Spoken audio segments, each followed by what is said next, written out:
you are going to be a doctor, you are going to be a MBBS doctor, etc. when I study. But there is a specific adjective just before your doctor, that is the Indian medical graduates. There are some facets, some attributes is been imparted our National Medical Commission to you. Just having a patient, examining and giving treatment, it is not the motto of your to be a doctor. There are so many facets. You should be a good clinician, you should be a good communicator, you should be a lifelong learner, and you should be a social worker also. But whatever it may be, the basic thing is same. Actually, we learn. We are having a goal, that is going to be a doctor. So why we learn? Mainly anything. আমরা যে কোনো জায়গায় কি motto থাকে তিনটে? What is the motto? Having learning and acquiring knowledge. Suppose this anatomy subject. What is your motto? Can you tell me? Why you are reading anatomy? Anything, tell me. Huh? হ্যাঁ বলো না, দাঁড়িয়ে বলো। No. Yes, very good, both. To know about the subject. To know the subject so that you can apply when you treat a patient. Anything else? To know an application. That's good. But the hidden thing is that you have to pass the examination. Jai koro, no, you know everything, nothing, but you cannot tell, you cannot write, theory paper. It is a zero. So, though you will not tell in front of others that it is my motto, you will tell what it told, that is to acquire knowledge, to apply it. But your hidden is that to pass the examination, ultimately.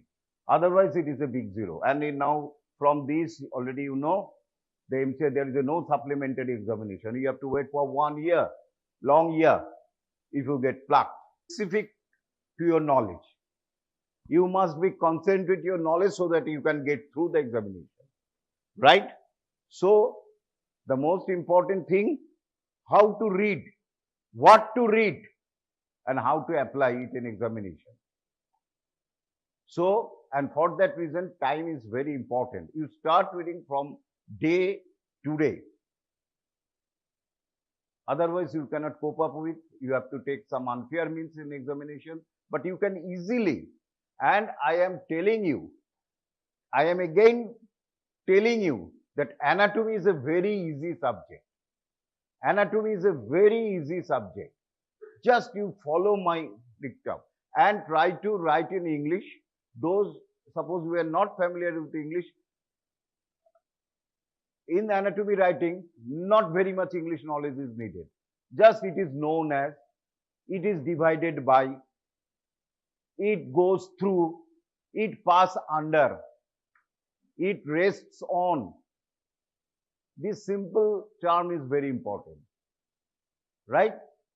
And you must be specific from this day. Thank you. From this day, you choose the book and try to read this book singly from today to last one. You choose a book and read it. Not so many books consult. Suppose if, for example, in general anatomy, I will tell you that what other books you have to read is something the teacher will, the faculty will tell you, right? So, in this way, you start writing. Now, already 10 minutes passed. I am not now going to detail. So, first is the introductory class, anatomy, some aspect of history of anatomy. Again, I am telling you, not very important in your examination, but just to acquire knowledge, you have to write. You know, there are so many, anatomy dates back for everything. Even the ancient, the nomadic people, the hunter, so many thousand years back, know the anatomy of the animal, so that they hit the stone or some the arrow on the vital point of an animal, so that they have got some idea. They hit either the head or put the stone or the arrow or something like that, their ancient weapons, to the heart region of the animal. So they have got idea. The missionaries, Chinese, the ancient people have got idea, but these are not refined. Ultimately, there are so many anatomy knowledge in our India also, but this is not written properly, so that we cannot expose it, we cannot tell it. But and ultimately, so the Western culture gets upper hand. So we know about the Western culture. So I'm not going to the other details. You know the Hippocrates, the great scientist, Greek physician who studied anatomy and physiology, and he is regarded as the father of anatomy. So Hippocrates of Kos in the Greek region, he has took birth in the Kos of the group. So he called the Hippocrates, actually is the Hippocrates II, Hippocrates of Kos. And much of his work today, and you have to you have to take the oath, Hippocratic oath, after completion of your ABBA study. And another, Hippocrates is known as not the father of anatomy, it is written here, is the father of the medicine. But Herophilus is called as the father of anatomy. He is one of the first to be detected human body, Herophilus. Just note down the name, not very in detail. And Galen, who also dissected the body, not very much important. I'm a man of working together how to get past. So that what I told you to write down, you will write down. Just having a knowledge, Galen of Pergam and Andre Vesalius have dissected the vessels of our body, have a good knowledge about the heart. These are the, and you know, who is it? Okay, thank you very much. It's an exceptionally, sometimes I think whether he's a human being or not. Excellent, everything he has got is his own bag. So he is everything. So Leonardo da Vinci, this drawing is so beautiful drawing. Look, it is written and the drawings of the Leonardo da Vinci, and previously how the anatomy classes were taken in the English era, in the Middle Age. And this is the dissection hall of the Middle Age in the Britain, how the dissection and the classes were taken. Not so many people are there. Very beautiful dissection. Still in Medical College, Kolkata, this type of lecture halls are present in MCU, because I have retired from the Medical College, Kolkata, so I know. And it is the first book of Henry Gray, the first edition book of Gray's Anatomy in 1898 possibly. It is, no, for that 1859. Sorry. So it is the first edition of the book of Gray's Anatomy. And it is the recent edition of Gray's Anatomy, 42nd. And he is the great. We have to give a namaskar, pranam to him, because he is the Madhusudan Gupta.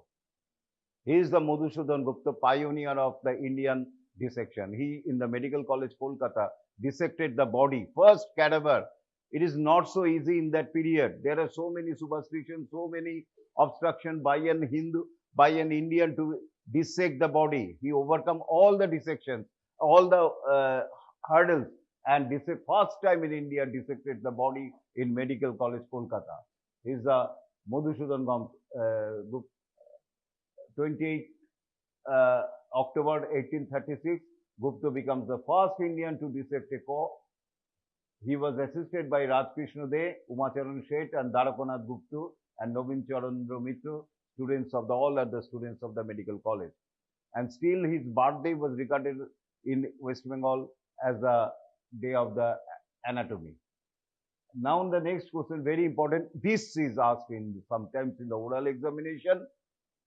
The term anatomy comes from the Greek word meaning to cut open. Tomy means cut and apart, and when you dissect, you cut and you slide the skin and other structures apart so that you can view. So from that region, from that meaning, the word anatomy cut. So ana means apart, tomos means to cut.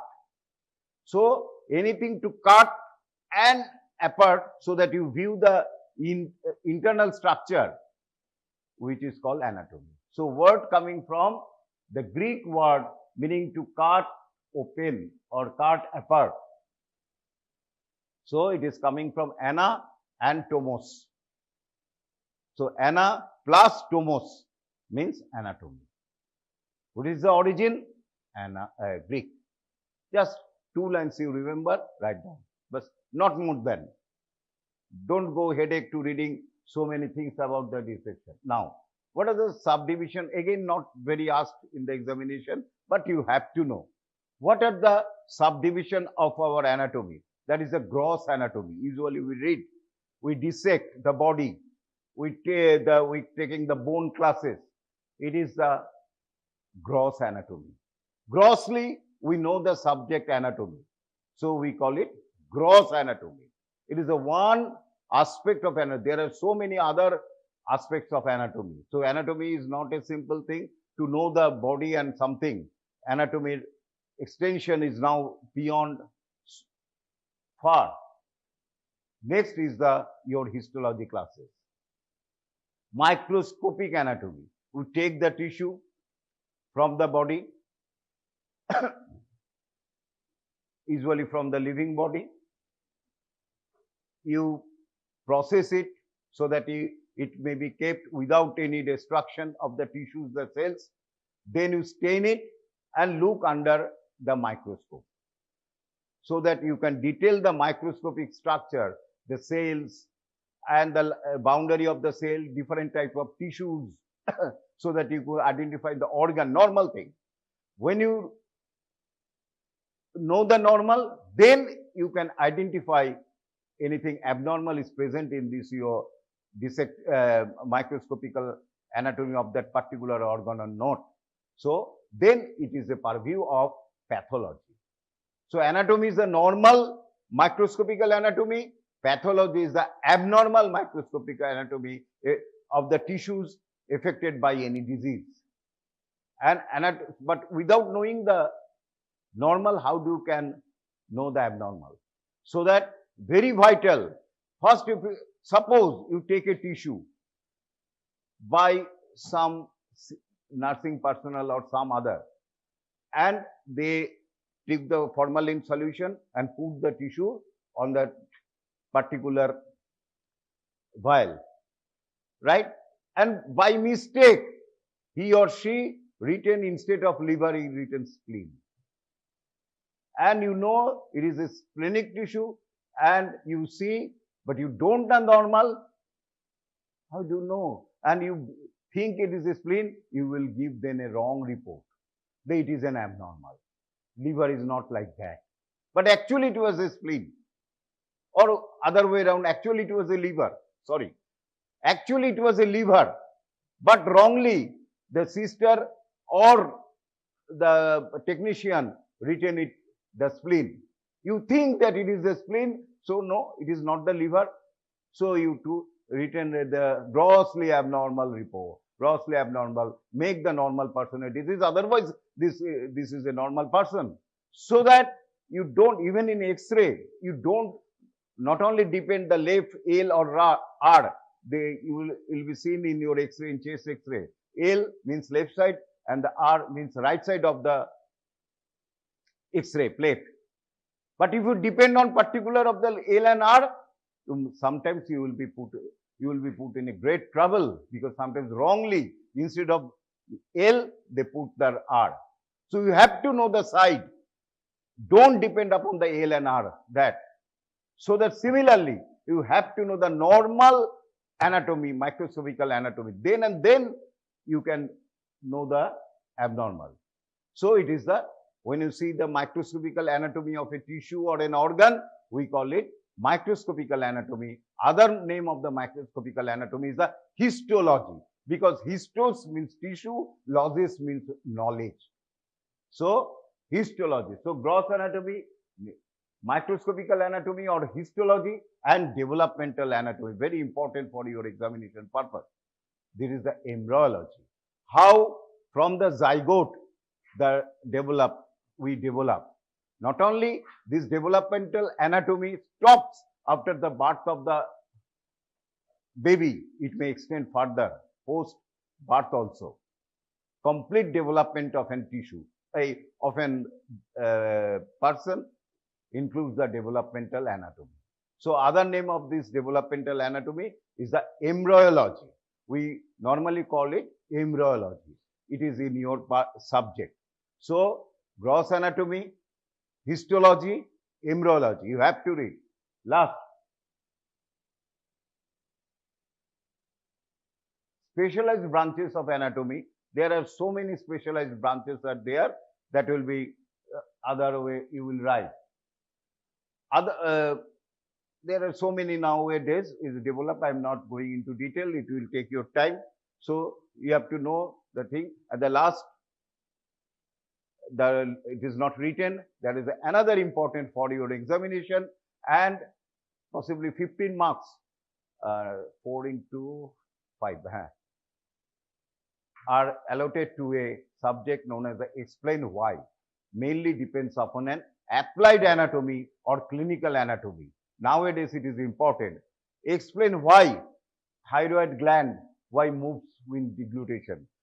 Suppose there is a swelling in the thyroid gland, which is situated here. You look, there are swelling is there in the midline of your neck. It may be thyroid, it may be lymph node, it may be dermoid cyst. Then how do you differentiate in a bedside? You ask the patient to deglutate, মানে ঢোক গেল, অথবা put a glass of water and ask him or her to take this water. And if you see while he is swallowing, the swelling is moved up and down with deglutition, you must, I cannot say in medical science there is no word like must. There is an every chance of having, it is not a lymph node, but a thyroid swelling, because anatomical explanation is there that thyroid swelling moves up and down with swelling or deglutition. So in this type of questions are come. Why inguinal hernia is common in female? There are anatomical explanations are there. You will learn. So this is known as the clinical anatomy. So this is another part of type of anatomy, special anatomy. There are other special anatomy, radiological anatomy, X-ray, CT scan, ultrasono. These are known as the radiological anatomy, or this is on the special branch of anatomy. There are so many branches of anatomy, of which what I am tell, it is included within your course, and you have to appear this subject in the examination. All this what I have told. There are other way we divide the anatomy, that is the regional anatomy and systemic anatomy. What is regional anatomy? Anatomy by the regions. Means, suppose this is, we call it the superior extremity. So everything from the skin, artery, vein, nerves, bones, only in the superior extremity are dealt in a subject. So it is the regional anatomy of the superior extremity. Similarly, thorax. The thorax, the skin of the thorax only. The underlying pleura, underlying muscles, underlying lungs, underlying heart, descending thoracic aorta, everything. Only the sub organs limited to the thorax only. We deal, when it is deal only the thoracic region, so it is known as the regional anatomy of the thorax. So this is the regional anatomy, right? Last, another is the systemic anatomy. Systemic anatomy means gastrointestinal system. Suppose there is a cell in the unit of an house, we call it the brick. Similarly, unit of our body is the cell, right? Unit of our body is the cell. Cell, multiple cell doing a similar function, we call it tissues. And tissue ultimately form organs.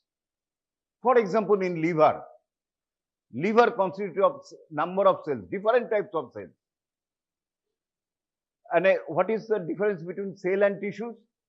Cells means a accumulation of cells when perform a particular function, we call it tissues. For example, epithelial tissue. There are epithelial cells are there, and this function is only to cover. There are some other functions also, secretion, etc., but the main function is the cover. Similarly, connective tissue consists of number of cells, but their main function is to connect and giving the structural support to other things. We call it connective tissue.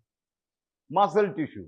The muscle cells constitute the muscle. So there are 4 basic types of tissues are there. আজকে থেকেই জেনে নাও। সেটা হচ্ছে epithelial tissue, connective tissue জানো তোমরা 12 এ পড়েছো, muscular tissue and neural tissue or nervous tissue. So these are the tissues. Tissues form organs. Organs ultimately form system. So for example, gastrointestinal system. So it starts from mouth, then pharynx, then esophagus, then stomach, intestine, ultimately anus out. So when we read in this fashion, not localized by the regions, we call it systemic anatomy. Everything we read about, not dependent, we don't depend upon the regions, only esophagus, read only, because, for example, esophagus not only present in the abdomen, but also present in the thorax. So we have to read all things. So it is not out encircled by an regional anatomy. So we call it systemic anatomy.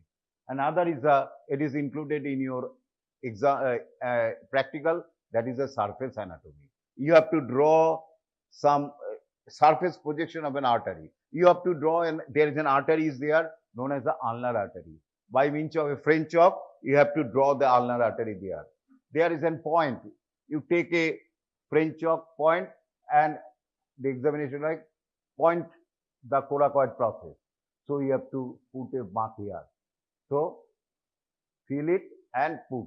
So this is known as the surface anatomy. Very important of the surgeon when before going to operate. He knows the surface anatomy, then he can proceed. Even in your operation table, sometimes they draw the surface anatomy first, then he proceeds.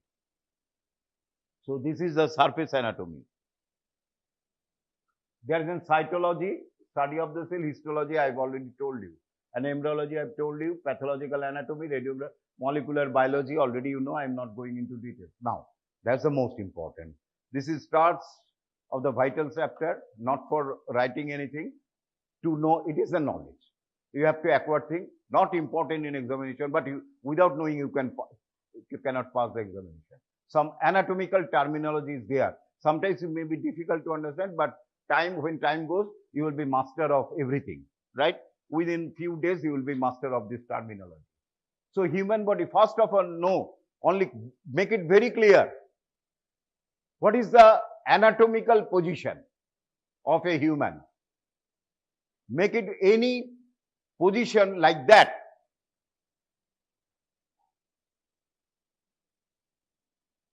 Ki erect, head erect, standing in a straight posture. Posture means the position with eye looking directly forwards. Both eyes are parallel and looking directly forward, right? Standing, head erect, eye looking forward. আমি তোমাকে দেখছি না কিন্তু আমি ওখানে দেখছি. And most important, palm looks like that. We call it supinated. And this is the palm of the hand. It is called the dorsum of the hand. ভালো করে দেখো. This is the palm of the hand, and this is the dorsum of the hand. And palm of the hand is looking forward. Forward মানে সামনে, anterior. So lamb looking forward. Eyes and feet should be close together. And position is that. It is known as the anatomical position. And hands will be hanged by the side. Elbow known as the extension. What is extension, flexion? I will come just now. So this is the anatomical position. Now, in anatomy, very important is the relations of this. Anything relation means ki, suppose this is on the table. Hey, this is on the table. This is on the table. This is on the table, and I am standing on the right side of the table. My hand is, two hands is there. Suppose, bhalo kore dekho. Two hands. One is here in relation. Suppose it is the body, human body. My left hand is there, another hand is there. So we call it this hand, and this is the this is the midline of the body. This pen is situated in the midline of this table. Bhalo kore eta lokkho rakho. Very important. So I put my left hand here. So my left hand is in the midline. And my right hand is here. So I cannot call it, my right hand is right side of my left hand. বলতে পারি তো? আরেকটা ভাবে বলা যায়। My right hand is lateral to my left hand. Lateral. এই টার্মসটা এখন থেকে জেনে রাখো, lateral। মানে মিড লাইনের সাইডে যেটা থাকবে তাকে বলি আমরা ল্যাটারাল। আরেকটা word is important, it is the mid line. My hand is there and left hand is there. তাহলে এইটা কোনটা lateral? Right hand is lateral, and now এটা কি বলবো? এটা তো মিড লাইনে নেই, medial. So we call it medial. আরেকটা টার্ম জেনে রাখো, সেটা হচ্ছে ভেরি ইম্পর্টেন্ট। এরপরে ধরো superior and inferior. Superior means above and inferior means below, right? Superior means above, inferior means below. তাহলে এবারে আচ্ছা, এটা গেল সুপিরিয়র। তাহলে আমার সুপিরিয়র কোন দিকটা? Head and leg below. এবার আমি শুয়ে গেছি, তো দুটো তো একই লেভেলে। কোনটা সুপিরিয়র কোনটা ইনফিরিয়র? তাহলে I am completely lying down. Which one is superior, which one is inferior? কেন? একই লেভেল তো। I am lying down. ব্যাপারটা সিম্পল, ব্যাপারটা is very simple. Whatever is the position of the body, we must think it in anatomical position. আমরা ওটাকে ভেবে নেব anatomical পজিশনে কোনটা সুপিরিয়র কোনটা ইনফিরিয়র ছিল। পজিশন যাই থাকুক, all relations are to be thought in terms of anatomical position. আমরা বডি শুয়ে আছে, I will imagine that body, if body is normal anatomical position, what is the superior, what is the inferior, আমরা ওটাকেই superior বলবো। আমরা body শুয়ে আছে, head and tell বা fit though in the same level, head is always superior because in anatomical এই জিনিসটা clear হয়েছে? যেভাবেই থাকুক বডিকে আমরা কল্পনা করব কোনটা suppose body is lying, right? Body is lying down, our abdomen is above. তাহলে অ্যাবডোমেনটা কি সুপিরিয়র? নর্মালি কি আরেকটা টার্ম জেনে রাখো, anterior and posterior. এই এক্সাম্পলটা it will be very clear, make it clear. Make it very clear. Anterior means in front in anatomical terms. Posterior or back means this. Posterior means back side, right? Ever I am lying down. I am lying down. So my abdomen is superior, obviously উপরে উঠে গেল, তো ব্যাকটা কি হলো, inferior হয়ে গেল। কিন্তু যখন আমরা রিলেশন লিখবো অ্যানাটমিতে, abdomen is always anterior, anterior and anterior.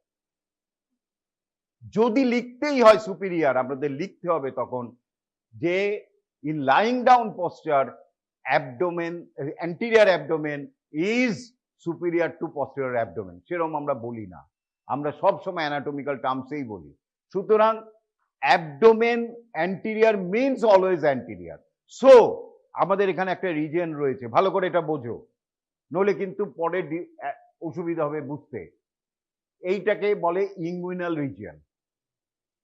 এটাকে যখন ডিসেকশন করব আমরা স্কিনটাকে, when you cut the skin taking it apart and we find a canal inside, we call it inguinal canal. So inguinal canal has got boundaries, anterior boundary, posterior boundary, roof and floor.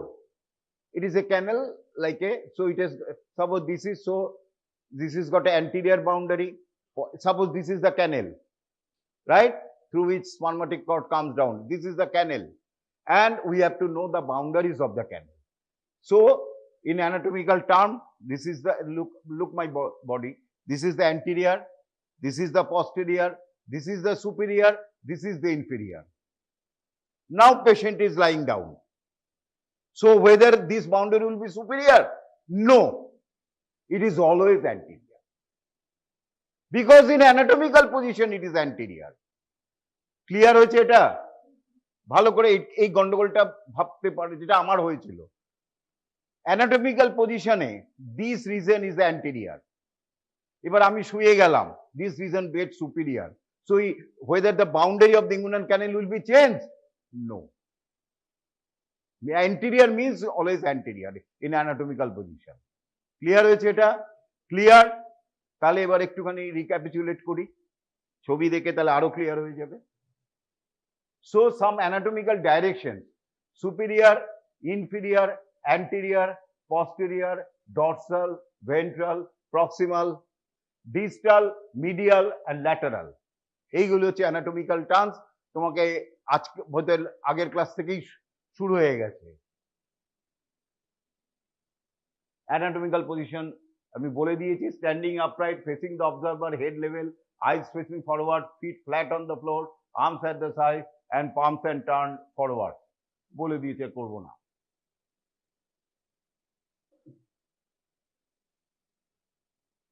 Anterior refers to a structure being more in front than another, and always these terms anterior and posterior means comparison.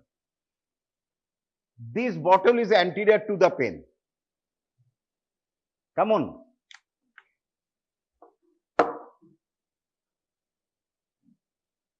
So this bottle is anterior to the pen, and this pen is posterior to the bottle, right?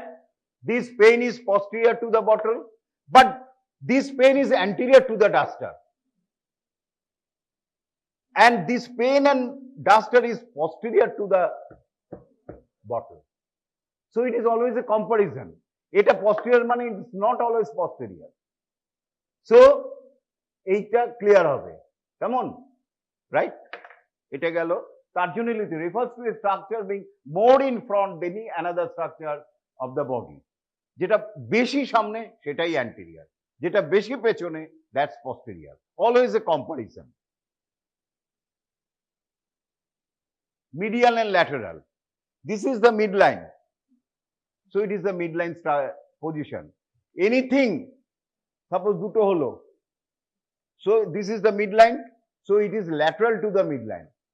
আবার যে আরেকটা হয়ে গেল, এ আবার this pen is lateral to the this is the remote, but remote is medial to the pen. Remote is medial to the pen, কারণ এটা more midline. More midline এ যেটা থাকবে সেটাকে আমরা medial বলবো. Which is more medial, we call, which is more towards midline, we call it medial. Always comparison, and comparison is not fixed one. It is not static, depending upon the structures it varies. তাহলে medial lateral clear, right? distal and proximal. Again comparison. Distal means এই যে আমাদের body, কেমন বডির কাছে close যেটা রয়েছে that is proximal, আর যেটা দূরে রয়েছে দ্যাট ইজ ডিস্টাল বা central point of the body, সেখানে যেটা ক্লোজ রয়েছে set is proximal, that is distal. For example, this is the hand, this is the humerus, this is the radius bone, this is the ulna bones. Come on. Left side. Okay. So, tell me, humerus is proximal or this is the ulna? Ulna is proximal. Humerus is proximal. Right? So, ulna is distal to the humerus. Abar, this is known as the metacarpal bones. So, ulna is proximal to the metacarpal. Ulna is proximal to the metacarpal. It is the metacarpal bone, and these small bones we call it phalanges. So, ulna is proximal to the ulna is proximal, very good, metacarpal. তাহলে proximal distal clear, এই হচ্ছে আমাদের এরকম ছিল। এইবারে বলো, which one, this is the radius, this is the ulna, which one is medial, which one is lateral? Ulna medial and radius is lateral, right? তাহলে clear হচ্ছে আস্তে আস্তে, খুব তাড়াতাড়ি ক্লিয়ার হচ্ছে। You are very intelligent, I do think. আগের ব্যাচে আমার একটু কষ্ট হয়েছে। এরপরে আরেকটি important, again comparison, superficial and deep. Suppose we cut this hand, the skin, then we find a woolly structure, we call it superficial fascia. Then we cut the superficial structure, we find a dense membrane-like fascia, we call it deep fascia. So we call it skin is superficial to the superficial fascia, and superficial fascia is deep to the skin. But superficial fascia is superficial to the deep fascia, and the deep fascia is deep to the superficial fascia. গন্ডগোল হচ্ছে। এই ছবিটা দেখো,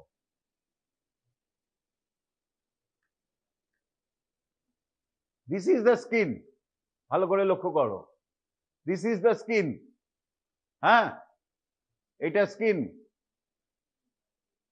right? এটাকে বলা হয় superficial ফাসা, subcutaneous tissue. Skin কাটলে এটা দেখতে পাচ্ছি, সাবকিউটেনিয়াস টিস্যু। তারপরে একটা রয়েছে ডিপ ফাসা, তাকে বলে টেম্পোরো প্যারাইটাল ফাসা, এখন জানার দরকার নেই। ডিপ ফাসা, তারপরে একটা এরিওলার টিস্যু রয়েছে, তারপর মাসেলস রয়েছে।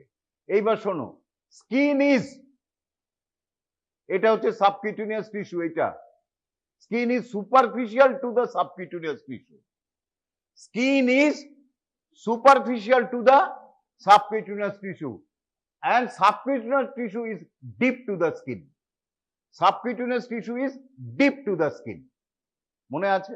এরপরে এই muscle is deep to the subcutaneous tissue, right? And subcutaneous tissue is superficial to the muscle, and muscle is both muscle and superficial subcutaneous tissue is both deep to the skin. তাহলে এবার একটা বলি, এই জায়গাটা ইচ্ছে করে omit করলাম।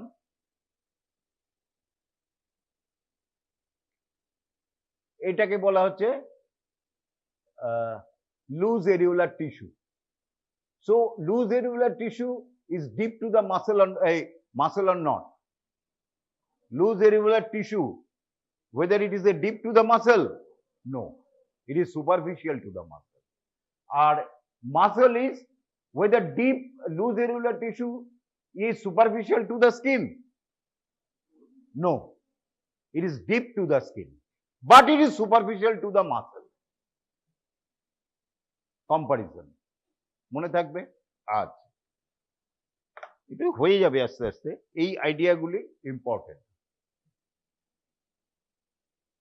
এরপরে হচ্ছে পজিশন, এটাকে ভেন্ট্রাল, এবং এই দিকটাকে বলা হয় ভেন্ট্রাল, এদিকে dorsal. Specially it is more important in foetus, when it is remain floated in the amniotic fluid, because fetus is always floating. There is a no anterior, posterior something, always floating. কখনো এরকম কখনো ওরকম মায়ের ঘুরছে, so that we don't বলবো না, sometimes we usually do not use the term anterior and posterior, superior and inferior. In fetus, we usually term, instead of anterior, we call it ventral. Instead of posterior, we call it dorsal. Instead of superior, we call it cephalic. Cephalic means towards the head. And instead of a inferior, we call it caudal. মানে লেজের দিকে, তলের দিকে। ছেড়ে দাও, গুলি হয়ে যাবে, চিন্তা নেই। যেটা ইম্পর্টেন্ট, আচ্ছা, this is the position. When we lying flat with abdomen up, we call it supine position. When we head down, we call it prone position. And one side of the body, we call it unilateral. And when you taken the both side, we call it bilateral. Suppose, and another name of uni is a hemi, half. In Latin, it is called the hemos, so it is hemi. Suppose there is one hand is paralyzed. We call it hemi paralysis by hemiplegia. Another name of paralysis is plegia. Hemiplegia, অথবা বলতে পারি unilateral plegia. One side যদি যায়, whole body of the one side, we call it hemiplegia. So, and when both hands are চলে গেল, both legs চলে গেল, we call it bilateral. দুটো সাইড চলে গেল, bilateral. আরেকটা কম্পারিজন ওয়ার্ডটা এখনই জেনে রাখো, very important, ipsilateral and contralateral. Ipsi, I-P-S-I, ipsilateral. Ipsilateral means same side. Sometimes it is happened in certain region of the nervous tissues. There is an sensory loss. What is sensory? What is motor? Sensory means there are some, we receive some sensation from the environment. An environment in our world, there are two environments we are always encountering. We are encountering two environments. One is the external environment and one are inside internal environment. There is an internal environment is also there. So we are encountering always two environment, external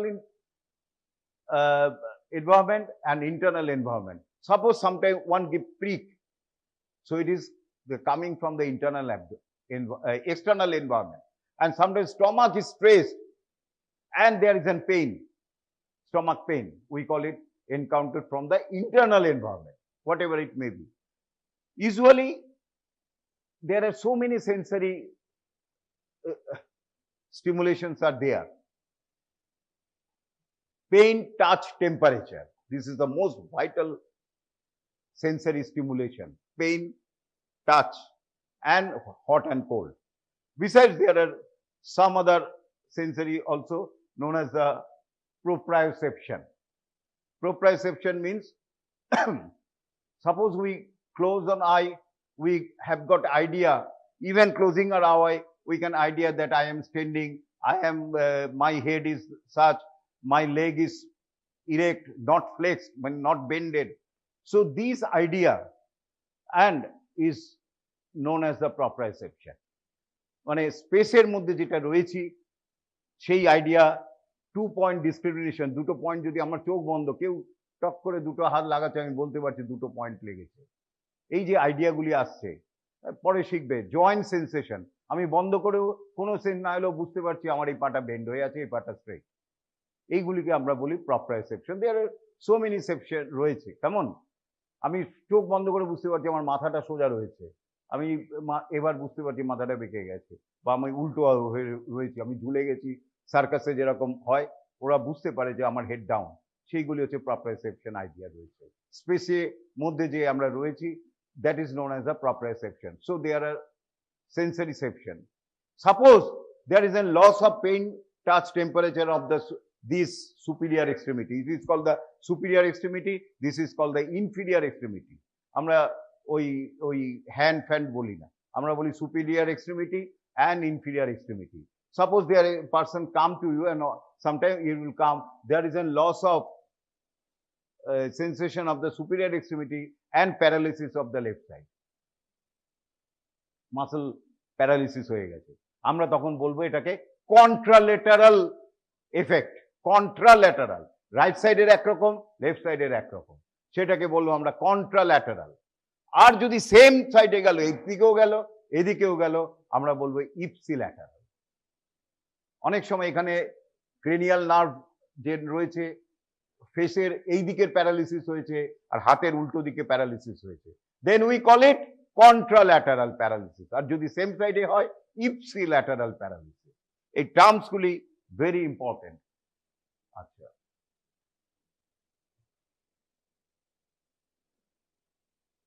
supine, এটা supine position, বুঝতে পেরেছো? This is the prone position, this is the right lateral position.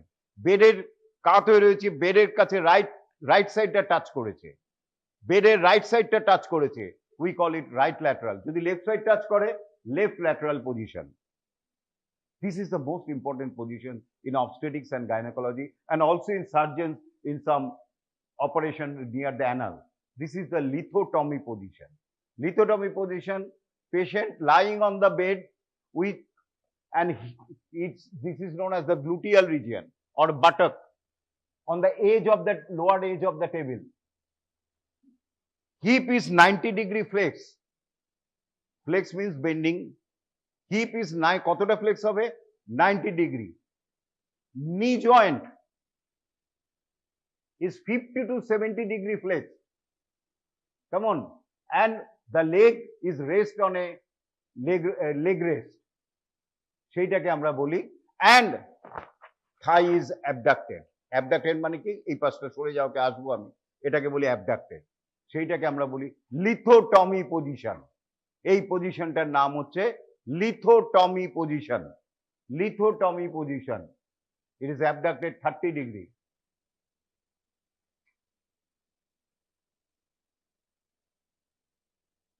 This is known as the knee chest position. Knee chest position. Knee আর উল্টো prone টাইপের কিন্তু উঠে রয়েছে, knee আর chest close together. নিটা একদম চেস্টের কাছে লেগে রয়েছে, knee chest position. This is known as the Trendelenburg position. Head and low, lower and high. This is known as the Trendelenburg position. এই Trendelenburg অনেক টার্মে রয়েছে, ইউনিল্যাটারাল, বাইল্যাটারাল, ইপসিল্যাটারাল, কন্ট্রাল্যাটারাল, যেটা বলেছি তারই ছবি রয়েছে। ক্লিয়ার? এই তো লাস্ট, আজকে আর টাইম নেই। অ্যানাটমিক্যাল প্লেনস, ভেরি ইম্পর্টেন্ট, বারবার আসবে। Coronal, sagittal and cross sectional আর ট্রান্সভার্স প্লেন।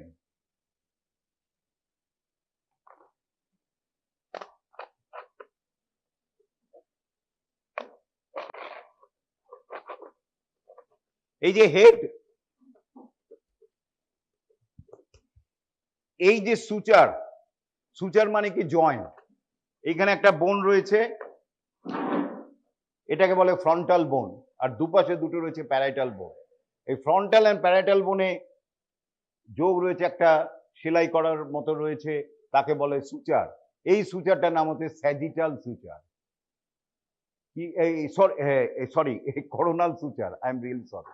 কোরোনাল সুচার কি বলে? কোরোনাল সুচার, CORONAL। আর দুটো প্যারাইটাল বোন is connected by a suture, we call it sagittal suture. So any plane এই sagittal suture দিয়ে পাস যদি করে প্লেন, বা আমি যদি করার দিয়ে কাটতে থাকি লোকটাকে, এরম ভাবে কেটে we divided into any portion, right and left, দুটো আলাদা ইকুয়াল রাইট অ্যান্ড লেফট ভাবে ভাগ করে দিলাম লোকটাকে কেটে এইদিকে, এই sagittal suture দিয়ে এরম ভাবে, তাকে বলবো যে প্লেনটা দিয়ে কাটা হলো, which plane which we cut we call mid sagittal plane. Mid sagittal, এই টার্মটা ইউজ করতে হবে। mid sagittal plane, mid line দিয়ে কাটছি, mid sagittal plane। আর এনি প্লেন sagittal সুচারের প্যারালাল দিয়ে কাটছি, not at the midline, it is known as the parasagittal or simply sagittal plane। যাতে right and লেফটে ভাগ হবে, বা রাইট পার্টটা হয়তো ছোট, লেফট পার্টটা বড় হবে, বা লেফট পার্ট ছোট হবে, রাইট পার্ট বড় হবে, সেইটাকে বলি আমরা প্যারাসেজিটাল অর সিম্পলি স্যাজিটাল প্লেন। আর যদি মিড লাইনে যায় তাকে বলি মিড স্যাজিটাল প্লেন। আর এইখান দিয়ে যদি আমি কাটি, যাতে অ্যান্টেরিয়র অ্যান্ড পস্টেরিয়র পজিশনে ভাগ হয়ে গেল একটা মানুষ, তাকে বলি করোনাল প্লেন। এই প্লেনটাকে বলা হয় করোনাল প্লেন, এবং এইটা হচ্ছে sagittal plane. Then you can easily understand that coronal and sagittal usually cut at 90 degree. দুজনের মধ্যে রিলেশন হচ্ছে 90 ডিগ্রি। আর এনি পজিশন যে ট্রান্সভার্সলি কাটি, then we call it horizontal plane. So mainly আমরা আরো পজিশন আছে অবলিক প্লেন, দরকার নেই, দিস আইডিয়া করতে হবে। ভেরি ভেরি ইম্পর্টেন্ট, পরে আসবো কেন important. Especially today is the today of the CT MRI. So whether if you have got an idea about this plane, you cannot understand, go to the MD radiology or something. Because in one section, suppose we take a ray here, we find a liver, only one part of the liver. Then take another view there, another view there, then another view there, another view in this slide, rotate the in this way. Then computer associated this all the structure and give the whole body, whole structure of the কি বলে, of this organ, so that you have to idea about this plane. So very important, sagittal, mid sagittal, coronal and transverse plane. Because যদি idea না হয় তাহলে তুমি বুঝতেই পারবে না কোনটা কি। কারণ এইটা it is looks in transverse plane one type and in coronal plane another type. So you have to have idea about this plane. This is the coronal plane, same body, coronal plane in the femur. But suppose this is taken a transverse plane, here femur in the coronal plane, more or less whole of the femur you can see. But in transverse plane, you see only a rounded structure. যেমন এই যে humorous, যদি coronal plane হয় কি দেখতে পাচ্ছি, পুরোটা দেখতে পাচ্ছি, কিন্তু যদি ট্রান্সভার্স প্লেন হয় অনলি রাউন্ড। আইডিয়া করতে হবে ওটা থেকে দিস ইজ দ্য হিউমারাস। আর যদি স্যাজিটাল প্লেন হয়, প্যারাস্যাজিটাল প্লেন, এরকম ভাবে কাটা যাবে, দুটো মাঝখানে ম্যারোটা থাকবে, সেটার অন্যরকম আসবে। সুতরাং this idea is very important. This is the sagittal plane of the CT of a brain, সেটা আবার পাল্টে যাবে করোনাল প্লেন। মুভমেন্টস আজকে থাক, 11টা বাজে। So thank you very much. কালকে এটা দিয়ে আমরা সুপেক্সে ঢুকে যাব, কারণ time is very short. You are going to be a doctor, you are going to be a MBBS doctor etc. when I study, but there is a specific adjective just before your doctor, that is the Indian medical graduates. There are some facets, some attributes is been imparted our National Medical Commission to you. Just having a patient, examining and giving treatment, it is not the motto of your to be a doctor. There are so many facets. You should be a good clinician, you should be a good communicator, you should be a lifelong learner, and you should be a social worker also. But whatever it may be, the basic thing is same. Actually, we learn. We are having a goal, that is going to be a doctor. So why we learn? Mainly anything. আমরা যে কোনো জায়গায় কি মোটো থাকে তিনটে, what is the motto? Having learning and acquiring knowledge. Suppose this anatomy subject, what is your motto? Can you tell me? Why you are reading anatomy? Anything, tell me.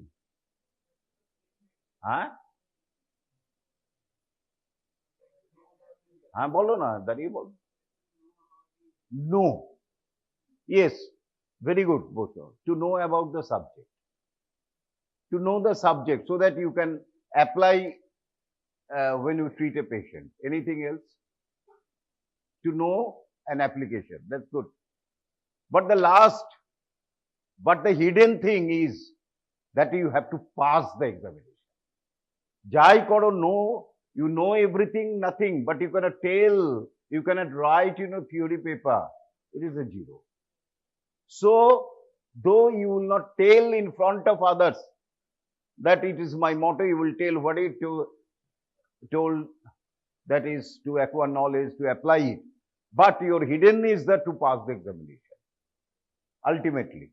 Otherwise, it is a big zero. And now, from this, already you know, the MCA, there is no supplementary examination. You have to wait for 1 year, long year, if you get plucked.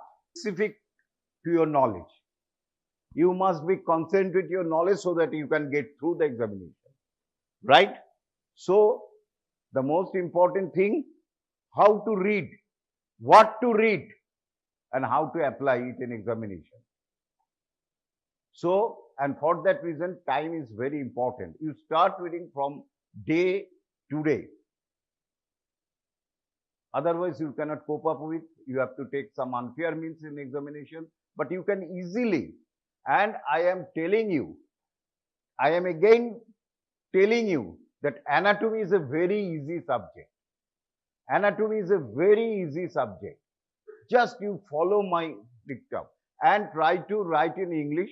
Those, suppose we are not familiar with English, in anatomy writing, not very much English knowledge is needed. Just it is known as, it is divided by, it goes through, it pass under, it rests on. This simple term is very important, right? And you must be specific from this day. Thank you. From this day, you choose the book and try to read this book singly from today to last one. You choose a book and read it. Not so many books consult. Suppose if, for example, in general anatomy, I will tell you that what other books you have to read or something, the teacher will, the faculty will tell you, right? So, in this way, you start writing. Now, already 10 minutes passed, I am not now going to details. So, first, it is the introductory class, anatomy, some aspect of history of anatomy. Again, I am telling you, not very important in your examination, but just to acquire knowledge, you have to write. You know, there are so many, anatomy dates back for everything. Even the ancient, the nomadic people, the hunter, so many thousand years back, know the anatomy of the animal, so that they hit the stone or the arrow on the vital point of an animal, so that they have got some idea. They hit either the head or put the stone or the arrow or something like that, their ancient weapons, to the heart region of the animal. So they have got idea. The Missionaries, Chinese, the ancient people have got idea, but these are not refined. Ultimately, there are so many anatomy knowledge in our India also, but this is not written properly so that we cannot expose it, we cannot tell it. But and ultimately, so the Western culture gets upper hand. So we know about the Western culture. So I'm not going to the other details. You know the Hippocrates, the great scientist, Greek physician who studied anatomy and physiology, and he is regarded as the father of anatomy. So Hippocrates of Kos in the Greek region, he has took birth in the Kos of the group. So he is called the Hippocrates. Actually, is the Hippocrates II, Hippocrates of Kos, and much of his work today. And you have to take the oath, Hippocratic oath, after completion of your ABBA study. And another, Hippocrates is known as not the father of anatomy, it is written here, is the father of the medicine. But Herophilus is called as the father of anatomy. He is one of the first to be detected human body, Herophilus. Just note down the name.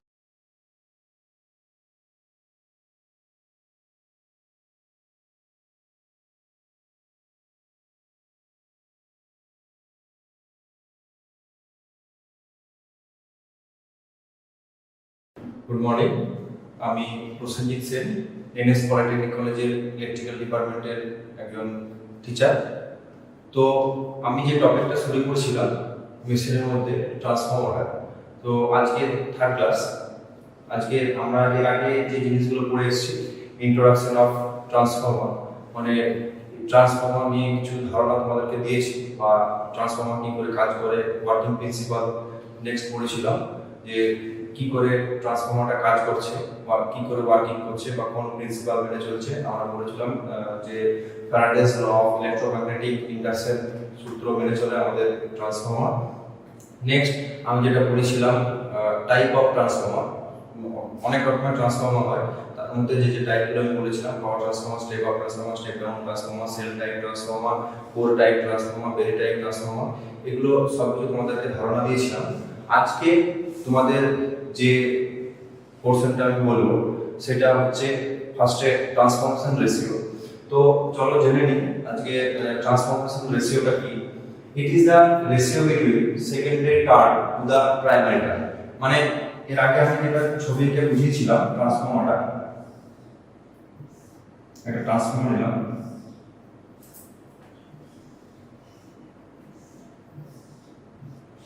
যেদিকে আমি supply দিচ্ছি, যে দিক থেকে আমি সাপ্লাইটা নিচ্ছি সেদিকটা আমি বলি প্রাইমারি,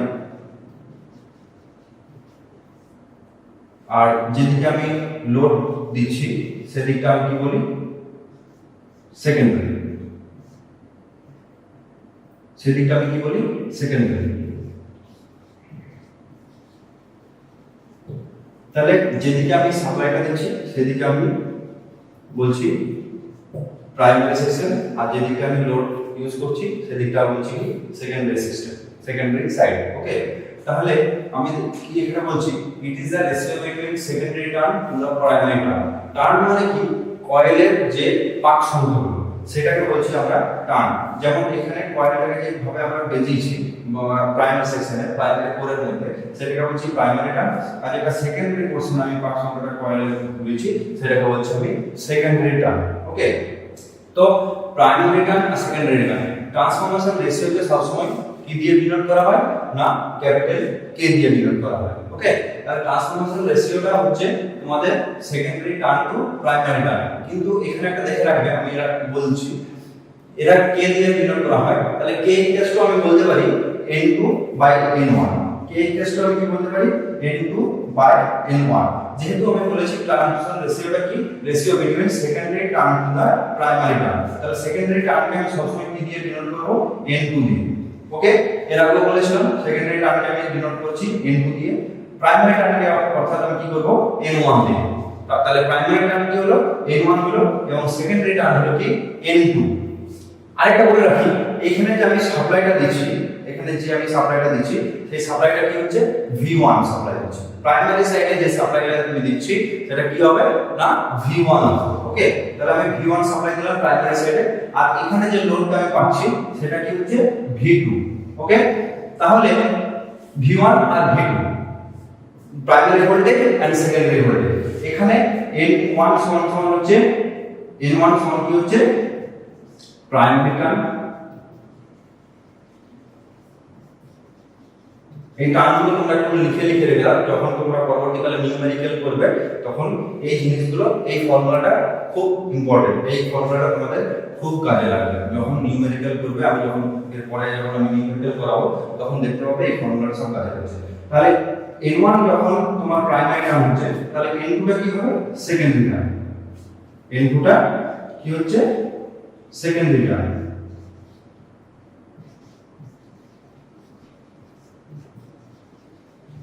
তাহলে প্রাইমারি টার্ম পেলাম, সেকেন্ডারি টার্ম পেলাম। এবার আমি যে বললাম প্রাইমারিতে যে ভোল্টেজটা সাপ্লাই দিচ্ছি সেটা প্রাইমারি ভোল্টেজ, এবং সেকেন্ডারিতে যে ভোল্টেজটা দিচ্ছি সেটা হচ্ছে কি সেকেন্ডারি ভোল্টেজ। তাহলে আমি V1 ইকুয়াল টু কি লিখতে পারি primary voltage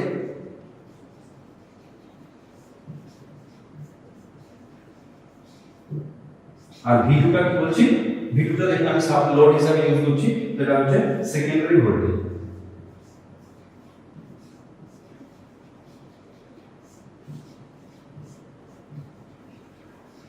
secondary voltage. Okay, primary voltage secondary voltage, এখানে তো দিলাম আমি প্রাইমারি ভোল্টেজ সেকেন্ডারি ভোল্টেজ, ঠিক আছে। এরপরে দেখো আমি এর আগে বলেছিলাম এখান দিয়ে আমি যখন সাপ্লাই দেব তখন কি আমি সাপ্লাই দিচ্ছি, I1 সাপ্লাই দিচ্ছি, তাই তো। I1 মানে কারেন্টটা যে সাপ্লাইটা দিচ্ছি সেটা I1 কারেন্ট, প্রাইমারিতে যে কারেন্টটা সেটা I1, আর সেকেন্ডারিতে যে কারেন্টটা আমি পাচ্ছি সেটা হচ্ছে I2। তাহলে আমরা একটা কি জিনিস পেলাম, প্রাইমারি কারেন্ট। I1 সমান কি, প্রাইমারি কারেন্ট,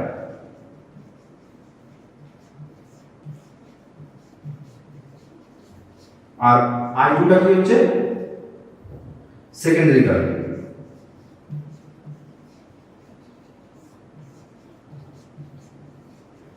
সেকেন্ডারি কারেন্ট, ওকে। তাহলে প্রাইমারি কারেন্ট হয়ে গেল, সেকেন্ডারি কারেন্ট হয়ে গেল। এইখানে দেখো আরেকটা আমি জিনিস লিখে রেখেছি, E2 বাই E1, ঠিক আছে। কি এসে কি তাহলে E2 বাই E1, E2 টা কি হচ্ছে প্রাইমারি, E1 হচ্ছে কি E1 এখানে, আর হচ্ছে এটা E2, তাহলে E1 টা কি হচ্ছে প্রাইমারি EMF,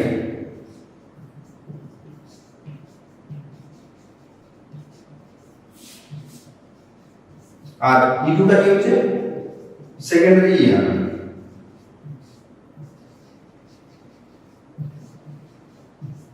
দেখো এখানে তাহলে এই টার্মগুলো তোমরা টোটালি সবকিছু খাতায় নোট ডাউন করে রেখে দেবে। তাহলে প্রাইমারি যে EMF টা হচ্ছে সেটা E1 আর সেকেন্ডারি EMF টা E2। যখন আমি তোমাদেরকে নিউমেরিক্যাল করাবো তখন এটা জেনে রাখবে E1 সমান সমান কি হয় V1, কারণ E1 V1, আর E2 সমান কি হবে V2, ওকে। তাহলে E1 সমান সমান কি হচ্ছে V1, E1 সমান V1, আর E2 সমান হচ্ছে V2, ওকে। এটা জিনিসটা এটা খুব ইম্পর্টেন্ট জিনিস, ঠিক আছে, এটা জেনে রাখবে। তাহলে আমি ট্রান্সফরমেশন রেশিওটা কি বললাম, it is the ratio between primary term to the secondary term, বা secondary term to the primary term, বা secondary voltage to the primary voltage, secondary EMF to the primary EMF। কিন্তু এখানে দেখো দেয়া আছে সবকিছু দেখো, কিন্তু এখানে কি ইকুয়েশন করেছি, সেকেন্ডারি কে আগে রেখে তারপর প্রাইমারি কে আগে, মানে N2 by N1, V2 by V1, E2 by E1, কিন্তু কারেন্টের ক্ষেত্রে কি হচ্ছে না প্রপোর্শনাল হয়েছে, ঠিক আছে, কি I1 বাই I2। এটা আমি কেন বলেছি, ঠিক আছে, এটা একটা সহজ তোমাদেরকে ঠিক একটা শিখিয়ে দিচ্ছি কেন এটা আমি I1 বাই I2 এটা মনে রাখার জন্য। অনেকে সবাই ভুল করে কি, যে সবাই কি করে দেয় এখানে ডাইরেক্ট কপি করে দেয় I2 বাই I1, ঠিক আছে, এটা কিন্তু ভুল, ওকে, এটা ভুল। কিন্তু আমরা যেটা জানবো তাহলে কি করে জানবো A is to N2 by N1, V2 by V1, E2 by E1, কিন্তু কারেন্টের ক্ষেত্রে সেটা উল্টো হয়ে যায় I1 by I2। কেন এই I1 by I2 টা হচ্ছে সেটা আমি তোমাদেরকে চিত্রের মাধ্যমে বুঝিয়ে দিচ্ছি একটু সহজ করে, ঠিক আছে। দেখো আমরা কি দেখেছি, আমরা ট্রান্সফরমারে যে পাওয়ারটা ইউজ করছি, যে পাওয়ারটা কি হয় কনস্ট্যান্ট হয়। এর আগে আমি বলেছিলাম পাওয়ারটা কনস্ট্যান্ট হবে, ফ্রিকোয়েন্সিটা কনস্ট্যান্ট হবে, কারণ ফ্রিকোয়েন্সি যদি বেড়ে যায় আমার ট্রান্সফরমারের সাইজ কিন্তু বেড়ে যাবে, ওকে। তো পাওয়ারটা যদি সেম রাখি, আর তাহলে আমরা এর ফর্মুলা কি জানি, P = V * I, okay, V * I, power = voltage * current, power = voltage into current, okay, power voltage into current। তাহলে পাওয়ার voltage into current আমি এটা লিখতে পারি এমনি করে V1 = V1 into I1, primary সাইডে লিখতে পারি এটা। তাহলে পাওয়ার voltage into current। এরকম ভাবে যেমন আমি P1 টা লিখলাম সেরকম ভাবে আমি কি লিখব P2 টা, ওকে। তাহলে P2 = V2 into I, ওকে। এটা লেখা যেতে পারে, তাহলে P2 = V2 into I2।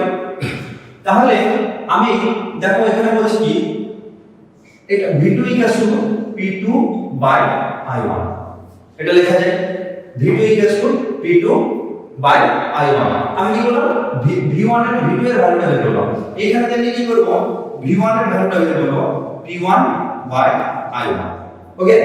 তাহলে আমি কি পেলাম V1 = P1 by I1, আর ওখানে পেয়েছি V2 = P2 by I2, তাহলে আমি এইখান থেকে যে কোনো একটা দেখো আমি এখানে যেহেতু V2 এর ভ্যালু আর V1 এর ভ্যালুটা বের করেছি তার জন্য আমি এইটা নেব ওকে তাহলে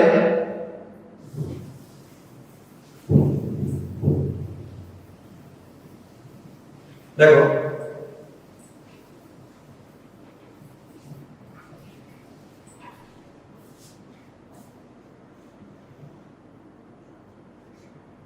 V2 by V1 নিলাম কে তাহলে কে ইকুয়াল টু কি আছে V2 by V1 এটা আমরা জানি ঠিক আছে কি করে I1 by I2 টা আসে সেটা তোমাদেরকে আমি একটু বুঝিয়ে দিচ্ছি তাহলে K equal to V2 by V1 আমি লিখলাম V2 এর ভ্যালু কি পেয়েছি P2 by I1 ওকে তাহলে V2 এর ভ্যালু কি পেয়েছি V2 এর কি ভ্যালু পেলাম P2 by I2 ওকে এরকম ভাবে আমি দেখো এখানে V1 এর ভ্যালুটা পেয়েছি কি P1 by I1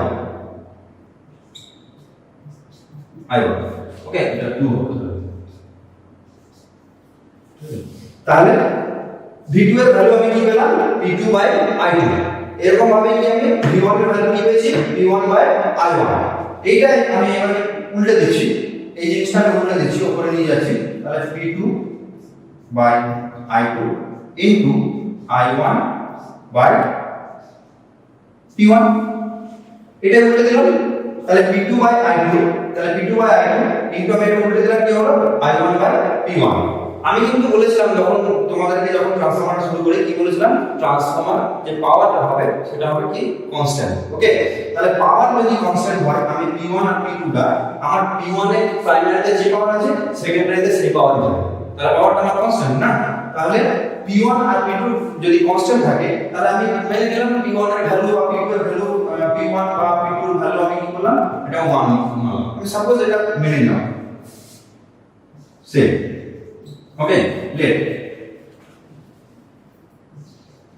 ধরে নিলাম ঠিক আছে তাহলে এখানে যদি আমি P1 এর ভ্যালু আমি যদি 1 লিখি তাহলে কি হবে P2 এর ভ্যালু যদি 1 লিখি তাহলে P2 by I2 into I1 by P1 এর ভ্যালু কি লিখব 1 তাহলে 1 1 ক্যান্সেল হয়ে যাচ্ছে কি হচ্ছে I1 by I2 ওকে তাহলে দেখো আমি কি পেলাম V2 by V1 equals to কি পেয়ে গেলাম I1 by I2 তাহলে এই জিনিসটা সবসময় তোমাদের মাথায় রাখবে কি transformation ratio K equals to কি হয় N2 by N1 V2 by V1 E2 by E1 কিন্তু কারেন্টের ক্ষেত্রে সেটা উল্টে যায় I1 by I2 ওকে এই জিনিসটা বোঝা গেল ঠিক আছে তাহলে ট্রান্সফরমেশন রেশিও তোমাকে বোঝা গেল তাহলে কি হচ্ছে ট্রান্সফরমেশন রেশিওটা হচ্ছে কি secondary turn to primary turn secondary voltage to primary voltage secondary EMF to primary EMF और second primary current to secondary current okay ঠিক নেক্সট আমি এর আগে তোমাদেরকে বলেছিলাম যখন আমি শুরু করেছিলাম তখন আমি কি বলেছিলাম যে ট্রান্সফরমার কখনো ডিসি তে চলে না ঠিক আছে ট্রান্সফরমার সবসময় কি সাপ্লাই দেওয়া হয় না এসি সাপ্লাই দেওয়া হয় মানে alternating current direct supply direct কারেন্টে কখনো ট্রান্সফরমার ইউজ হয় না ওকে তখন আমি বলেছিলাম যে কি কেন হয় না বা কি কারণে হয় না সেটা আমি পরে বলে দেবো তো আজকে আমি একটু বলে দিচ্ছি তাহলে এটা তোমরা একটু লিখে রাখবে শর্ট নোটস হিসেবে তো why transformer is not working in DC মানে DC তে ট্রান্সফরমার কাজ করে না কেন আমি যদি একটা ট্রান্সফরমার আঁকি দেখো ট্রান্সফরমারে কি বলেছিলাম প্রাইমারি সাইড আর সেকেন্ডারি সাইড এখানে সাপ্লাই দিলাম আর এখানে লোড দিলাম ওকে তো এটা হচ্ছে N1 আর এটা হচ্ছে N2 ওকে তাহলে প্রাইমারি সাইড আর সেকেন্ডারি সাইডে কি হয় না এটা ফ্লাক্স ধরো তোমরা বলে দিই এটা হচ্ছে ফ্লাক্স ওকে তাহলে আমি যদি প্রাইমারিতে হোয়েন এ ডিসি সাপ্লাই যদি আমি প্রাইমারি সাইডে দিয়ে থাকি সাপ্লাই যদি আমি ডিসি সোর্স দিয়ে থাকি তাহলে কি হবে না এখানে প্রাইমারি সাইডে একটা স্ট্যাটিক ফ্লাক্স ক্রিয়েট করবে ঠিক আছে প্রাইমারি সাইডে when a DC supply is applied to primary side in the transformer a static flux is induced due to absence of frequency অবর্তমানে এখানে কি হবে একটা স্ট্যাটিক ফ্লাক্স ক্রিয়েট হবে। আমি ডিসি সাপ্লাই দিলাম, তাহলে ডিসি সাপ্লাই দেওয়ার পরে এখানে কি হচ্ছে, সাপ্লাই যদি আমি দিতে থাকি কারেন্টটা এখানে পাস হবে, তাহলে এখানে কি হচ্ছে, একটা সবসময় কারেন্টটা কি হচ্ছে, কন্ডাক্টরকে বা কয়েলটাকে কাট করছে, কাট হওয়ার ফলে এখানে ইএমএফ জেনারেট হচ্ছে এবং ফ্লাক্স ক্রিয়েট হচ্ছে। ঠিক আছে, ওই ফ্লাক্সটা চলে যাচ্ছে প্রাইমারি থেকে সেকেন্ডারিতে, যেটা মিউচুয়াল ইন্ডাকশন বলেছিলাম, মিউচুয়াল ইন্ডাকশন বা মিউচুয়াল ফ্লাক্স যেটা বলেছিলাম, সেটা প্রাইমারি থেকে সেকেন্ডারিতে যায়। তো আমি যদি ডিসি সাপ্লাই যদি আমি দিয়ে থাকি, এখানে যদি ডিসি সাপ্লাই দিয়ে থাকি, ওকে, এখানে যদি ডিসি সাপ্লাই দিয়ে থাকি, তাহলে কি হবে, প্রাইমারি সাইডে একটা স্ট্যাটিক ফ্লাক্স ক্রিয়েট হবে, কিসের অ্যাবসেন্সে, না ফ্রিকোয়েন্সি অ্যাবসেন্সে। ঠিক আছে, তখন ওই প্রাইমারিতে যে ফ্লাক্সটা ক্রিয়েট হচ্ছে, স্ট্যাটিক ফ্লাক্সটা ক্রিয়েট হচ্ছে, সেখানে কি হবে, ফ্লাক্স কাট করবে তার প্রাইমারি ওয়াইন্ডিং এ, ওটা কি হচ্ছে, প্রাইমারি ওয়াইন্ডিং এ সবসময় কাট করছে ওই ফ্লাক্সটা, স্ট্যাটিক ফ্লাক্সটা, কোন ফ্লাক্সটা, স্ট্যাটিক ফ্লাক্সটা, স্ট্যাটিক ফ্লাক্সটা সবসময় প্রাইমারিতে কাট করছে, এবং তাহলে কি হচ্ছে, use to the absence of frequency, so this flux cut only primary winding. তাহলে কি হচ্ছে, ওটা প্রাইমারি ওয়াইন্ডিং এ সবসময় স্ট্যাটিক ফ্লাক্সটা কাট করছে। So a huge voltage is induced in primary winding. তখন কি হবে, ওখানে একটা হিউজ ভোল্টেজ ওখানে তৈরি হবে, V1 টা হিউজ পরিমাণে ওখানে তৈরি হয়ে যাবে। ঠিক আছে, তাহলে so that flux current in primary winding and huge voltage is induced primary winding, তাহলে প্রাইমারি ওয়াইন্ডিং এ আমার হিউজ ভোল্টেজ তৈরি হবে। এবার হিউজ ভোল্টেজ যদি আমরা কি হবে, যদি তৈরি হয়, this causes a huge current in their winding, এখানে তখন কারেন্টটা বেশি হয়ে যাবে, এখানে যদি ভোল্টেজটা বেশি হয়ে যায় কারেন্টটা বেশি হয়ে যাবে, যার ফলে that causes a burn out in the primary winding। তখন কি হবে, প্রাইমারি ওয়াইন্ডিংটা কি হবে, এই যে প্রাইমারি ওয়াইন্ডিং যেটা আছে, এই প্রাইমারি ওয়াইন্ডিংটা জ্বলে যাবে। ওকে, তাহলে যদি আমি ডিসি সাপ্লাই দিয়ে থাকি, তাহলে আমার কি হচ্ছে, এখানে স্ট্যাটিক ফ্লাক্স ক্রিয়েট হচ্ছে, স্ট্যাটিক ফ্লাক্স ক্রিয়েট হওয়ার ফলে ওইখানে প্রাইমারি টার্নটাকে সবসময় কাট করছে এবং ওখানে হিউজ পরিমাণে একটা ভোল্টেজ ক্রিয়েট হবে। এবার যদি হিউজ পরিমাণে ভোল্টেজ ক্রিয়েট হয়, তাহলে সেখানে হিট জেনারেট হবে, এখানে হিট জেনারেট হবে, কি হবে, হিট জেনারেট হবে, হিট জেনারেট হবে, ওই হিট জেনারেট হওয়ার ফলে যদি ওখানে খুব বেশি পরিমাণে গরম হয়ে যায়, তাহলে প্রাইমারি সাইডটা কি হবে, জ্বলে যাবে, তখন জ্বলে যাওয়ার সম্ভাবনা আছে বা জ্বলে যাবে। তার জন্য আমরা কি বলি, না প্রাইমারি ট্রান্সফরমার কখনো ডিসি তে সাপ্লাই দেওয়া হয় না। এর তাহলে কিসে ইউজ করা হয়, কখনো ট্রান্সফরমার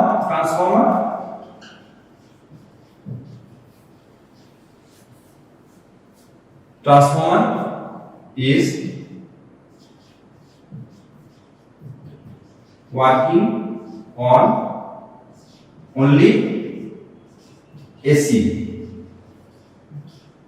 তাহলে ট্রান্সফরমার সবসময় কি হচ্ছে, না শুধুমাত্র এসি সাপ্লাই আমি দিয়ে থাকি। ঠিক আছে, ট্রান্সফরমারে কখনো ডিসি সোর্স দেওয়া হয় না, ট্রান্সফরমারে ডিসি সোর্স কখনো দেওয়া হয় না। ঠিক আছে, বোঝা গেল না তোমার এটা, কেন ডিসি তে আমরা যেহেতু ডিসি ইউজ করি না এসি ইউজ করি।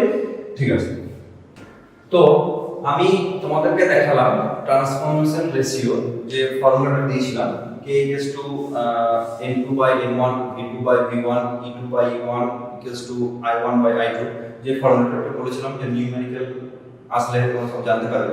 তো আর এখন একটা যে নিউমেরিক্যাল তোমাদেরকে ফার্স্টে করাবো, ওই ফর্মুলা দিয়ে আমরা যে ফর্মুলাটা আমি এখানে লিখে দিয়েছি, দেখো K equals to কি, N2 by N1, V2 by V1, E2 by E1 equals to I1 by I2।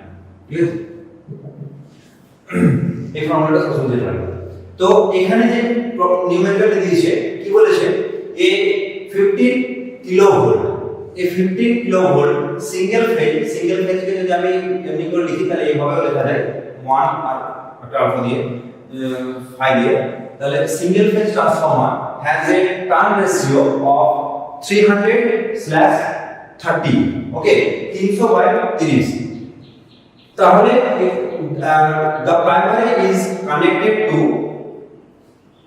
1200 volt and 50 hertz AC supply. ঠিক আছে, AC সাপ্লাই দিয়েছি।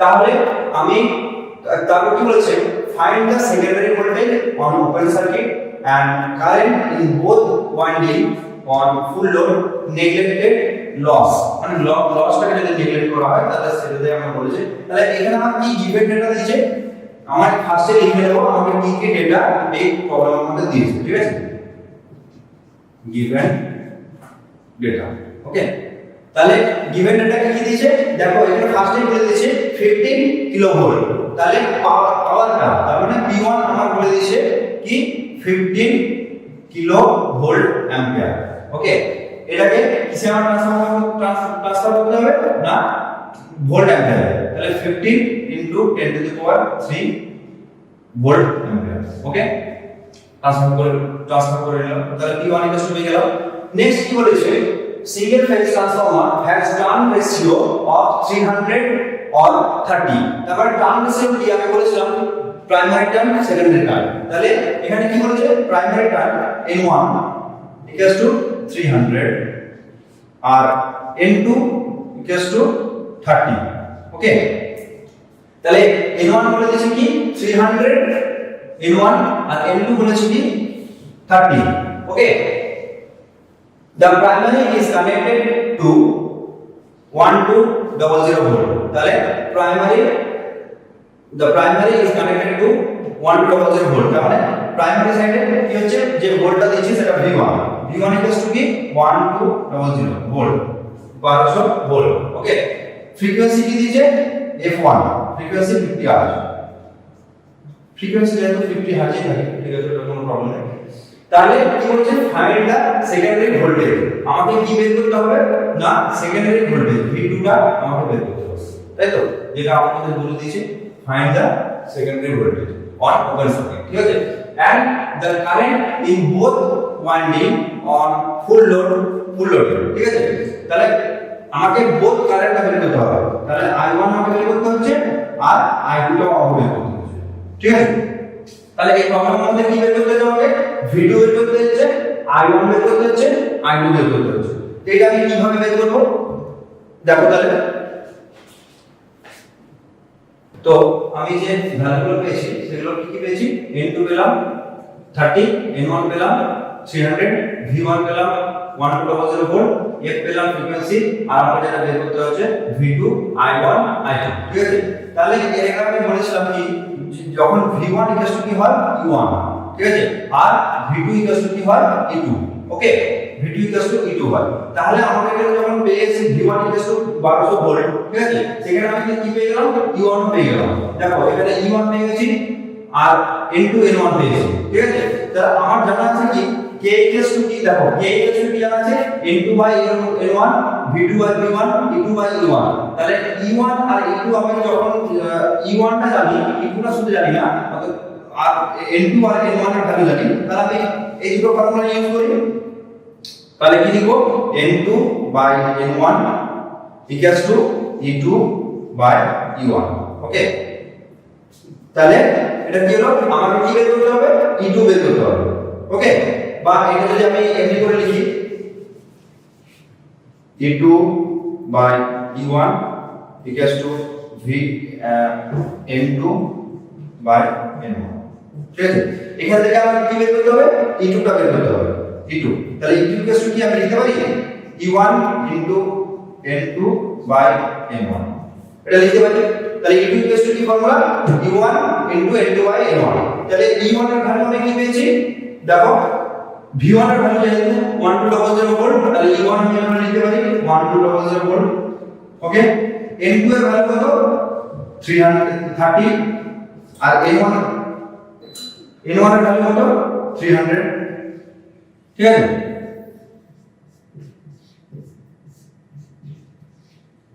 তাহলে আমি e2 কি পেয়ে গেলাম 120 ভোল্ট ঠিক আছে তাহলে e2 যখন আমি পেয়ে গেলাম আমি এর আগেই বলেছিলাম কি v1 e1 v2 e2 তাহলে e2 যদি আমি 120 ভোল্ট পেয়েছি তাহলে e2 যদি আমার 120 ভোল্ট হয় তাহলে v1 v2 হচ্ছে 120 ভোল্ট তাহলে আমার সেকেন্ডারি ভোল্টেজটা কি হচ্ছে 120 ভোল্ট ওকে তাহলে আমার v2 বেরিয়ে গেল v2 120 ভোল্ট ওকে এবার নেক্সট আমাকে বের করতে হবে i1 আর i2 তো i1 i2 কি করে বের করব দেখো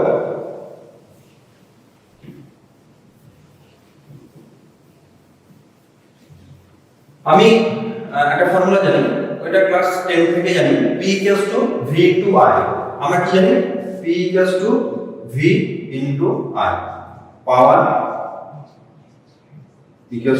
voltage ইনটু কারেন্ট, তাই তো? তাহলে পাওয়ার equal to voltage into current. আমি প্রাইমারি সাইডে যদি পাওয়ার যদি ধরি তাহলে কি হবে V1, সেকেন্ডারি সাইডে প্রাইমারি সাইডে ভোল্টেজ V1, প্রাইমারি সাইডে কারেন্ট I1, তাহলে P1 V1 I1। ওকে, আমি P1 এর ভ্যালু জানি, পাওয়ারের ভ্যালু জানি, আমার পাওয়ারের ভ্যালু জানা আছে, তাহলে কি হচ্ছে পাওয়ারের ভ্যালু আমি বের করে রেখেছি, যেহেতু বলে দিয়েছে V1 এর ভ্যালু আমি জানি, V2 এর ভ্যালু বের করলাম, এখান থেকে I1 আমি পেয়ে যাব। তাহলে আমি লিখতে পারি I1 P বাই V1। ওকে, পাওয়ার যেহেতু কনস্ট্যান্ট, পাওয়ার কনস্ট্যান্ট তো আছে, ঠিক আছে? P টা দেওয়া আছে, এটা পাওয়ার কনস্ট্যান্ট, সব ভ্যালুটা একই থাকে। তাহলে P1 হচ্ছে কি কত 15 ইনটু 10 টু দি পাওয়ার 3 পেয়েছি, যেটা V1 এর ভ্যালু কত 1200, ঠিক আছে? এটা দেখবে কাটাকাটি করবে 10 টু দি পাওয়ার 3 মানে 1000, ঠিক আছে? এটা কাটাকাটি করে দেখবে আসবে 12.5 অ্যাম্পিয়ার। ওকে, তাহলে প্রাইমারি কারেন্ট আমি কত পেলাম 12.5 অ্যাম্পিয়ার। তাহলে I1 আমি পেয়ে গেলাম কত 12.5 অ্যাম্পিয়ার।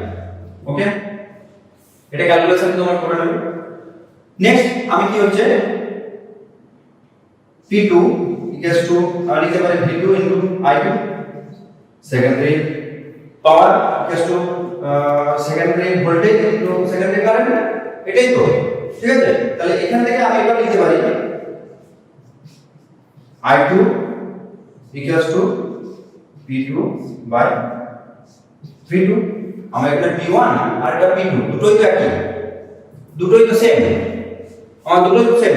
পাওয়ার যেহেতু কনস্ট্যান্ট, আমার যে প্রাইমারিতে যে পাওয়ারটা দেবো সেকেন্ডারিতে সেই পাওয়ারটাই পাবো। তাহলে প্রাইমারিতে আমাকে এখানে সাপ্লাইটা আমাকে বলে দিচ্ছে 11 kVA, আমি সেকেন্ডারিতে 11 kVA পাওয়ার পাবো, ঠিক আছে? তাহলে এখানেও আমি P2 ইকুয়াল টু ভ্যালু লিখতে পারি 15 into 10 to the power 3 divided by V2 এর ভ্যালু কত, V2 এর ভ্যালু আমি এর আগে বের করলাম 120 ভোল্ট, 120 ভোল্ট। ওকে, 120 ভোল্ট। ওকে, তাহলে এটা কত হচ্ছে দেখবে, এটা ক্যালকুলেশন করে দেখবে 125 অ্যাম্পিয়ার। ওকে, ঠিক আছে?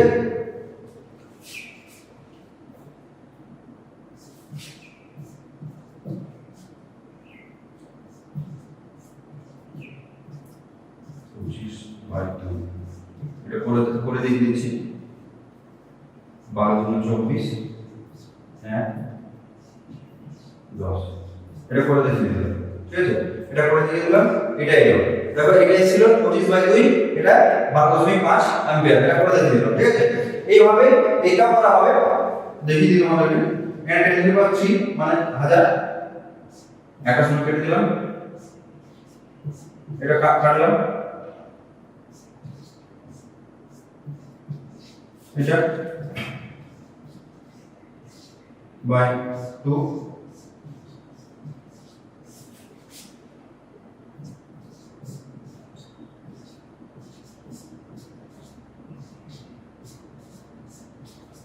এত হলো 125, এই 125 অ্যাম্পিয়ার। তাহলে দেখো এখন আমাদের কি পেলাম, আমি V2 পেয়ে গেলাম।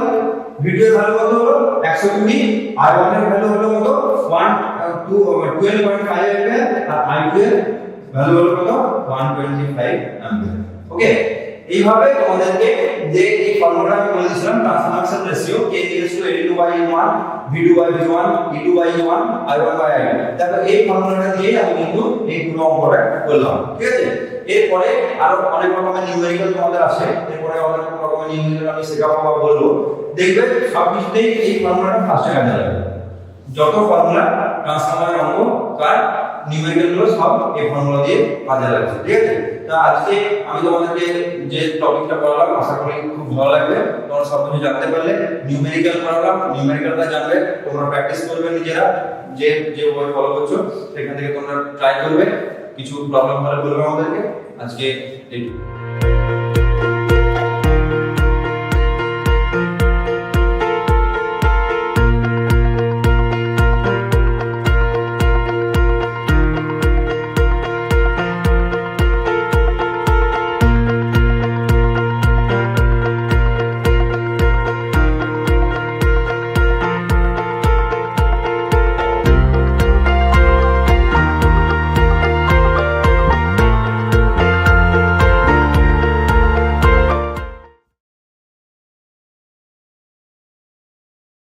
Hello everyone, I am Kaisar Alam from NS Polytechnic College.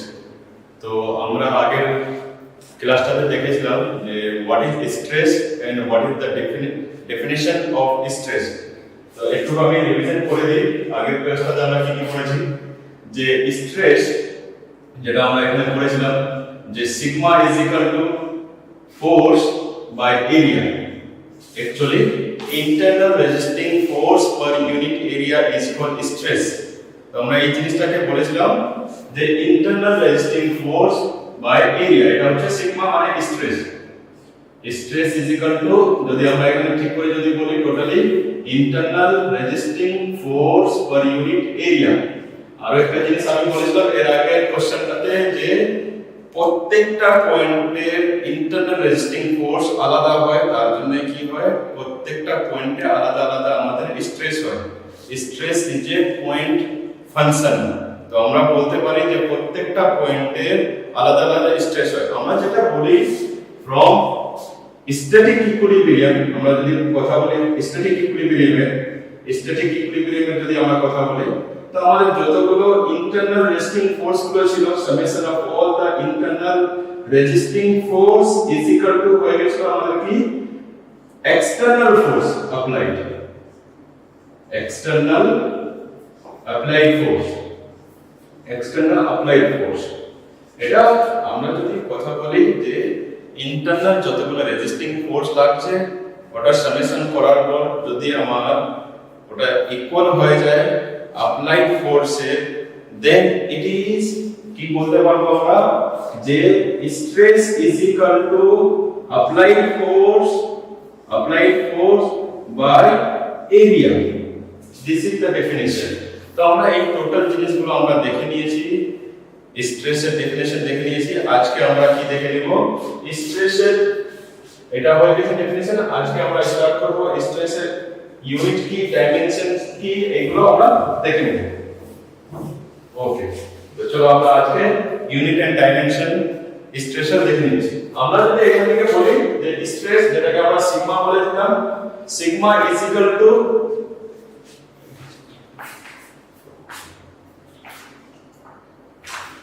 তো এখান থেকে আমরা বলতে পারি যে sigma is equal to force by area. আমরা ফার্স্টে কিসের এসআই ইউনিটটা দেখে নেব। এসআই ইউনিট যদি আমরা বলি এখান থেকে, তো SI unit of force is Newton. আমরা সবাই জানি ফোর্সের এসআই ইউনিট নিউটন, আর এরিয়া এসআই ইউনিট হচ্ছে মিটার স্কয়ার। তো আমরা এখান থেকে কি বলতে পারবো, স্ট্রেসের এসআই ইউনিট হচ্ছে নিউটন পার মিটার স্কয়ার। তো এখান থেকে নিউটন পার মিটার স্কয়ার আমরা এটাকে কি বলি পাস্কাল। নিউটন পার মিটার স্কয়ারটাকে কি বলা হয় Pascal, which is the same unit of pressure।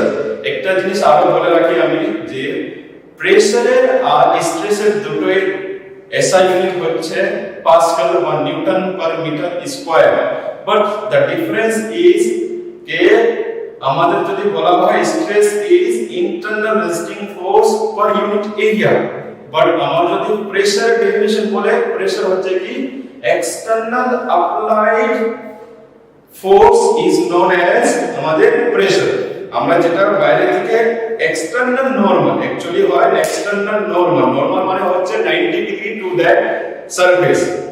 তো আমাদের যদি এক্সটার্নাল ফোর্স লাগে আর যদি ওই সারফেসে যদি ওটা 90 ডিগ্রি যদি লাগে, তো ওই যে এক্সটার্নাল যতটা ফোর্স অ্যাপ্লাই করছি বাইরে থেকে ওই ফোর্সটা আর অ্যাঙ্গেলটা হচ্ছে 90 degree divided by area, that is our pressure. But the stress is internal resisting force per unit area. Okay, তো আমাদের এখান থেকে কি পেয়ে গেছি আমরা, স্ট্রেসের এসআই ইউনিট পেয়ে যাচ্ছে pascal, which is equals to newton per metre square. Okay, আর এটা চেঞ্জ করতে পারো যদি করতে হয়, তো পাস্কালটাকে চেঞ্জ বারে করতে পারো। তো এখন আমরা অবশ্যই দেখব না, এখন আমরা দেখে নিচ্ছি যে এসআই ইউনিটটা। আর যদি আমাদের স্কেলার কোয়ান্টিটি না ভেক্টর কোয়ান্টিটি যদি বলে কোথাও যে স্ট্রেস ইজ এ স্কেলার না ভেক্টর নাকি। ওকে, যেটা আমি বলছিলাম যে what is scalar, what is vector and what is tensor quantity. তো আমরা এখানে দেখেছি যে স্ট্রেসের এসআই ইউনিট পাস্কাল হচ্ছে, তারপরে যেটা আমরা যদি কোয়ান্টিটি বলি যে it is a vector or scalar or it is a tensor quantity. তো আমি ফার্স্টে বলে দিই যে scalar quantity is a quantity in which only magnitude is known. আমরা স্কেলার কোয়ান্টিটিতে অ্যাকচুয়ালি কি কি জানি, যদি কোয়ান্টিটির কথা বলি আমরা এখানে শুধুমাত্র আমরা এখানে অনলি ম্যাগনিটিউড। ম্যাগনিটিউড মানে হচ্ছে, আমি এই জিনিসটা বলে দিচ্ছি, what is magnitude. Magnitude scalar কোয়ান্টিটিতে অনলি ম্যাগনিটিউডটার মানে হচ্ছে আমরা যদি 2 কেজি চাল যদি বলি, এখানে যে 2টা আসছে এটা 2টা হচ্ছে আমার ম্যাগনিটিউড, আর কেজিটা হচ্ছে আমাদের unit, that is SI unit of mass. Similarly আমরা যদি বলি ভেক্টর কোয়ান্টিটিতে দুটো জিনিস হয়,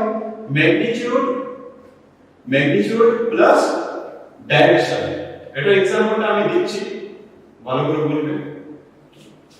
যে কেউ যদি বলে হোয়াট ইজ ভেক্টর কোয়ান্টিটি, তো আমরা কোথাও একটা এক্সাম্পল যদি দেখে নিই, যে আমাদের যদি কেউ যদি জিজ্ঞাসা করে যে আমি কলকাতা যাব, কি করে যাব, তো আমরা এরকম বলি না যে 2 মিটার বা 2 কিলোমিটার চলে যাব, বা 10 কিলোমিটার বা 100 কিলোমিটার চলে যাব, এরকম তো বলি না আমরা। যে কলকাতা আমি যদি বলি যে দুর্গাপুর থেকে কলকাতা যাব, কাউকে যদি জিজ্ঞাসা করি, তো এই লোকটা বা ওই মানুষটা কি বলে আমাকে, যে 10 কিলোমিটার রাইটে বা 10 কিলোমিটার লেফটে চলে যান, বা 10 কিলোমিটার স্ট্রেট চলে যান, বা 10 কিলোমিটার 30 ডিগ্রি অ্যাঙ্গেলে বলে দেব। তো আমার যদি ডাইরেকশন ইনক্লুড থাকে with the magnitude, then it is a vector quantity.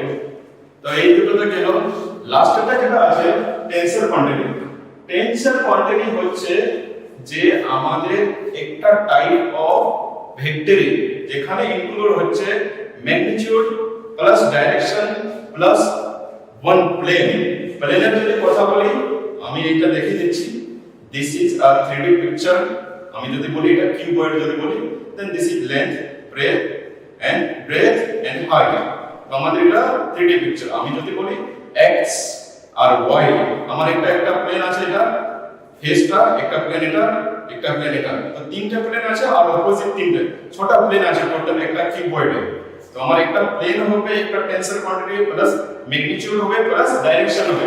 আমরা যদি বলি scalar quantity is a zero tensor quantity, ভালো করে শুনবেন। স্কেলার কোয়ান্টিটিকে আমরা বলতে পারি জিরো টেনসর কোয়ান্টিটি, আর জিরো অর্ডার, অ্যাকচুয়ালি যেটা বলে জিরো অর্ডার টেনসর কোয়ান্টিটি। আর আমরা যদি ভেক্টর কোয়ান্টিটিকে বলি, ওটা first order tensor quantity. Tensor একটা চ্যাপ্টার রয়েছে ম্যাথমেটিক্সে, টোটাল জিনিসটা ওখানে যদি আরো ভালো করে বুঝতে চাও ওখানে বুঝে নিতে।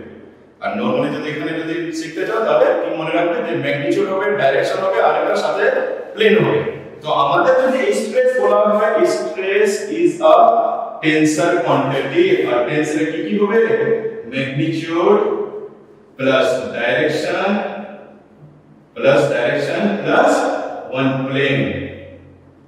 তো অবজেক্টিভ আসতে পারে যে what is the SI unit of stress and what is the quantity. তো স্ট্রেস এর এসআই ইউনিট কি হলো আমাদের পাস্কাল, আর কোয়ান্টিটি হয়ে গেল টেনসর কোয়ান্টিটি। ওকে, নেক্সট আমাদের যেটা আছে আমরা পড়বো নেক্সট টাইপস অফ স্ট্রেসেস। और আগে এই দুটো জিনিস আমাদের পড়তে হবে, যেটা আমি বলে দিই এখানে কি আছে দেখো, টাইপস অফ স্ট্রেস এর আগে আমাদেরকে জানতে হবে যে what is cross section. Cross section হয়তো তোমরা সবাই ইঞ্জিনিয়ারিং ড্রয়িং এ বুঝেছো যে what is cross section. Cross section বুঝতে গেলে ওর আগে আমাদের কি করতে হবে, একটা লংগিটিউডাল অ্যাক্সিস। লংগিটিউডাল অ্যাক্সিসটা আমি বলে দিই আগে, যে লংগিটিউডাল অ্যাক্সিস মানে হচ্ছে the Axis which is along the longest path। আমি বলে দিই এখানে এই ডেস্টারটা হয়তো দেখা যাচ্ছে, দিস ইজ আওয়ার লেন্থ, এটা লেন্থ হচ্ছে এইদিকে হরিজন্টাল অ্যাক্সিসে। তো আমাদের এই যে অ্যাক্সিসটা হবে, এইদিকে যে অ্যাক্সিসটা হবে, this is our horizontal Axis. আমি এখানে ড্র করে দেখে দিচ্ছি। আমি যদি একটা কোন যদি বডিকে যদি এরকম করে দেখাই হরিজন্টাল অ্যাক্সিসে, তো ওর লেন্থ যদি এক্স অ্যাক্সিসে যদি এরকম করে যদি থাকে longest path, then this is our longitudinal axis, this is our longitudinal axis. Similarly এই জিনিসটাকে যদি আমি এরকম করে যদি ধরি, এই জিনিসটাকে যদি এরকম করে ধরি, then this is the longest way which it passes, the axis which it passes in longest way। তো এটা আমার কি হচ্ছে, longest axis হচ্ছে। এই longest axisটা আমাদের কি হবে, বা longest যে ওয়েটা আছে ওই দিকে যেটা যে অ্যাক্সিসটা আমাদের পাস করছে ওই অ্যাক্সিসটাকে কি বলবো লঙ্গিটিউডাল অ্যাক্সিস আমার হরিজন্টাল যদি হয় এটা লঙ্গিটিউডাল অ্যাক্সিস যদি ভার্টিক্যালি থাকে দিস ইজ আওয়ার লঙ্গিটিউডাল অ্যাক্সিস তো আমার যদি এরকম করে কথা যদি থাকে দেখতে ভালো করে বডিটা যদি এরকম করে যদি থাকে দেন দিস ইজ আ লঙ্গিটিউডাল অ্যাক্সিস ঠিক আছে তো লঙ্গিটিউডাল অ্যাক্সিস হচ্ছে along the longest path axis passing through আর যদি আমার সিমিলারলি আরেকটা হয় একসাথে বলবো আমরা transverse Axis the axis which is perpendicular to the longitudinal axis is known as transverse axis বলবে ভালো করে আমার এই অ্যাক্সিসটা এখন কি আছে this is our longitudinal axis and this is আমার যদি longitudinal axisটা যদি horizontal axis এ হয় then the vertical axis will be transverse axis আর যদি একটু যদি চেঞ্জ করে দিই if our axis is in if the longitudinal axis is in vertical then the transverse axis will be in horizontal আমার এখন কোনটা এইটা হচ্ছে আমাদের longitudinal axis তাহলে আমাদের transverse axisটা perpendicular হবে perpendicular কোথায় হয়ে যাবে আমাদের horizontal হয়ে যাবে longitudinal axis যদি আমাদের y axis এ হয় তাহলে আমাদের ট্রান্সভার্স অ্যাক্সিস x axis এ হবে আর যদি আমাদের লঙ্গিটিউডাল অ্যাক্সিসটা x axis এ কোইনসাইড করে then our transverse axis will be in y axis it is mutually perpendicular তো হয়তো এইগুলো জিনিস বোঝা গেছে যে what is longitudinal axis and what is transverse axis তো এবার কথা রয়েছে আমাদের কি what is cross section what is cross section cross section মানে হচ্ছে the section which is perpendicular to the longitudinal axis আমি এখানে বুঝিয়ে দিচ্ছি this is our longitudinal axis this is our longitudinal axis and this portion this only this portion is perpendicular to this আমি এখানে একটা figure out করছি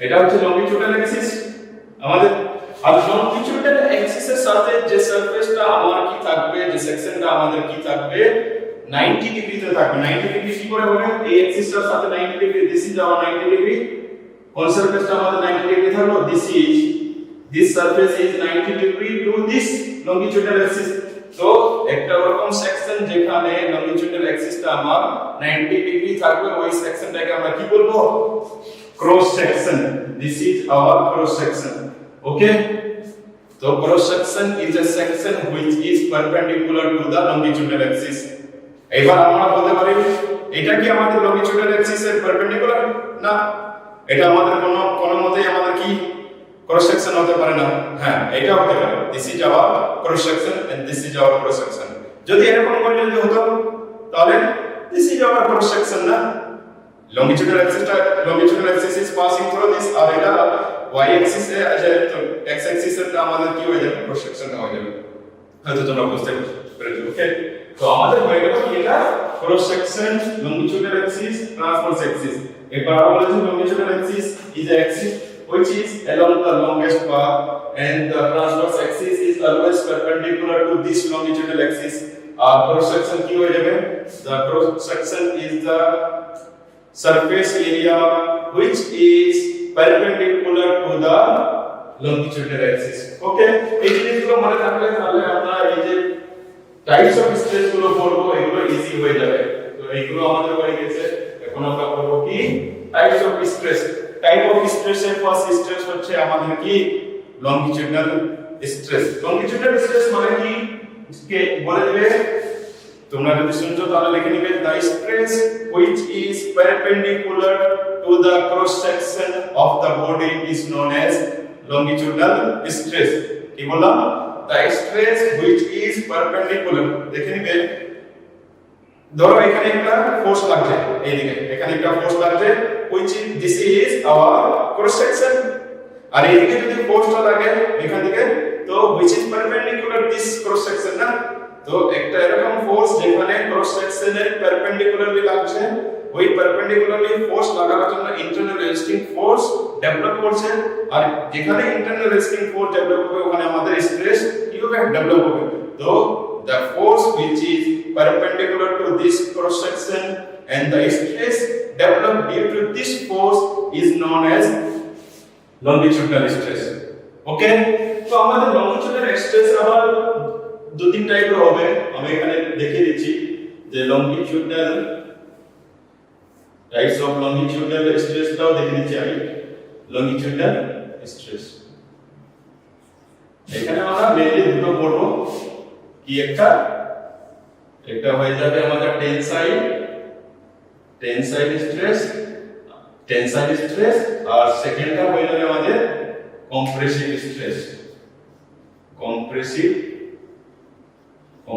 stress. ঠিক আছে, স্ট্রেস যেরকমই হোক, যত টাইপেরই হোক, টেনসাইল, কম্প্রেসিভ, লংজিটিউডিনাল, নরমাল স্ট্রেস और এসআই ইউনিট কি হবে পাস্কাল বা নিউটন পার মিটার স্কয়ার, আর ও কি হবে একটা টেনসর কোয়ান্টিটি। তো আমরা এখানে যদি বলি হোয়াট ইজ টেনসাইল স্ট্রেস মানে হচ্ছে, দেখিয়ে দিচ্ছি আমি ফার্স্টে। এখানে যদি আমি একটা ফিগার ড্র করি, কি হচ্ছে ফিগারটা ড্র করি, দুটো ফিগার ড্র করে দিচ্ছি আমি, একটা কম্প্রেসিভ স্ট্রেসের জন্য, একটা টেনসাইল স্ট্রেসের জন্য।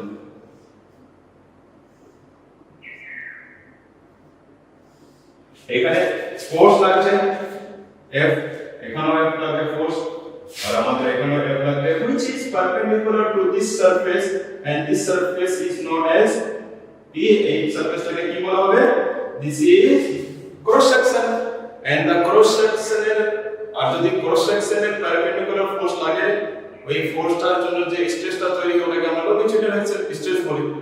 ওকে, this is perpendicular to this surface, এটাই তো পারপেন্ডিকুলার লাগছে, আর ওই স্ট্রেসটার জন্য যে স্ট্রেস, ওই ফোর্সটার জন্য যে স্ট্রেসটা তৈরি হচ্ছে, ওই স্ট্রেসটাকে আমরা কি বলছি, লংজিটিউডিনাল স্ট্রেস বলছি। এবার লংজিটিউডিনাল স্ট্রেসের টাইপ হতে পারে একটা টেনসাইল আর একটা কম্প্রেসিভ। এবার ফার্স্টে টেনসাইলটা বুঝে নাও, যে টেনসাইল মানে হচ্ছে যে একটা এরকম ফোর্স, যে ফোর্সটা লাগার পর কি হবে, আমার স্পেসিফিকটা বা ওয়ার্ক পিসটা এক্সটেনশন হবে, মানে লেন্থটা ইনক্রিজ হবে। দেখো এখানে আমাদের এখানে যদি লেন্থ L থাকে, আমি বলে দিচ্ছি, ধরে নাও 2 মিটার যদি থাকে, এই স্পেসিফিকের যদি লেন্থ কত থাকে, 2 মিটার থাকে, তো after applying force the length of this bar or this specimen or this workpiece will be increased, মানে লেন্থটা এখন কত হয়ে যাবে, ধরে নাও 2.5 মিটার হয়ে যাবে। ওকে, তো আমরা হয়তো জানি যখন আমরা এই জিনিসটাকে কি করব, টেনশন দিব, মানে ইনক্রিজ করাবো, আমার লেন্থটা ইনক্রিজ হবে, but it diameter will be decrease. তো আমি দেখতে এখানে থিকনেসটাকে কি করে দিয়েছি, কম করে দিই, this thickness is not equal to this thickness. Okay, লেন্থটা ইনক্রিজ করবে, সাথে সাথে আমাদের কি হবে, ডায়ামিটার, যদি সার্কুলার ক্রস সেকশন থাকে তাহলে ডায়ামিটারটা আমাদের কি হবে, কমে যাবে, বা যদি নন রেক্টাঙ্গুলার থাকে তাহলে থিকনেসটা আমার কি হবে, কমে যাবে।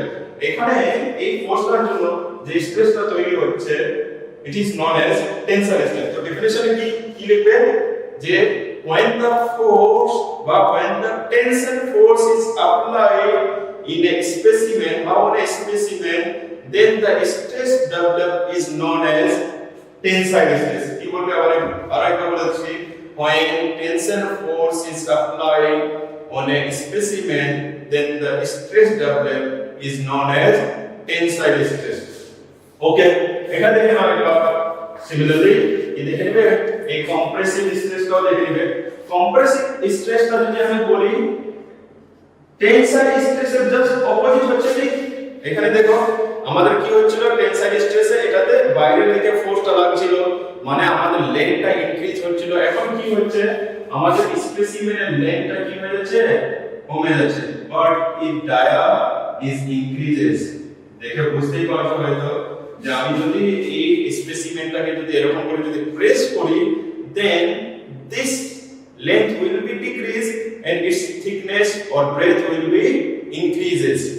তো আমাদের এখানে দেখতে পাচ্ছ তোমরা সবাই যে এখানে আমাদের কি হচ্ছে, লেন্থটা যদি L বা 2 মিটার যদি থাকে ফার্স্টে, তো এটা কত হয়ে যাবে, ধরে নিচ্ছি 1.2 মিটার। ঠিক আছে, এটা কমে যাবে। তো এই যে ফোর্সটা লাগছে, এই ফোর্সটার জন্য যেটা আমার কি হচ্ছে, স্ট্রেস ডেভেলপ হচ্ছে ওই স্ট্রেসটাকে আমরা কি বলবো কম্প্রেসিভ স্ট্রেস ওকে তো এর ডেফিনিশন কি লিখবে যে দা স্ট্রেস বা দা ফোর্স বা দা compressive force which is applied on a body and thus the stress developed on the specimen is known as compressive stress okay তো আমাদের longitudinal stress হয়ে গেল longitudinal stress এর সাথে সাথে tensile stress compressive stress এবার যদি বলে যে what is the SI unit of tensile stress কি হবে পাস্কাল similarly compressive stress এর SI unit কি হয়ে যাবে পাস্কাল ওকে তো যত ধরনের স্ট্রেস হোক সবার SI unit কি হবে সবার SI unit হয়ে যাবে Pascal okay next type of stress আমরা যাব নেক্সট টাইপ অফ স্ট্রেস আমরা যাব নেক্সট টাইপ অফ স্ট্রেস লিখে নাও হয়ে যাবে shear stress which is shear stress আমরা দেখে নিচ্ছি শিয়ার স্ট্রেস এখানে লিখবে নেক্সট টপিক শিয়ার স্ট্রেস ওকে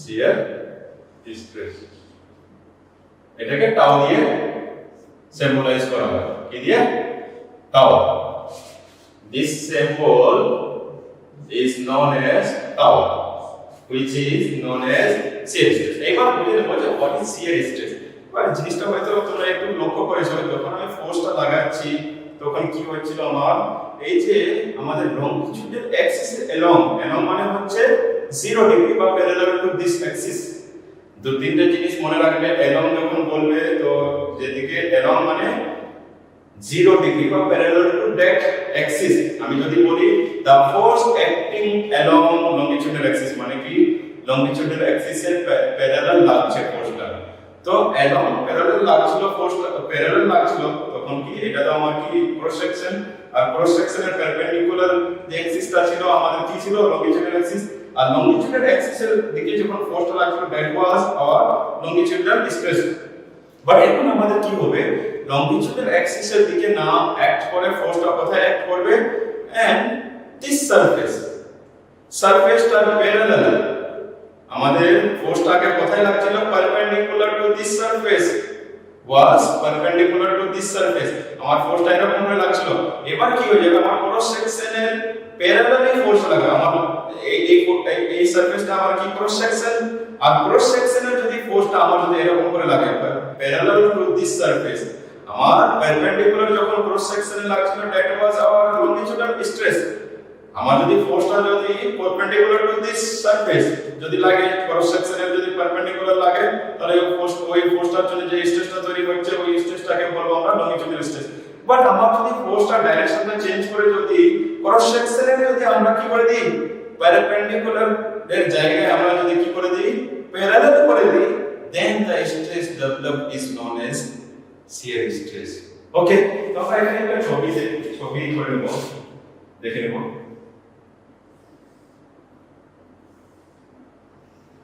ঠিক আছে আমাদের এটা লংজিটিউডাল Axis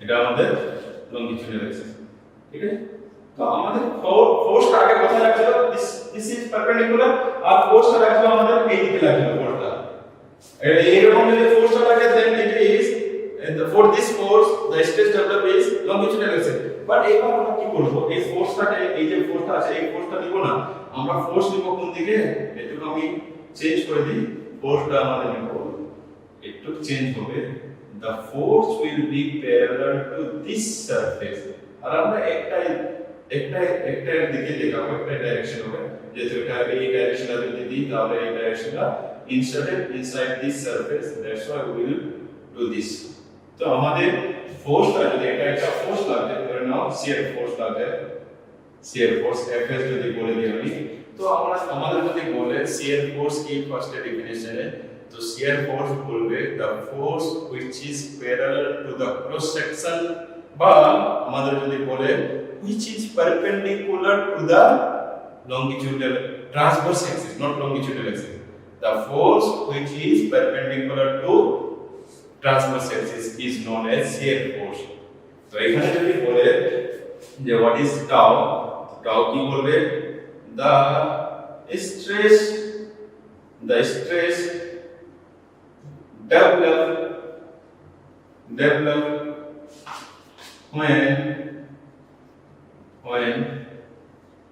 force is applied parallel মানে কি 0 degree বা 180 degree parallel to the কার সাথে parallel to the cross section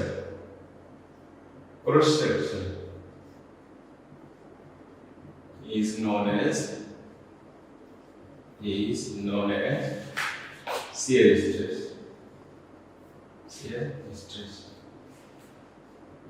ঠিক আছে তো আমার যদি ফোর্সটা যদি প্যারালাল টু দ্য সারফেস যদি লাগে বা parallel to the cross section লাগে then the stress develop is known as shear stress okay মনে থাকবে না আর শিয়ার স্ট্রেস আমরা যদি এখান থেকে বলি তাহলে কি হয়ে যাবে এখানে Fs divided by area Fs টা কি এখানে শিয়ার ফোর্স আর এখানেও কি হয়ে যাবে SI unit shear force shear stress newton per metre square আর যদি আমরা এখানে বলি কি হবে টেনসাইল কোয়ান্টিটি এগুলো মনে রাখবে অবজেক্টিভে চলে আসে তাহলে টেনসাইল কোয়ান্টিটি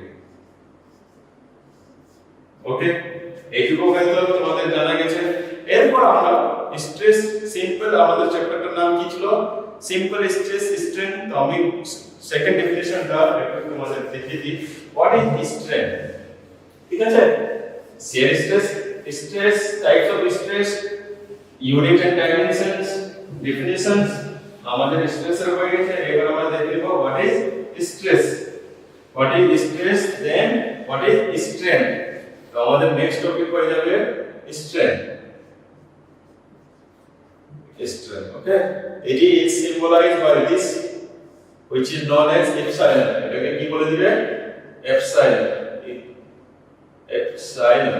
ঠিক আছে এগুলো মনে রাখবেন তো এই দুটোই জিনিস যেটা আমাদের মেইনলি পড়তে হবে আমরা আবার ফিরে আসবো স্ট্রেসে কদিন পর বা আফটার ডেফিনিশন অফ স্ট্রেন এখন স্ট্রেনটা আপনাকে দেখে নিন তো স্ট্রেন মানে হচ্ছে যে আমরা যদি ফোর্স যদি কোথাও যদি লাগাই এই স্পেসিফিকটাই ধরে নাও তো আমাদের কি হচ্ছিল একটু আগে যে আমরা যখন টেনসাইল ফোর্স লাগাচ্ছিলাম তখন আমাদের কি হচ্ছিল যে এই যে ডাইমেনশনটা চেঞ্জ হয়ে যাচ্ছে ডাইমেনশনটা চেঞ্জ মানে কি লেন্থটা চেঞ্জ হচ্ছে আমাদের থিকনেসটা চেঞ্জ হয়ে যাচ্ছে আর হাইটও চেঞ্জ হয়ে যাচ্ছে এই যে ডাইমেনশনটা চেঞ্জ হচ্ছে এই ডাইমেনশন চেঞ্জ কি আমরা কি বলবো স্ট্রেন বলবো আর বলে দিচ্ছি আমাদের যখন টেনসাইল ফোর্স বা কম্প্রেসিভ ফোর্স লাগছে this specimen it changes its shape and size তো শেপটা যখন চেঞ্জ হচ্ছে আর টোটাল ডাইমেনশনটা চেঞ্জ হচ্ছে এই যে ডাইমেনশনটা চেঞ্জ হচ্ছে লেন্থ বেড়ে যাচ্ছে থিকনেস কমে যাচ্ছে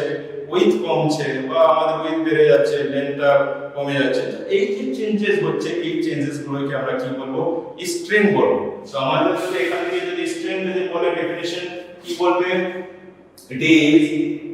it is the ratio of কিসের ratio it is the ratio of change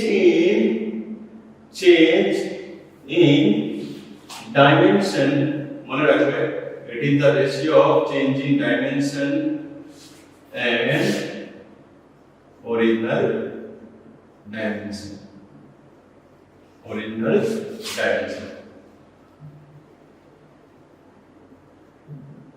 ওকে আমি একটা एग्जांपल নিচ্ছি লেন্থ নিয়ে আমরা করব তারপর আবার উইথ বা আমাদের ডায়ামিটার নিয়ে পরে করব যখন পয়জন রেশিও করব পলিমেট্রিক স্ট্রেন যখন করব তখন টাইপস অফ স্ট্রেন আমি বলে দেব এইসব এখন লেন্থ নিয়ে কথা বলছি আমি এখন যদি ফোর্সটা যদি আমরা লাগাচ্ছি একটা টেনসাইল ফোর্স লাগাচ্ছি টেনসাইল ফোর্স ধরে নাও এটা L আছে L মিটারের লেন্থ আছে এটা L আছে আফটার অ্যাপ্লাইং দিস ফোর্স না এই ফোর্সটা অ্যাপ্লাই করার পর আমাদের কি হচ্ছে এই অ্যাপ্লাই করার পর আমাদের এই লেন্থটা কি হয়ে যাচ্ছে এক্সটেন্ড হয়ে যাচ্ছে তো starch, dextrine is a shorter form of starch, partially digested. Glycogen, anybody, any idea about this? Huh? GFR. For GFR, what is it made up of? It's made up of fructose. It's a polymer of D-fructose. Good. Dextran,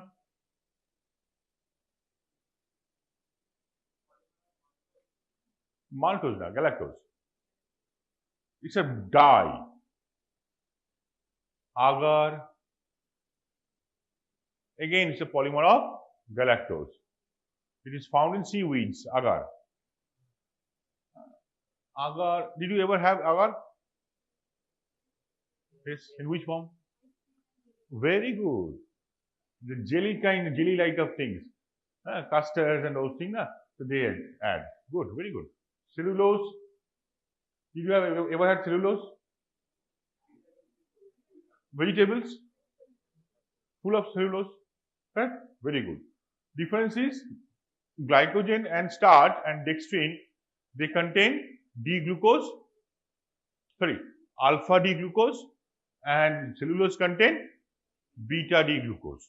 We'll come to that beta D everything, don't worry. Since you are responding very fast, so I can go a little faster. So heteropolysaccharide examples are like this. The major example of heteropolysaccharide falls in a separate group called mucopolysaccharide, which is specially designed for our biological system. Apart from that, we have many other heteropolysaccharides. So for example, lectins, lignins, correct? This is a group of compounds, lectins.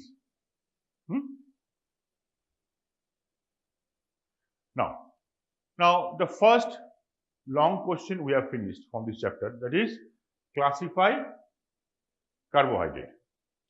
Okay, the detailed example will come as we will progress, but more or less the first question we have finished, that is classification of carbohydrate. The second long question comes from this chapter is isomerism of carbohydrate. Correct? Now this is the isomerism, need not to write, don't write, just go through. We have studied in class 2, correct? And you should know about all the terms here. Fine. So in this chapter, in particular in the chemistry part of the biomolecules, many times you will come across these problems, these terminologies.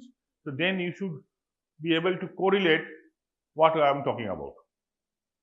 Structural isomerism is something different, stereoisomer is something different, diastereomer, racemers, geometric isomerism. Geometric isomerism, what is that? The position of the functional groups or additional groups on the same side of the bulkier groups on the same side of the double bond, then we call it cis. Otherwise, we call it trans. Very good. Optical isomerism, any idea? R, S configuration, R form, S form, correct? D and L isomerism, correct? Fine. Different spatial arrangement of the functional group. Very good. This one, chain isomerism, N-butanol, isopropanol, N-butanol, isopropanol. Why I am talking about this? This is not chemistry class. Do we use anything to wipe out before taking injection? What is that? Alcohol? What alcohol? Isopropanol. Correct? Position isomer. Position isomer. Any example?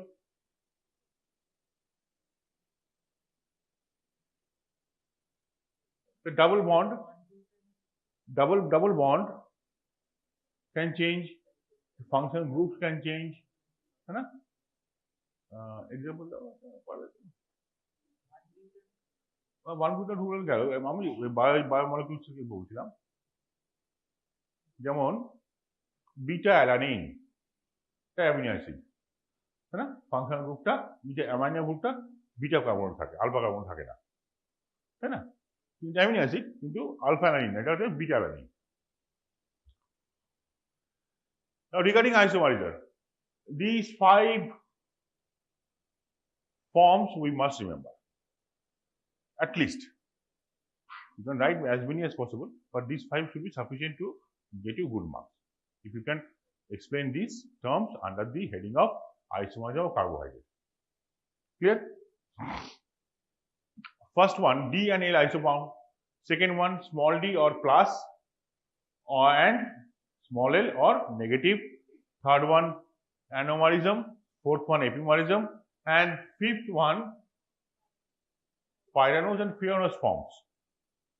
Correct? Should we start? Correct? Hope you understand most of them, but still, if I ask you to describe the shape of this object in my hand, what is the shape? Don't lie. From your side, you can't see it is cylindrical. Yes. Now, rectangular. That's what you say. We are in the 3D world. We cannot express things in 3D. We express one dimension less in 2D. Had our ancestors been migrated to a different planet or system other than solar system where it was a 4D world, then we would have started drawing 3D diagrams in our copies. But copies are two-dimensional. So this is our experience from the birth. We have come to know that when it looks like this, it is cylindrical. The light and shade makes us perceive that this is cylindrical. If our previous information regarding this tells us it is cylindrical. Correct? The person who is blind, if he is asked to describe elephant, which part he will describe? The part he will touch. If he touch the tail, you will say elephant is hairy. Correct? Like a caterpillar. Correct? If he touches the trunk, then it is cylindrical, like a snake. Simply. So the problem arises when we describe a molecule and try to draw on paper. So Fisher said, when you draw on paper, we keep the last but one carbon atom, OH group, either on right hand side or on left hand side. If it is in right hand side, it is D form. If it is on left hand side, it is L form. So this is what you have to describe. The penultimate carbon, the last but one carbon containing OH group on right hand side is called capital D, D form. It has nothing to do with small d. It's completely different. Okay? Almost all compounds can exist in D, capital D and capital L form. It is just orientation by which we represent. They never exist in this way. The molecules don't bother about how we represent them. They are on their own. We, poor fellows, we don't know how to express. So we are trying different ways. Like a God, Almighty. Someone calls his Krishna, someone calls his Allah, someone calls his Jesus. Because it is so big, we are blind, we are perceiving like an elephant. The portion, whatever portion we touch, we come in contact with, we describe the whole thing will be like that. But it is not like that. The God never bothered to come and correct us that if we are making any mistake. He never bothers. If an ant climb up to an elephant body, will the elephant come to know? Never. Simply, we are like smaller than ants and God is bigger than elephant. Fine. Simply, so molecules are like that. They're in that level. They don't bother about what we are thinking. They exist in their way. We try to find out which form they are in. So there we describe. Am I able to convey the message? It is not the molecule that will bind by the laws made by us. We will make the laws, seeing the molecules, it might follow these laws. Correct? So, D-glyceraldehyde means OH will be on right hand side in the penultimate carbon, L-glyceraldehyde, OH will be on the left hand side. Fine. Have you ever seen, is there anyone who has seen this series in any book in class 2? Which book? Please, sir. S. Chand? Bell and Bell chemistry book? Huh? Bell and Bell? Very good. Is there anyone who has ever turned the pages of Finner? I.L. Finner? So actually this diagram was taken from Finner. Bell and Bell took this diagram from the Finner. Finner was first one to give this diagram, which shows the series of sugars of D series, aldose sugar, starting with D-glyceraldehyde. Now in this diagram, it is very clumsy. There are so many names, and except I think first one or two benches, nobody can read it also. Correct? But we can remember the name, we can draw this whole series on our own. Is there anyone who knows the technique? If not, then I am going to describe. If yes, then he or she can describe. Huh? Okay, fine. Let me describe then. How to remember this series and why to remember this series? Because many times a question comes regarding the structure. So if you remember the structure, it is very easy to draw. If you know how to draw a structure, you can draw any structure. But if you don't know, then you have to remember memorize each and every structure, name by. Huh? The first one is D-glyceraldehyde. It is 3 carbon containing trial sugar, D sugar, L sugar. D-glyceraldehyde, L-glyceraldehyde we are not considering. We are having only D sugar. Now each time in one step vertically, when we are going one step down, we are increasing one carbon by number, and the newly added carbon is adding at C1 position. These two to be noticed. Each time we are going one step below, from 3 to 4, the new carbon is being added at C1 of the newly formed compound. And by convention, when we write on the compound on left hand side, we put, see, this one, the C2, which was then before C1, now it has become C2. So it is a new chiral center. The new chiral center, which might be located either left hand side or right hand side. It is convention made by all the chemists that when we draw a structure like that, the left hand side structure should have OH on the newly formed chiral center on right hand side. নতুন chiral center এ OH টা ডান দিকে থাকবে আর বাঁদিকে ডান দিকেরটার OH টা বাঁদিকে থাকবে। তাহলে বাঁদিকের কম্পাউন্ডের OH টা ডান দিকে আছে, ডান দিকের কম্পাউন্ডের OH টা বাঁদিকে আছে। Rest all will remain same. Why? Because it's D series. The last carbon, penultimate carbon will not change. Last 2 carbon will not change their configuration. Only other carbons will change. So now it is increased by 1. So now this is tetrose, 4 carbon compound containing compounds. Next level is pentose, next level is hexose. So how to remember the name? The first one is D-glyceraldehyde, second one is erythrose and threose, ET. Just write these mnemonics, ET. ET, extraterrestrial, so that ET, erythrose and threose. Left hand side erythrose, right hand side threose. Next level, pentose sugar, if you are coming from erythrose, 2 pentoses will be there. From threose, 2 pentoses will be formed. Name them.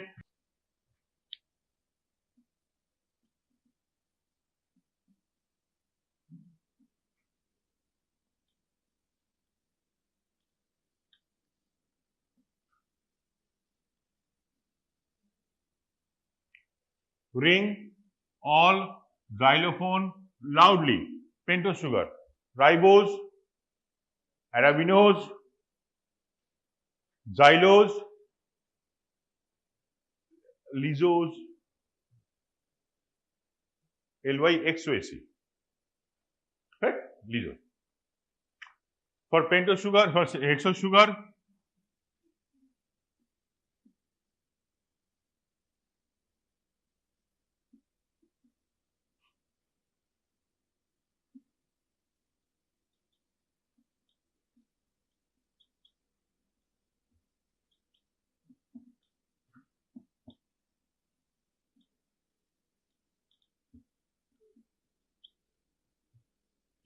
Nothing is made by me. All are given in chemistry book. You don't think I am very knowledgeable person. I just gather knowledge before you. That's all. All alchemists gladly make gum in galantine. Aloes, altrose, gladly, glucose. Then make mannose, gum, glucose, in, iodose, gallon, galactose, tanks, talose. Remember the name? Structure you can draw anytime. Should know how you draw the structure. You can draw structure anytime. You can draw innumerable compounds. The compounds may not exist in nature, but you can draw their structure. Fine? Any question? Correct?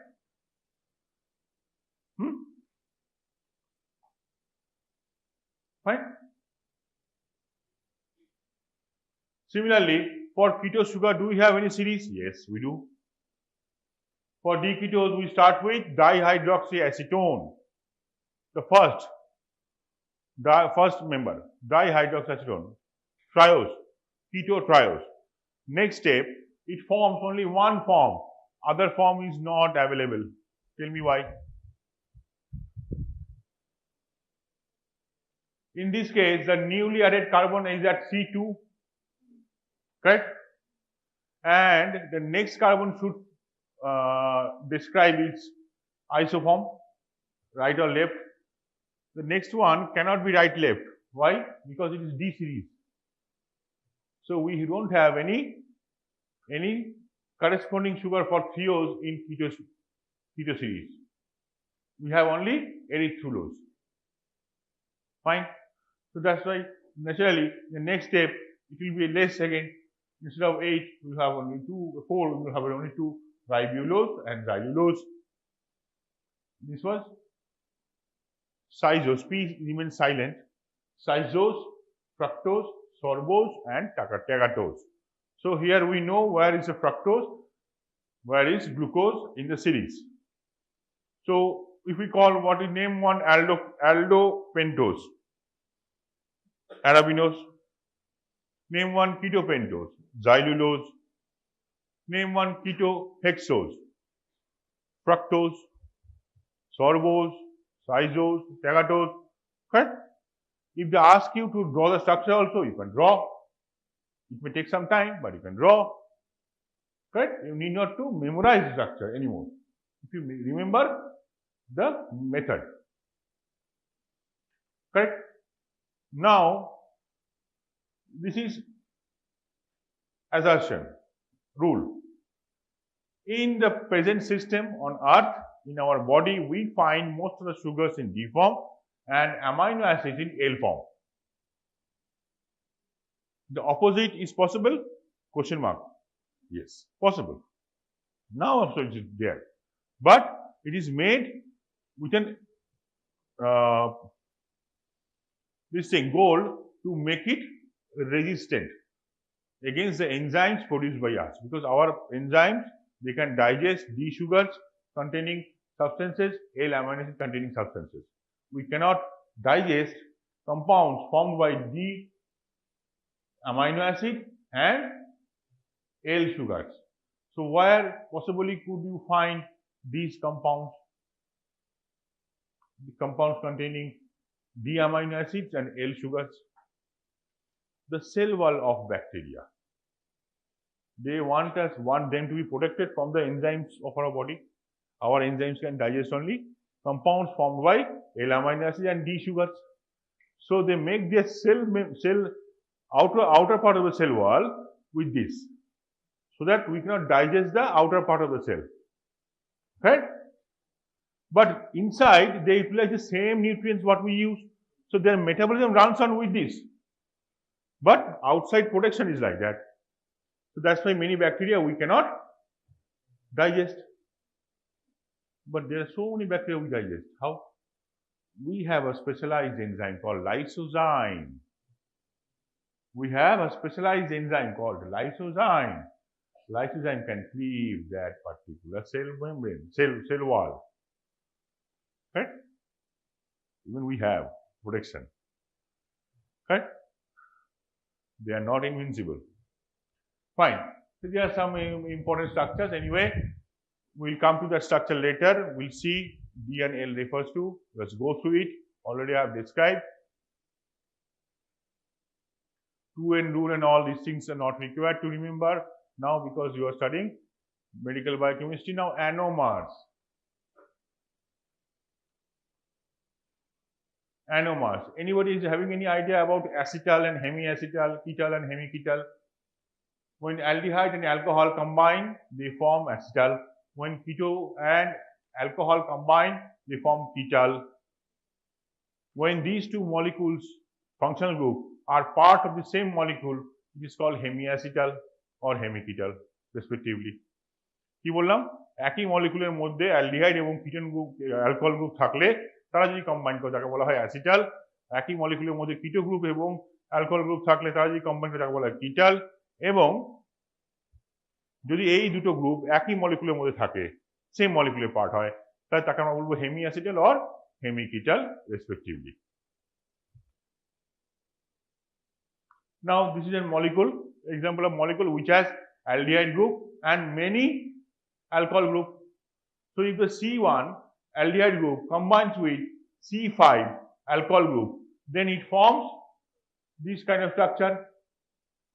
Now the problem is this combination of these two groups has generated a new chiral center at C1. C1 is now no more a non-chiral carbon. Now it can have OH group either on right hand side or left hand side. So if they have it on right hand side, we call it alpha. If they have it, right hand side, we call it alpha. If they have it on left hand side, we call it beta. While drawing in a pyranose form, the right hand side OH goes below the plane. Right hand side OH goes below the plane alpha and left hand side goes above the plane beta. Correct? So anomers can be of only two types, alpha and beta, and that is formed when they form a ring structure within the same molecule. When carbohydrates form a ring structure within the same molecule, a new, this is the thing, this is the wording you should write simply. A new chiral center is generated when a carbohydrate forms a ring structure within the same molecule, and these chiral center may contain OH group on right hand side or left hand side. If the OH group reside on left hand side, we call it beta. If the OH group reside on right hand side, we call it alpha. While drawing, it goes below the plane and above the plane. In case of alpha, below the plane. In case of beta, above the plane. Clear? So anomers are of two types. So this is for glucose and this is for fructose. In this case, it has C2 and C5 has formed a linkage, right? So one oxygen is there and this furanose ring structure is formed. The 6-member ring is called pyranose form, while 5-member ring is called furanose form because they resemble the heterocyclic compound pyran and furan respectively.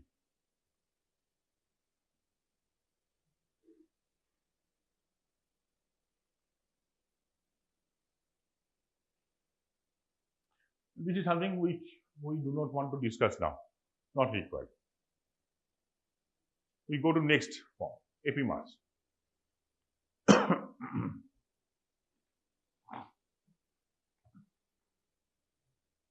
This alpha and beta isoform of glucose is very, very important. Very important. For our everyday daily life, it is required. We digest, we metabolize alpha form, not beta form. And in laboratory, we measure beta form, not alpha form. It's simpler. It requires less money. So when you are doing something measurement, estimation, you should see about the profit. That's all. You will come across many things like this glucose will measure alpha, we measure beta form actually in laboratory. And then vitamin D, actually we write it G3, but we measure not 125 but 2425 D3. Because 125 measurement of 125 D3 is more costlier than measuring 2425 D3. When you write it is D3, but the position is changed, functionality only down. Right? Simple things. Fine. So epimers are those isomers who differ in their structure at any carbon atom. Any carbon atom, not C1, C2 specified. Any carbon atom. D and L? Yes, enantiomers. D and L. So according to that, anomers are also epimers, but at C1 in case of aldoses and at C2 in case of ketoses. Fine.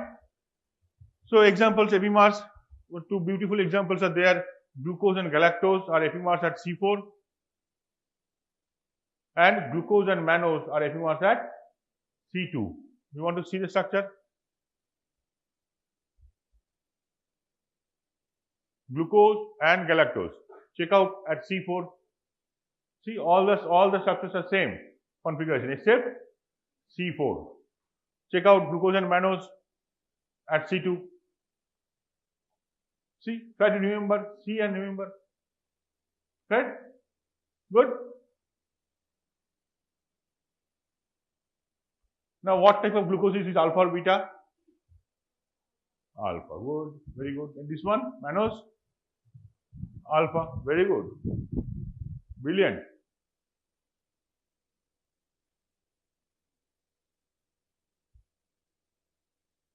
Ring structures. Easier than ever. Easiest. One who understands all these things, everyone, for them, ring structure is very easy. Pyranose and pyranose. Fine. Then why did we include this one as important? There are many other forms which have excluded, but we have included this one. Why? Because of some biological property. That is, glucose exists in our body in pyranose form. Fructose exists in our body in mostly pyranose form. That is why. Clear? Now we come to other oligosaccharides. Raffinose. It's a trisaccharide. Just know the name and know few function. What is function? No oligosaccharide has any function to provide energy. It is only dietary fiber, components of dietary fiber. Raffinose, where do you find? This is the structure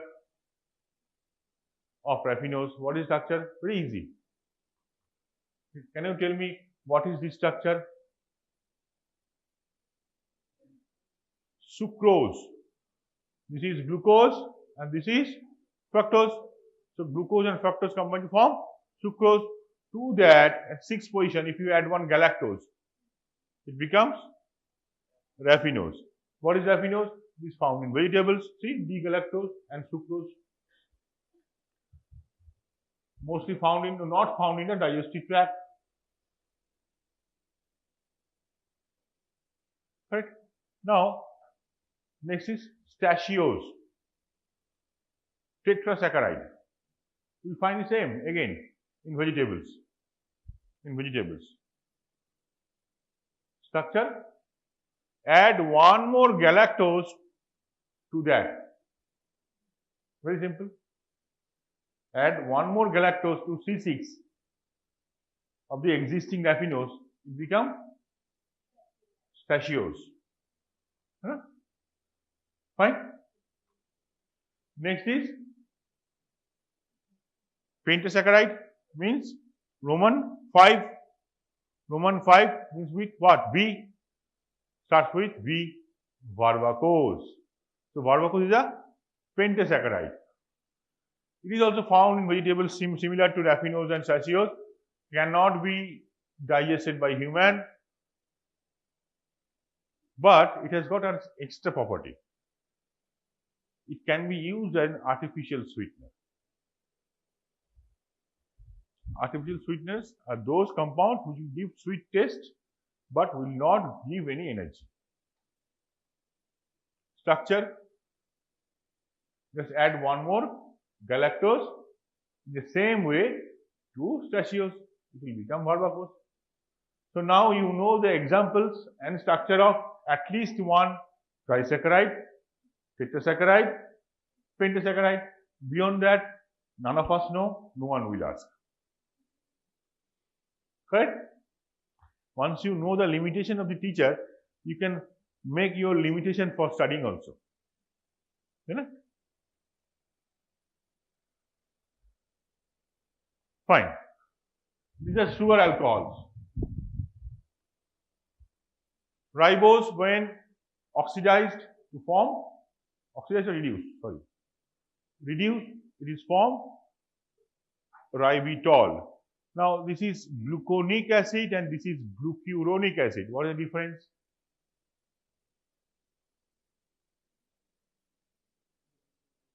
Very simple difference. See, what is the difference? See and tell. Huh? At gluconic acid, C1 is oxidized. C1. Correct? Glucuronic acid, C6 is oxidized. Means first one is aldehyde to glucose, one step oxidation.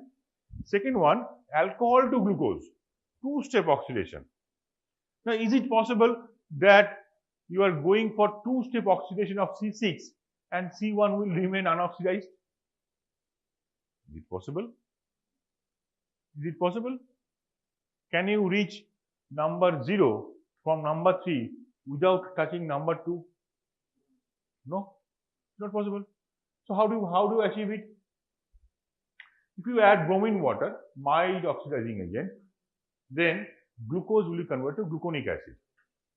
If you add concentrated nitric acid, strong oxidizing agent, it will form saccaric acid, glucaric acid. Both C1 and C6 will be oxidized. Then how would you convert only glucose to glucuronic acid? It is not possible by any chemical method unless you bind C1. You have to hold C1 so that it cannot get oxidized. How? Only done by metabolism. We have a separate pathway for conversion of glucose to glucuronic acid, mannose to mannuronic acid, galactose to galacturonic acid in our system, our metabolic system. Okay? Uronic acid pathway. And these uronic acids are very, very important for making so many compounds.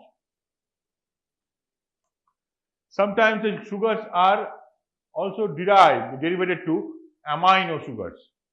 So which position they are mostly added? See, either they are added, see, 2 or 4 position by simply make it glucosamine, or they are added, sometimes it is also added with one acetyl group. So it becomes N-acetyl glucosamine. Mostly at C2 position. Mostly at C2 position. Remember, glucosamine and N-acetyl glucosamine. Sialic acid. You might have heard this term, sialic acid. This is the structure of sialic acid. See, what I told you, 2 and 4, mostly aminated.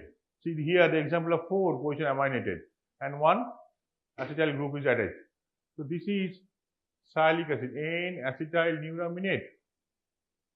This R group is this. R group is this. What is this group? One glycerol. One molecule of glycerol. So you add one molecule of glycerol at C6, you add one molecule of acetylated amine group at C4, it becomes N-acetyl neuraminate. It becomes a 9 carbon containing compound. Sialic acid. 6 plus C, 9 carbon. Correct? So example of one derived sugar, example of one acetylated sugar, example of one nonose sugar. One example. Sialic acid. Okay? Clear? Okay, glycosidic bond একটু দরকার নেই। Now the detailed structure of disaccharides. Sometimes the question asks, sometimes. Disaccharides, we will restrict our knowledge, our study within very few compounds. So we'll start with to make a table. As we go on, just write down, fill up the table of disaccharides. Okay, what are the columns? Columns will be components. Name of the disaccharides is separate. Then first column will be components. Next, linkage. Next, digestive enzyme. And next one you keep for some other points. 4 columns you make. Okay. Ready? When you just tell me when you are ready. Okay. Fine. Start. Fine. So first one is maltose. You have heard of maltose. Maltose. What is the source of maltose? Any sugar, any naturally occurring sugar other than cane sugar. Other than cane sugar. Okay. Molasses and etc. Gur. So there, or partially digested starch, Fine. Components: glucose plus glucose. Linkage: alpha 1,4 glycosidic linkage. Enzyme: maltase, secreted by brush border cells of small intestine. Mucosal cells of small intestine. Hello? Fine.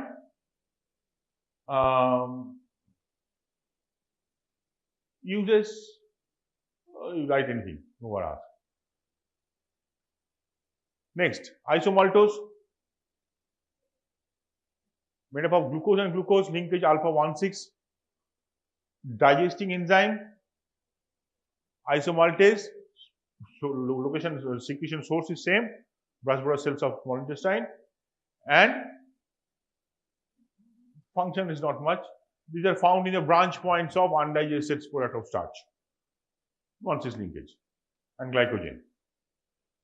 Next is sucrose, glucose plus fructose, linkage beta 1, 2.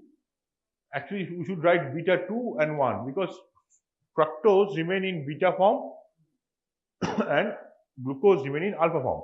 But since we prefer a sequence 1 and 2, so we write, mostly books you will find writing beta 1, 2. Actually, beta should be beta 2, 1. When you are telling 1, 4, 1, 2, how you write? Yes, there are 2 ways of writing. One is, another is,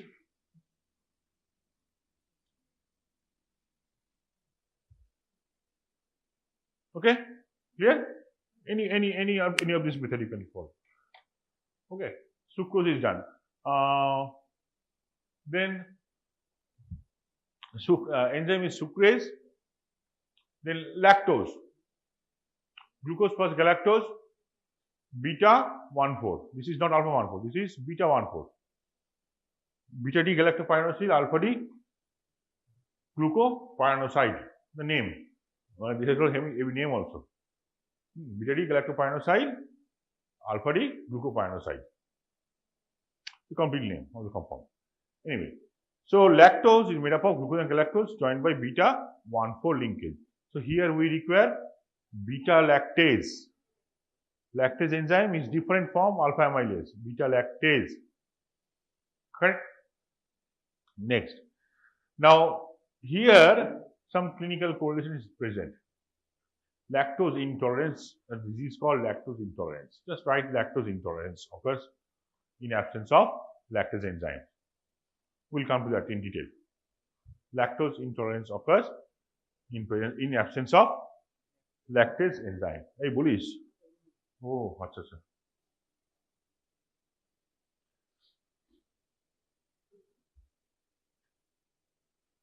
The structure of starch. There are 2 parts: amylose and amylopectin. I think this part I will just go through very rapidly because all of you know. Amylose and amylopectin, just difference wise, if you remember, amylose comprises a structure of helical structure, Amylopectin is a branch structure. Amylose is water soluble. Amylopectin is water insoluble. Amylose contains alpha-1,4 glycosidic linkages. Amylopectin contains alpha-1,4 and alpha-1,6 glycosidic linkages at the branch points. Amylose give deep blue color with iodine solution. It's a type of physical reaction where the iodine molecules gets encaged within the spiral structure of the amylose. When heated, its structure disrupts, the iodine gets out of the structure, the blue color disappears. When cooled, the iodine again enters the structure of the helical structure of the amylose and color reappears. Right? But similar action doesn't take place with amylopectin. Here, which part of the rice we eat, amylose or amylopectin?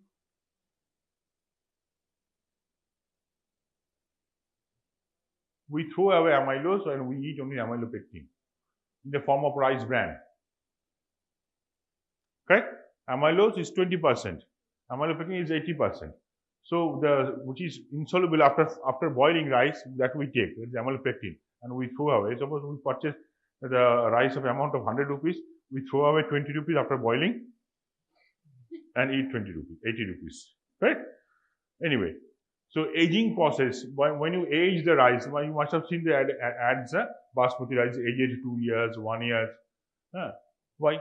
The aging process removes the amylose. Amylose is easy to digest, ready to provide energy, but ready to provide energy is not good for our health. We'll become fat. So eating rice will be less. We cannot eat more rice. If we need to eat more rice, then we need to reduce the amylose. But moreover, the presence of amylose makes the rice sticky, which is not liked by most of the well-to-do rice eaters. Correct? So they prefer aged rice than the newly harvested rice because the amylose part would be less by the bacteria. So we take the aged rice. Basmati is more costlier than freshly grown basmati. Correct? But so it is a difference, that's all. Okay. Then any question about starch structure? No. Fine. Suppose we add rasgulla. You heard rasgulla. So in rasgulla, there is a test, easily done test to identify any adulteration in rasgulla. So usually in rasgulla it should be made up of chana from milk, but to increase profit or reduce cost price, they add flour, maida into it. So when they form rasgulla, maida remains in it. How to test the rasgulla is free from maida? Just carry one small bottle of iodine solution and add 1 drop of iodine solution on the rasgulla purchased from the shop. If it turns blue, that means it contains maida, starch. If it doesn't turn blue, good. Right? It's a test. Simple test. We stop here? No. দেখো আমি বলি তোমাদের নতুন কারিকুলামের time table অনুযায়ী 9 to 9:50 I should take that class. To stop here or should we continue for 10 minutes? না সবার ওরকম বললেও হবে না, সবাইকে বলো। তারপর ক্লাসে ফিরে মার খাবি, সবার হাতে ভালো হবে না। If everyone agrees, I will take 5 more minutes. If every one of you agree. আরে জোরে বল। Thank you for giving me 5 more minutes. Fine. So we'll go to glycogen structure. Let's see what is there.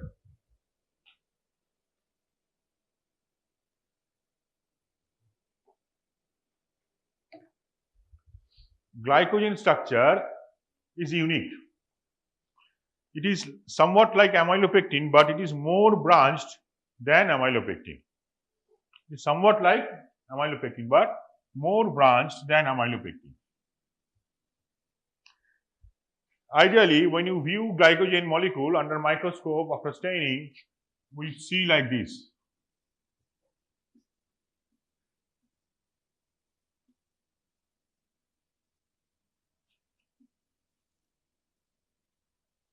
Highly branched. Okay, so glycogen is a storage form of carbohydrate, polysaccharide. In the animals, we are animals. We do have glycogen in mostly in few tissues it is stored. First one is liver, second one is muscle, third one is kidney, fourth one is brain, fifth one is testes. But other except first two, rest of the organs we do not mention mostly because of their low amount of glycogen storage. Mostly two tissues, liver and muscle. Now liver stores around 10% maximally of its weight in the form of glycogen. Muscle stores around 1 to 2% maximum of its weight.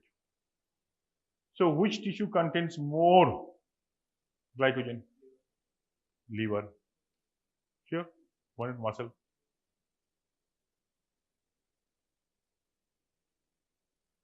What is the muscle mass of an average man? Average man, muscle mass?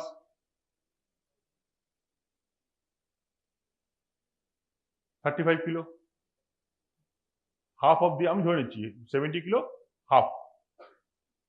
And so 30 kilo. If you ask physio sir, he will reduce further. Okay. Okay, 25 kilo. That's all. Below that I can't go. 25 kilo. Now you count for 25 kilos of muscle and then you count for 1.2 kilo of liver. Count and tell me what is the value. Go ahead. Mobile. কত হচ্ছে বলো কোনটা বেশি আছে 1.2 kilogram liver হ্যাঁ standard liver আর তার মধ্যে 10% কত হবে 120 গ্রাম সহজ তারপর ওখানে 25 এর মধ্যে 1% হলে 25,000 1% কত 250 গ্রাম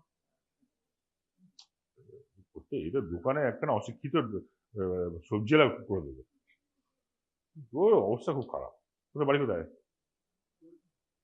বর্ধমানের ছেলে তুই এটা এই হিসাব করতে পারি না হ্যাঁ বস তাহলে muscle stores more amount of glycogen but muscle glycogen is called selfish glycogen function of these two glycogen are different in our body. The liver glycogen provides energy between two meals, MEALS. MEALS. দুবার খাওয়ার মাঝখানে সকালে খেলাম 8টার সময় বিকেলে খেলাম 4টার সময় কতক্ষণ গ্যাপ হলো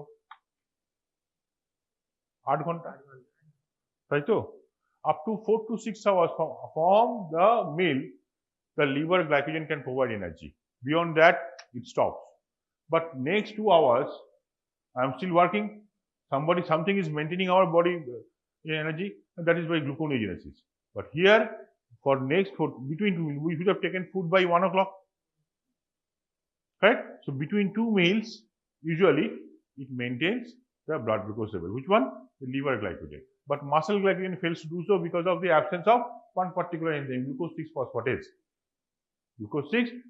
that is why muscle glycogen is called selfish glycogen because you may die due to hypoglycemia muscle will not donate a single molecule of it will donate single molecule but not enough molecule of glucose muscle might donate very small amount how much maximally about 1 molecule of glucose for every 8 molecules of glucose present in a glycogen there is a calculation but that is too little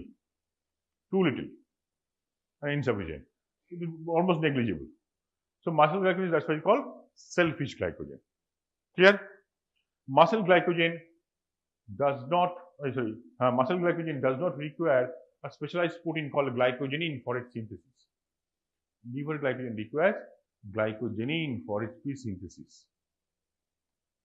glycogenin okay what is the reaction of glycogen with iodine solution it turns red starch turns deep blue with what type of blue Prussian blue does anyone have Prussian blue Her dress color is cushion blue. You can see, that kind of blue. And red. Do you have red? Yes, the collar. That kind of red color you'll find with glycogen. Any question so far? That's all for today. Starch, dextrine is a shorter form of starch, partially digested. Glycogen, anybody, any idea about this? Huh? GFR. For GFR, what is it made up of? It's made up of fructose. It's a polymer of D-fructose. Good. Dextran,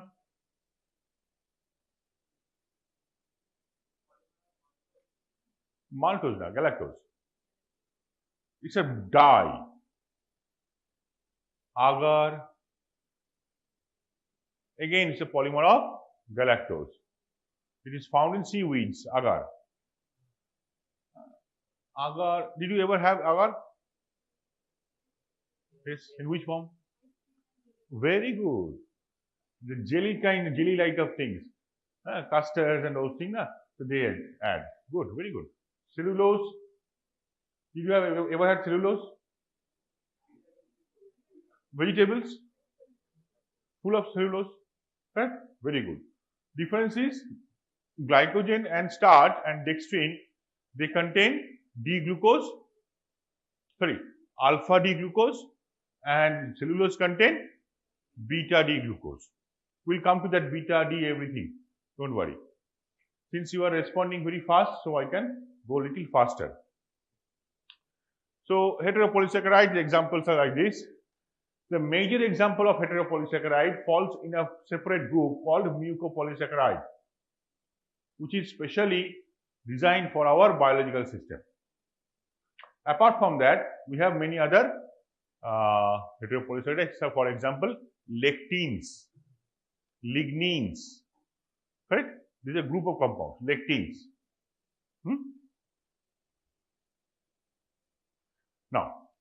Now the first long question we have finished from this chapter, that is classify carbohydrate.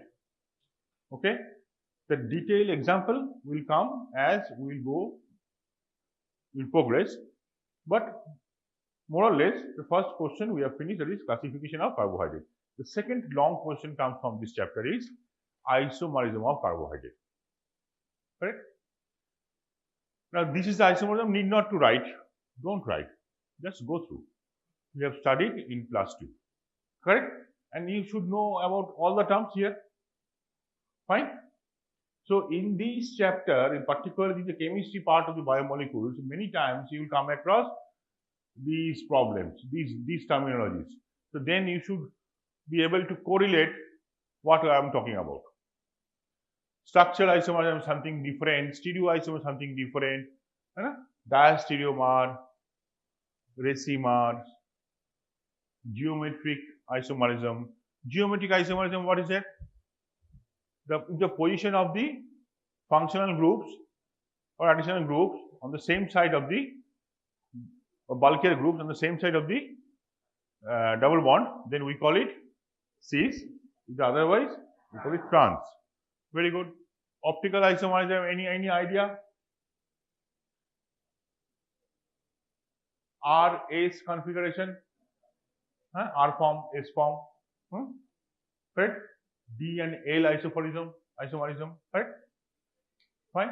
Different spatial arrangement of the functional group. Very good. This one, chain isomerism, N-butanol, isopropanol, N-butanol, isopropanol. Why I am talking about this? This is not chemistry class. Do we use anything to wipe out before taking injection? What is that? Alcohol? What alcohol? Isopropanol. Correct? Position isomer. Position isomer. Any example?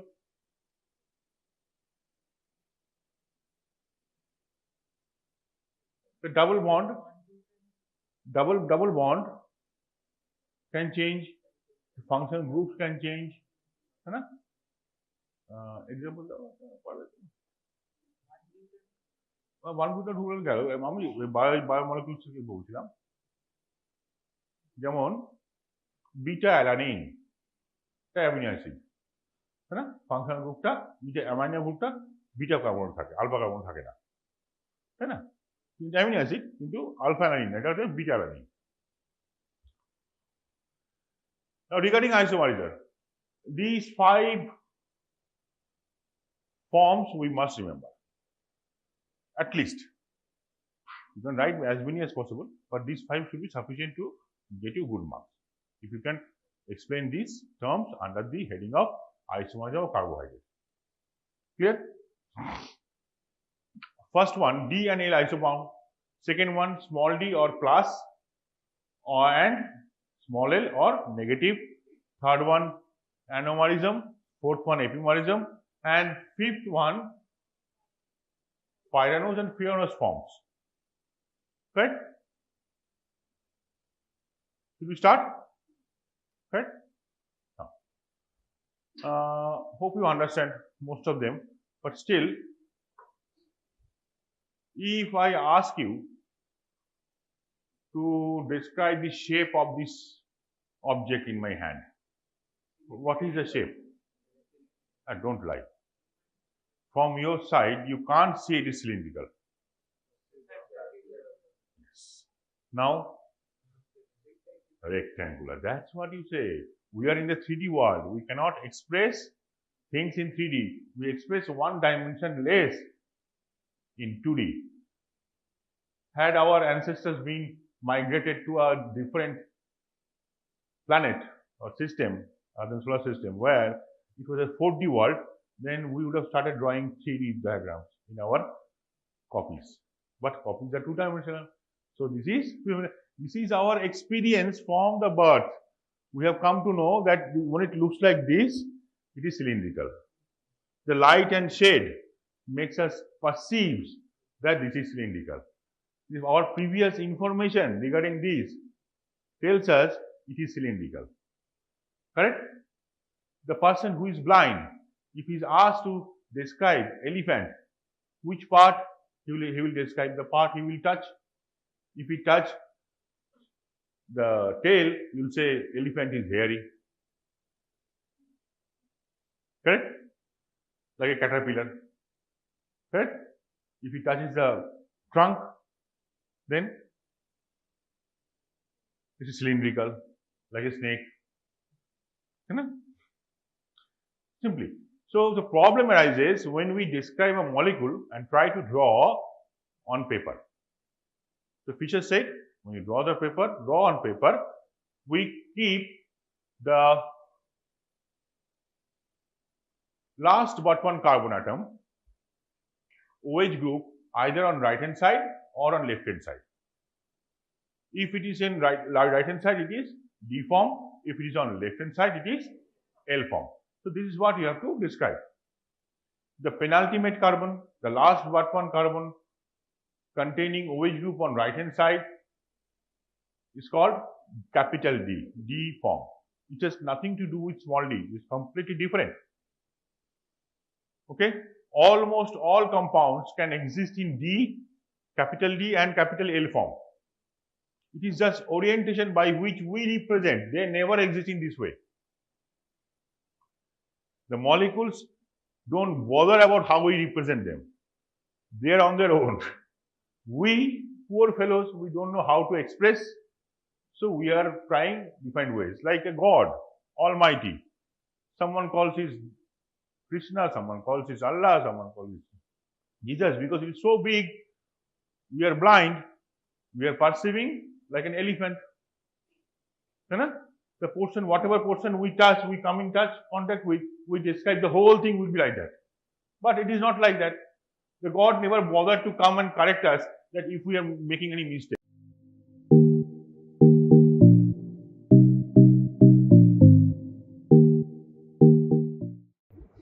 Good afternoon, everyone. Today's topic is diabetes mellitus. It is a common disease condition nowadays. Diabetes মেলিটাসটা আমাদের এখন দেখতে গেলে 90 থেকে 95% পেশেন্টের ক্ষেত্রে এই diabetes মেলিটাসটা একদম কমন এখনকার দিনে। তো আজকে আমাদের সেটা নিয়ে আলোচনা করবো, ডায়াবেটিস মেলিটাস। তাহলে এটা কি? ডায়াবেটিস মেলিটাস যে একটা রোগ যেটাকে বলা হয় মধুমেহ, সেটা জিনিসটা কি? তাহলে ডায়াবেটিস মেলিটাস এটা আমরা জানি যে এটা হচ্ছে আমাদের শরীরে যখন হাই গ্লুকোজ লেভেলটা হাই হয়ে যায় তখন সেটাকে বলা হয় কি ডায়াবেটিস মেলিটাস।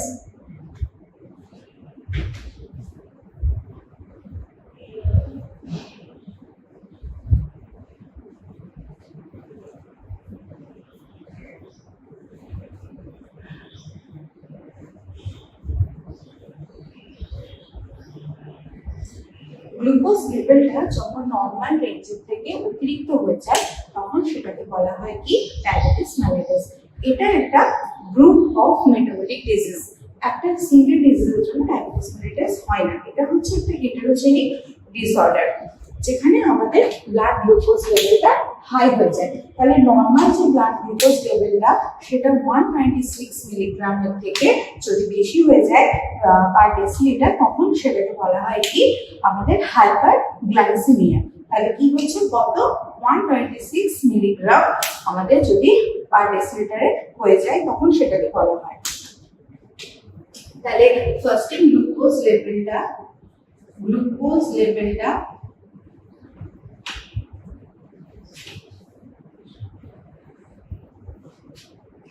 126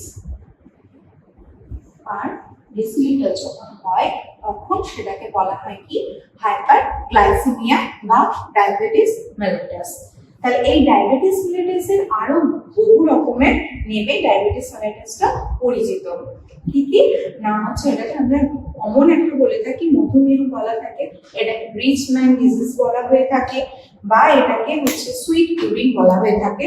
এগুলো বিভিন্ন রকমের নামে ডায়াবেটিস মেলিটাসটা পরিচিত আছে। নেক্সট হচ্ছে ডেফিনিশন।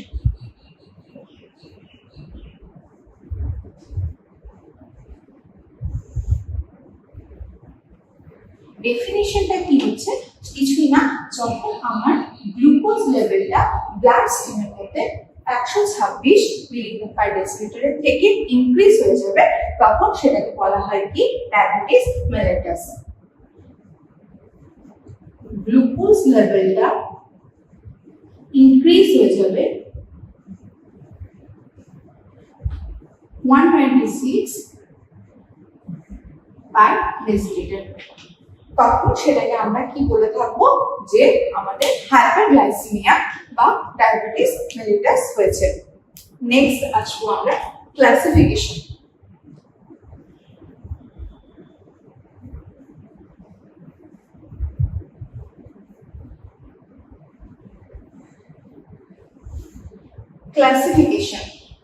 ক্লাসিফিকেশন মেইনলি দুটো টাইপস হয়ে থাকে। ডায়াবেটিস মেলিটাসে classification mainly two types, type 1 diabetes mellitus and type 2 diabetes mellitus.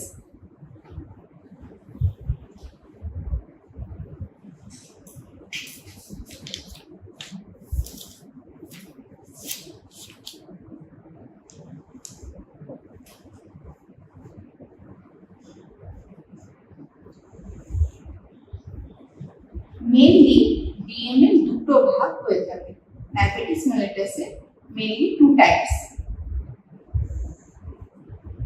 একটা হচ্ছে টাইপ 1 ডায়াবেটিস মেলিটাস,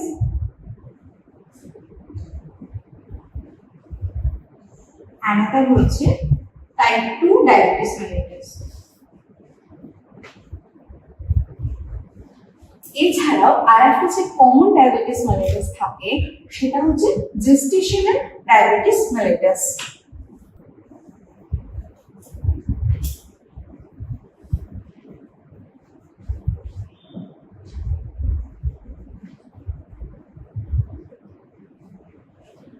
এই তিনটে আমাদের মোস্ট কমন টাইপ। আর একটা জিনিস যেটা ডিএনএর মধ্যে থাকে সেটা হচ্ছে প্রি ডায়াবেটিস মেলিটাস। মানে তাহলে আমার মেন আমার দুটো টাইপ, একটা হচ্ছে type 1 diabetes mellitus and type 2 diabetes mellitus. Another যেটা থাকে সেটা হচ্ছে জেস্টেশনাল ডায়াবেটিস মেলিটাস, আর একটা যেটা থাকে সেটা হচ্ছে প্রি ডায়াবেটিস মেলিটাস। এবার আমরা আসবো টাইপ 1 ডায়াবেটিস মেলিটাস।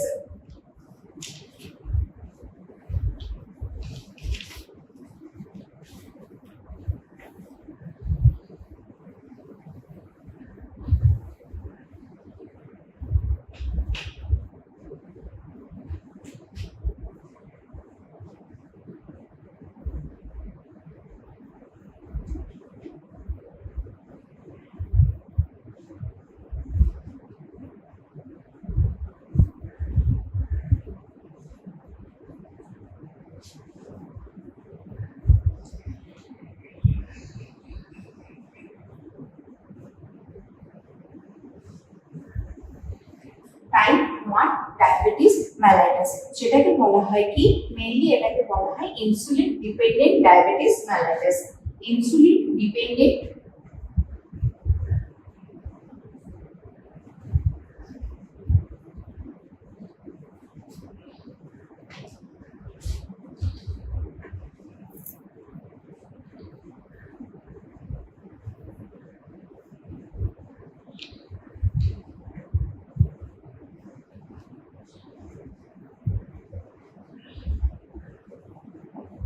এটাকে বলা হয়ে থাকে ইনসুলিন ডিপেন্ডেন্ট ডায়াবেটিস মেলিটাস।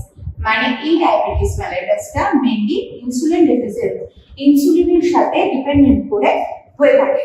এটা কমনলি 5 to 10% এর ক্ষেত্রে দেখা যায় যে ডায়াবেটিসটা সেটা হচ্ছে টাইপ 1 ডায়াবেটিস মেলিটাস, যেটা 5 to 10% পেশেন্টের ক্ষেত্রে আমার যে ডায়াবেটিসটা হয় সেটাকে বলা হয় টাইপ 1 ডায়াবেটিস মেলিটাস। এটা মেইনলি যখন আমাদের প্যানক্রিয়াসটা ইনসুলিন ক্ষরণ করতে পারে না কোনো কারণে, বা ইনসুলিনকে ক্ষরণ করে কিন্তু সেই ইনসুলিনের লেভেলটা যথাযথ পরিমাণে হয় না, তখন আমাদের ইনসুলিনের ঘাটতির কারণে যে ডায়াবেটিসটা হয়ে থাকে সেটাকে বলা হয় কি টাইপ 1 ডায়াবেটিস মেলিটাস, যেটা হচ্ছে কি insulin dependent diabetes mellitus.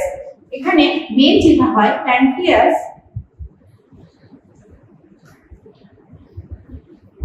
Decrease করে দেয় ইনসুলিন সিক্রেশনটাকে।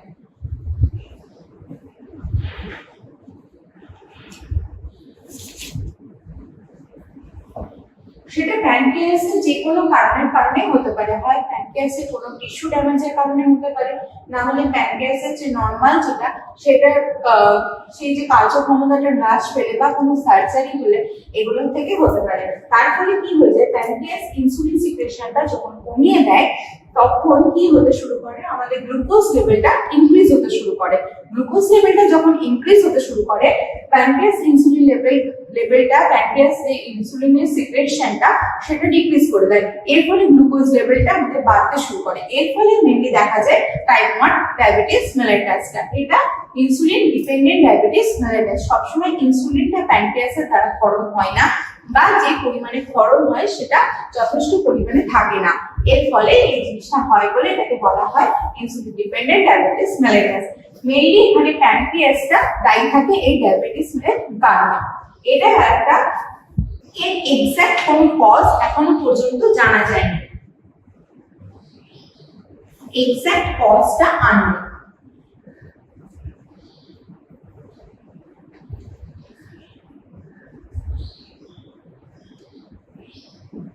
এক্সাক্ট কজটা আননোন, কিন্তু এটা বলা হয় যে ফ্যামিলি হিস্ট্রি যদি কারো থাকে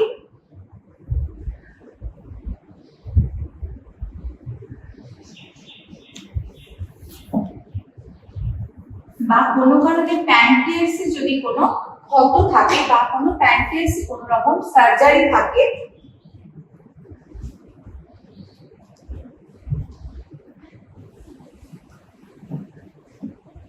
প্যানক্রিয়াস যদি কোনো কারণে প্রপারলি ভাবে ওয়ার্ক না করতে পারে তাহলে এটা হয়। অ্যালকোহল কনজাম্পশন,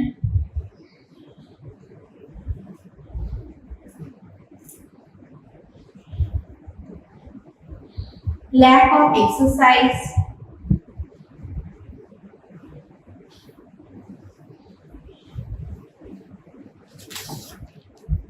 টাইপ 1 ডায়াবেটিস মেলিটাসের এক্সাক্ট কজটা আননোন, এখনো পর্যন্ত জানা যায়নি কি কারণে এটা হয়।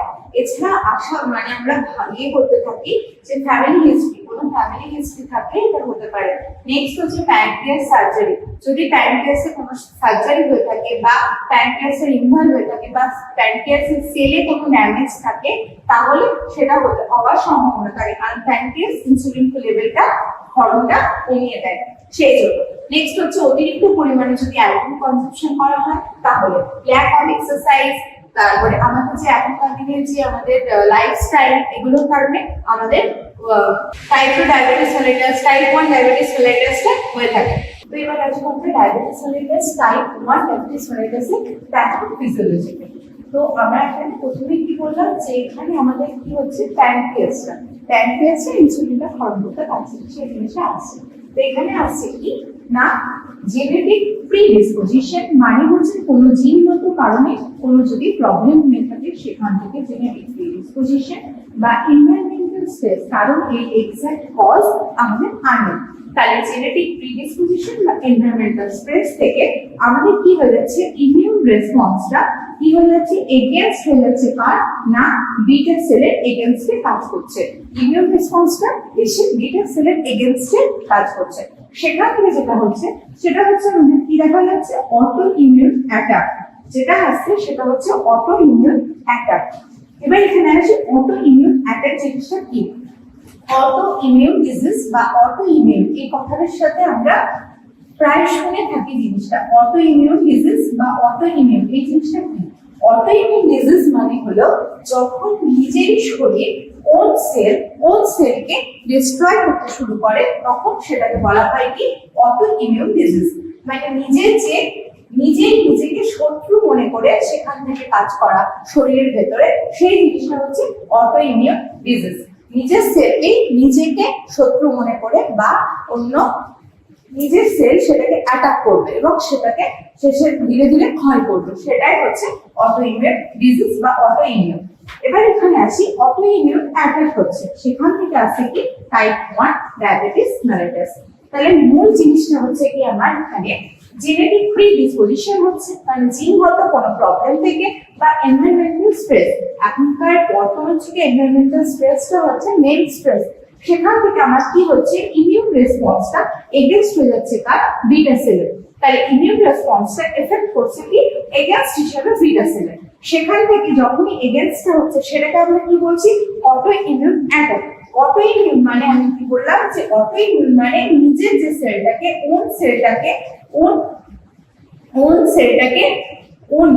নিজে কি করবে ডিস্ট্রয় করবে।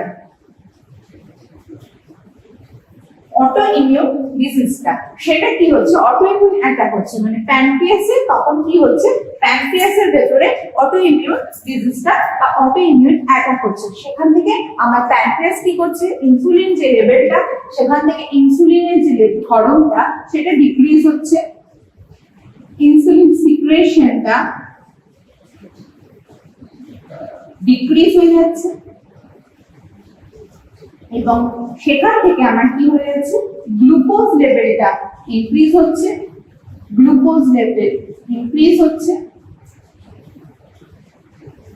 এবং সেখান থেকে আমার টাইপ 1 ডায়াবেটিস মেলাইটাস হচ্ছে। বোঝা গেল তাহলে টাইপ 1 ডায়াবেটিস মেলাইটাসটা কি দাঁড়ালো এক কথাতে, টাইপ 1 ডায়াবেটিস মেলাইটাসটা দাঁড়ালো এটা হচ্ছে ইনসুলিন ডিপেন্ডেন্ট ডায়াবেটিস মেলাইটাস, এটা ইনসুলিনকে ডিপেন্ডেন্ট করে। প্যানক্রিয়াস কি করতে পারছে না, প্যানক্রিয়াস কোনো কারণে ইনসুলিনটাকে ক্ষরণ করতে পারছে না, তার ফলে আমাদের শরীরে গ্লুকোজের মাত্রাটা বেড়ে যাচ্ছে, তখন সেটাকে বলা হচ্ছে টাইপ 1 ডায়াবেটিস মেলাইটাস। সেখান থেকে আমাদের কি কজ এক্সাক্ট কজটা আমাদের আননোন ছিল, আমরা এক্সাক্ট কজটা জানি না, কিন্তু জেনেটিক কারণে বা এনভায়রনমেন্টাল স্ট্রেসের কারণে বা আমাদের ফ্যামিলি হিস্ট্রি বা আমাদের প্যানক্রিয়াসের কোনো রকম সার্জারি বা প্যানক্রিয়াসের কোনো রকম প্রবলেম সেখান থেকে এটা হতে পারে।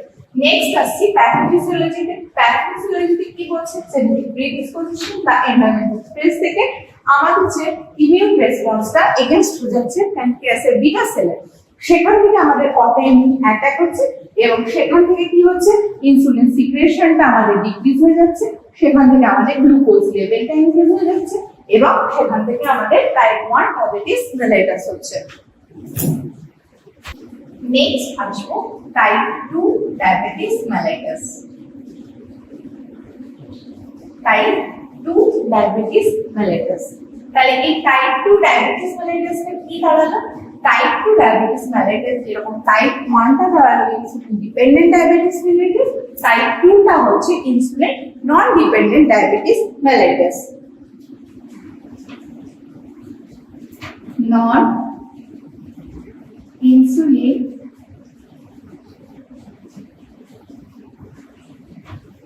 dependent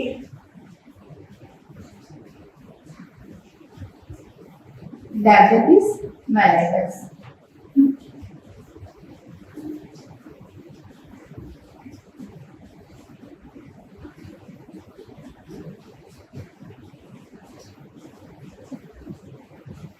নন ইনসুলিন ডিপেন্ডেন্ট ডায়াবেটিস মেলিটাস, এটা হচ্ছে কি টাইপ 2 ডায়াবেটিস মেলিটাস। মানে এটা নন ইনসুলিন ডিপেন্ডেন্ট ডায়াবেটিস মেলিটাস বলা হয় কোনটাকে? টাইপ 2 ডায়াবেটিস মেলিটাস থেকে। এটা 92-95% কেসেস এর ক্ষেত্রে কমন যে ডায়াবেটিসটা থাকে সেটা হচ্ছে টাইপ 2 ডায়াবেটিস মেলিটাস। 90 থেকে 95% আমাদের আশেপাশে যখন আমরা শুনি সেটা কমনলি কি থাকে? টাইপ 2 ডায়াবেটিস মেলিটাসটি কমনলি হয়ে থাকে।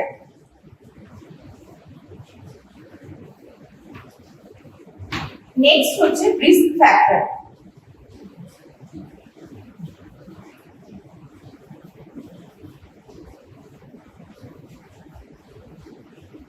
রিস্ক ফ্যাক্টর বলতে কি বোঝায়? কার কার এখান থেকে রিস্ক কি রিস্ক হওয়ার সম্ভাবনা থাকে বা কিভাবে এটা হতে পারে সেটাকে বলা হয় রিস্ক ফ্যাক্টর। যেমন এখানে হতে পারে হেরিডিটি, নেক্সট হতে পারে ফ্যামিলি হিস্ট্রি,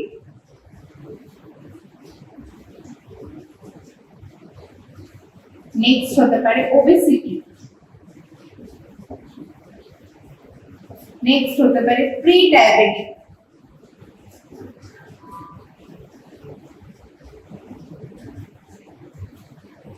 নেক্সট হতে পারে lifestyle, lack of exercise,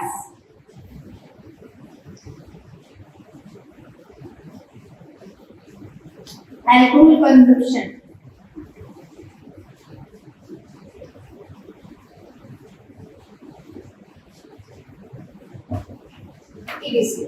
heredity থেকে আমাদের হওয়ার সম্ভাবনা থাকে ফ্যামিলি হিস্ট্রি, ফিজিক্যাল ইনঅ্যাক্টিভিটি, তারপরে হাই ফ্যাট ডায়েট,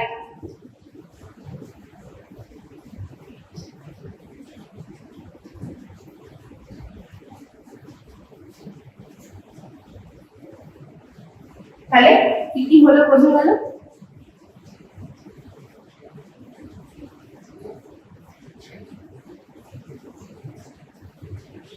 তাহলে heredity, family history, obesity, pre diabetic, lifestyle, lack of exercise, high fat diet, এইসব ক্ষেত্রে রিস্ক ফ্যাক্টর গুলো বা রিস্কটা খুব বেশি থাকে। তাহলে হচ্ছে টাইপ 2 ডায়াবেটিস মেলিটাস, এটা হচ্ছে একটা কমন টাইপ 2 ডায়াবেটিস মেলিটাসটা। যখন টাইপ 2 ডায়াবেটিস মেলিটাসটা কি বলা হয়? এটাকে বলা হয় নন ইনসুলিন ডিপেন্ডেন্ট ডায়াবেটিস মেলিটাস। এটা কি হচ্ছে 90-95% কেসের ক্ষেত্রে এই ডায়াবেটিসটা হয়ে থাকে। রিস্ক ফ্যাক্টরের মধ্যে কি কি পড়তে পারে? হেরিডিটি থেকে আসতে পারে, ফ্যামিলি হিস্ট্রি থেকে আসতে পারে, ওবেসিটি মানে পেশেন্ট যদি খুব ওবেস হয় সেখান থেকে, প্রি ডায়াবেটিক মানে প্রি ডায়াবেটিক স্টেজে যদি কোনো পেশেন্ট থাকে, বা প্রি হিস্ট্রি অফ ডায়াবেটিক কোনো রকম যদি প্রি হিস্ট্রি থাকে সেখান থেকে, লাইফস্টাইল থেকে, lack of exercise, alcohol consumption, high fat diet, এইগুলো থেকে হচ্ছে কি টাইপ 2 ডায়াবেটিসটা হওয়ার সম্ভাবনা থাকে। নেক্সট আসবো আমরা প্যাথোফিজিওলজিতে।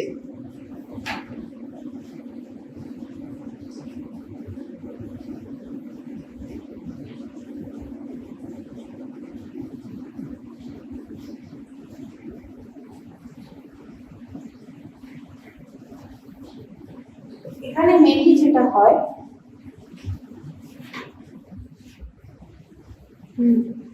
প্যাথোফিজিওলজি। তো টাইপ 2 ডায়াবেটিস মেলিটাস কি হলো? এটা not insulin dependent diabetes mellitus. সেখানে কি আছে? যদি আমার কি হয়, ডায়েটে হাই রিফাইন্ড কার্বস থাকে, লো মাইক্রোনিউট্রিয়েন্টস থাকে, অথবা জেনেটিক যদি কোনো কজ থাকে, সেক্ষেত্রে কি হচ্ছে ইনসুলিন লেভেলটা ইনক্রিজ হয়ে যাচ্ছে ব্লাড স্ট্রিমে।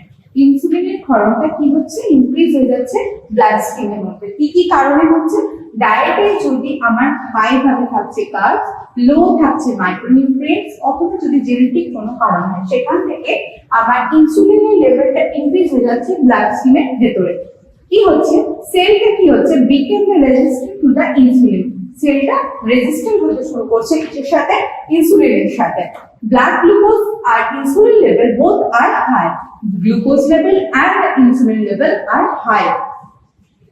সেলটা এখানে যখন ইনসুলিনের সাথে রেজিস্ট্যান্ট করে নিচ্ছে, তার ফলে কি হচ্ছে, আমার ব্লাড গ্লুকোজ লেভেলটা ইনক্রিজ থাকছে, সাথে সাথে আমার ইনসুলিন লেভেলটা ইনক্রিজ থাকছে। প্যানক্রিয়াস তখন কি করছে, প্যানক্রিয়াস ডিক্রিজ করে দিচ্ছে ইনসুলিনের প্রোডাকশনটা, প্যানক্রিয়াস কি করছে, ডিক্রিজ করে দিচ্ছে ইনসুলিন প্রোডাকশনটা। সেখান থেকে আমার ব্লাড গ্লুকোজটা কি হচ্ছে, রিমেন হাই থেকে যাচ্ছে।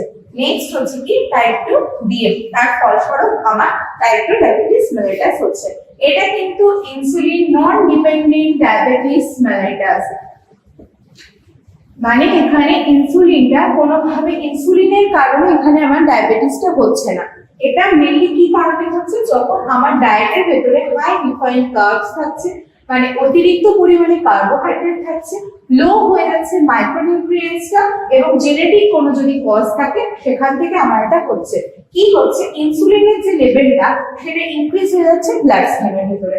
সেলগুলো, আমাদের বডির যে সেলগুলো ছিল, সেই সেলগুলো ইনসুলিনের সাথে রেজিস্ট্যান্ট করে নিচ্ছে, সেখান থেকে ব্লাড গ্লুকোজ লেভেলটাও আমার হাই থাকছে, ইনসুলিন লেভেলটাও আমার হাই থাকছে, যেহেতু আমার সেলগুলো ইনসুলিনের সাথে রেজিস্ট্যান্ট করে নিচ্ছে। সেখান থেকে প্যানক্রিয়াস যখন আমার ইনসুলিন লেভেলটা হাই হয়ে যাচ্ছে, প্যানক্রিয়াস কি করছে, ইনসুলিনের ক্ষরণটা ডিক্রিজ করে দিচ্ছে। কিন্তু আমার এইখানে এসে দেখা যাচ্ছে কি, প্যানক্রিয়াস ইনসুলিনের লেভেলটা, প্রোডাকশনটা যখন ডিক্রিজ করে দিচ্ছে, ব্লাডের যে গ্লুকোজ লেভেলটা সেটা যে as how much it is increased, that much only it is there, যতটা এখানে ছিল ততটা পরিমাণে আমার এখানে ব্লাডে গ্লুকোজ লেভেলটা থেকে যাচ্ছে। সেখান থেকে যেটা হচ্ছে সেটাই হচ্ছে টাইপ 2 ডায়াবেটিস মেলিটাস। তো টাইপ 2 ডায়াবেটিস মেলিটাসটা কি হলো, not insulin dependent, not insulin dependent diabetes mellitus, not insulin dependent diabetes mellitus.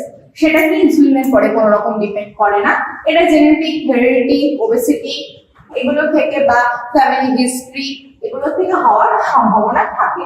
Mainly হচ্ছে তার যদি লাইফস্টাইলে কি, এখানে বললো যে ডায়েটে যদি হাই কার্বোহাইড্রেট থাকে, লো মাইক্রোনিউট্রিয়েন্টস, জেনেটিক এগুলো থেকে ইনসুলিনের যে লেভেলটা সেটা ইনক্রিজ হয়ে যায় বডিতে, তখন কি হয়, সেলগুলো রেজিস্ট্যান্ট হয়েছে তোমার কিসের সাথে, ইনসুলিনের সাথে, এবং সেখান থেকে ব্লাডে যে গ্লুকোজ লেভেলটা এবং ইনসুলিন লেভেলটা বোথ হাই থাকে।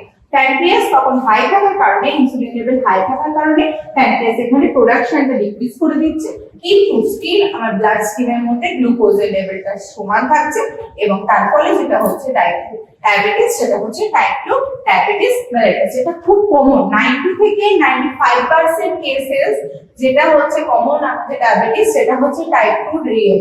টাইপ 2 ডিএম যেটা হয় সেটা হচ্ছে 90 থেকে 95% আমাদের চারিপাশে কমন।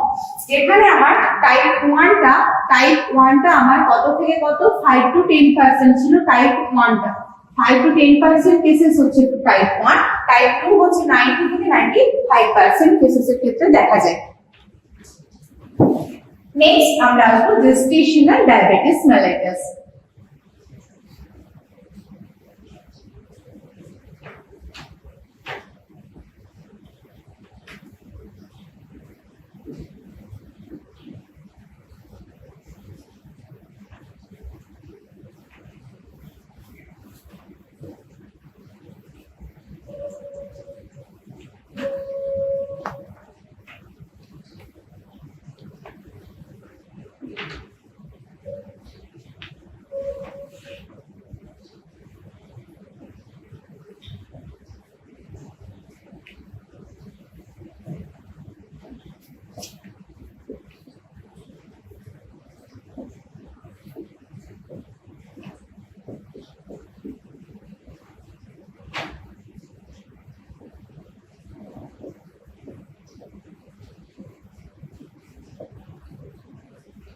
Gestational diabetes mellitus, এই কথাটা গেস্টেশনাল কথাটার মানে কি,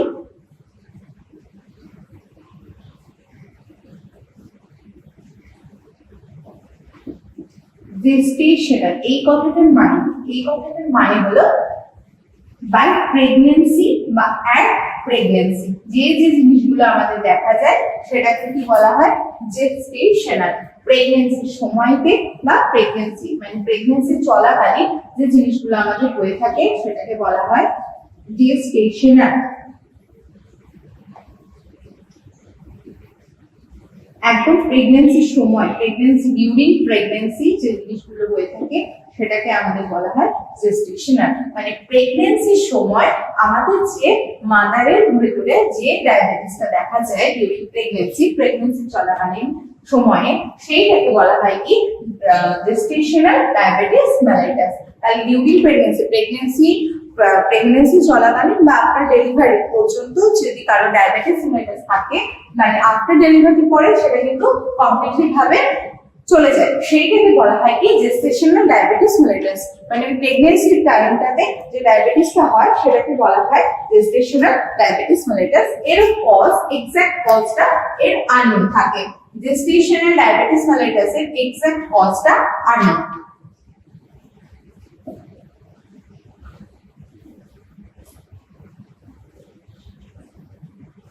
এক্সাক্ট কজটা এর আননোন থাকে কিন্তু বলা হয় কি যে যখন আমাদের প্রেগন্যান্সির সময় বিভিন্ন রকমের হরমোনাল ডিসব্যালেন্স তৈরি হয়।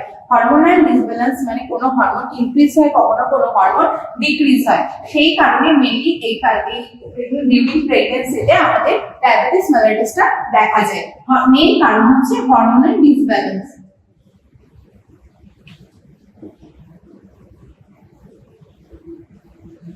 হরমোনাল ডিসব্যালেন্স মেইন কারণ ডিউরিং প্রেগন্যান্সিতে আমাদের বহু ধরনের হরমোনাল ডিসব্যালেন্স দেখা যায়। কোনো হরমোন ইনক্রিজ হয় কখনো কোনো হরমোন ডিক্রিজ হয়। তার ফলে যেটা হয় সেটা ডিউরিং প্রেগন্যান্সি চলাকালীন সময়ে যেটা চলে সেটাকে বলা হয় জেস্টেশনাল ডায়াবেটিস মেলিটাস। এটা আফটার প্রেগন্যান্সি পুরোপুরি কিউর হয়ে যায় এই ডায়াবেটিসটা মানে গ্লুকোজ লেভেলটা তখন নরমাল থাকে ব্লাড স্ট্রিমের মধ্যে সেটাকে বলা হয় জেস্টেশনাল ডায়াবেটিস মেলিটাস। নেক্সট হচ্ছে pre diabetic. Pre diabetic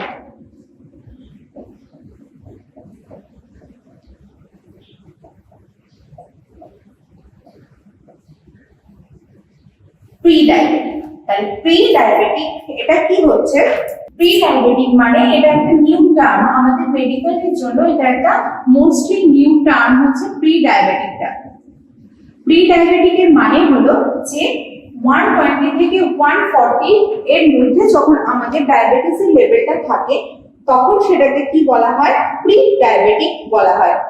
border লাইনে যখন আমাদের ডায়াবেটিকটা থাকে মানে আমাদের 126 তে আমাদের নরমাল গ্লুকোজ লেভেল ধরা হয় তাহলে যখন এটা 196 এর উপরে থাকে তখন সেটাকে মানে হায়ার দ্যান 126 তখন সেটাকে বলা হয় বর্ডার লাইনে যখন থাকে তখন সেটাকে বলা হয় প্রি ডায়াবেটিক। উইদিন 10 ইয়ার্স এর মধ্যে আমাদের এই পেশেন্টটা ডায়াবেটিক পেশেন্টে পরিণত হবে। উইদিন 10 ইয়ার্স এর মধ্যে প্রি ডায়াবেটিক পেশেন্ট আমার ডায়াবেটিক পেশেন্টে পরিণত হবে যদি সে প্রপারলি ভাবে ডায়েট মেইনটেইন না করে প্রপারলি লাইফস্টাইল মেইনটেইন না করে তাহলে সে আমার উইদিন 10 ইয়ারের মধ্যে ডায়াবেটিস মেলিটাসের পেশেন্টে পরিণত হবে। এটা কিছুই না, এটা হচ্ছে যখন আমার গ্লুকোজ লেভেলটা 126 এর বেশি থাকবে বর্ডার লাইনে থাকবে তখন সেটাকে বলা হয় আমার কি প্রি ডায়াবেটিক। এটা একটা নিউ টার্ম আমাদের মেডিকেলের ক্ষেত্রে। সেই পেশেন্টের 10 ইয়ার্স উইদিন 10 ইয়ার্স এর মধ্যে ডায়াবেটিক মেলিটাসের পেশেন্টের মধ্যে পেশেন্ট হবে মানে তার ডায়াবেটিস মেলিটাসটা হবে আশা করা যায়। এবার আমরা নরমাল যে রেঞ্জগুলো সেই রেঞ্জগুলো সম্পর্কে জানি।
তাহলে এখানে আমার কি হচ্ছে ফাস্টিং ব্লাড গ্লুকোজ লেভেল আর হচ্ছে আমার after 2 hour blood glucose level.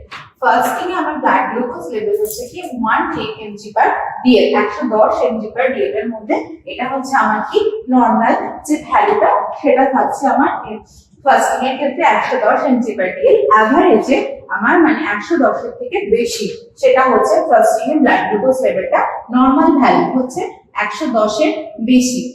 এখানে অ্যাভারেজটা কত হচ্ছে? অ্যাভারেজটা আসছে আমার 110 থেকে 125। আমি তখন তাকে হাইপারগ্লাইসেমিক কখন বলবো? হাইপারগ্লাইসেমিক আমি তাকে তখনই বলবো যখন সেটা মোর দেন 126 mg/dl হবে, তখন আমি তাকে কি বলবো? হাইপারগ্লাইসেমিক, মানে ডায়াবেটিস আছে। সেটা কখন? আমার ফাস্টিং এর ক্ষেত্রে। তাহলে ফাস্টিং এর ক্ষেত্রে আমার নরমাল আসবে কত? 110 এর ভেতরে যদি থাকে সেটা 110 থেকে 25 অ্যাভারেজের ক্ষেত্রে ধরা হয়। সেখান থেকে আমার হাইপারগ্লাইসেমিক হবে কখন? যখন আমার সেটা 126 mg/dl এর বেশি যাবে, তখন তাকে বলা হবে কি? হাইপারগ্লাইসেমিক। নেক্সট হচ্ছে আফটার 2 আওয়ার ব্লাড গ্লুকোজ লেভেলটা কত? 140 থেকে যদি বেশি থাকে তখন সেটাকে বলা হয় কি? তার নরমাল রেঞ্জ। এবার 140 থেকে কত? এভারেজ হচ্ছে 199, মানে 140 থেকে 199 এর মধ্যে যখন থাকবে এভারেজে সেটাকে নরমাল হিসেবে ধরা হয় কত? 140 থেকে 199, সেটা নরমাল।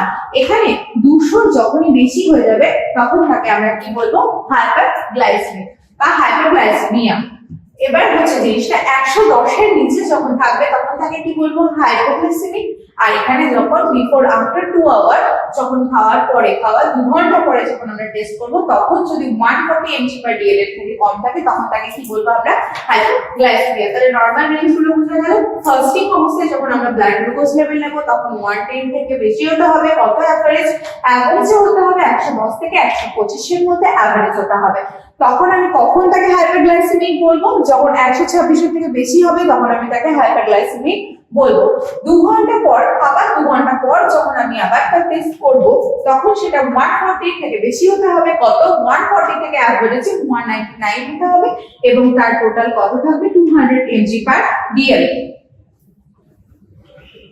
নরমাল রেঞ্জ গুলো। নেক্সট আমরা আসবো ডায়াগনস্টিক ইভালুয়েশন। তো এবার ডায়াগনস্টিক ইভালুয়েশন আমরা কিভাবে তাকে ডায়াগনোজ করবো যে আমাদের ডায়াবেটিস মেলিটাস হয়েছে। তো সেখানে আমরা প্রথমেই যেটা আসে সেটা হচ্ছে কি? Fasting blood glucose test.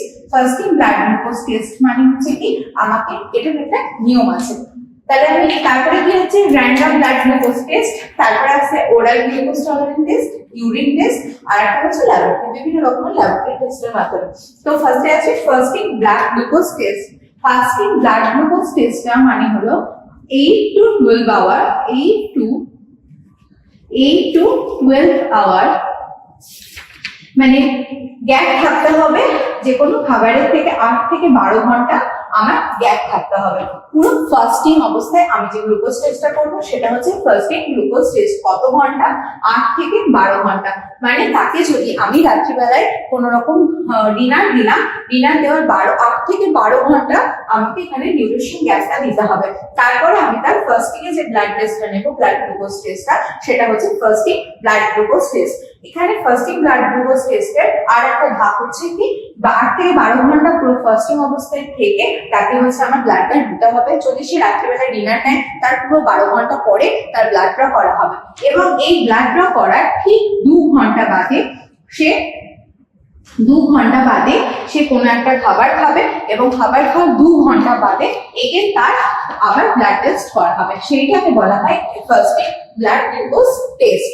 Next random blood glucose test, যেটা নরমালি আমাদের প্রত্যেকের হাতের কাছে থাকে, সেটা হচ্ছে র্যান্ডম ব্লাড গ্লুকোজ টেস্ট। আমরা নরমালি ভাবে র্যান্ডমলি ভাবে যে টেস্টটা করে থাকি সেটা হচ্ছে র্যান্ডম ব্লাড গ্লুকোজ টেস্ট। আমরা এটা নরমালি যে কিটের মাধ্যমে আমরা করি। জিআরবিএস, আমরা নর্মালি যে ফিঙ্গারে আমরা পিঞ্চ করে সেখান থেকে ব্লাড নিয়ে আমরা গ্লুকোমিটারের মাধ্যমে এই টেস্টটা করে থাকি র্যান্ডম ভাবে, সেটা যখন তখন করা যায়। Random glucose test, oral glucose tolerance test, ওরালের মাধ্যমে টেস্টটা করা হয়। নেক্সট হচ্ছে ইউরিন টেস্ট, ইউরিন কালেক্ট করে ফার্স্ট মর্নিং এর ফার্স্ট ইউরিন যেটা মিক্স স্ট্রিমটাকে বাদ দিয়ে আমরা মিক্স স্ট্রিম ইউরিনটাকে নিব, ফার্স্ট ইউরিনটাকে বাদ দিয়ে আমরা মিক্স স্ট্রিম ইউরিনটাকে কালেক্ট করে আমরা করব। এছাড়াও বিভিন্ন রকমের ল্যাবরেটরি টেস্টের মাধ্যমে আমাদের ডায়াগনস্টিক ইভ্যালুয়েশন করা যায়। মেইন যেটা করা হয় সেটা হচ্ছে ফার্স্ট ব্লাড গ্লুকোজ টেস্ট, এর মাধ্যমে আমরা কি ডিটেক্ট করতে পারি পেশেন্টের ডায়াবেটিস মেলিটাস হয়েছে কিনা। নেক্সট আমরা আসবো ম্যানেজমেন্ট। নেক্সট আসবো ম্যানেজমেন্টের মধ্যে।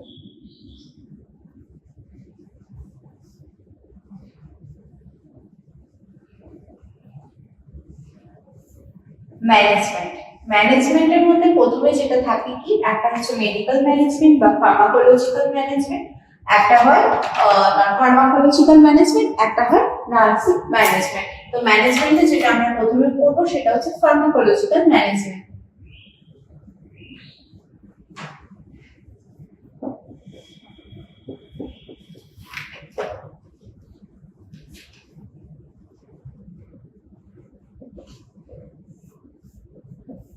ফার্মাকোলজিক্যাল ম্যানেজমেন্ট এর ভিতরে তিন, ম্যানেজমেন্টের মধ্যে যেটা ফার্মাকোলজিক্যাল এর মধ্যে প্রথমে যেটা আসে সেটা হচ্ছে insulin therapy.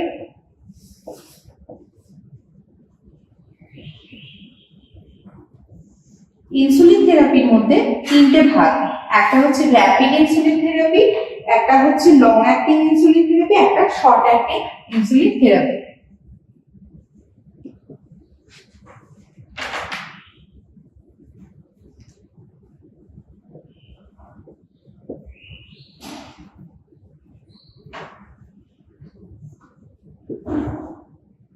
Long acting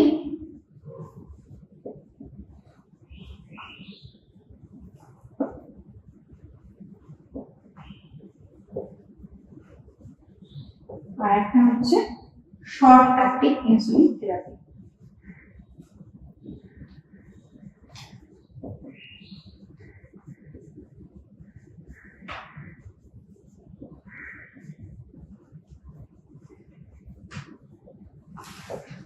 rapid insulin main হচ্ছে আমার ডায়াবেটিস মেলিটাসের মেন ম্যানেজমেন্টই হচ্ছে আমার কি ইনসুলিন থেরাপি। তাহলে ইনসুলিন থেরাপির মধ্যে আমার তিনটে ভাগ করছে, একটা হচ্ছে র্যাপিড ইনসুলিন থেরাপি যেটা র্যাপিডলি দেওয়া হয়, যেটা 3 ঘন্টা 1 থেকে 2 ঘন্টা ইন্টারভালে 1 to 2 আওয়ার ইন্টারভালের মধ্যে যেটা দেওয়া হয় সেটাকে বলা হয় র্যাপিড ইনসুলিন থেরাপি। মানে র্যাপিডলি আমাকে ইনসুলিনটা দেওয়া হবে 1 থেকে 2 ঘন্টা অন্তর অন্তর। যখন আমার গ্লুকোজ লেভেলটা অতিরিক্ত হাই থাকবে তখন 1 থেকে 2 ঘন্টা অন্তর অন্তর র্যাপিডলি যখন আমি ইনসুলিনটা ইউজ করবো বা দেবো পেশেন্টকে, তখন সেটাকে বলা হয় র্যাপিড ইনসুলিন থেরাপি। নেক্সট হচ্ছে লং অ্যাক্টিং, সেটা হচ্ছে কি 12 থেকে 16 ঘন্টা। মানে শর্ট অ্যাক্টিং লং অ্যাক্টিং এর মধ্যে হচ্ছে 12 থেকে 16 ঘন্টা। আমি 12 থেকে 16 ঘন্টা ইন্টারভালে আমি তাকে ইনসুলিনটা দেবো, মানে সকালে দিয়ে আমি আবার ইভিনিং এ দেবো, বা 12 থেকে 16 ঘন্টার ইয়েতে ইন্টারভালে আমি তাকে ইনসুলিনটা দেবো। আর একটা হচ্ছে শর্ট অ্যাক্টিং। শর্ট অ্যাক্টিংটা কি হচ্ছে, শর্ট অ্যাক্টিংটা হচ্ছে 2 থেকে 3 ঘন্টা, 2 থেকে 3 ঘন্টা ইন্টারভালে আমি এটা দেবো। 2 to 3 আওয়ার ইন্টারভালে আমি যেটা দেবো সেটা হচ্ছে কি শর্ট অ্যাক্টিং। তাহলে বোঝা গেল তিনটে ইনসুলিন থেরাপি, মানে তিনটে ভাবে ইনসুলিন থেরাপি দেওয়া হয়। একটা হচ্ছে র্যাপিড ইনসুলিন থেরাপি, একটা হচ্ছে লং অ্যাক্টিং ইনসুলিন থেরাপি, একটা হচ্ছে short acting insulin therapy. Rapidly ভাবে দেওয়া হয় 1 থেকে 2 ঘন্টা ইন্টারভালে, সেটা হচ্ছে র্যাপিড ইনসুলিন থেরাপি। নেক্সট হচ্ছে লং অ্যাক্টিং, যেটা অনেকটা ইন্টারভালটা বেশি 12 থেকে 16 ঘন্টা ইয়েতে দেওয়া হয়। আর হচ্ছে শর্ট অ্যাক্টিং, যেটা 2 থেকে 3 ঘন্টা ইন্টারভালে আমার দেওয়া হয়। মেইনলি ইনসুলিন থেরাপিটাই আমার ফার্মাকোলজিক্যাল ম্যানেজমেন্টের মধ্যে পড়ে। নন ফার্মাকোলজিক্যাল ম্যানেজমেন্ট, নন ফার্মাকোলজিক্যাল ম্যানেজমেন্ট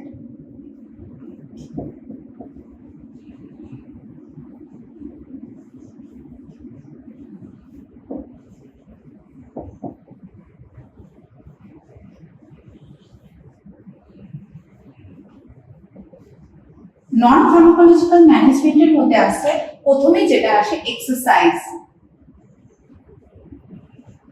নেক্সট আসে আমার ডায়েট, নেক্সট লাইফস্টাইল। তাহলে এক্সারসাইজ রেগুলার ওয়াইজ এক্সারসাইজ যে তাকে যে ডায়াবেটিস মেলিটাসের যে পেশেন্ট তাকে কি করতে হবে, রেগুলার ওয়াইজ এক্সারসাইজ করতে হবে। ওটা সুইমিং হতে পারে, ওয়াকিং হতে পারে, ড্যান্সিং হতে পারে, কিন্তু তাকে regular wise minimum 2 hour exercise করতে হবে। Diet is most important in diabetic patient. ডায়েটটা মেনটেন করলে, ডায়েটে অনেক সময় বলা হয়েছে খাদ্য তালিকা মেনটেন করলে তার কি হয়, বহু রোগের সমাধান করা যায়। সেই জন্য ডায়াবেটিস মেলিটাসের ক্ষেত্রে যখনই তার মেন জিনিস হচ্ছে কি, তাকে কার্বটা লো করতে হবে। তার ডায়েটের মধ্যে তাকে কার্বটা লো করতে হবে, ফ্যাটটা লো করতে হবে, ইনক্রিজ করতে হবে কি প্রোটিন ইনটেকটা। সেভাবে তার ডায়েটটা মেনটেন করতে হবে প্রপারলি। ডায়েট মানে হচ্ছে তার যে গ্লুকোজ ইনটেকটা বা কার্ব ইনটেকটা অতিরিক্ত পরিমাণে কার্বটা লো করতে হবে, ফ্যাটটাকে লো করতে হবে, ইনক্রিজ করতে হবে প্রোটিন ইনটেক। নেক্সট হচ্ছে লাইফস্টাইল মডিফিকেশন। লাইফস্টাইলটা আমাদের মডিফাই করতে হবে। নেক্সট আসবো আমরা নার্সিং ম্যানেজমেন্টে। Next nursing management.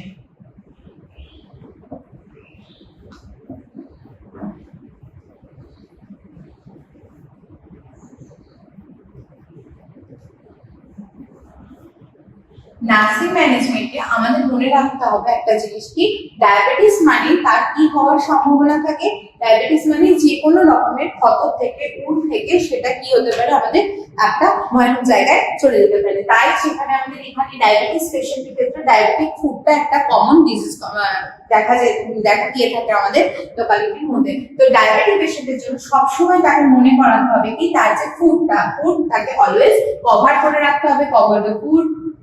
অলওয়েজ তাকে পা দুটোকে কভার করে রাখতে হবে।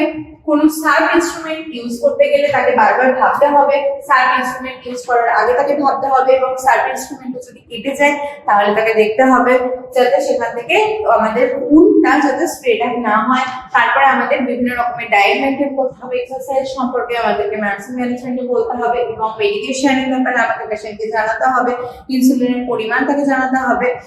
নেক্সট নার্সিং ম্যানেজমেন্টের মধ্যে আমাদের তাকে প্রপারলি ডায়েটের কথা আমাদের বলতে হবে। মেইন জিনিস হচ্ছে হাইজিন মেনটেন করতে হবে। তো আজকে আমরা যে জিনিসটা পড়লাম সেটা হচ্ছে ডায়াবেটিস। সামারাইজ করবো আমরা আজকে টপিকটাকে। তাহলে আমরা প্রথমে কি পড়লাম, ইন্ট্রো পড়লাম, ইন্ট্রোডাকশন। প্রথমে আমাদের ইন্ট্রোডাকশন আসলো। ইন্ট্রোডাকশন আমরা জানলাম কি ডায়াবেটিসের কত রকমের নাম আছে, ডায়াবেটিসটা কি জিনিস, আমাদের ইন্ডিয়াতে ডায়াবেটিস, বাংলাতে আমরা এটাকে মধুমেহ বলে থাকি, এটা রিচম্যান ডিজিজও বলা হয়ে থাকে। নেক্সট আমরা ডেফিনিশন পড়লাম। ডেফিনিশনে জানলাম কি আমাদের নরমাল রেঞ্জ 126 এর থেকে যখনই আমাদের ইনক্রিজ হবে তখন সেটাকে বলা হয় কি ডায়াবেটিস বলা হয়ে থাকে। যখন ওটা 126 mg/dl এর থেকে বেশি থাকবে, 196 mg/dl এর থেকে যখনই আমার ইনসুলিন গ্লুকোজ লেভেলটা ইনক্রিজ থাকবে তখন তাকে বলবো আমরা কি ডায়াবেটিস। নেক্সট আমরা বললাম ক্লাসিফিকেশন। ক্লাসিফিকেশনের মধ্যে আমরা দেখলাম কি এর মেইনলি দুটো টাইপ, একটা হচ্ছে টাইপ 1 ডায়াবেটিস মেলিটাস, আর একটা দেখলাম টাইপ 2 ডায়াবেটিস মেলিটাস। সেখান থেকে আমরা আরেকটা পেলাম, সেটা ছিল জেস্টেশনাল ডায়াবেটিস মেলিটাস। আর নেক্সট যেটা ছিল সেটা হলো প্রি ডায়াবেটিক। নেক্সট আমরা দেখলাম কি টাইপ 1 ডায়াবেটিস মেলিটাস কে আমরা দেখলাম। টাইপ 1 ডায়াবেটিস মেলিটাসটা আমরা কি দেখলাম, এটাকে দেখলাম আমরা insulin dependent diabetes mellitus. Insulin dependent diabetes mellitus যেটা আমাদের প্যানক্রিয়াসের মূল কারণে হয়ে থাকে, যেখানে আমাদের প্যানক্রিয়াসটা কি করে ইনসুলিনের ক্ষরণটাকে কি করতে পারে না, টলারেট করতে পারে না, তখন সেটাকে বলা হয় টাইপ 1 ডায়াবেটিস মেলিটাস। এর এক্সাক্ট কজটা আননোন থাকে। সেখান থেকে আমরা নেক্সট আসলাম type 2 diabetes mellitus. Type 2 DM এটা হচ্ছে insulin non dependent insulin diabetes mellitus. এখানে কি হচ্ছে, এখানে ইনসুলিনের উপর ডিপেন্ড করে না, এখানে হচ্ছে যখন আমাদের শরীরে প্যানক্রিয়াসের ইনসুলিনের লেভেলটাও ইনক্রিজ করে দেয়, ব্লাড গ্লুকোজ লেভেলটাও ইনক্রিজ করে দেয়, ইনসুলিন প্যানক্রিয়াস কি করে ইনসুলিনের ক্ষরণটা কমিয়ে দেয়, ফলে আমাদের শরীরে গ্লুকোজ লেভেলটা ইনক্রিজ থাকে। সেখান থেকে হচ্ছে আমার টাইপ 2 ডায়াবেটিস মেলিটাস। নেক্সট আসলো gestational diabetes mellitus. Gestational diabetes মেলাইটাসটা কি দাঁড়ালো? জেস্টেশনাল ডায়াবেটিস মেলাইটাসটা বলা হলো কি ডিউরিং প্রেগন্যান্সি।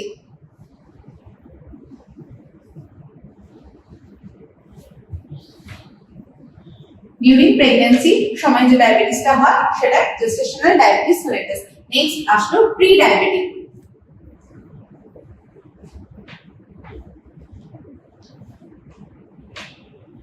প্রি ডায়াবেটিক মানে ডায়াবেটিক হওয়ার আগের মুহূর্তটাকে বলা হয় বা বর্ডার লাইনে যখন থাকে তখন সেটাকে বলা হয় প্রি ডায়াবেটিক মেলাইটাস।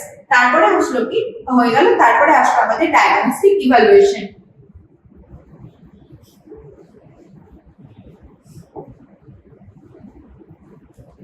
ডায়াগনস্টিক ইভালুয়েশনের মধ্যে কি কি আসলো, আমরা কি কি ভাবে করব? আমরা ফার্স্টলি ব্লাড গ্লুকোজ টেস্ট করব, নেক্সট আমরা কি করব র‍্যান্ডম ব্লাড গ্লুকোজ টেস্ট করব, নেক্সট আমরা কি ইউরিন টেস্ট করব, সেইভাবে ডায়াগনস্টিক। নেক্সট আসলো আমাদের ম্যানেজমেন্ট। ম্যানেজমেন্টের মধ্যে আমরা তিনটে পড়লাম, একটা হচ্ছে ফার্মাকোলজিক্যাল ম্যানেজমেন্ট, একটা হলো নন pharmacological management,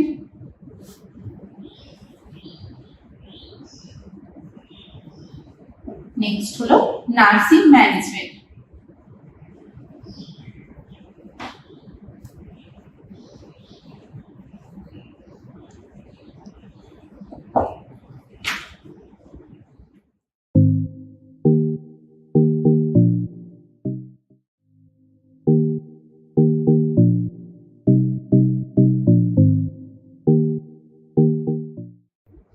Good afternoon, everyone.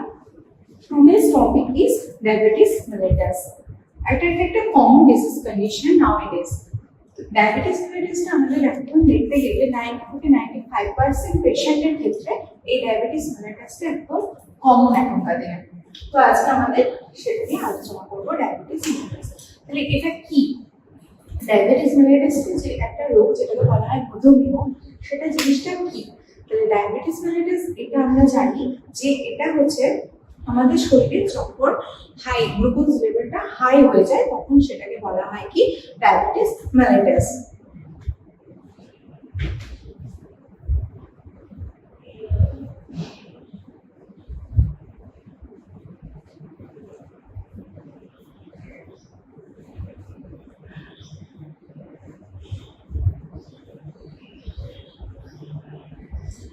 Glucose লেভেলটা যখন নর্মাল রেঞ্জের থেকে অতিরিক্ত হয়ে যায় তখন সেটাকে বলা হয় কি ডায়াবেটিস মেলাইটাস। এটা একটা গ্রুপ অফ মেটাবলিক ডিজিজ। একটা সিঙ্গেল ডিজিজের জন্য ডায়াবেটিস মেলাইটাস হয় না, এটা হচ্ছে একটা হেটেরোজেনিক ডিসঅর্ডার যেখানে আমাদের ব্লাড গ্লুকোজ লেভেলটা হাই হয়ে যায়। তাহলে নর্মাল যে ব্লাড গ্লুকোজ লেভেলটা সেটা 196 মিলিগ্রামের থেকে যদি বেশি হয়ে যায় পার ডেসিলিটার তখন সেটাকে বলা হয় কি আমাদের হাইপার গ্লাইসেমিয়া। তাহলে কি হচ্ছে কত 126 মিলিগ্রাম আমাদের যদি পার ডেসিলিটারে হয়ে যায় তখন সেটাকে বলা হয়। তাহলে ফার্স্টে গ্লুকোজ লেভেলটা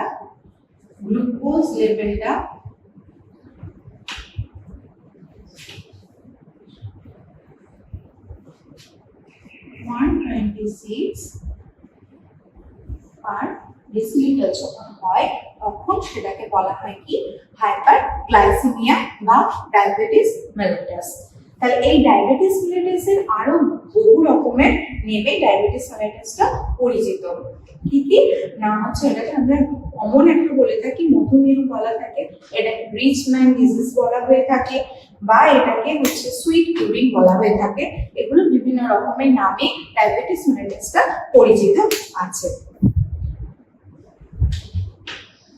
নেক্সট হচ্ছে ডেফিনিশন।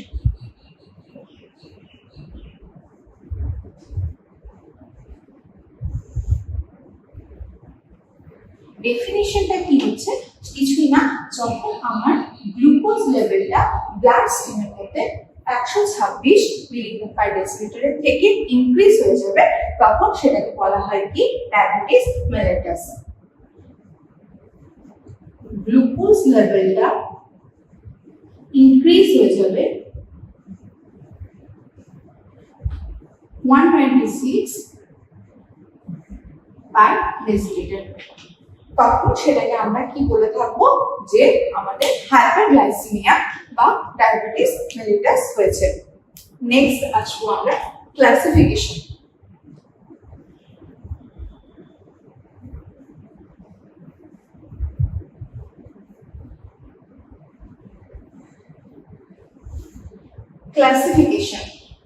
ক্লাসিফিকেশন মেইনলি দুটো টাইপস হয়ে থাকে।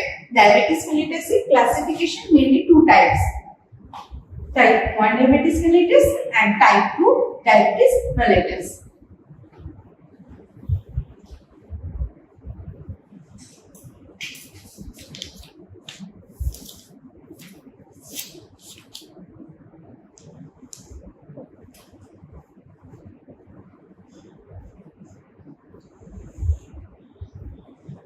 মেইনলি ডিএনএ দুটো ভাগ হয়ে থাকে।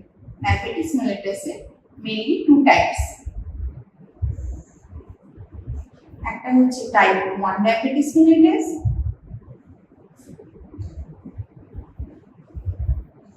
আর একটা হচ্ছে টাইপ 2 ডায়াবেটিস মেলিটাস। এছাড়াও আরেকটা যে কমন ডায়াবেটিস মেলিটাস থাকে সেটা হচ্ছে জেস্টেশনাল ডায়াবেটিস মেলিটাস।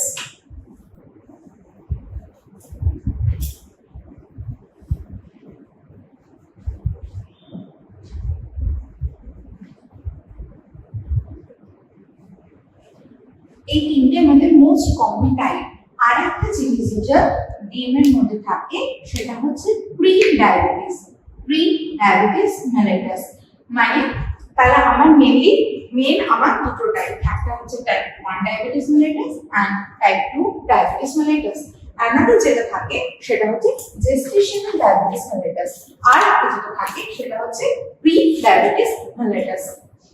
এবার আমরা আসবো টাইপ 1 ডায়াবেটিস মেলিটাস।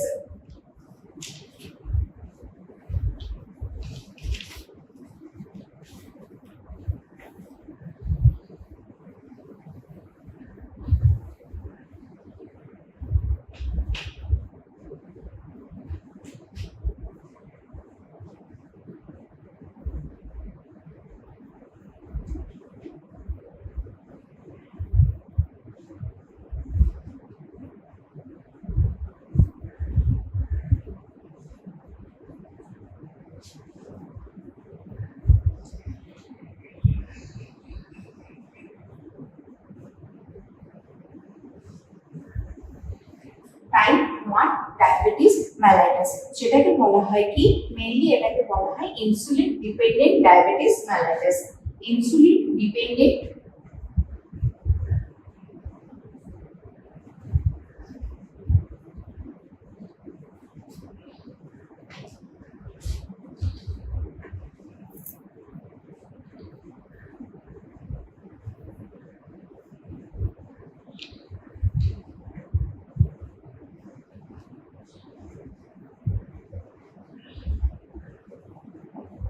এটাকে বলা হয়ে থাকে ইনসুলিন ডিপেন্ডেন্ট ডায়াবেটিস মেলিটাস। মানে এই ডায়াবেটিস মেলিটাসটা মেইনলি ইনসুলিন ডেফিসিয়েন্ট, ইনসুলিনের সাথে ডিপেন্ডেন্ট করে হয়ে থাকে। এটা কমনলি 5 to 10% এর ক্ষেত্রে দেখা যায় যে ডায়াবেটিসটা সেটা হচ্ছে টাইপ 1 ডায়াবেটিস মেলিটাস, যেটা 5 to 10% পেশেন্টের ক্ষেত্রে আমার যে ডায়াবেটিসটা হয় সেটাকে বলা হয় টাইপ 1 ডায়াবেটিস মেলিটাস। এটা মেইনলি যখন আমাদের প্যানক্রিয়াসটা ইনসুলিন ক্ষরণ করতে পারে না কোনো কারণে, বা ইনসুলিনকে ক্ষরণ করে কিন্তু সেই ইনসুলিনের লেভেলটা যথাযথ পরিমাণে হয় না, তখন আমাদের ইনসুলিনের ঘাটতির কারণে যে ডায়াবেটিসটা হয়ে থাকে সেটাকে বলা হয় কি টাইপ 1 ডায়াবেটিস মেলিটাস, যেটা হচ্ছে কি ইনসুলিন ডিপেন্ডেন্ট ডায়াবেটিস মেলিটাস। এখানে মেইন যেটা হয় প্যানক্রিয়াস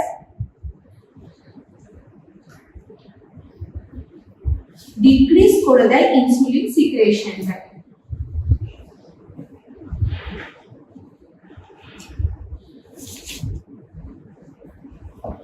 সেটা প্যানক্রিয়াসের যে কোনো কারণে হতে পারে, হয় প্যানক্রিয়াসের কোনো টিস্যু ড্যামেজের কারণে হতে পারে, না হলে প্যানক্রিয়াসের যে নরমাল যেটা সেটা সেই যে কার্যক্ষমতাটা হ্রাস পেলে বা কোনো সার্জারি হলে এগুলো থেকে হতে পারে। তার ফলে কি হয়ে যায় প্যানক্রিয়াস ইনসুলিন সিক্রেশনটা যখন কমিয়ে দেয় তখন কি হতে শুরু করে, আমাদের গ্লুকোজ লেভেলটা ইনক্রিজ হতে শুরু করে।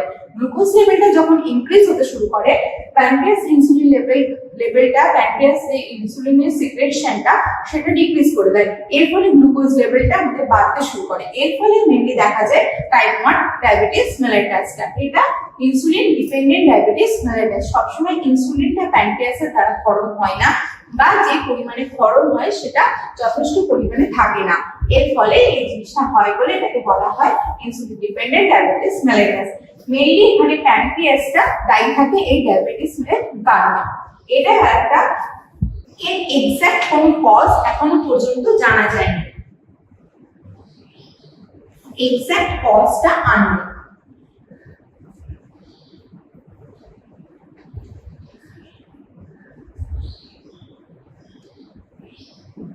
এক্সাক্ট কজটা আননোন, কিন্তু এটা বলা হয় যে ফ্যামিলি হিস্ট্রি যদি কারো থাকে,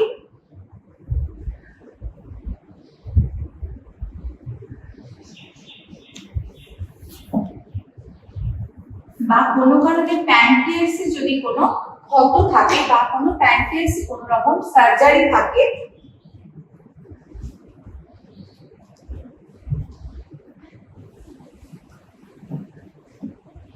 প্যানক্রিয়াস যদি কোনো কারণে প্রপারলি ভাবে ওয়ার্ক না করতে পারে, তাহলে এটা হয়।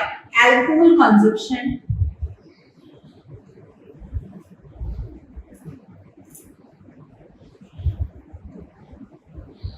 lack of exercise,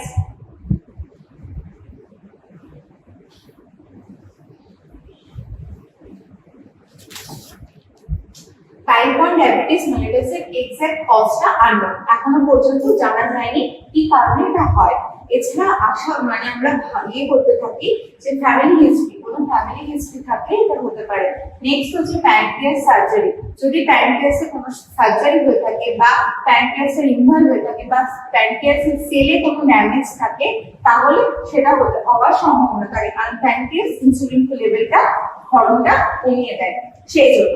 নেক্সট হচ্ছে অতিরিক্ত পরিমাণে যদি অ্যালকোহল কনজাম্পশন করা হয়, তাহলে ল্যাক অফ এক্সারসাইজ, তারপরে আমাদের যে এখনকার দিনের যে আমাদের লাইফস্টাইল, এগুলোর কারণে আমাদের type 2 diabetes mellitus, type 1 diabetes মেলাইটাসটা হয়ে থাকে।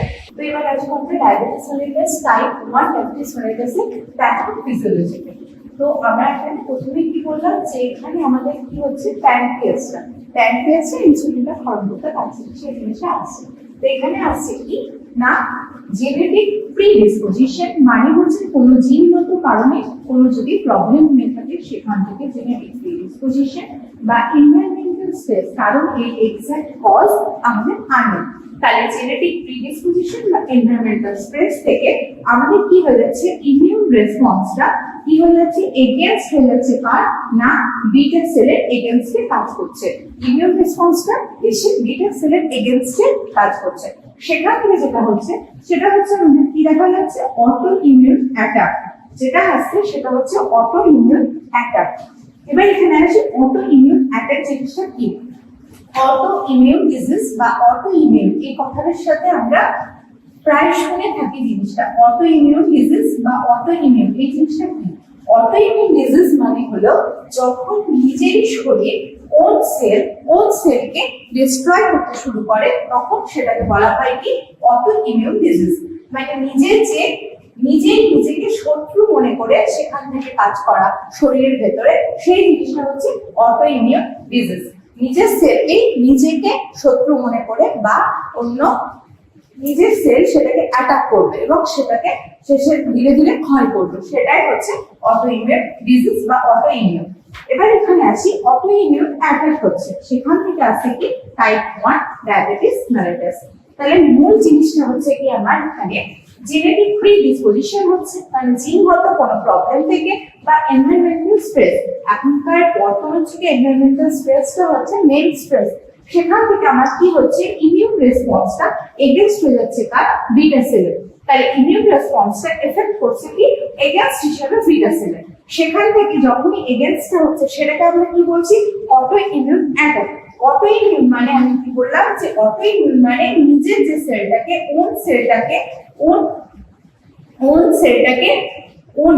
নিজে কি করবে, ডিস্ট্রয় করবে।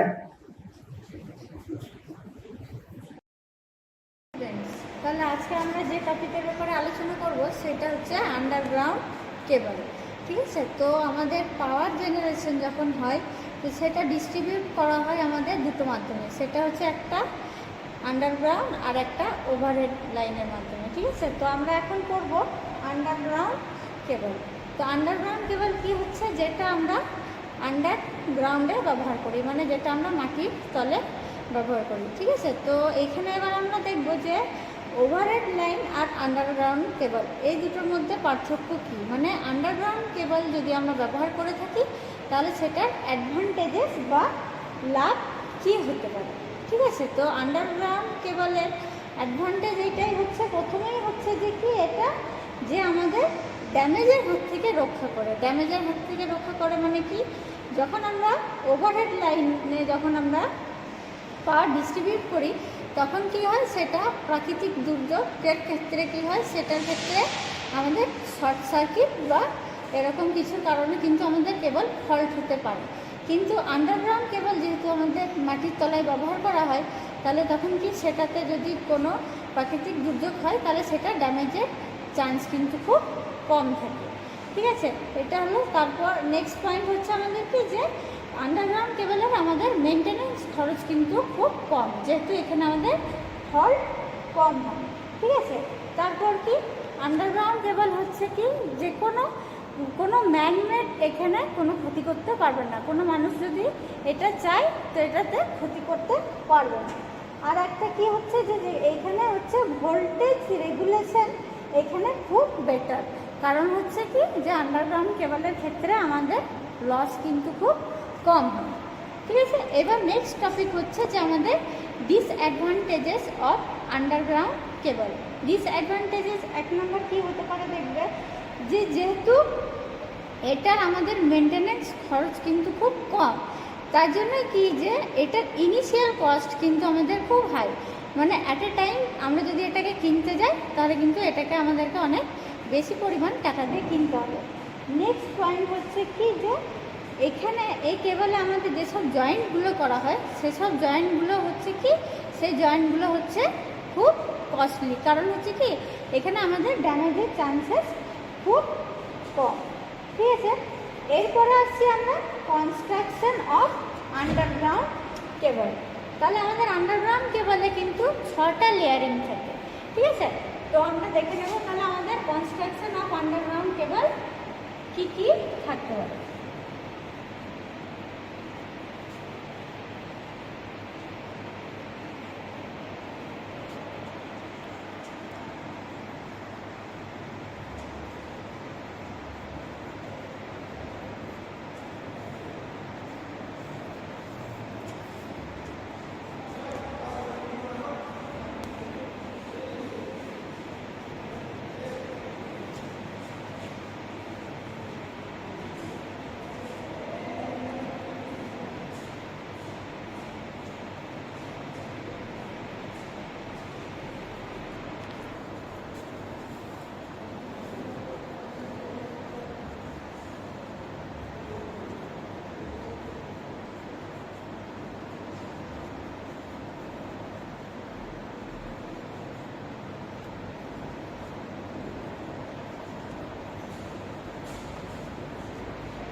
তো দেখো আমাদের সব থেকে প্রথম কনস্ট্রাকশন অফ আন্ডারগ্রাউন্ড কেবলের সব থেকে প্রথম পয়েন্ট হচ্ছে কোর আর কন্ডাক্টর। তো কোর আর কন্ডাক্টর এখানে আমাদের কি হচ্ছে দেখো, যেটার মাধ্যমে আমাদের ইলেকট্রিসিটি পাস হবে। ঠিক আছে, তো এটা আমাদের কি হচ্ছে, কোর অথবা কন্ডাক্টর কি হতে পারে, আমাদের ওয়ানও হতে পারে অথচ মোর দেন ওয়ান। তাহলে যেটা মোর দেন ওয়ান হবে সেটাকে আমরা 2 কোর অথবা 3 কোর কেবলও বলে থাকতে পারি। ঠিক আছে, তারপরে নেক্সট আসছে আমাদের ইনসুলেশন। ইনসুলেশন আমরা যে কোনো কেবলে কেন ব্যবহার করে থাকি, এই কারণে ব্যবহার করি যেন আমাদের কোরের সাথে কোর ম্যাচ হয়ে যেন কোনো রকমভাবে কোনো ফল্ট বা শর্ট সার্কিট না হয়। আর এই ইনসুলেশন আমাদের কিসের কিসের তৈরি হতে পারে, একটা হচ্ছে ইমপ্রিগনেটেড পেপার, ভার্নিশ, ক্যামব্রিক, এগুলো দিয়ে কিন্তু আমাদের ইনসুলেশন হতে পারে। ঠিক আছে। এই ইনসুলেশনের পরে আমাদের একটা নেক্সট কভারিং দেওয়া থাকে, সেটা হচ্ছে কি না মেটালিক শীট। মেটালিক শীটটা কেন দেওয়া থাকে, যেহেতু এটা আমরা মাটির নিচে ব্যবহার করি, তো কি যে এটা যখনই কোনো রকম প্রাকৃতিক দুর্যোগের ফলে যদি ঝড় বৃষ্টি হয়, তখন যেন কি হবে আমাদের কেবলে যেন কোনো রকমভাবে ময়েশ্চার যেন এন্টার না করতে পারে। এই কারণেই আমরা কি করি, আমরা এটা যে কোনো অ্যাটমসফিয়ারিক এই প্রবলেমের থেকে বাঁচানোর জন্যই আমরা কি করি, এখানে মেটালিক শীট দিয়ে থাকি। এই মেটালিক শীটটা কিসের তৈরি হয়, বেশিরভাগ লিড শীটের তৈরি হয়। ঠিক আছে, তারপরে নেক্সট পয়েন্ট হচ্ছে আমাদের বেডিং। বেডিংটা কি হচ্ছে, বেডিংটা হচ্ছে যে আমাদের যে মেটালিক শীটটা দিচ্ছি সেটাকে প্রোটেক্ট করার জন্য আমরা ন্যাচারালি বেডিং ব্যবহার করে থাকি। আর এই বেডিংটাই আমাদের কিসের তৈরি হয়, নাকি আমাদের এই বেডিংটা তৈরি হয় যে কিসের জুট বা হ্যাসের টেপ। ঠিক আছে, এটা আমরা মেটালিক শীটটাকে প্রোটেক্ট করার জন্য ব্যবহার করে থাকি। তারপরে নেক্সট পয়েন্ট আসছে আর্মারিং। আর্মারিংটা কেন ব্যবহার করি, আর্মারিংটা এই কারণে ব্যবহার করি যে আমরা বেডিংটা দিলাম, বেডিংয়ের ওপরে আর্মারিংটা ব্যবহার হয় এই কারণে যেন আমাদের বেডিংয়ে কোনো রকমভাবে কোনো ড্যামেজ না হয়। আর আমাদের সবচেয়ে লাস্ট পয়েন্ট যেটা হচ্ছে সার্ভিং। সার্ভিংটা হচ্ছে যে আমরা আর্মারিংকে প্রোটেক্ট করার জন্য সার্ভিং ব্যবহার করে থাকি। আমাদের আন্ডারগ্রাউন্ড কেবলের লাস্ট যে পয়েন্টটা আমরা করলাম সেটা সার্ভিং। এবার নেক্সট আসছি আমরা ক্লাসিফিকেশন অফ কেবল, মানে আমাদের কেবলকে কতভাবে ক্লাসিফাই বা ভাগ করা যায়। ঠিক আছে, তাহলে আমরা ফার্স্ট পয়েন্ট আসছি যে cable may be classified according to the type of insulating material used in the manufacture. মানে হচ্ছে যে কেবলকে আমরা সবথেকে প্রথম ভাগে ভাগ করতে পারি, সেটা কি যে আমাদের ইনসুলেটিং মেটেরিয়ালটা আমাদের কেবলটা ম্যানুফ্যাকচার করার সময় কী ধরনের ইনসুলেটিং ম্যাটেরিয়াল ব্যবহার করা হয়েছে। নেক্সট পয়েন্ট আসছি the voltage for which they are manufacture. কি হচ্ছে যে নেক্সট পয়েন্ট হচ্ছে যে আমরা যে কেবলটা ইউজ করব তো সেটা আপ টু কত ভোল্টেজ আমরা ব্যবহার করতে পারবো, সেটা অনুযায়ী আমরা নেক্সট কেবল ম্যানুফ্যাকচার করব। ঠিক আছে, এরপর আসছি যে আমরা অ্যাকর্ডিং টু ভোল্টেজ আমাদের কেবল কয় ধরনের। ঠিক আছে, তাহলে এখানে আমাদের অ্যাকর্ডিং টু ভোল্টেজ হচ্ছে আমাদের কেবল যেগুলো ব্যবহার করা হয় সেটা হচ্ছে আমাদের অ্যাকর্ডিং টু ভোল্টেজ আমাদের 5 ধরনের কেবল ব্যবহার করা হয়। তো কী কী কেবল হয় সেগুলো আমরা দেখব।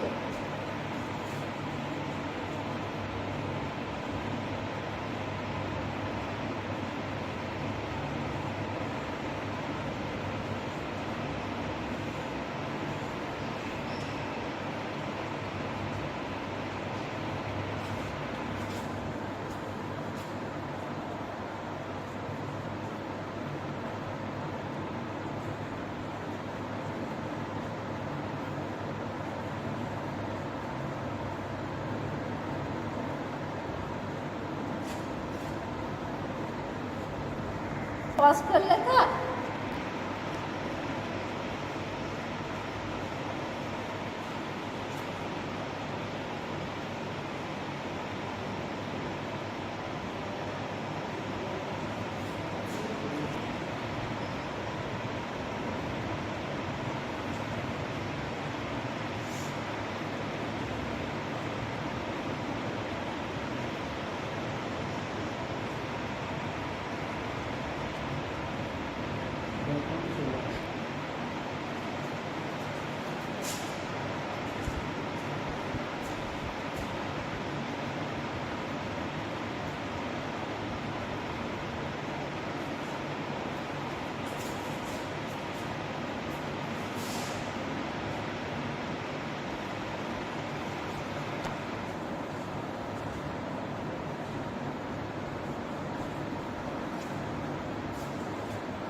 তাহলে আমরা ক্লাসিফিকেশন অফ কেবল এবার দেখবো অ্যাকর্ডিং টু ভোল্টেজ। ঠিক আছে, তাহলে সব থেকে প্রথমে হচ্ছে লো টেনশন কেবল। লো টেনশন কেবলকে আমরা আপ টু কত ভোল্টেজ ব্যবহার করতে পারবো না, আপ টু 1100 ভোল্ট। এর থেকে কমে ব্যবহার করবো তো এর থেকে আপ কিন্তু আমরা ব্যবহার করতে পারবো না। নেক্সট আসছে আমাদের হাই টেনশন কেবল। হাই টেনশন কেবল কত না আপ টু 11,000 ভোল্ট। তারপরে আসছি সুপার টেনশন কেবল। সুপার টেনশন কেবল কত না ফ্রম 22 কেভি টু 33 কেভি, মানে 22 এর নিচে ব্যবহার করা যাবে না, আর কত না 33 কেভির উপরে।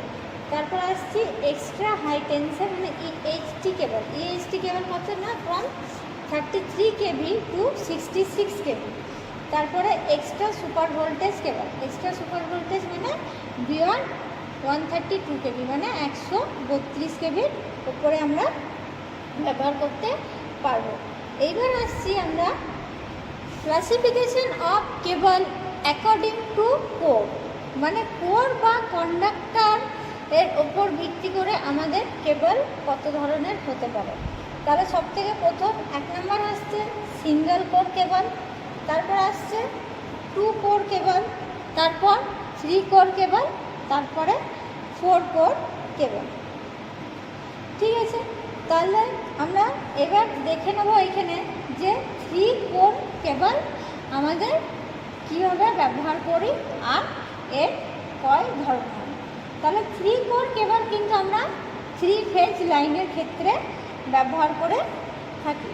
তাহলে 3 কোর কেবলের ভোল্টেজ কত হবে আমাদের মিনিমাম 66 কেভি। ঠিক আছে, তাহলে এখানে 3 কোর কেবলকেও আমরা আবার 3 ভাগে ভাগ করতে পারি। কি কি না বেল্টেড কেবল, স্ক্রিন কেবল আর প্রেসার কেবল। তো বেল্টেড কেবল যেটা হচ্ছে সেটার ভোল্টেজ হচ্ছে আমাদের আপ টু 11 কেভি। তো দেখো বেল্টেড কেবলে এখানে কি বলছে যে বেল্টেড কেবলের কোরগুলো কি হচ্ছে যে may be non circular shape to make better use of available space. এইটা কি হচ্ছে যে আমাদের যে বেল্টেড কেবল আছে, বেল্টেড কেবলের শেপটা কীরকম হবে না সার্কুলার হবে।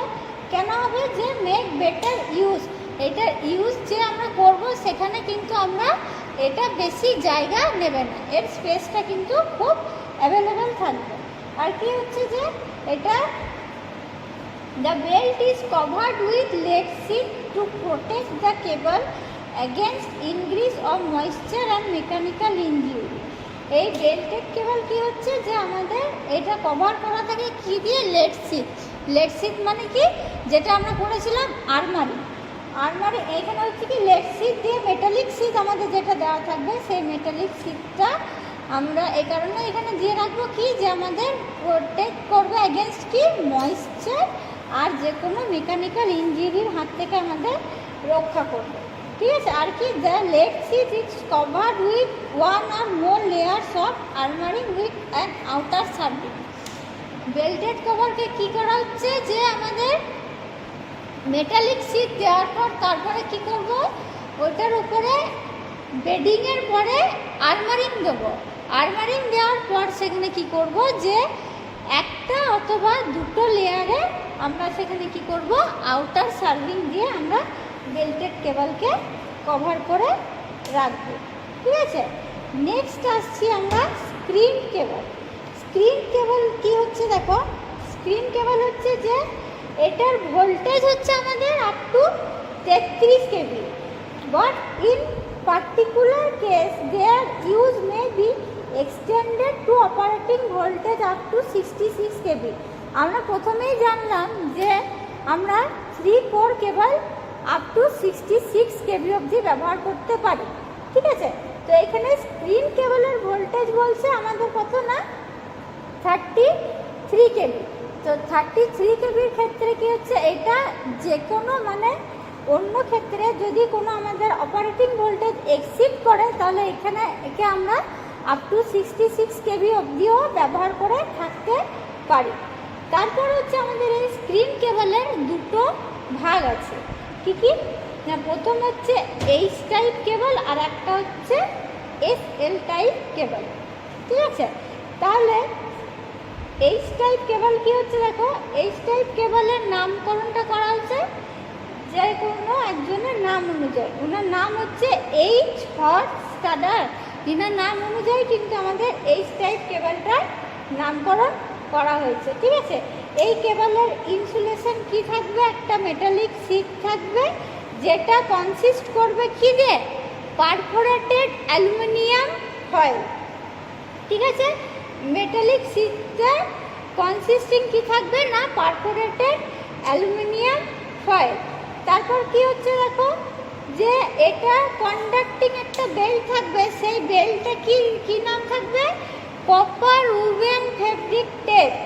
কপার উডেন ফেব্রিক টেপ এইটা কি যে র্যাপ করা থাকবে মানে বাঁধা থাকবে কি দিয়ে অ্যারাউন্ড 3-4। এই কপার উডেন ফেব্রিক টেপটা আমাদের এই 3টে কোরের মধ্যে বাঁধা থাকবে। ঠিক আছে, তারপরে নেক্সট আসছি এসএল টাইপ কেবল। এসএল টাইপ কেবল মানে হচ্ছে আমাদের সেপারেটলি লেড কেবল। তো সেপারেটলি লেড কেবল কি হচ্ছে দেখো যে এর ইনসুলেশনটা কভার করা থাকছে আমাদের লেড দিয়েই কভার করা থাকছে। ঠিক আছে না, এরপরে আসছি আমি নেক্সট আসছি প্রেসার কেবল। প্রেসার কেবল হচ্ছে কি যে ভোল্টেজ বিয়ন্ড 66 কেভি, 66 কেভির উপরে প্রেসার কেবলকে আমরা আর একটা কী কেবল বলতে পারি যে এ টাইপ অফ সলিড টাইপ কেবল। তাহলে এটা কি হচ্ছে বিয়ন্ড 66 কেভি প্রেসার কেবল আমরা ব্যবহার করতে পারি না। কারণ হচ্ছে কি যে এখানে একটা ব্রেকডাউনের চান্সেস থাকে। কিসের ব্রেকডাউন না ইনসুলেশন। 66 কেভির উপরে যদি হয় তখন কিন্তু আমরা কি বললাম সেই ভোল্টেজটা হবে আমাদের এক্সট্রা সুপার ভোল্টেজ। তাহলে যখনই এক্সট্রা সুপার ভোল্টেজ হবে সেখানে কিন্তু চান্সেস অফ রিস্ক অনেক বেশি। মানে কি যদি আমরা 66-এর ওপরে যদি আমরা প্রেসার কেবলটা ব্যবহার করতে যাই সেখানে কিন্তু ইনসুলেশনের ড্যামেজের একটা চান্সেস থাকবে। আর ইনসুলেশন ড্যামেজ মানে কি সেখানটাতে আমাদের অ্যাক্সিডেন্টের চান্স থাকবে। তাহলে এখানে কি এই কেবলের মধ্যে আমরা ছোট ছোট ভয়েডস দেখতে পাই। ভয়েডস মানে ছোট ছোট হোল বা ফুটো ধরনের যে কোনো জিনিস সেখানে আমরা দেখতে পাবো। তো এই ভয়েডসগুলো যদি আমরা কমাতে যাই তাহলে এখানে কি করতে হবে, আমাদের যে ইনসুলেটিং মেটেরিয়াল আছে সেখানে কি করব যে তার যে কম্পোজিশন আছে সেই কম্পোজিশনের কোয়ান্টিটিগুলো আমরা একটু করে বাড়িয়ে দেব। ঠিক আছে, তাহলে আর বাকিটা আমরা নেক্সট ক্লাসে আলোচনা করব।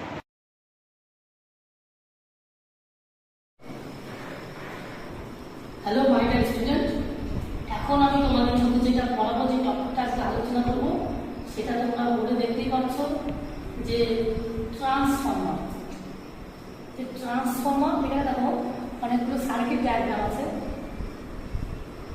একটা হচ্ছে ট্রান্সফর্মার, একটা হচ্ছে মেশিন আর ওহমস ল। ঠিক আছে, আর এটা হচ্ছে কি ম্যাগনেট। তাহলে আজকে আমরা টোটাল যে আমাদের যে মেন টপিক আসবে সেই টপিকটার নাম কি, টপিকটার নাম হচ্ছে ট্রান্সফর্মার। ঠিক আছে, ট্রান্সফর্মার বলতে গিয়ে ট্রান্সফর্মার আমরা কী বলবো, ট্রান্সফর্মারের ডেফিনেশন, ট্রান্সফর্মার কাকে বলে, ট্রান্সফর্মারটা করতে গিয়ে এসছে, ট্রান্সফর্মার অপারেটিং প্রিন্সিপাল কি, ট্রান্সফর্মার সঙ্গে মেশিনের কি ডিফারেন্স, ট্রান্সফর্মারকে আমি কোনো মেশিন বলবো কি বলবো না, ট্রান্সফর্মারের সঙ্গে ওহমস ল কি রিলেশন আছে, ইত্যাদি ইত্যাদি এগুলো আমরা আলোচনা করবো। আর যদি সময় থাকে তাহলে আমরা কিন্তু ম্যাথসও করবো ট্রান্সফর্মার দেখে। তো চলো, তো আজকে আমরা প্রথমে বললাম যে ট্রান্সফর্মার মেন আমাদের যে থিমটা আজকে লিখেছি ট্রান্সফর্মার। তাহলে এই যে আমরা লিখছি ট্রান্সফর্মার।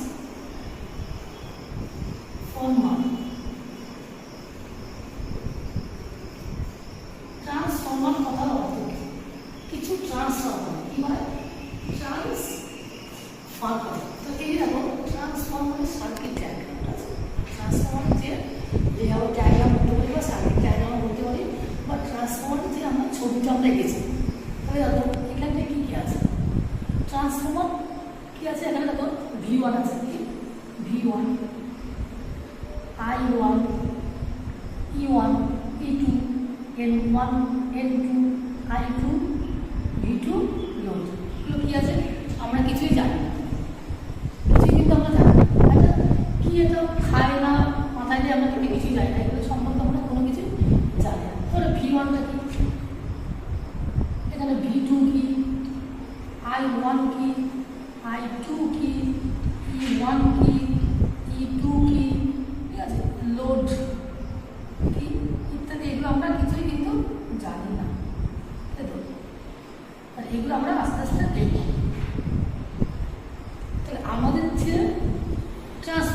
বলছি যে ট্রান্সফর্মার কথার অর্থ হচ্ছে কি ট্রান্সফার করে, কি করে ট্রান্সফার করে, কাকে ট্রান্সফার করে এনার্জিকে ট্রান্সফার করে, কাকে ট্রান্সফার করে এনার্জি,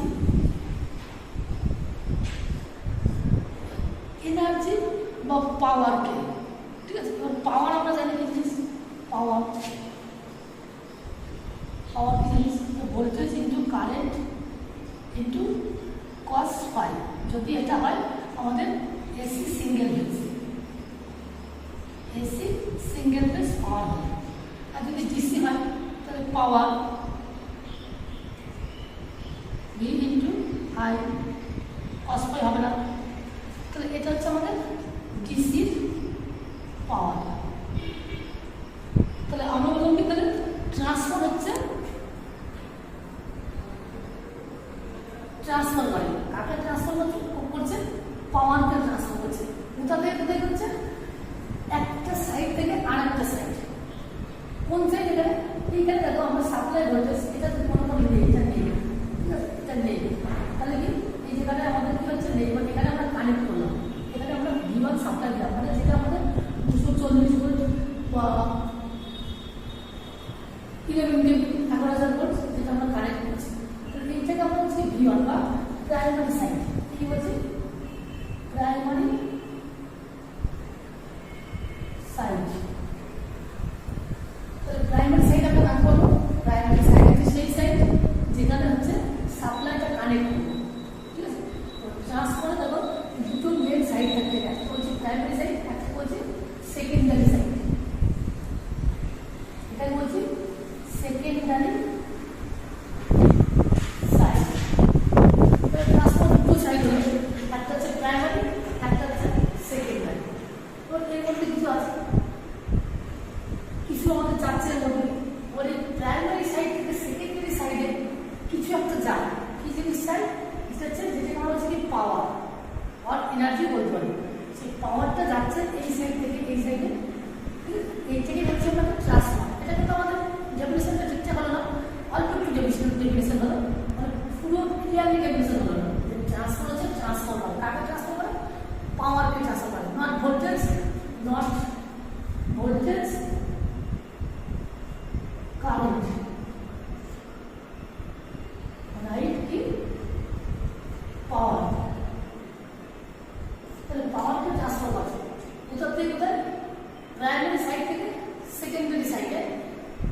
আর কি কন্ডিশন আছে, যেখানে হচ্ছে আমাদের ফ্রিকোয়েন্সিটা কনস্ট্যান্ট। এবার আমরা জানি ইন্ডিয়ান ফ্রিকোয়েন্সি কত, ইন্ডিয়ান ফ্রিকোয়েন্সি হচ্ছে আমাদের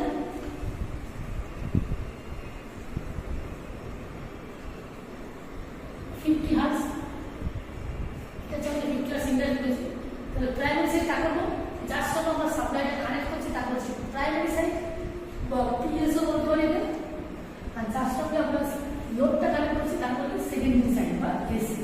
তো লোড বলতে আমরা কি বুঝি, লোড বলতে আমরা বুঝি ধরো আমাদের বাড়িতে fan, washing machine, light, TV, fridge ইত্যাদি এগুলো লোড, তো আমরা যেখান থেকে কানেকশন দিচ্ছি। তোমরা প্রত্যেকে জানো যে তোমাদের বাড়িতে কোনো একটা বাড়ির ঘরে ট্রান্সফর্মার থাকে, এখান থেকে 11 কেভি পাওয়ার এসছে, 11 কেভি ভোল্টেজ এসছে, 11 কেভি এখানে ঢুকছে ডিসির মাধ্যমে, ডিসির মাধ্যমে ঢুকছে, আর এখানে আমরা 440 ভোল্ট সেকেন্ডারি সাইডে পাচ্ছি। তাহলে এইটা হচ্ছে কি আমাদের প্রাইমারি সাইড, মানে যেখানে সাপ্লাই থেকে ঢুকছে যেটা হচ্ছে পিএস প্রাইমারি সাইড, আর এখানে আমাদের কি সেকেন্ডারি সাইড। সেকেন্ডারি সাইড আমরা কানেক্ট করছি যেখানে হচ্ছে লোডটা, মানে আমার যারা কনজিউমার আছে সেটি হচ্ছে সেকেন্ডারি সাইড। তাহলে 11 কেভি ঢুকছে, এটা আমাদের 11 কেভি ঢুকছে, তাহলে 11 কেভি হচ্ছে সোর্স ভোল্টেজ বা সাপ্লাই ভোল্টেজ, আর আউটপুট পাচ্ছে 40 ভোল্টেজ। তো এর মধ্যে কিছু একটা ফিক্সড কন্ডিশন আছে, ঠিক আছে। ওই ধরো এখানে 11,000 ভোল্টেজ, এখানে 440 ভোল্টেজ, তাহলে এখানে ভোল্টেজ বেশি, এখানে ভোল্টেজ কম, ঠিক আছে। তো এই এর মধ্যে কিন্তু ফিক্সড আছে, যে পাওয়ারটা ফিক্সড আছে, যে পাওয়ার কি সমান কি VI cos phi, বা যদি আমাদের 3 বেস পাওয়ার হয় এটা সিঙ্গেল বেস, 1 বেস পাওয়ার এটা কি বলছে √3 VI cos phi। তো এটা হচ্ছে 3 বেস পাওয়ার রেস।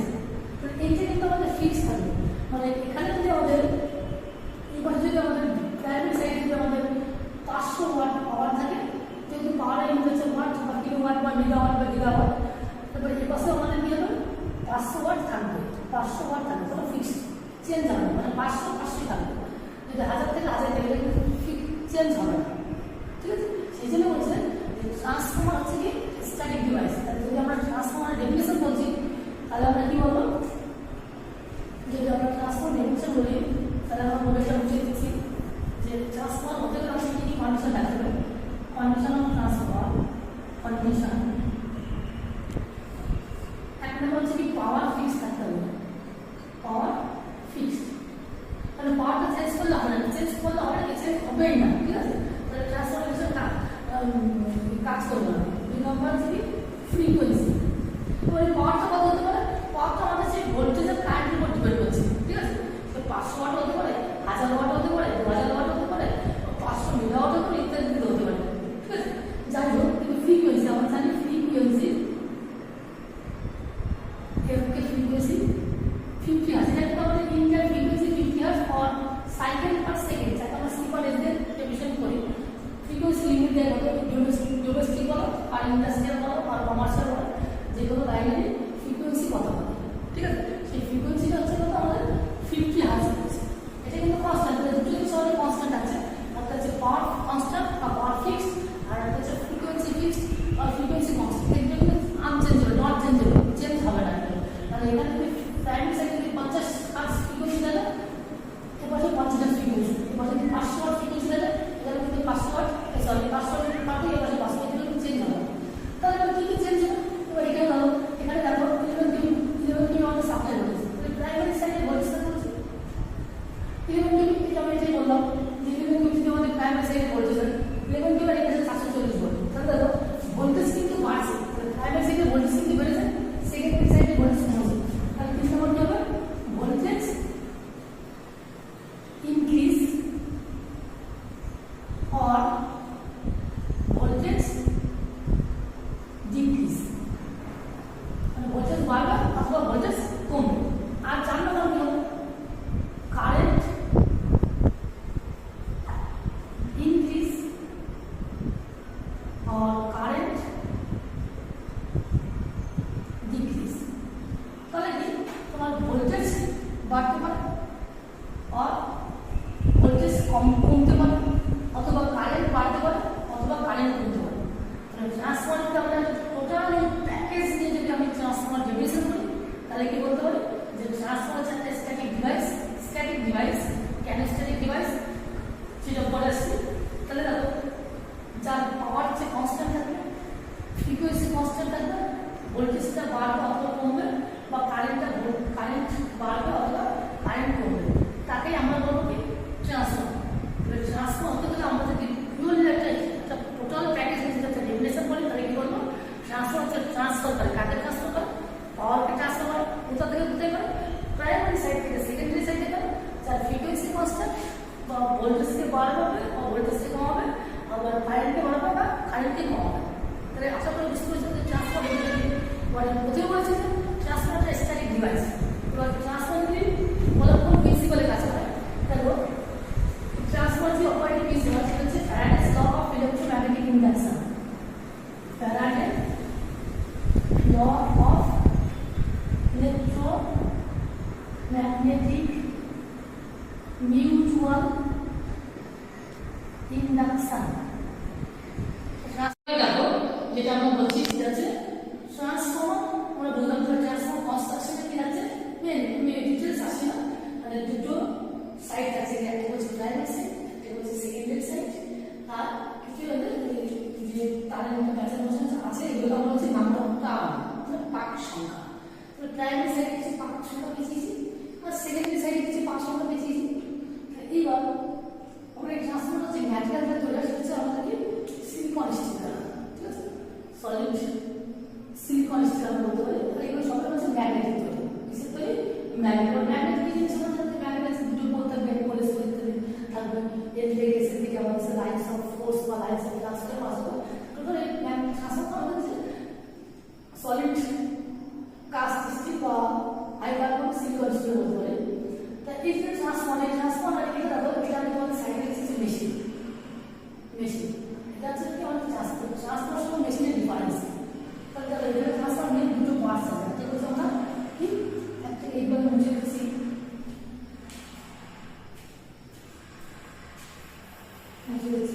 ট্রান্সফর্মার মেন পার্টস এক নম্বর হচ্ছে প্রাইমারি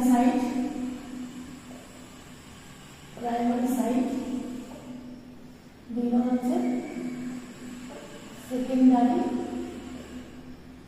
সাইড। দুটো সাইড আছে আমাদের, ঠিক আছে? সেই দুটো সাইড থেকে আমরা ফিক্সড মানে নড়াচড়া করবো। আর এটা কিন্তু বেসিক, এটা কিন্তু ইন্টারভিউ অনেক পরীক্ষাতে অনেক বেশিরভাগ পরীক্ষাতে কোশ্চেন করে যে ট্রান্সফরমেশন মেশিন, মেশিন কি জিনিস? আমাদের ধরো আমাদের ফ্যান ধরনের মেশিন, তারপরে মেয়েরা চুল আছে মেশিন, সেলাই মেশিন, যে মেশিনগুলো আছে। তারপরে ধরো তোমার ট্রেনে যে ট্রেনে যে আমরা জল দিয়ে যে পাম্পটা তুলছি, যে টুল পাম্প যেটা বলছি, এখানে মেশিন যে মেশিনগুলো আছে সেই মেশিনগুলোর দুটো পার্টস থাকে। একটা বলছি স্টেটর, একটা বলছি রোটর, ঠিক আছে? তাহলে একটা বলছি স্টেটর, একটা বলছি রোটর। এখানে যখন দুটো মেন পার্টস ছিল, একটা বলছি প্রাইমারি সাইড, একটা বলছি সেকেন্ডারি সাইড, ঠিক আছে? আর এখানে আমরা মেশিনে কি বলছি স্টেটর আর রোটর। তাহলে স্টেটর মানে কি? যেটা হচ্ছে স্টেশনারি পার্ট, মানে ফিক্সড পার্ট।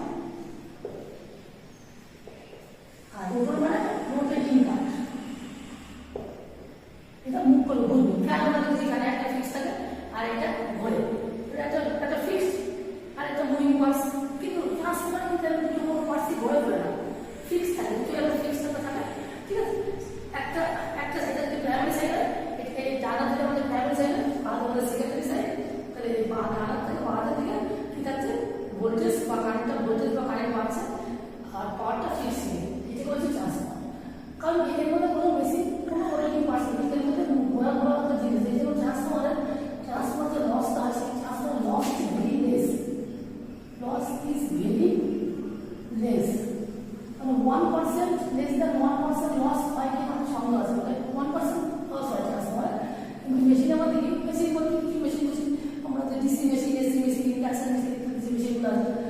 এই জন্য ট্রান্সফরমার 15% নেই বলে ট্রান্সফরমার কিন্তু লস হবে। ওই জন্য ট্রান্সফরমার যে পাওয়ার ট্রান্সফরমার আছে সেগুলো 98 থেকে 99% ট্রান্সফরমার এফিসিয়েন্সি, মানে এফিসিয়েন্সি কত আমাদের কাজের কথা, ঠিক আছে? মানে ট্রান্সফরমার যে কাজটা হচ্ছে সারাদিন ট্রান্সফরমার চলছে, ট্রান্সফরমার কাজটা অনেক বেশি করতে পারে, কারণ এই লস নেই, কোনো লস হচ্ছে না। কিন্তু এই মেশিনের মধ্যে কি মেশিনের 40% মানে বলে, ঠিক আছে?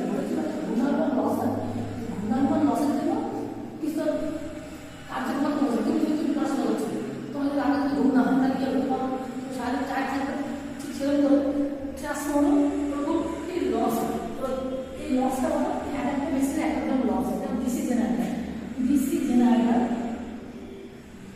জেনারেটর আমাদের ম্যাক্সিমাম মেশিন 85%, ঠিক আছে? মোটরের জন্য ডিসি মোটর যদি আমরা বলি, ডিসি মোটরের 50%, ঠিক আছে? তাহলে এই যে অল্টারনেটর ওরকম 80%, ঠিক আছে? এসি জেনারেটর এটা হলো 80%। তাহলে এই যে টোটাল আমাদের 100% এফিসিয়েন্সি লাগানো হয়েছে, এখানে 15% লস হয়েছে, এখানে 50% লস হয়েছে, এখানে 20% লস হয়েছে। এই লসগুলো তো হচ্ছে, তাহলে এই লসগুলো কিন্তু ট্রান্সফরমার নেই কিন্তু, কারণ ওই রোটেটিং পার্টস কিন্তু সব লসগুলো কিন্তু রোটেটিং পার্টস কিন্তু এই ট্রান্সফরমার লস অনেক কম হয়, ঠিক আছে? সেগুলো আমি পরে জানাবো। বলছি কি এডিকালের লস, আয়রন লস, তারপর ধরো moving loss, core loss, copper loss, আর হচ্ছে মেকানিক্যাল লস, ঠিক আছে? কোল লস, কপার লস আর মেকানিক্যাল ইত্যাদি। কিন্তু এই দুটো লস থাকে ট্রান্সফরমারের, দুটো লস থাকে, কিন্তু এই মেকানিক্যাল লস থাকে যেহেতু কোনো রোটেটিং পার্টস। তাহলে যদি আমরা এখান থেকে আমি বলার মতো শিখি যে ট্রান্সফরমার হচ্ছে ডিসি, ট্রান্সফরমার মেশিন না ডিভাইস। ট্রান্সফরমারটা আমরা কি কোনো মেশিন বলবো না, কারণ ট্রান্সফরমারে কোনো ঘূর্ণায়মান কোনো পার্টস নেই। সেই জন্য ট্রান্সফরমার হচ্ছে আমাদের ফিক্সড পার্টস আছে দুটো, প্রাইমারি সাইড, সেকেন্ডারি সাইড, কোনো রোটেটিং পার্টস নেই। সেগুলো ট্রান্সফরমার হচ্ছে একদমই মেশিন নয়, স্টেটে ডিভাইস। এটা কিন্তু প্রচুর পরীক্ষায় কিন্তু কমন কোশ্চেন থাকে। তো আশা করি তোমরা বুঝতে পারছো। তো আমরা কি করলাম এখন? আমরা যেটা বললাম হচ্ছে ট্রান্সফরমার কি জিনিস, পাওয়ার কি জিনিস, তারপরে এফিসিয়েন্সি কি জিনিস, মোটামুটি তারপরে ট্রান্সফরমার কি জিনিস থাকছে, মেশিনের সঙ্গে ট্রান্সফরমার ডিভাইস কি, প্রাইমারি সাইড কাকে বলছি, সেকেন্ডারি সাইড কাকে বলছি, নাম্বার অফ টার্ন কি, ইত্যাদি ইত্যাদি কিন্তু আমরা দেখলাম। আশা করি তোমরা বুঝতে পারছো। যদি বুঝতে না পারো তাহলে কমেন্টস করো। জিনিসগুলো আরেকটু ডিটেলসে বুঝিয়ে দেবো। Thank you. তাহলে আজকে আমরা যে টপিকের ব্যাপারে আলোচনা করব সেটা হচ্ছে আন্ডারগ্রাউন্ড কেবল। ঠিক আছে, তো আমাদের পাওয়ার জেনারেশন যখন হয় তো সেটা ডিস্ট্রিবিউট করা হয় আমাদের দুটো মাধ্যমে, সেটা হচ্ছে একটা আন্ডারগ্রাউন্ড আর একটা ওভারহেড লাইনের মাধ্যমে। ঠিক আছে, তো আমরা এখন করব আন্ডারগ্রাউন্ড কেবল। তো আন্ডারগ্রাউন্ড কেবল কি হচ্ছে, যেটা আমরা আন্ডারগ্রাউন্ডে ব্যবহার করি, মানে যেটা আমরা মাটির তলে ব্যবহার করি। ঠিক আছে, তো এখানে এবার আমরা দেখব যে ওভারহেড লাইন আর আন্ডারগ্রাউন্ড কেবল এই দুটোর মধ্যে পার্থক্য কী, মানে আন্ডারগ্রাউন্ড কেবল যদি আমরা ব্যবহার করে থাকি তাহলে সেটার অ্যাডভান্টেজেস বা লাভ কী হতে পারে। ঠিক আছে, তো আন্ডারগ্রাউন্ড কেবলের অ্যাডভান্টেজ এইটাই হচ্ছে, প্রথমেই হচ্ছে যে কি এটা যে আমাদের ড্যামেজের হাত থেকে রক্ষা করে। ড্যামেজের হাত থেকে রক্ষা করে মানে কি, যখন আমরা ওভারহেড লাইনে যখন আমরা পাওয়ার ডিস্ট্রিবিউট করি তখন কি হয়, সেটা প্রাকৃতিক দুর্যোগের ক্ষেত্রে কি হয়, সেটার ক্ষেত্রে আমাদের শর্ট সার্কিট বা এরকম কিছু কারণে কিন্তু আমাদের কেবল ফল্ট হতে পারে। কিন্তু আন্ডারগ্রাউন্ড কেবল যেহেতু আমাদের মাটির তলায় ব্যবহার করা হয় তাহলে তখন কি সেটাতে যদি কোনো প্রাকৃতিক দুর্যোগ হয় তাহলে সেটা ড্যামেজের চান্স কিন্তু খুব কম থাকে। ঠিক আছে, এটা হলো। তারপর নেক্সট পয়েন্ট হচ্ছে আমাদের কি, যে আন্ডারগ্রাউন্ড কেবলের আমাদের মেনটেন্যান্স খরচ কিন্তু খুব কম, যেহেতু এখানে আমাদের ফল্ট কম হয়।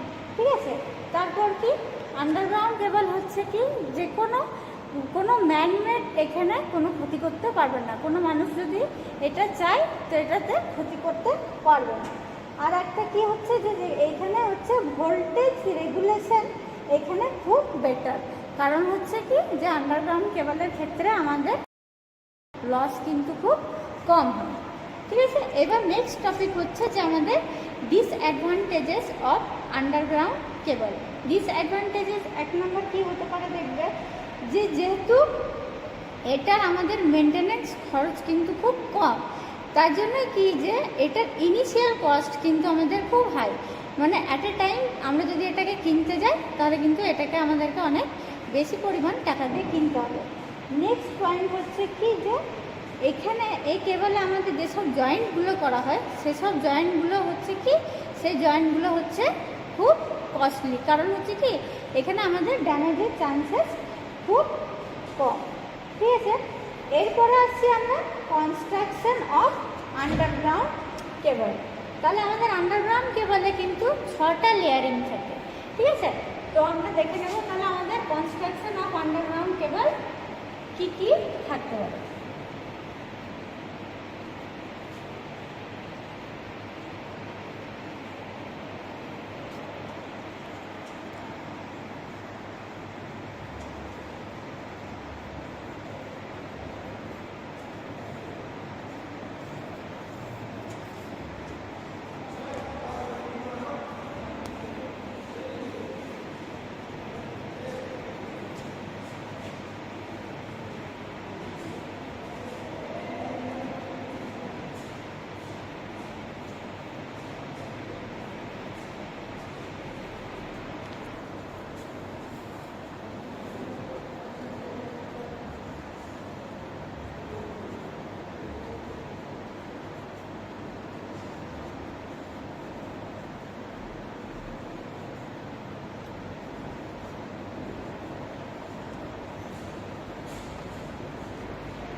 তো দেখো আমাদের সব থেকে প্রথম কনস্ট্রাকশন অফ আন্ডারগ্রাউন্ড কেবলের সব থেকে প্রথম পয়েন্ট হচ্ছে কোর আর কন্ডাক্টর।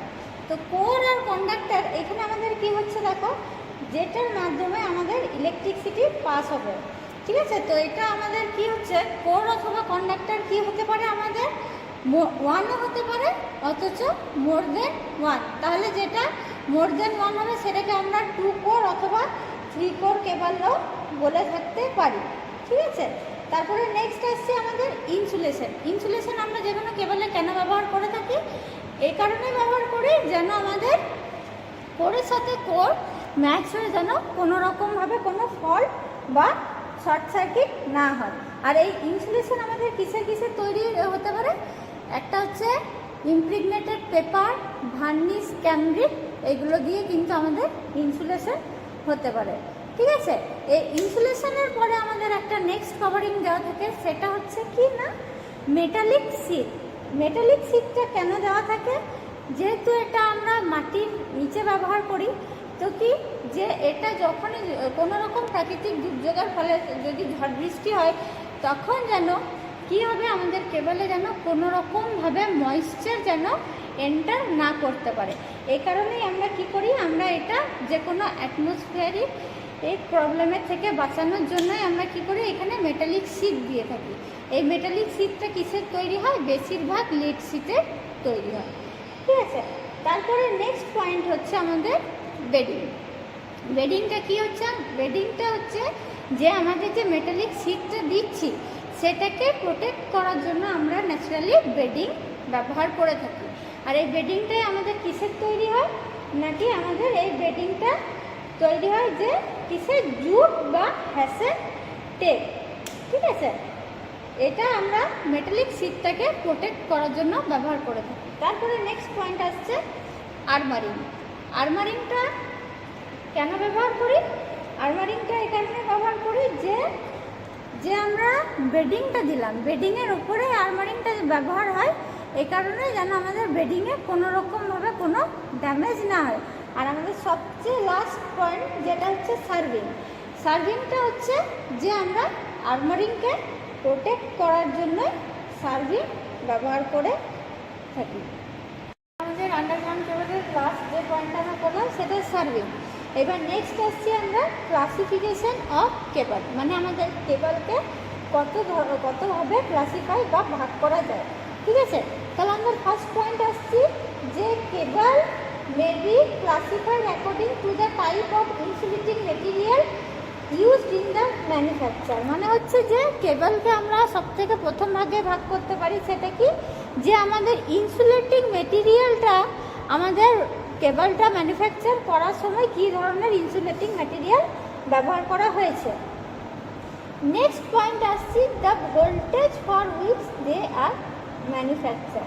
কি হচ্ছে যে নেক্সট পয়েন্ট হচ্ছে যে আমরা যে কেবলটা ইউজ করব তো সেটা আপ টু কত ভোল্টেজ আমরা ব্যবহার করতে পারবো, সেটা অনুযায়ী আমরা নেক্সট কেবল ম্যানুফ্যাকচার করব। ঠিক আছে, এরপর আসছি যে আমরা অ্যাকর্ডিং টু ভোল্টেজ আমাদের কেবল কয় ধরনের। ঠিক আছে, তাহলে এখানে আমাদের অ্যাকর্ডিং টু ভোল্টেজ হচ্ছে আমাদের কেবল যেগুলো ব্যবহার করা হয় সেটা হচ্ছে আমাদের অ্যাকর্ডিং টু ভোল্টেজ আমাদের 5 ধরনের কেবল ব্যবহার করা হয়। তো কী কী কেবল হয় সেগুলো আমরা দেখব।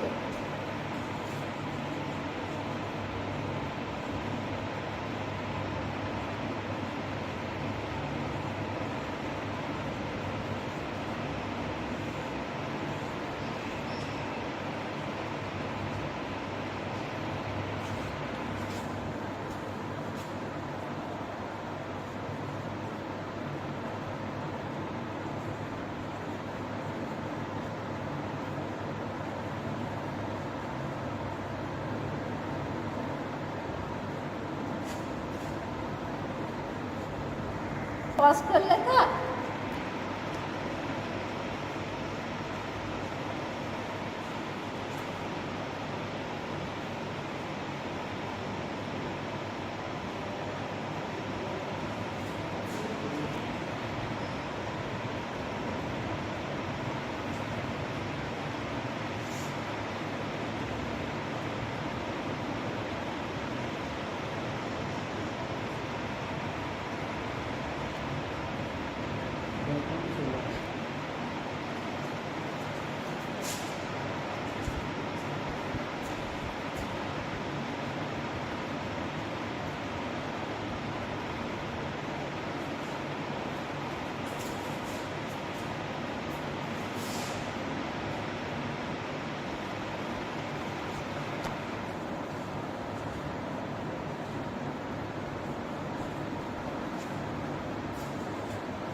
তাহলে আমরা ক্লাসিফিকেশন অফ কেবল এবার দেখবো আর অ্যাকর্ডিং টু ভোল্টেজ। ঠিক আছে, তাহলে সব থেকে প্রথমে হচ্ছে লো টেনশন কেবল। লো টেনশন কেবলকে আমরা আপ টু কত ভোল্টেজ ব্যবহার করতে পারবো না, আপ টু 1100 ভোল্ট।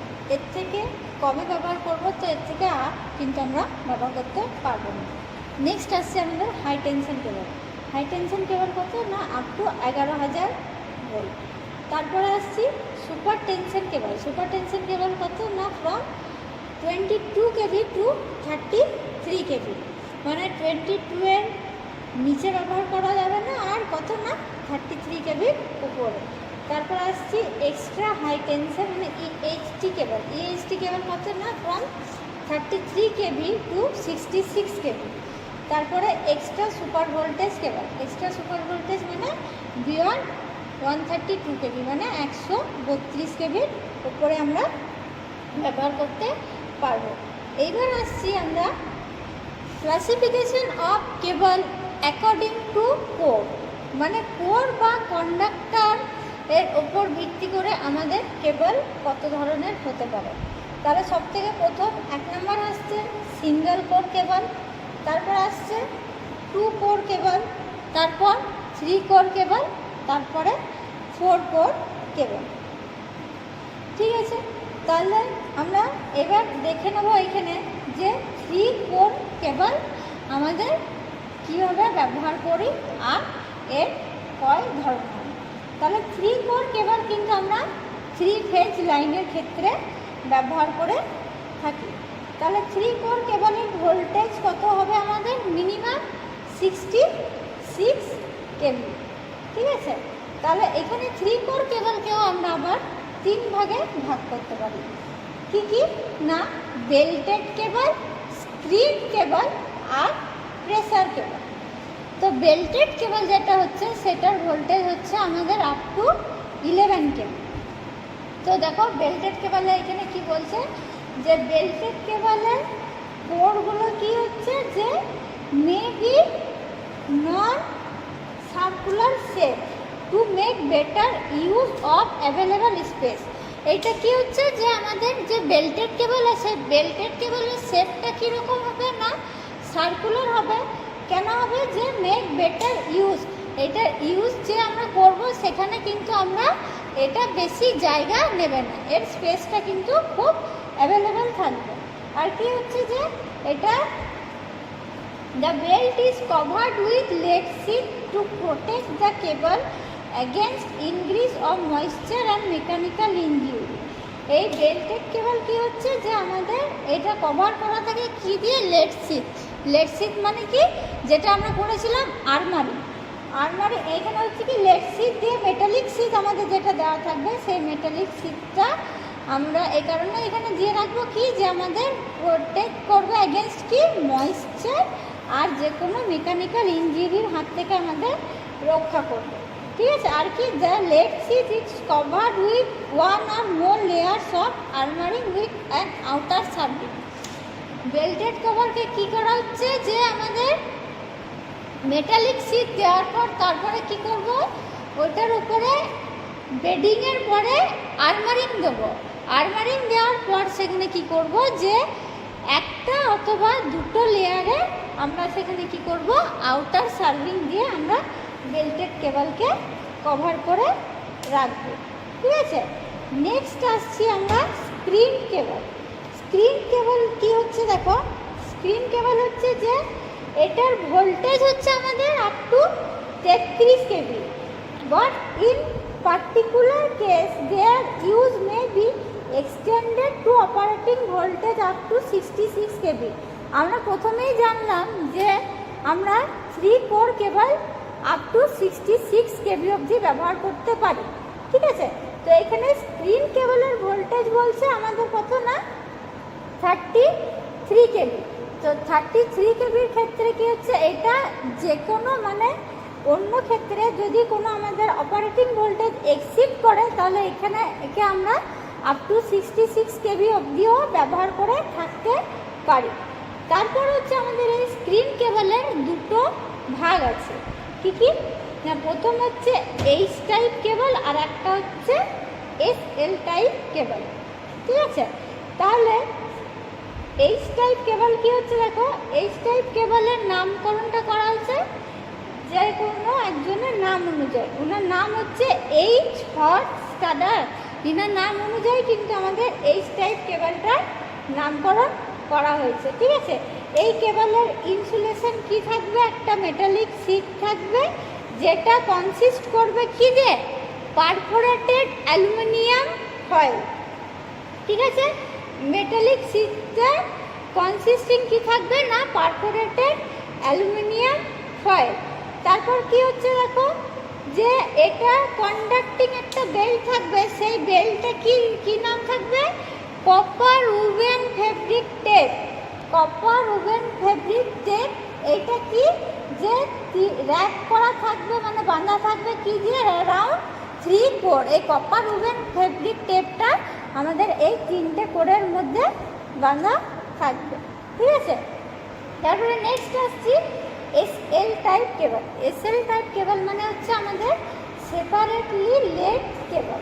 তো সেপারেটলি লেড কেবল কি হচ্ছে দেখো যে এর ইনসুলেশনটা কভার করা থাকছে আমাদের লেড দিয়ে কভার করা থাকছে।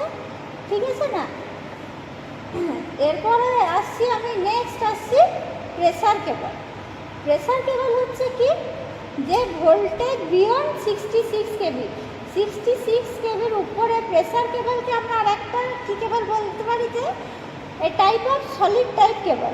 তাহলে এটা কি হচ্ছে বিয়ন্ড 66 কেভি প্রেসার কেবল আমরা ব্যবহার করতে পারি না।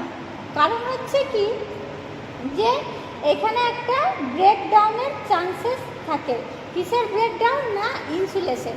66 কেভি উপরে যদি হয় তখন কিন্তু আমরা কি করলাম সেই ভোল্টেজটা হবে আমাদের এক্সট্রা সুপার ভোল্টেজ। তাহলে যখনই এক্সট্রা সুপার ভোল্টেজ হবে সেখানে কিন্তু চান্সেস অফ রিস্ক অনেক বেশি।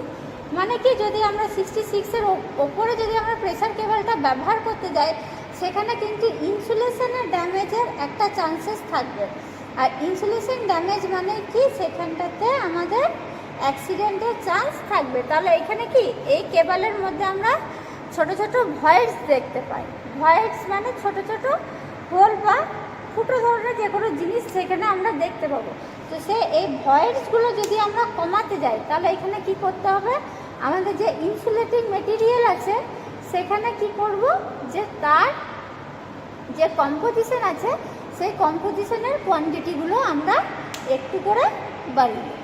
ঠিক আছে, তাহলে আর বাকিটা আমরা নেক্সট ক্লাসে আলোচনা করব।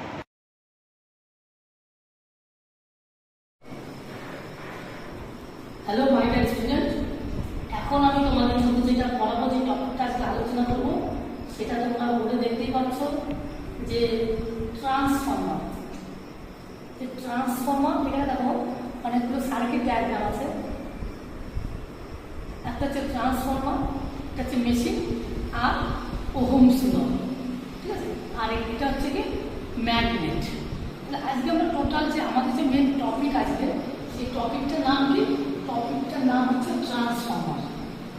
ঠিক আছে, ট্রান্সফর্মার বলতে গিয়ে ট্রান্সফর্মার বলতে কী বলবো, ট্রান্সফর্মারের ডেফিনেশন, ট্রান্সফর্মার কাকে বলে, ট্রান্সফর্মারটা কোথা থেকে এসছে, ট্রান্সফর্মার অপারেটিং প্রিন্সিপাল কি, ট্রান্সফর্মার সঙ্গে মেশিনের কি ডিফারেন্স, ট্রান্সফর্মারকে আমরা কোনো মেশিন বলবো কি বলবো না, ট্রান্সফর্মারের সঙ্গে ওহমস ল কি রিলেশন আছে, ইত্যাদি ইত্যাদি এগুলো আমরা আলোচনা করবো। আর যদি সময় থাকে তাহলে আমরা কিন্তু ম্যাথসও করবো ট্রান্সফর্মার লেগে। তো চলো, তো আজকে আমরা প্রথমে বললাম যে ট্রান্সফর্মার মেন আমাদের যে থিমটা আজকে লিখেছি ট্রান্সফর্মার। তাহলে এই যে আমরা লিখছি ট্রান্সফর্মার।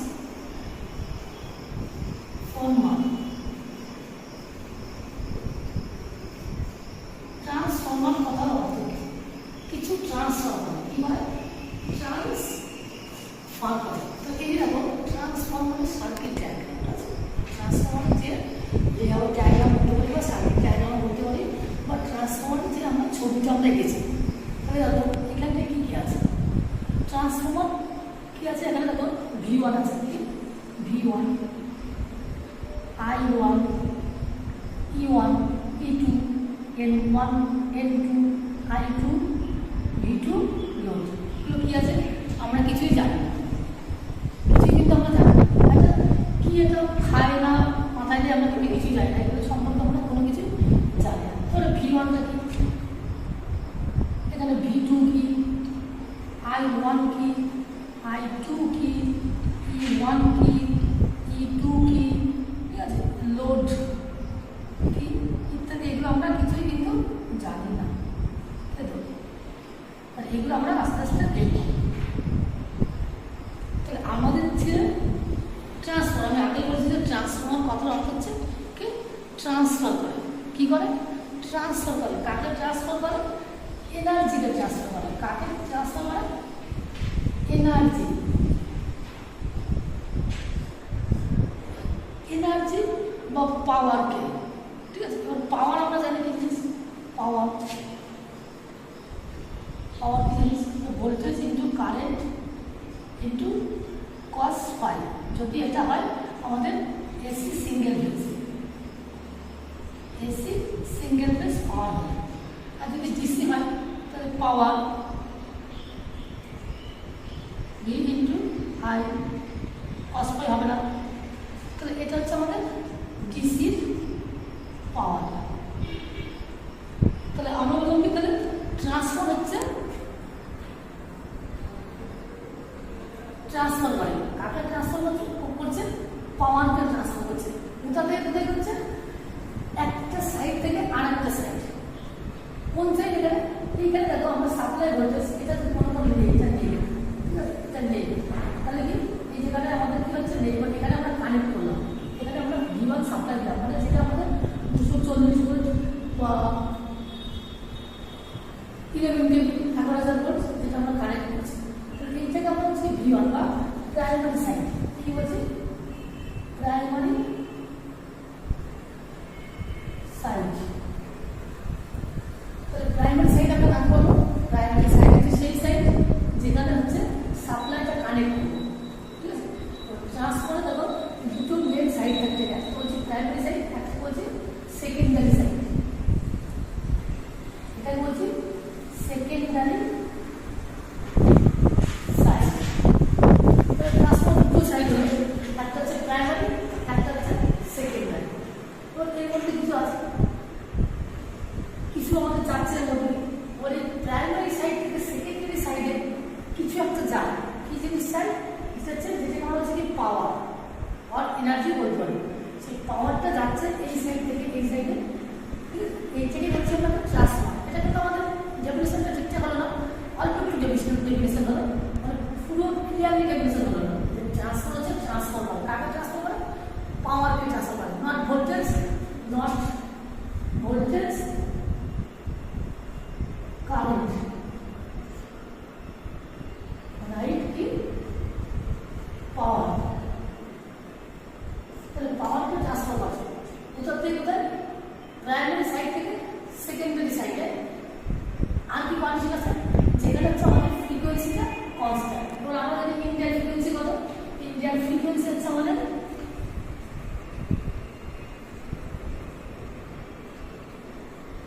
50 হার্টজ, এটা হচ্ছে 50 হার্টজ ইন্ডিয়ান ফ্রিকোয়েন্সি। তাহলে প্রাইমারি সাইড কাকে বলবো, যার সঙ্গে আমরা সাপ্লাইটা কানেক্ট করছি তাকে হচ্ছে প্রাইমারি সাইড বা পিএসও বলতে পারি। আর যার সঙ্গে আমরা লোডটা কানেক্ট করছি তাকে বলতে সেকেন্ডারি সাইড বা এসি।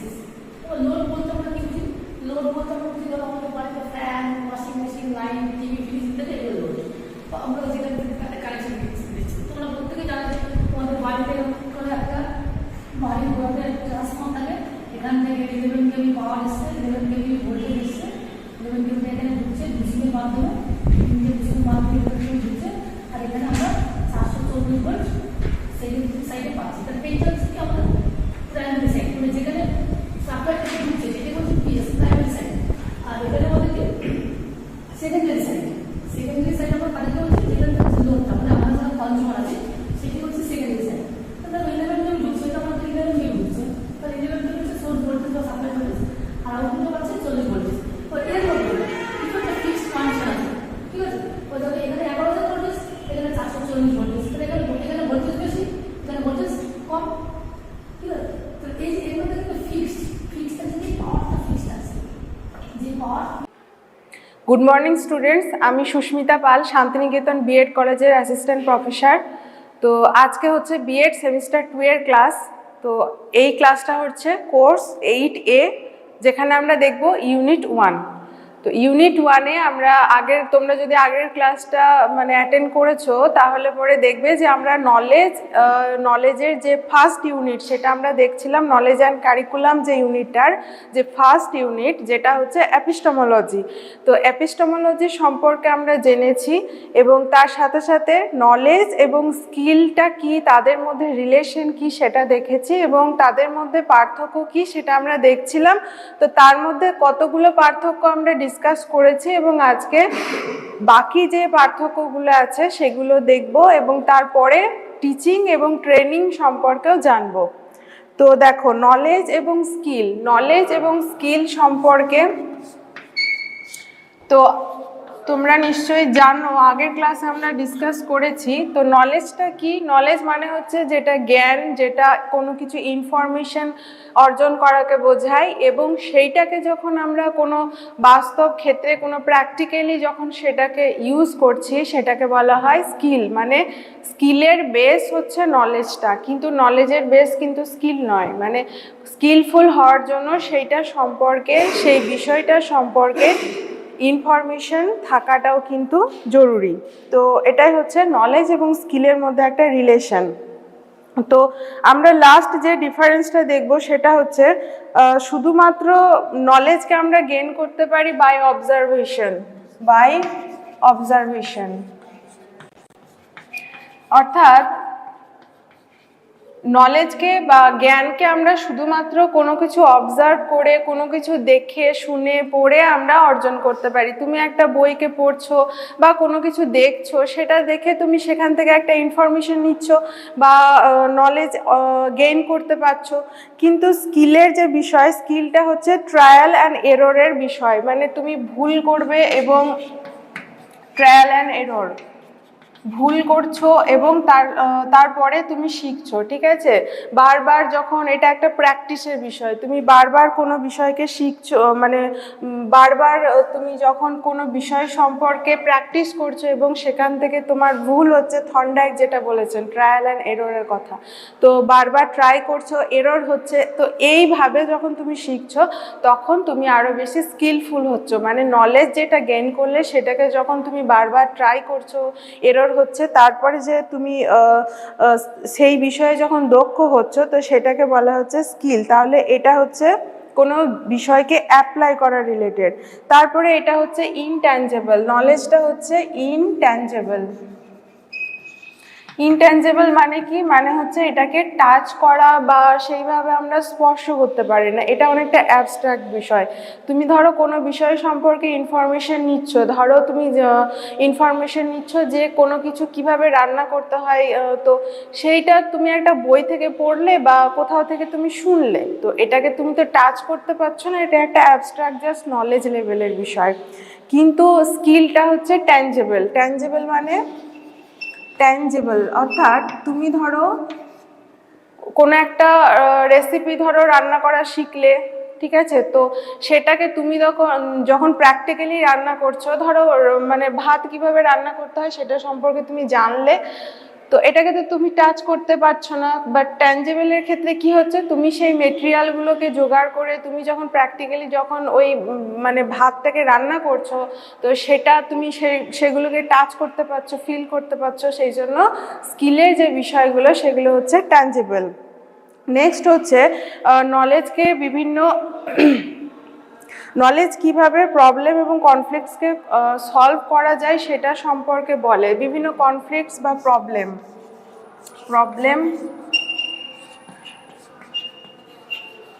ইনফরমেশন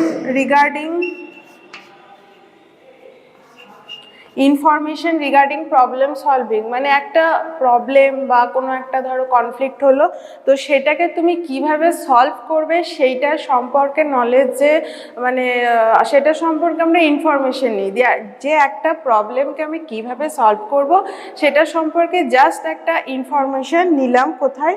নলেজে। তারপরে সেই কনফ্লিক্ট বা প্রবলেমটাকে আমরা আরও বেশি মানে সলভ করতে করতে যখন আরও বেশি দক্ষ হয়ে উঠি, তো সেইটা হচ্ছে স্কিলের বিষয়। তাহলে স্কিলটা হচ্ছে কি, মানে তুমি কতটা দক্ষ, কতটা তুমি সেই বিষয়ে মানে পারদর্শী, তো সেটা সম্পর্কে বলা হচ্ছে। ফর এক্সাম্পল ধরো তুমি ক্লাসে ধরো থিওরিটিক্যালি তুমি শিখছো যে কিভাবে টিচিং দেওয়া দরকার, বা কিভাবে তুমি একজন শিক্ষক হিসাবে কিভাবে তুমি ক্লাসে গিয়ে পড়াবে, ঠিক আছে, এটা সম্পর্কে তুমি থিওরিটিক্যালি নলেজ গেইন করছো।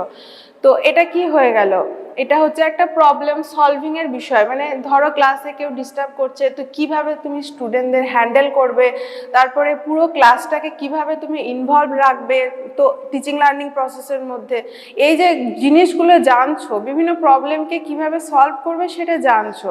তারপরে এই নলেজটাকে যখন তুমি প্র্যাকটিক্যালি, যখন তুমি ধরো ইন্টার্নশিপে যাচ্ছ, তো সেখানে গিয়ে যখন তুমি প্র্যাকটিক্যালি এই বিষয়গুলোকে সেখানে অ্যাপ্লাই করছো রিয়েল লাইফ সিচুয়েশনে, তো সেখানে কি হচ্ছে, সেখানে তুমি আস্তে আস্তে সেই স্কিলটার প্রতি দক্ষ হচ্ছ। মানে সেগুলোকে প্র্যাকটিক্যালি অ্যাপ্লাই করার ফলে তুমি সেই টিচিং স্কিলের প্রতি তোমার যে কাবিলিয়ত বা যে দক্ষতা, সেটা আস্তে আস্তে বাড়ছে। তারপরে হচ্ছে knowledge can be acquired. Knowledge can be acquired অর্থাৎ নলেজকে আমরা সবসময় অ্যাকুয়ার করতে পারি। অ্যাকুয়ার করা মানে কি, আমরা ধরো by observation, by reading, writing, এগুলোর থ্রুতে আমরা নলেজকে অর্জন করতে পারি। কোনো কিছু ধরো কোথাও থেকে কোনো কিছু জানলাম, তো এটাকে আমরা অ্যাকুয়ার করতে পারলাম। কিন্তু স্কিলটা হচ্ছে ইনহারেন্ট ট্যালেন্ট। স্কিল হচ্ছে ইনহারেন্ট ট্যালেন্ট। ইনহারেন্ট ট্যালেন্ট মানে স্কিলটা আমাদের ভিতরেই থাকে। স্কিলের একটা পোটেনশিয়ালিটি আমাদের মধ্যে, একটা কর্মদক্ষতা কিন্তু অলরেডি আমাদের মধ্যে থাকে। তোমার মধ্যে যদি কোনো স্কিল না থাকে, তাহলে পরে যতই চেষ্টা করা হোক না কেন, তুমি কিন্তু সেই কাজটা ভালোভাবে করতে পারবে না। তো একটা গাইডেন্স পেলে, একটা প্র্যাকটিসের মধ্যে দিয়ে গেলে পরে তুমি কিন্তু সেই স্কিলটার প্রতি দক্ষ হয়ে ওঠো ঠিকই, কিন্তু কোথাও না কোথাও ধরো তুমি খুব ভালো মানে গান করতে পারো, তো সেই গান করার কোথাও না কোথাও একটা পোটেনশিয়ালিটি তোমার মধ্যে আগে থেকে ছিল বলেই তুমি কিন্তু ভালো, আজকে তুমি প্র্যাকটিসের মধ্যে দিয়ে তুমি গিয়ে একটা ভালো মানে গান প্রেজেন্ট করতে পারছো। কিন্তু এই স্কিলটা যদি তোমার মধ্যে ইনহারেন্ট না থাকতো, এই পোটেনশিয়ালিটির যদি তোমার মধ্যে না থাকতো, তাহলে কিন্তু যতই তোমাকে প্র্যাকটিস করানো হোক না কেন, যতই শেখানো হোক না কেন, তোমার পক্ষে কিন্তু সেই প্রপার সুর, তাল, যে রিদমগুলো মেনটেন করে গান করা কিন্তু সম্ভব হতো না। তাহলে স্কিলটা কোথাও না কোথাও আমাদের মধ্যে ইনহারেন্ট থাকে। কিন্তু নলেজটা আমরা কি করি, অ্যাকুয়ার করি। মানে যে কেউ যে কোনো বিষয়ে নলেজ অ্যাকুয়ার করতে পারে। তুমি ধরো সায়েন্সের স্টুডেন্ট, তুমি চাইলে আর্টস সম্পর্কে নলেজ নিতে পারো, তুমি চাইলে বিভিন্ন ধরো নাচ গান সম্পর্কে, বিভিন্ন ড্রয়িং সম্পর্কে, যেটা খুশি সেটা সম্পর্কে তুমি নলেজ নিতে পারো। কারণ এটা জাস্ট পড়ে নিলে বা কোথাও থেকে দেখে নিলে আমরা নলেজ গেইন করতে পারি, ঠিক আছে। কিন্তু স্কিলটার জন্য একটা ইনহারেন্ট পোটেনশিয়ালিটির দরকার পড়ে। এবার ধরো নলেজটাকে আমি চেক করব যে কে কতটা মানে কার কতটা নলেজ আছে, বা কে কতটা এই বিষয়ে ইনফরমেশন গ্যাদার করেছে। তো সেটাকে চেক করার জন্য কি ধরনের আমরা অ্যাসেসমেন্ট করব, যে অ্যাসেসমেন্টটা করব সেটা হচ্ছে এমসিকিউ বেসড অ্যাসেসমেন্টই মেনলি করা হয়। এমসিকিউ বেসড অ্যাসেসমেন্ট অর্থাৎ কোনো বিষয়ে ধরো তুমি জানলে, তারপরে আমরা যে কম্পিটিটিভ এক্সামগুলো দিই, সেগুলো মেনলি কি, সেগুলো মেনলি আমাদের নলেজটাকে অ্যাসেস করা হয়, আন্ডারস্ট্যান্ডিংটাকেও অ্যাসেস করা হয়। কিন্তু সেখানে যে মাল্টিপল চয়েস কোয়েশ্চেনগুলো থাকে, বা ধরো শর্ট আনসার টাইপ কোয়েশ্চেন, তো সেগুলোতে আমরা কি করি, সেগুলোতে আমরা আমাদের যে নলেজ বা ইনফরমেশন আমরা কতটা পেয়েছি সেটাকেই কিন্তু মেনলি অ্যাসেস করা হয়। তাহলে এখানে প্রসেস অফ অ্যাসেসমেন্টটা কীরকম হবে, বা মেথড অফ অ্যাসেসমেন্ট হচ্ছে এমসিকিউ বেসড অ্যাসেসমেন্ট। আর এইদিকে স্কিলটা হচ্ছে performance based assessment. Performance based অর্থাৎ ধরো তুমি কোনো জিনিস শিখলে, তো সেটাকে প্র্যাকটিক্যালি কতটা তুমি ভালো পারফর্ম করতে পারছো সেইটাকে দেখে তোমার অ্যাসেস করা হবে। ধরো স্পোর্টসের যে এক্সামগুলো হয় সেখানে তুমি তো খাতা পেনে লিখে স্পোর্টসের জন্য অ্যাসেসমেন্ট নেওয়া হবে না, সেখানে তুমি ধরো রানের ক্ষেত্রে তুমি কতটা ভালো রান পারছো, বা ধরো লং জাম্প, হাই জাম্প এগুলো কতটা ভালো পারছো, যে কোনো স্পোর্টসের ক্ষেত্রে কিভাবে অ্যাসেস করা হবে সেগুলো তোমার পারফরমেন্সটাকে দেখা হবে, কতটা ভালো তুমি পারফর্ম করতে পারছো সেই নির্দিষ্ট ফিল্ডে। তো সেইটা দেখে তোমার স্কিলটাকে অ্যাসেস করা হবে। তাহলে নলেজের ক্ষেত্রে অ্যাসেসমেন্টটা হচ্ছে যে এটাকে বলতে পারি অবজেক্টিভ টাইপ অ্যাসেসমেন্ট বা এমসিকিউ বা যে শর্ট আনসার টাইপ অ্যাসেসমেন্ট। কিন্তু স্কিলের ক্ষেত্রে যে অ্যাসেসমেন্টটা হবে সেটা হচ্ছে পারফরমেন্স বেসড অ্যাসেসমেন্ট। তারপর হচ্ছে অলরাউন্ড ডেভেলপমেন্টের কথা বলা হয়। অলরাউন্ড ডেভেলপমেন্ট অর্থাৎ এখানে তুমি চাইলে পরে যে কোনো এরিয়া থেকে তুমি নলেজ নিতে পারো, যে কোনো ফিল্ড থেকে তুমি জ্ঞান অর্জন করতে পারো এবং সেটা তোমার সার্বিক বিকাশে মানে সামগ্রিক বিকাশে তোমার হেল্প করবে। কিন্তু যে স্কিলের ক্ষেত্রে যেটাকে বলা হয় সেটা একটা নির্দিষ্ট স্পেসিফিক হবে। এটা স্পেসিফিক মানে একটা নির্দিষ্ট, ধরো তুমি এখানে বিভিন্ন সাবজেক্ট সম্পর্কে নলেজ গেইন করছো, কিন্তু যে স্কিল, তো স্কিলের ক্ষেত্রে একটা সেখান থেকে একটা নির্দিষ্ট বিষয়ে তুমি সেটা সম্পর্কে আরও বেশি প্র্যাকটিস করবে এবং দক্ষ হয়ে উঠবে। তাহলে ইট প্রোভাইড এফিসিয়েন্ট একটা পার্টিকুলার ফিল্ডে, ধরো এখানে তুমি সায়েন্স, আর্টস, কমার্স এই সমস্ত বিষয় সম্পর্কে নলেজ গেইন করছো এবং সেখান থেকে তুমি এখান থেকে বেছে নিলে ধরো সায়েন্স, ঠিক আছে, সায়েন্সের কোনো একটা নির্দিষ্ট ইউনিটকে, ধরো অ্যাস্ট্রোফিজিক্সকে তুমি বেছে নিলে, তো অ্যাস্ট্রোফিজিক্স নিয়ে তুমি আরও বেশি সেই সম্পর্কে জানছো, প্র্যাকটিক্যালি বিভিন্ন রকম এক্সপেরিমেন্ট করছো। তো এগুলো কি হচ্ছে, একটা স্পেসিফিক হয়ে যাচ্ছে, এটা জেনারেল হচ্ছে, নলেজটা জেনারেল হয়ে যাচ্ছে এবং এখান থেকে যখন একটা নির্দিষ্ট এরিয়াকে তুমি বেছে নিয়ে সেই এরিয়াতে যখন তুমি আরও ডিপলি স্টাডি করছো, সেগুলোকে আরও ডিপলি জানছো, তখন সেটা স্পেসিফিক হয়ে যাচ্ছে। তো এই স্পেসিফিকটাই স্কিলের মধ্যে পড়বে। তারপরে নেক্সট হচ্ছে তোমার বিভিন্ন ফিল্ডে, যেমন ধরো নলেজের ক্ষেত্রে টিচিং, তারপরে বিভিন্ন যে, আচ্ছা এখানে যেটা আর একটা লাস্ট যেটা ডিফারেন্সটা হচ্ছে, নলেজটা হচ্ছে knowledge is the base of skill, but skill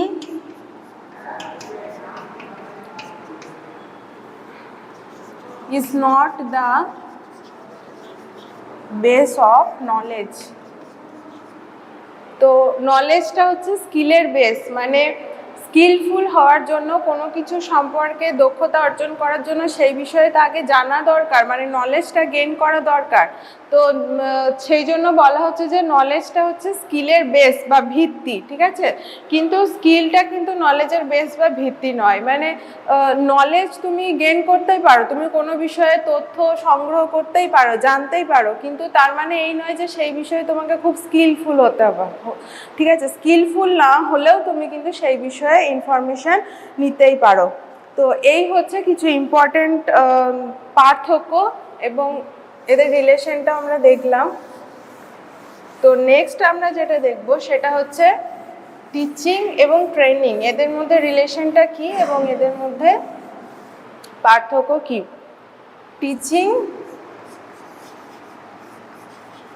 teaching বা শিক্ষণ এবং ট্রেনিং বা প্রশিক্ষণ, এটা হচ্ছে প্রশিক্ষণ,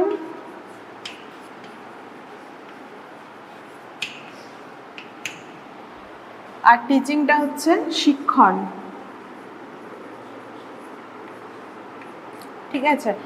তো টিচিং কি, টিচিং হচ্ছে টিচার এবং স্টুডেন্টদের মধ্যে যে ইন্টারাকশন হয়, ফর্মালি হতে পারে বা ইনফর্মালি হতে পারে, মেনলি ফর্মালি হয় এবং সেটা ক্লাসরুমে হতে পারে বা ক্লাসরুমের বাইরেও হতে পারে। তো টিচার এবং স্টুডেন্টদের মধ্যে যে ইন্টারাকশন হচ্ছে সেটা হচ্ছে টিচিং বা শিক্ষণ, এবং সেখানে কি হয়, জ্ঞানের আদান প্রদান হয়।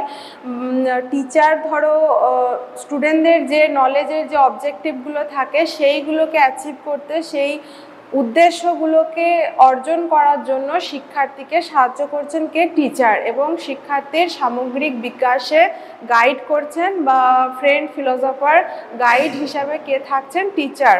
তো এখানে টিচিংটা হচ্ছে টিচার এবং স্টুডেন্টদের মধ্যে একটা ইন্টারাকশন প্রসেস এবং এর এরিয়াটা খুবই বড়, মানে একটা টিচিং প্রসেসের মধ্যে নলেজের আদান প্রদান হচ্ছে, তারপরে এখানে ট্রেনিংটাও কিন্তু ইনক্লুড থাকছে। ট্রেনিংটা হচ্ছে টিচিংয়ের একটা ব্যবহারিক দিক, মানে ট্রেনিংয়ের মধ্যে টিচিংয়ের যে প্র্যাকটিক্যাল দিকগুলো, যে অ্যাক্টিভিটিমূলক দিকগুলো আছে, সেইটা হচ্ছে ট্রেনিংয়ের পার্ট। ট্রেনিংয়ের মধ্যে এই যে ধরো তুমি ইন্টার্নশিপে যাচ্ছ, টিচিংয়ের ক্ষেত্রে কিভাবে কি পড়াতে হবে সেগুলো টিচার তোমাকে শেখালেন, ঠিক আছে? তারপরে তুমি যখন সেটা ইন্টার্নশিপে গিয়ে সেটাকে অ্যাপ্লাই করছো, তখন সেটা হয়ে যাচ্ছে তোমার ট্রেনিং। তো এখনকার দিনে ট্রেনিংটাকে খুবই বেশি জোর দেওয়া হচ্ছে। টিচিং এবং ট্রেনিং দুটোই দরকার, দুটো মিলে আমাদের প্রপার যে এডুকেশনটা হচ্ছে, কিন্তু ট্রেনিংটাকেও কিন্তু খুব বেশি জোর দেওয়া হচ্ছে। ভালো ট্রেনিং থাকলে তবেই তুমি একজন ভালো টিচার হতে পারবে, ঠিক আছে?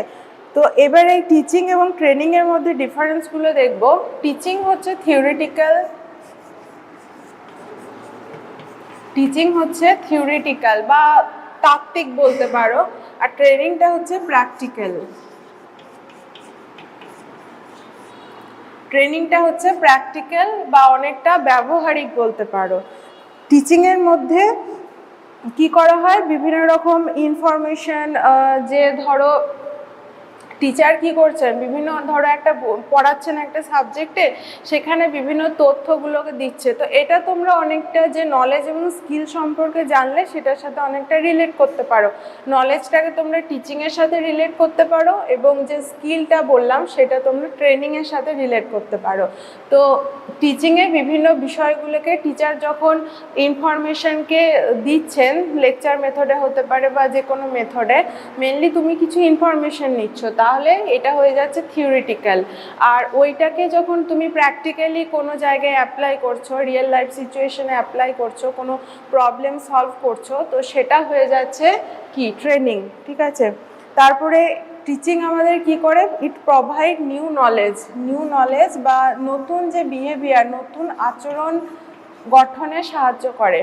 টিচিংয়ের দ্বারা আমরা নতুন নতুন নলেজ পাচ্ছি। আজকে তুমি ধরো ক্লাস 5-এ একটা জিনিস শিখেছো, সেই জিনিসটারই আরও ভালোভাবে আরও ডিপলি তুমি ক্লাস 9-এ বা ক্লাস 10-এ গিয়ে জানছো। তাহলে কি করছে? নতুন নতুন আরও নলেজ আমাদের দিচ্ছে। কিন্তু ট্রেনিং কি করে? ওই যে আমরা যে অলরেডি নোন, মানে আগে থেকে যে জিনিসটা আমরা জেনেছি সেটাকেই আমরা কি করছি? প্র্যাকটিস করছি। সেই জিনিসটাকে আমরা আমাদের বিভিন্ন সিচুয়েশনে সেগুলোকে ইউজ করছি। তাহলে অলরেডি নোন বিভিন্ন টুল এবং টেকনোলজিকে কিভাবে ইউজ করা হবে, তাহলে use of already known knowledge or information বলতে পারো। যেগুলো আমরা অলরেডি জেনেছি সেগুলোকে আমরা কিভাবে ইউজ করব, সেটা হচ্ছে ট্রেনিংয়ের মধ্যে পড়ে। তারপরে হচ্ছে টিচিংয়ের এরিয়াটা হচ্ছে ওয়াইড এরিয়া। টিচিংয়ের এরিয়াটা হচ্ছে খুবই বিস্তার, মানে এর এরিয়াটা খুবই বড়, কারণ এখানে সমস্ত রকম, এখানে টিচিংও ইনক্লুড আছে, ট্রেনিংও ইনক্লুড আছে, প্রপার যে পুরো টিচিং লার্নিং সিস্টেমটা সেটা সমস্তটাই কিন্তু টিচিংয়ের মধ্যে পড়ে। কিন্তু এই যে ট্রেনিংয়ের এরিয়াটা হচ্ছে ন্যারো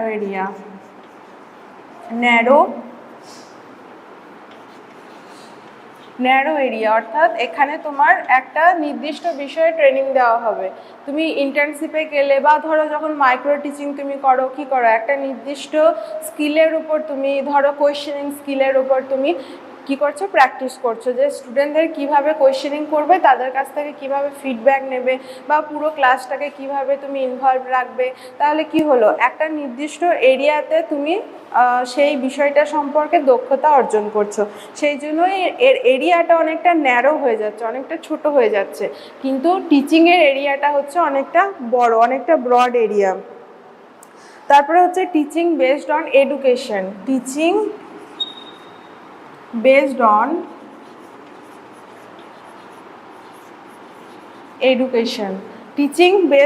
এডুকেশন, অর্থাৎ নলেজ বা যে উইজডম বা জ্ঞান সেটা হচ্ছে একটা লংগেস্ট টাইম ধরে চলে এবং এটা লংগেস্ট টাইম। তো এখানে টিচিং প্রসেসটা অনেকটা লং টার্ম ধরে চলে। তুমি একটা পুরো ধরো বিএড করছো, সেখানে তুমি 2 বছর ধরে বিএড করছো, এটা একটা লং টার্ম ধরে চলছে এবং সেটা মেনলি এডুকেশন বা উইজডম, তোমার যে জ্ঞানের উপর বেসড করে টিচিংটা হচ্ছে। কিন্তু যে ট্রেনিং সেটা হচ্ছে ইন্টেন্সিভ হয়। টিচিং ট্রেনিংটা হচ্ছে স্কিল এবং তোমার এবিলিটির উপর ডিপেন্ড করে, আর shorter time span. Skill, ability. It depends on your skill and ability and shorter time span.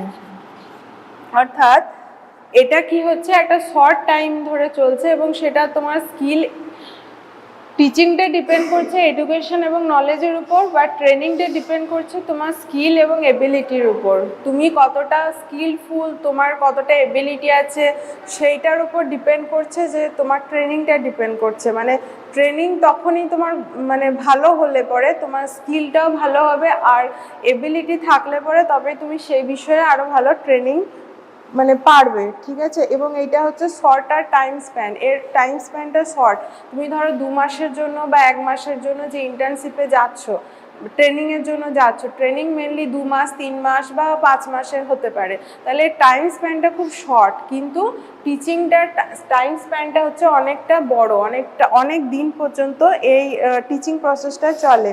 তারপরে হচ্ছে এটা এক্সটেন্সিভ ইনফরমেশন দেয় টিচিংয়ে। এক্সটেন্সিভ ইনফরমেশন মানে হচ্ছে কি, সমস্ত নলেজের ক্ষেত্রে যেরকম দেখলাম যে সমস্ত এরিয়াতে এটা আমাদের ইনফরমেশন দেয়, কিন্তু ট্রেনিংটা হচ্ছে ইন্টেন্সিভ ইনফরমেশন দেয়। মানে হচ্ছে যে জিনিসটা তোমাকে শেখাতে চাইছে শুধুমাত্র সেই বিষয়ে তোমাকে ইনফরমেশন দেওয়া হবে। তো এটা অনেকটা ইন্টেনশনালি তুমি স্কুলে যাচ্ছ, টিচিং প্র্যাকটিস করছো, তো কি হচ্ছে, এটা হচ্ছে ইন্টেন্সিভ। কিন্তু এখানে তুমি অনেক বিষয়ে একসাথে জানতে পারো। তো বিভিন্ন সাবজেক্ট যেমন আমরা পড়ি একসাথে, বিভিন্ন টপিক সম্পর্কে জানছি, তো এটা কি হচ্ছে, টিচিংটা হয়ে যাচ্ছে এক্সটেন্সিভ। নেক্সট যেটা হচ্ছে it relate to subject area. Subject area অর্থাৎ এটা তোমার সাবজেক্ট এরিয়ার সাথে রিলেটেড।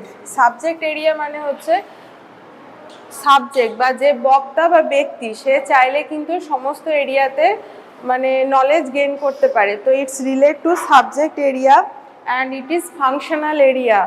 ফাংশনাল এরিয়া মানে কি, এটা তোমার যে ট্রেনিংটা কি অনেকটা অ্যাক্টিভিটিমূলক, প্র্যাকটিক্যাল, মানে এটা তোমার ফাংশনের যে বিষয়গুলো, কাজ করার যে দিকগুলো, সেটার দিকে এটা বেশি ফোকাস করা হয়। তো ট্রেনিংটা হচ্ছে ফাংশনাল, বাট টিচিংটা হচ্ছে সাবজেক্টিভ বা এটা বলতে পারো থিওরিটিক্যাল, ঠিক আছে, থিওরিটিক্যাল, সাবজেক্টিভ বা থিওরিটিক্যাল, আর এটা ফাংশনাল বা প্র্যাকটিক্যাল।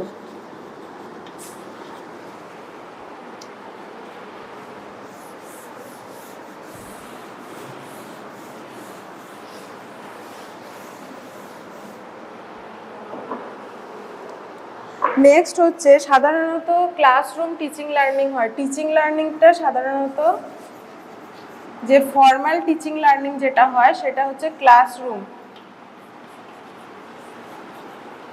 বাট ট্রেনিংটা কি হয়, বিভিন্ন ধরো সেমিনার হচ্ছে, ওয়ার্কশপ হচ্ছে,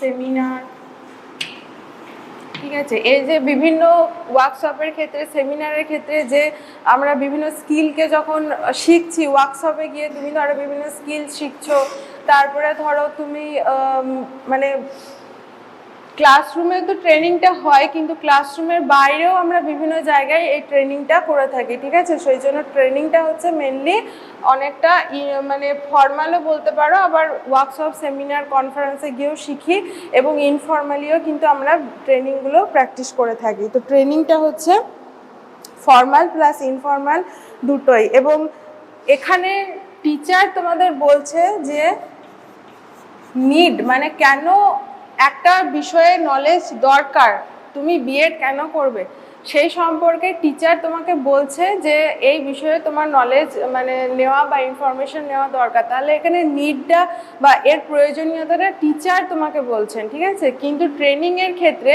তুমি নিজে, এখানে সেলফ মোটিভেশন বলতে পারো, এখানে ট্রেনিংটা তোমার নেওয়া দরকার, সেটা তুমি নিজে থেকে ফিল করছো, তুমি নিজে থেকে তোমার এই কোনো একটা বিষয়ে ট্রেনিং নেওয়া দরকার। ধরো তুমি টিচার হতে চাইছো, তো আমার টিচিংয়ের ট্রেনিং নেওয়া দরকার, তো এই যে একটা নিড, এটা তুমি নিজে থেকে তুমি সেলফ ইন্টারেস্টের দ্বারা এটা তুমি কি করছো, তোমার মধ্যে এই ইন্টারেস্টটা জাগছে, তো এটা এর নিডটা হচ্ছে তোমার নিজের উপর ডিপেন্ড করবে, এর প্রয়োজনীয়তাটা। কিন্তু টিচিংয়ের ক্ষেত্রে এর প্রয়োজনীয়তা মানে এখানে যেহেতু নলেজের কথা, উইজডমের কথা আসছে, তো এইটা টিচার তোমাকে বলছেন যে এই বিষয়ে তোমার জানা প্রয়োজন, ঠিক আছে। তাহলে এটা টিচারের উপর ডিপেন্ড করে, আর এর নিডটা ডিপেন্ড করে ট্রেনিংয়ের উপর।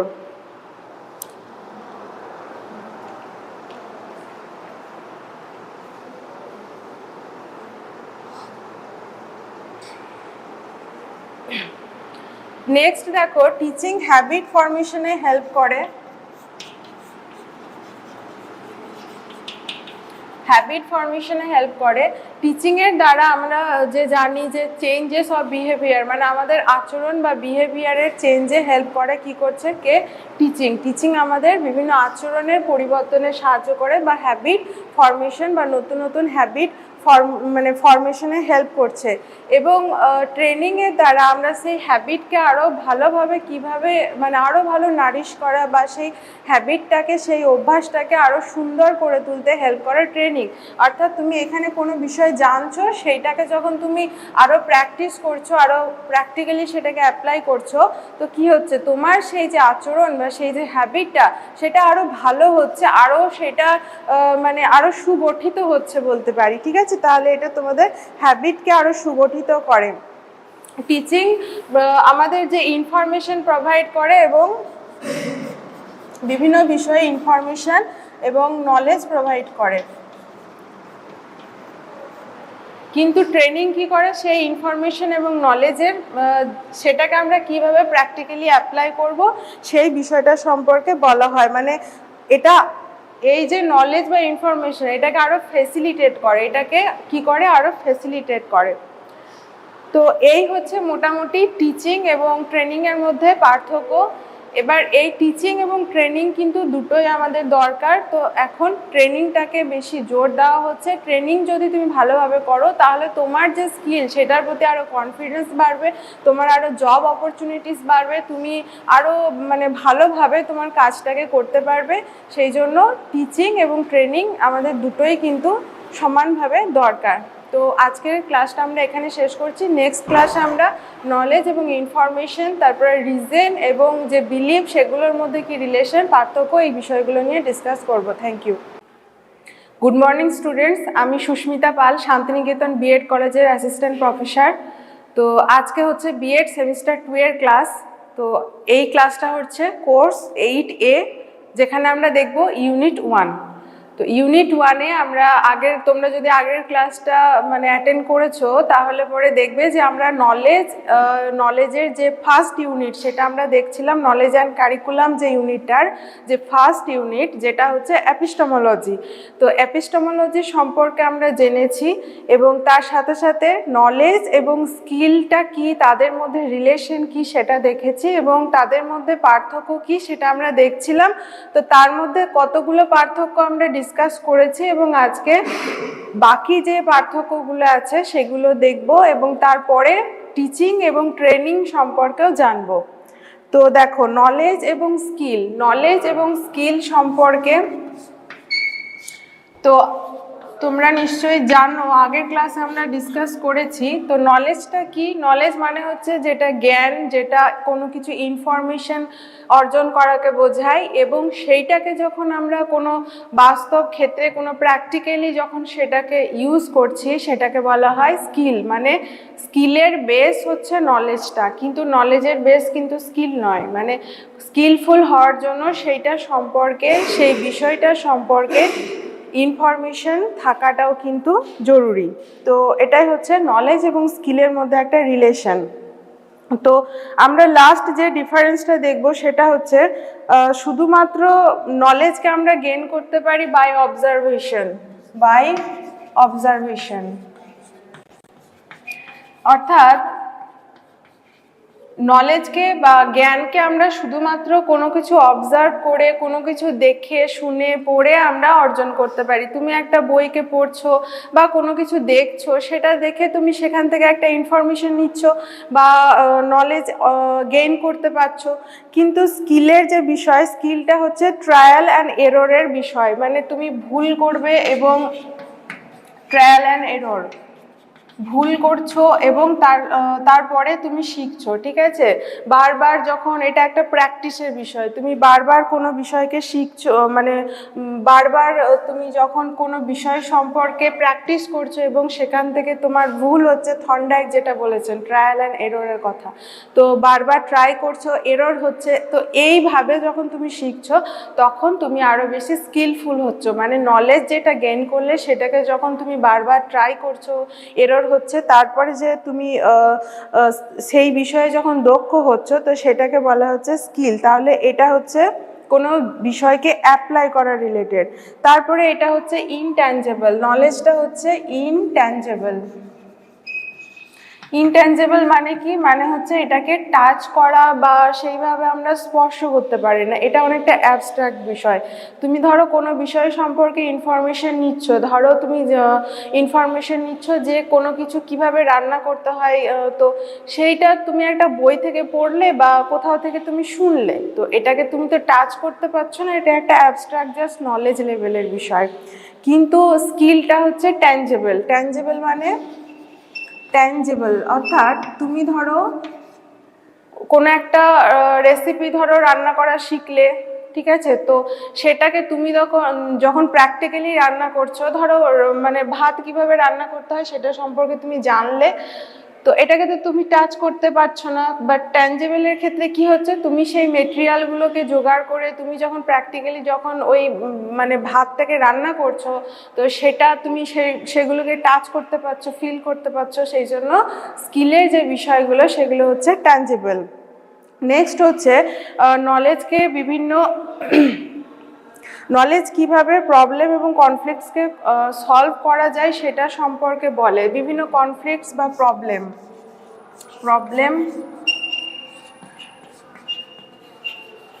Information regarding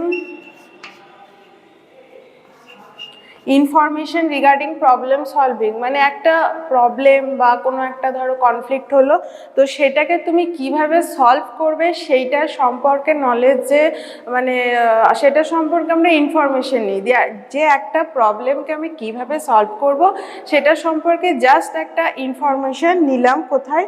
নলেজে। তারপরে সেই কনফ্লিক্ট বা প্রবলেমটাকে আমরা আরও বেশি মানে সলভ করতে করতে যখন আরও বেশি দক্ষ হয়ে উঠি, তো সেইটা হচ্ছে স্কিলের বিষয়। তাহলে স্কিলটা হচ্ছে কি, মানে তুমি কতটা দক্ষ, কতটা তুমি সেই বিষয়ে মানে পারদর্শী, তো সেটা সম্পর্কে বলা হচ্ছে। ফর এক্সাম্পল ধরো তুমি ক্লাসে ধরো থিওরিটিক্যালি তুমি শিখছো যে কিভাবে টিচিং দেওয়া দরকার বা কিভাবে তুমি একজন শিক্ষক হিসাবে কিভাবে তুমি ক্লাসে গিয়ে পড়াবে, ঠিক আছে, এটা সম্পর্কে তুমি থিওরিটিক্যালি নলেজ গেইন করছো। তো এটা কি হয়ে গেল, এটা হচ্ছে একটা প্রবলেম সলভিং এর বিষয়। মানে ধরো ক্লাসে কেউ ডিস্টার্ব করছে, তো কিভাবে তুমি স্টুডেন্টদের হ্যান্ডেল করবে, তারপরে পুরো ক্লাসটাকে কিভাবে তুমি ইনভলভ রাখবে তো টিচিং লার্নিং প্রসেসের মধ্যে, এই যে জিনিসগুলো জানছো, বিভিন্ন প্রবলেমকে কিভাবে সলভ করবে সেটা জানছো। তারপরে এই নলেজটাকে যখন তুমি প্র্যাকটিক্যালি, যখন তুমি ধরো ইন্টার্নশিপে যাচ্ছ, তো সেখানে গিয়ে যখন তুমি প্র্যাকটিক্যালি এই বিষয়গুলোকে সেখানে অ্যাপ্লাই করছো রিয়েল লাইফ সিচুয়েশনে, তো সেখানে কি হচ্ছে, সেখানে তুমি আস্তে আস্তে সেই স্কিলটার প্রতি দক্ষ হচ্ছ। মানে সেগুলোকে প্র্যাকটিক্যালি অ্যাপ্লাই করার ফলে তুমি সেই টিচিং স্কিলের প্রতি তোমার যে কাবিলিয়ত বা যে দক্ষতা সেটা আস্তে আস্তে বাড়ছে। তারপরে হচ্ছে নলেজ ক্যান বি অ্যাকুয়ার্ড। অর্থাৎ নলেজকে আমরা সবসময় অ্যাকুয়ার করতে পারি। অ্যাকুয়ার করা মানে কি, আমরা ধরো by observation, by reading, writing, এগুলোর থ্রুতে আমরা নলেজকে অর্জন করতে পারি। কোনো কিছু ধরো কোথাও থেকে কোনো কিছু জানলাম, তো এটাকে আমরা অ্যাকুয়ার করতে পারলাম। কিন্তু স্কিলটা হচ্ছে ইনহারেন্ট ট্যালেন্ট। স্কিল হচ্ছে ইনহারেন্ট ট্যালেন্ট। ইনহারেন্ট ট্যালেন্ট মানে স্কিলটা আমাদের ভিতরেই থাকে। স্কিলের একটা পোটেনশিয়ালিটি আমাদের মধ্যে, একটা কর্মদক্ষতা কিন্তু অলরেডি আমাদের মধ্যে থাকে। তোমার মধ্যে যদি কোনো স্কিল না থাকে তাহলে পরে যতই চেষ্টা করা হোক না কেন তুমি কিন্তু সেই কাজটা ভালোভাবে করতে পারবে না। তো একটা গাইডেন্স পেলে, একটা প্র্যাকটিসের মধ্যে দিয়ে গেলে পরে তুমি কিন্তু সেই স্কিলটার প্রতি দক্ষ হয়ে ওঠো ঠিকই, কিন্তু কোথাও না কোথাও ধরো তুমি খুব ভালো মানে গান করতে পারো, তো সেই গান করার কোথাও না কোথাও একটা পোটেনশিয়ালিটি তোমার মধ্যে আগে থেকে ছিল বলেই তুমি কিন্তু ভালো, আজকে তুমি প্র্যাকটিসের মধ্যে দিয়ে তুমি গিয়ে একটা ভালো মানে গান প্রেজেন্ট করতে পারছো। কিন্তু এই স্কিলটা যদি তোমার মধ্যে ইনহারেন্ট না থাকতো, এই পোটেনশিয়ালিটির যদি তোমার মধ্যে না থাকতো, তাহলে কিন্তু যতই তোমাকে প্র্যাকটিস করানো হোক না কেন, যতই শেখানো হোক না কেন, তোমার পক্ষে কিন্তু সেই প্রপার সুর, তাল, যে রিদমগুলো মেনটেন করে গান করা কিন্তু সম্ভব হতো না। তাহলে স্কিলটা কোথাও না কোথাও আমাদের মধ্যে ইনহারেন্ট থাকে। কিন্তু নলেজটা আমরা কি করি? অ্যাকুয়ার করি। মানে যে কেউ যে কোনো বিষয়ে নলেজ অ্যাকুয়ার করতে পারে। তুমি ধরো সায়েন্সের স্টুডেন্ট, তুমি চাইলে আর্টস সম্পর্কে নলেজ নিতে পারো, তুমি চাইলে বিভিন্ন ধরো নাচ গান সম্পর্কে, বিভিন্ন ড্রয়িং সম্পর্কে, যেটা খুশি সেটা সম্পর্কে তুমি নলেজ নিতে পারো। কারণ এটা জাস্ট পড়ে নিলে বা কোথাও থেকে দেখে নিলে আমরা নলেজ গেইন করতে পারি, ঠিক আছে। কিন্তু স্কিলটার জন্য একটা ইনহারেন্ট পোটেনশিয়ালিটির দরকার পড়ে। এবার ধরো নলেজটাকে আমি চেক করব যে কে কতটা মানে কার কতটা নলেজ আছে বা কে কতটা এই বিষয়ে ইনফরমেশন গ্যাদার করেছে। তো সেটাকে চেক করার জন্য কি ধরনের আমরা অ্যাসেসমেন্ট করব? যে অ্যাসেসমেন্টটা করব সেটা হচ্ছে এমসিকিউ বেসড অ্যাসেসমেন্টই মেনলি করা হয়। এমসিকিউ বেসড অ্যাসেসমেন্ট অর্থাৎ কোনো বিষয়ে ধরো তুমি জানলে, তারপরে আমরা যে কম্পিটিটিভ এক্সামগুলো দিই সেগুলো মেনলি কি? সেগুলো মেনলি আমাদের নলেজটাকে অ্যাসেস করা হয়, আন্ডারস্ট্যান্ডিংটাকেও অ্যাসেস করা হয়। কিন্তু সেখানে যে মাল্টিপল চয়েস কোয়েশ্চেনগুলো থাকে বা ধরো শর্ট আনসার টাইপ কোয়েশ্চেন, তো সেগুলোতে আমরা কি করি? সেগুলোতে আমরা আমাদের যে নলেজ বা ইনফরমেশন আমরা কতটা পেয়েছি সেটাকেই কিন্তু মেনলি অ্যাসেস করা হয়। তাহলে এখানে প্রসেস অফ অ্যাসেসমেন্টটা কীরকম হবে বা মেথড অফ অ্যাসেসমেন্ট হচ্ছে MCQ based assessment.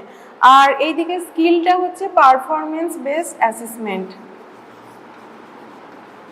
Performance based অর্থাৎ ধরো তুমি কোনো জিনিস শিখলে, তো সেটাকে প্র্যাকটিক্যালি কতটা তুমি ভালো পারফর্ম করতে পারছো সেইটাকে দেখে তোমার অ্যাসেস করা হবে।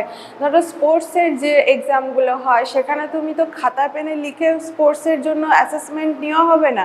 সেখানে তুমি ধরো রানের ক্ষেত্রে তুমি কতটা ভালো রান পারছো বা ধরো লং জাম্প, হাই জাম্প এগুলো কতটা ভালো পারছো, যে কোনো স্পোর্টসের ক্ষেত্রে কিভাবে অ্যাসেস করা হবে সেগুলো তোমার পারফরমেন্সটাকে দেখা হবে, কতটা ভালো তুমি পারফর্ম করতে পারছো সেই নির্দিষ্ট ফিল্ডে। তো সেইটা দেখে তোমার স্কিলটাকে অ্যাসেস করা হবে। তাহলে নলেজের ক্ষেত্রে অ্যাসেসমেন্টটা হচ্ছে যে এটাকে বলতে পারি অবজেক্টিভ টাইপ অ্যাসেসমেন্ট বা এমসিকিউ বা যে শর্ট আনসার টাইপ অ্যাসেসমেন্ট। কিন্তু স্কিলের ক্ষেত্রে যে অ্যাসেসমেন্টটা হবে সেটা হচ্ছে পারফরমেন্স বেসড অ্যাসেসমেন্ট। তারপর হচ্ছে অলরাউন্ড ডেভেলপমেন্টের কথা বলা হয়। অলরাউন্ড ডেভেলপমেন্ট অর্থাৎ এখানে তুমি চাইলে পরে যে কোনো এরিয়া থেকে তুমি নলেজ নিতে পারো, যে কোনো ফিল্ড থেকে তুমি জ্ঞান অর্জন করতে পারো এবং সেটা তোমার সার্বিক বিকাশে মানে সামগ্রিক বিকাশে তোমার হেল্প করবে। কিন্তু যে স্কিলের ক্ষেত্রে যেটাকে বলা হয় সেটা একটা নির্দিষ্ট স্পেসিফিক হবে। এটা স্পেসিফিক মানে একটা নির্দিষ্ট, ধরো তুমি এখানে বিভিন্ন সাবজেক্ট সম্পর্কে নলেজ গেইন করছো, কিন্তু যে স্কিল, তো স্কিলের ক্ষেত্রে একটা সেখান থেকে একটা নির্দিষ্ট বিষয়ে তুমি সেটা সম্পর্কে আরও বেশি প্র্যাকটিস করবে এবং দক্ষ হয়ে উঠবে। তাহলে ইট প্রোভাইড এফিসিয়েন্ট একটা পার্টিকুলার ফিল্ডে, ধরো এখানে তুমি সায়েন্স, আর্টস, কমার্স এই সমস্ত বিষয় সম্পর্কে নলেজ গেইন করছো এবং সেখান থেকে তুমি এখান থেকে বেছে নিলে ধরো সায়েন্স, ঠিক আছে, সায়েন্সের কোনো একটা নির্দিষ্ট ইউনিটকে, ধরো অ্যাস্ট্রোফিজিক্সকে তুমি বেছে নিলে, তো অ্যাস্ট্রোফিজিক্স নিয়ে তুমি আরও বেশি সেই সম্পর্কে জানছো, প্র্যাকটিক্যালি বিভিন্ন রকম এক্সপেরিমেন্ট করছো।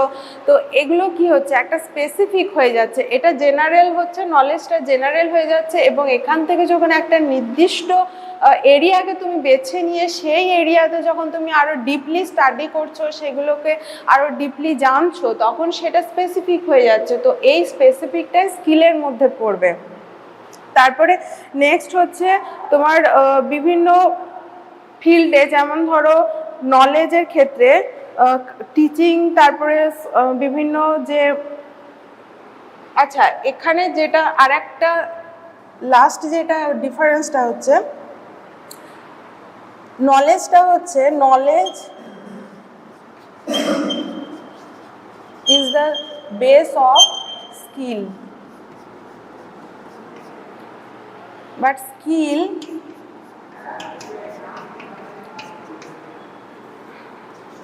is not the base of knowledge। তো নলেজটা হচ্ছে স্কিলের বেস, মানে স্কিলফুল হওয়ার জন্য, কোনো কিছু সম্পর্কে দক্ষতা অর্জন করার জন্য সেই বিষয়ে তাকে জানা দরকার, মানে নলেজটা গেইন করা দরকার।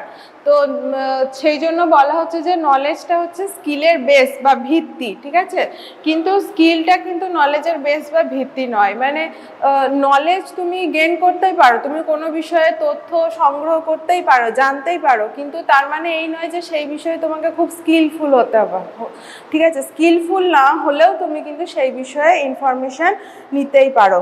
তো এই হচ্ছে কিছু ইম্পর্টেন্ট পার্থক্য এবং এদের রিলেশনটা আমরা দেখলাম। তো নেক্সট আমরা যেটা দেখব সেটা হচ্ছে টিচিং এবং ট্রেনিং, এদের মধ্যে রিলেশনটা কি এবং এদের মধ্যে পার্থক্য কি।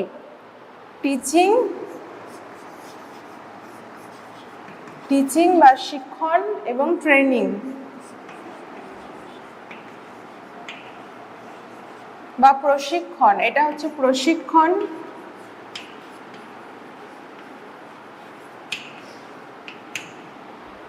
আর টিচিংটা হচ্ছে শিক্ষণ, ঠিক আছে।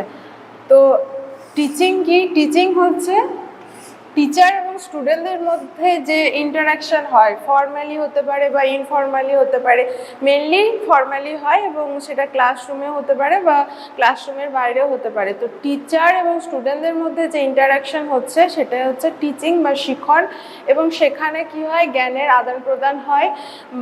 টিচার ধরো স্টুডেন্টদের যে নলেজের যে অবজেক্টিভগুলো থাকে সেইগুলোকে অ্যাচিভ করতে, সেই উদ্দেশ্যগুলোকে অর্জন করার জন্য শিক্ষার্থীকে সাহায্য করছেন কে, টিচার, এবং শিক্ষার্থীর সামগ্রিক বিকাশে গাইড করছেন বা ফ্রেন্ড, ফিলোসফার, গাইড হিসাবে কে থাকছেন, টিচার।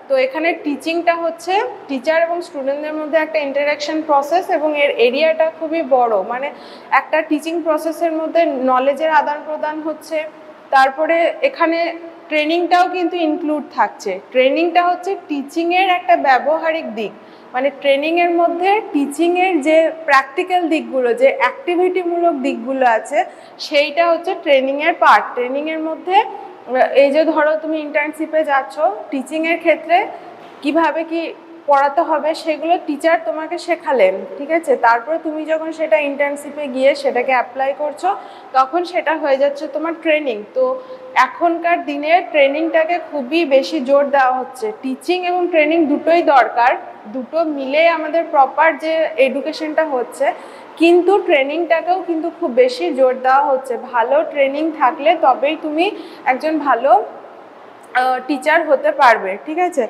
তো এবার এই টিচিং এবং ট্রেনিংয়ের মধ্যে ডিফারেন্সগুলো দেখব। টিচিং হচ্ছে থিওরিটিক্যাল টিচিং হচ্ছে থিওরিটিক্যাল বা তাত্ত্বিক বলতে পারো, আর ট্রেনিংটা হচ্ছে প্র্যাকটিক্যাল। ট্রেনিংটা হচ্ছে প্র্যাকটিক্যাল বা অনেকটা ব্যবহারিক বলতে পারো। টিচিংয়ের মধ্যে কি করা হয়, বিভিন্ন রকম ইনফরমেশন, যে ধরো টিচার কি করছেন, বিভিন্ন ধরো একটা পড়াচ্ছেন একটা সাবজেক্টে, সেখানে বিভিন্ন তথ্যগুলোকে দিচ্ছে, তো এটা তোমরা অনেকটা যে নলেজ এবং স্কিল সম্পর্কে জানলে সেটার সাথে অনেকটা রিলেট করতে পারো। নলেজটাকে তোমরা টিচিংয়ের সাথে রিলেট করতে পারো এবং যে স্কিলটা বললাম সেটা তোমরা ট্রেনিংয়ের সাথে রিলেট করতে পারো। তো টিচিংয়ে বিভিন্ন বিষয়গুলোকে টিচার যখন ইনফরমেশনকে দিচ্ছেন, লেকচার মেথডে হতে পারে বা যে কোনো মেথডে, মেনলি তুমি কিছু ইনফরমেশন নিচ্ছ, তাহলে এটা হয়ে যাচ্ছে থিওরিটিক্যাল। আর ওইটাকে যখন তুমি প্র্যাকটিক্যালি কোনো জায়গায় অ্যাপ্লাই করছো, রিয়েল লাইফ সিচুয়েশনে অ্যাপ্লাই করছো, কোনো প্রবলেম সলভ করছো, তো সেটা হয়ে যাচ্ছে কি ট্রেনিং। ঠিক আছে, তারপরে টিচিং আমাদের কি করে, ইট প্রোভাইড নিউ নলেজ বা নতুন যে বিহেভিয়ার, নতুন আচরণ গঠনে সাহায্য করে। টিচিংয়ের দ্বারা আমরা নতুন নতুন নলেজ পাচ্ছি। আজকে তুমি ধরো ক্লাস 5-এ একটা জিনিস শিখেছো, সেই জিনিসটারই আরও ভালোভাবে আরও ডিপলি তুমি ক্লাস 9-এ বা ক্লাস 10-এ গিয়ে জানছো, তাহলে কি করছে, নতুন নতুন আরও নলেজ আমাদের দিচ্ছে। কিন্তু ট্রেনিং কি করে, ওই যে আমরা যে অলরেডি নোন, মানে আগে থেকে যে জিনিসটা আমরা জেনেছি সেটাকেই আমরা কি করছি, প্র্যাকটিস করছি, সেই জিনিসটাকে আমরা আমাদের বিভিন্ন সিচুয়েশনে সেগুলোকে ইউজ করছি। তাহলে অলরেডি নোন বিভিন্ন টুল এবং টেকনোলজিকে কিভাবে ইউজ করা হবে, তাহলে use of already known knowledge or information বলতে পারো, যেগুলো আমরা অলরেডি জেনেছি সেগুলোকে আমরা কিভাবে ইউজ করব, সেটাই হচ্ছে ট্রেনিংয়ের মধ্যে পড়ে। তারপরে হচ্ছে টিচিংয়ের এরিয়াটা হচ্ছে ওয়াইড এরিয়া। টিচিংয়ের এরিয়াটা হচ্ছে খুবই বিস্তার, মানে এর এরিয়াটা খুবই বড়, কারণ এখানে সমস্ত রকম, এখানে টিচিংও ইনক্লুড আছে, ট্রেনিংও ইনক্লুড আছে, প্রপার যে পুরো টিচিং লার্নিং সিস্টেমটা সেটা সমস্তটাই কিন্তু টিচিংয়ের মধ্যে পড়ে। কিন্তু এই যে ট্রেনিংয়ের এরিয়াটা হচ্ছে ন্যারো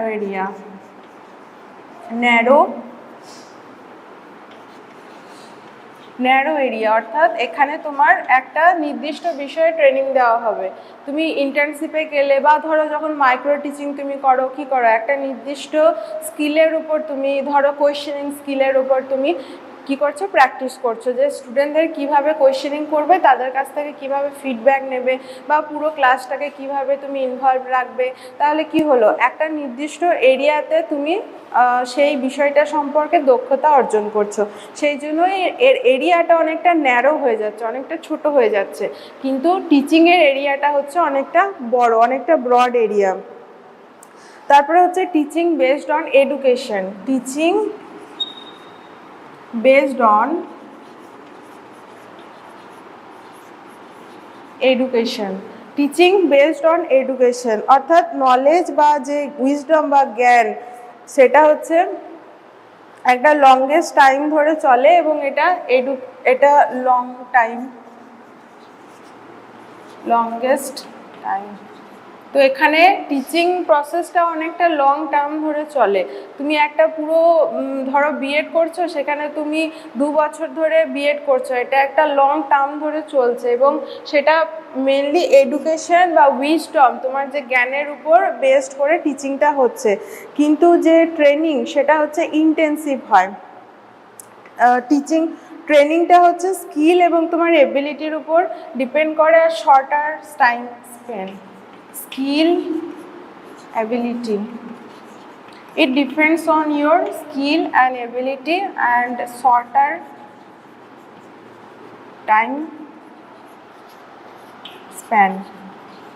অর্থাৎ এটা কি হচ্ছে, একটা শর্ট টাইম ধরে চলছে এবং সেটা তোমার স্কিল, টিচিংটা ডিপেন্ড করছে এডুকেশন এবং নলেজের উপর, বা ট্রেনিংটা ডিপেন্ড করছে তোমার স্কিল এবং এবিলিটির উপর। তুমি কতটা স্কিলফুল, তোমার কতটা এবিলিটি আছে সেইটার উপর ডিপেন্ড করছে, যে তোমার ট্রেনিংটা ডিপেন্ড করছে। মানে ট্রেনিং তখনই তোমার মানে ভালো হলে পরে তোমার স্কিলটাও ভালো হবে, আর এবিলিটি থাকলে পরে তবে তুমি সেই বিষয়ে আরও ভালো ট্রেনিং মানে পারবে, ঠিক আছে। এবং এইটা হচ্ছে শর্টার টাইম স্প্যান, এর টাইম স্প্যানটা শর্ট। তুমি ধরো 2 মাসের জন্য বা 1 মাসের জন্য যে ইন্টার্নশিপে যাচ্ছ, ট্রেনিংয়ের জন্য যাচ্ছ, ট্রেনিং মেনলি 2 মাস 3 মাস বা 5 মাসের হতে পারে, তাহলে টাইম স্প্যানটা খুব শর্ট। কিন্তু টিচিংটার টাইম স্প্যানটা হচ্ছে অনেকটা বড়, অনেক দিন পর্যন্ত এই টিচিং প্রসেসটা চলে। তারপরে হচ্ছে এটা এক্সটেন্সিভ ইনফরমেশন দেয় টিচিংয়ে। এক্সটেন্সিভ ইনফরমেশন মানে হচ্ছে কি, সমস্ত নলেজের ক্ষেত্রে যেরকম দেখলাম যে সমস্ত এরিয়াতে এটা আমাদের ইনফরমেশন দেয়, কিন্তু ট্রেনিংটা হচ্ছে ইন্টেন্সিভ ইনফরমেশন দেয়। মানে হচ্ছে যে জিনিসটা তোমাকে শেখানো মানে শেখাতে চাইছে শুধুমাত্র সেই বিষয়ে তোমাকে ইনফরমেশন দেওয়া হবে। তো এটা অনেকটা ইন্টেনশনালি তুমি স্কুলে যাচ্ছ, টিচিং প্র্যাকটিস করছো, তো কি হচ্ছে, এটা হচ্ছে ইন্টেন্সিভ। কিন্তু এখানে তুমি অনেক বিষয়ে একসাথে জানতে পারো। তো বিভিন্ন সাবজেক্ট যেমন আমরা পড়ি একসাথে, বিভিন্ন টপিক সম্পর্কে জানছি, তো এটা কি হচ্ছে, টিচিংটা হয়ে যাচ্ছে এক্সটেন্সিভ। নেক্সট যেটা হচ্ছে it relate to subject area, অর্থাৎ এটা তোমার সাবজেক্ট এরিয়ার সাথে রিলেটেড। সাবজেক্ট এরিয়া মানে হচ্ছে সাবজেক্ট বা যে বক্তা বা ব্যক্তি, সে চাইলে কিন্তু সমস্ত এরিয়াতে মানে নলেজ গেইন করতে পারে। তো it's relate to subject area and it is functional area. Functional area মানে কি, এটা তোমার যে ট্রেনিংটা কি অনেকটা অ্যাক্টিভিটিমূলক, প্র্যাকটিক্যাল, মানে এটা তোমার ফাংশনের যে বিষয়গুলো, কাজ করার যে দিকগুলো, সেটার দিকে এটা বেশি ফোকাস করা হয়। তো ট্রেনিংটা হচ্ছে ফাংশনাল, বাট টিচিংটা হচ্ছে সাবজেক্টিভ বা এটা বলতে পারো থিওরিটিক্যাল, ঠিক আছে, সাবজেক্টিভ বা থিওরিটিক্যাল, আর এটা ফাংশনাল বা প্র্যাকটিক্যাল।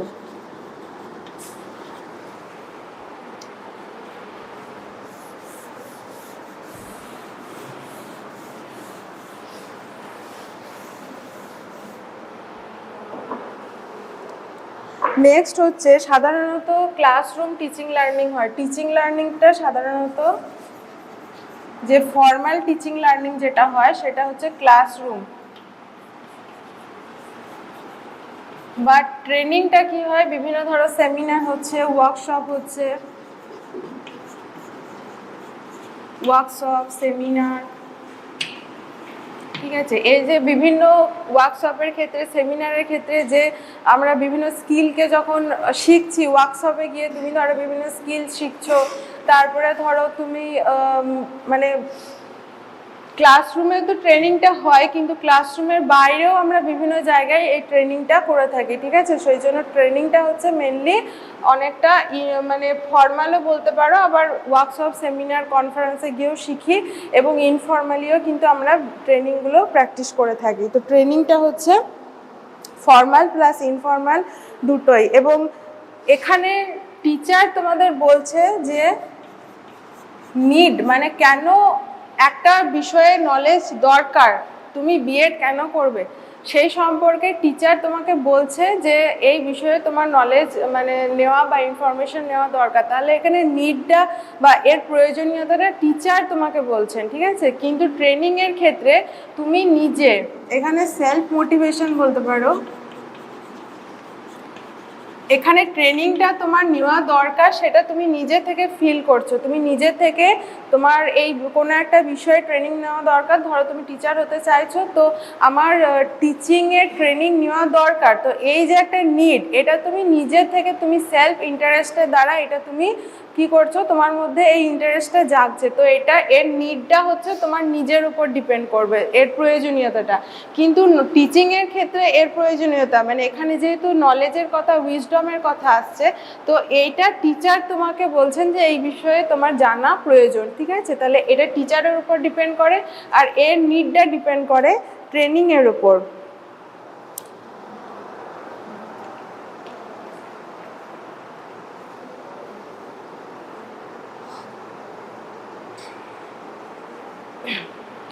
নেক্সট দেখো টিচিং হ্যাবিট ফরমেশনে হেল্প করে। হ্যাবিট ফরমেশনে হেল্প করে। টিচিংয়ের দ্বারা আমরা যে জানি যে চেঞ্জেস অফ বিহেভিয়ার, মানে আমাদের আচরণ বা বিহেভিয়ারের চেঞ্জে হেল্প করে কি করছে কে? টিচিং। টিচিং আমাদের বিভিন্ন আচরণের পরিবর্তনে সাহায্য করে বা হ্যাবিট ফরমেশন বা নতুন নতুন হ্যাবিট ফরমেশনে হেল্প করছে। এবং ট্রেনিংয়ের দ্বারা আমরা সেই হ্যাবিটকে আরও ভালোভাবে কিভাবে মানে আরও ভালো নারিশ করা বা সেই হ্যাবিটটাকে সেই অভ্যাসটাকে আরও সুন্দর করে তুলতে হেল্প করে ট্রেনিং। অর্থাৎ তুমি এখানে কোনো বিষয় জানছো, সেইটাকে যখন তুমি আরও প্র্যাকটিস করছো, আরও প্র্যাকটিক্যালি সেটাকে অ্যাপ্লাই করছো, তো কি হচ্ছে তোমার সেই যে আচরণ বা সেই যে হ্যাবিটটা সেটা আরও ভালো হচ্ছে, আরও সেটা মানে আরও সুগঠিত হচ্ছে বলতে পারি। ঠিক আছে, তাহলে এটা তোমাদের হ্যাবিটকে আরও সুগঠিত করে। টিচিং আমাদের যে ইনফরমেশন প্রোভাইড করে এবং বিভিন্ন বিষয়ে ইনফরমেশন এবং নলেজ প্রোভাইড করে। কিন্তু ট্রেনিং কি করে? সেই ইনফরমেশন এবং নলেজের সেটাকে আমরা কিভাবে প্র্যাকটিক্যালি অ্যাপ্লাই করব সেই বিষয়টা সম্পর্কে বলা হয়। মানে এটা এই যে নলেজ বা ইনফরমেশন এটাকে আরও ফেসিলিটেট করে, এটাকে কি করে? আরও ফেসিলিটেট করে। তো এই হচ্ছে মোটামুটি টিচিং এবং ট্রেনিংয়ের মধ্যে পার্থক্য। এবার এই টিচিং এবং ট্রেনিং কিন্তু দুটোই আমাদের দরকার। তো এখন ট্রেনিংটাকে বেশি জোর দেওয়া হচ্ছে। ট্রেনিং যদি তুমি ভালোভাবে করো তাহলে তোমার যে স্কিল সেটার প্রতি আরও কনফিডেন্স বাড়বে, তোমার আরও জব অপরচুনিটিস বাড়বে, তুমি আরও মানে ভালোভাবে তোমার কাজটাকে করতে পারবে। সেই জন্য টিচিং এবং ট্রেনিং আমাদের দুটোই কিন্তু সমানভাবে দরকার। তো আজকের ক্লাসটা আমরা এখানে শেষ করছি। নেক্সট ক্লাসে আমরা নলেজ এবং ইনফরমেশন, তারপরে রিজন এবং যে বিলিভ সেগুলোর মধ্যে কি রিলেশন, পার্থক্য, এই বিষয়গুলো নিয়ে ডিসকাস করব। Thank you. Good morning students, আমি সুস্মিতা পাল, শান্তিনিকেতন বিএড কলেজের অ্যাসিস্ট্যান্ট প্রফেসর। তো আজকে হচ্ছে বিএড সেমিস্টার 2 এর ক্লাস। তো এই ক্লাসটা হচ্ছে কোর্স 8A, যেখানে আমরা দেখব ইউনিট 1। তো ইউনিট 1-এ আমরা তোমরা যদি আগের ক্লাসটা মানে অ্যাটেন্ড করেছো তাহলে পরে দেখবে যে আমরা নলেজের যে ফার্স্ট ইউনিট সেটা আমরা দেখছিলাম, নলেজ অ্যান্ড কারিকুলাম যে ইউনিটটার যে ফার্স্ট ইউনিট যেটা হচ্ছে এপিস্টেমোলজি। তো এপিস্টেমোলজি সম্পর্কে আমরা জেনেছি এবং তার সাথে সাথে নলেজ এবং স্কিলটা কি, তাদের মধ্যে রিলেশন কি সেটা দেখেছি এবং তাদের মধ্যে পার্থক্য কি সেটা আমরা দেখছিলাম। তো তার মধ্যে কতগুলো পার্থক্য আমরা ডিসকাস করেছি এবং আজকে বাকি যে পার্থক্যগুলো আছে সেগুলো দেখব এবং তারপরে টিচিং এবং ট্রেনিং সম্পর্কেও জানব। তো দেখো নলেজ এবং স্কিল সম্পর্কে তো তোমরা নিশ্চয়ই জানো, আগের ক্লাসে আমরা ডিসকাস করেছি। তো নলেজটা কি? নলেজ মানে হচ্ছে যেটা জ্ঞান, যেটা কোনো কিছু ইনফরমেশন অর্জন করাকে বোঝায় এবং সেইটাকে যখন আমরা কোনো বাস্তব ক্ষেত্রে কোনো প্র্যাকটিক্যালি যখন সেটাকে ইউজ করছি সেটাকে বলা হয় স্কিল। মানে স্কিলের বেস হচ্ছে নলেজটা, কিন্তু নলেজের বেস কিন্তু স্কিল নয়। মানে স্কিলফুল হওয়ার জন্য সেইটা সম্পর্কে, সেই বিষয়টা সম্পর্কে ইনফরমেশন থাকাটাও কিন্তু জরুরি। তো এটাই হচ্ছে নলেজ এবং স্কিলের মধ্যে একটা রিলেশন। তো আমরা লাস্ট যে ডিফারেন্সটা দেখব সেটা হচ্ছে শুধুমাত্র নলেজকে আমরা গেইন করতে পারি বাই অবজারভেশন, অর্থাৎ নলেজকে বা জ্ঞানকে আমরা শুধুমাত্র কোনো কিছু অবজার্ভ করে, কোনো কিছু দেখে শুনে পড়ে আমরা অর্জন করতে পারি। তুমি একটা বইকে পড়ছো বা কোনো কিছু দেখছো, সেটা দেখে তুমি সেখান থেকে একটা ইনফরমেশন নিচ্ছ বা নলেজ গেইন করতে পারছো।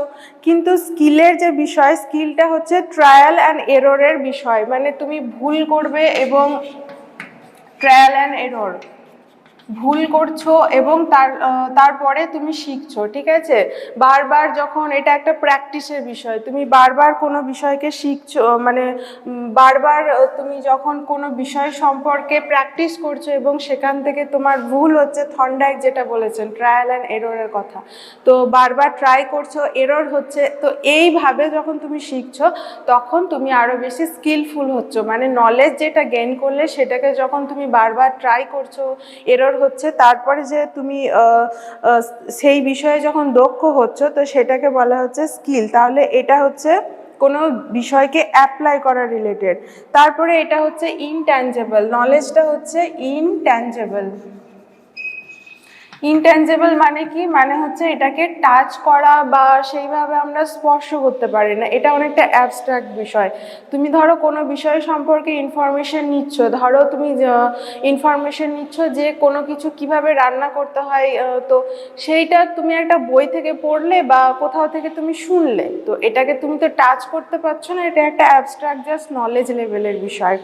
কিন্তু স্কিলটা হচ্ছে ট্যাঞ্জেবল। ট্যাঞ্জেবল মানে ট্যাঞ্জেবল অর্থাৎ তুমি ধরো কোনো একটা রেসিপি ধরো রান্না করা শিখলে, ঠিক আছে, তো সেটাকে তুমি যখন প্র্যাকটিক্যালি রান্না করছো, ধরো মানে ভাত কিভাবে রান্না করতে হয় সেটা সম্পর্কে তুমি জানলে, তো এটাকে তো তুমি টাচ করতে পারছো না। বাট ট্যাঞ্জেবলের ক্ষেত্রে কি হচ্ছে, তুমি সেই মেটেরিয়ালগুলোকে জোগাড় করে তুমি যখন প্র্যাকটিক্যালি যখন ওই। নমস্কার, আমি তপতি পাল, শান্তিনিকেতন ডিএড কলেজের একজন অধ্যাপিকা।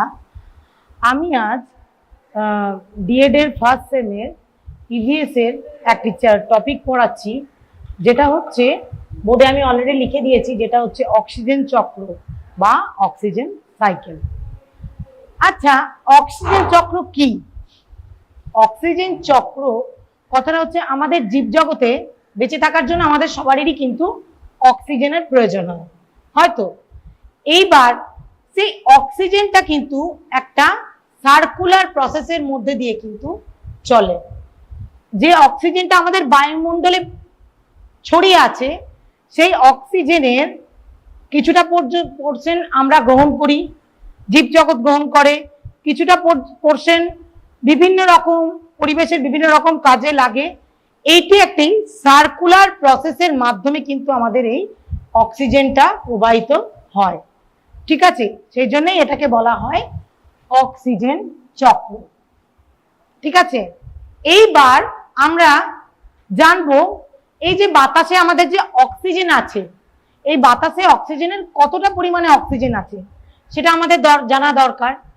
বাতাসে তো বিভিন্ন ধরনের গ্যাস আছে, যেটা আমরা আগের পর্বে পড়েছি। এখন আমরা জানবো বাতাসে অক্সিজেনের পরিমাণ কত আছে। বাতাসে অক্সিজেনের পরিমাণ থাকে 20.60%। এটা কিন্তু পরীক্ষায় আসতে পারে। তোমাদের এমসিকিউ যে কোয়েশ্চেন আসে 20টা, সেখানে কিন্তু এরকম ধরনের ছোট ছোট কোয়েশ্চেন তোমাদের দিয়েই দিতে পারে যে বাতাসে অক্সিজেনের পরিমাণ।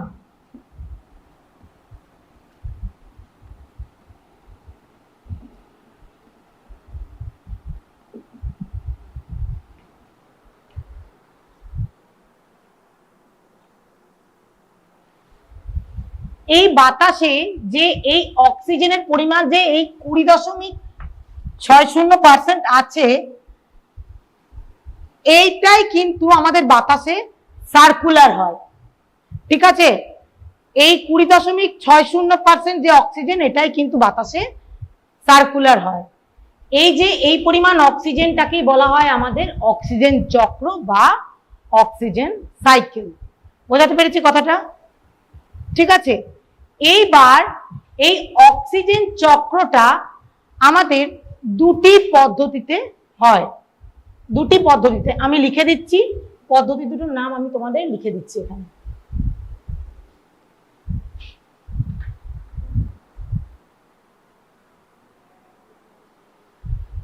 এক নম্বর হচ্ছে পরিবেশ থেকে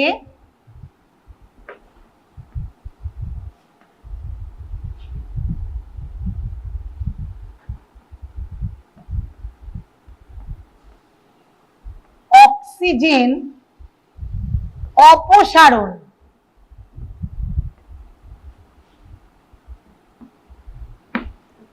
এক নম্বর হচ্ছে পরিবেশ থেকে অক্সিজেন অপসারণ, আর 2 নম্বর হচ্ছে পরিবেশে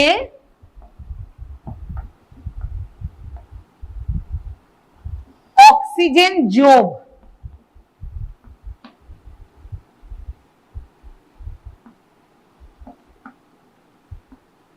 তাহলে দুটো পদ্ধতিতে আমাদের অক্সিজেন সাইকেলটা চলে, একটা হচ্ছে পরিবেশ থেকে অক্সিজেন অপসারণ, আর একটা হচ্ছে পরিবেশে অক্সিজেন যোগ।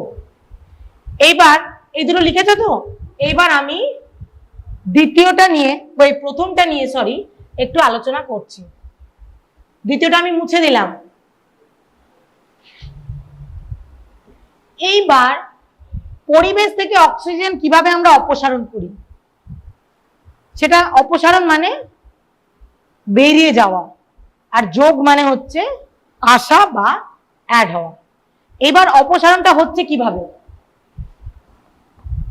আমাদের জীবজগতে আমরা শ্বাস প্রশ্বাস নিই তো, তাহলে কি হচ্ছে, আমরা বাতাস থেকে অক্সিজেনটা টেনে নিচ্ছি। তাহলে এখান থেকে একটা হচ্ছে জীবজগতের শ্বাস প্রশ্বাস।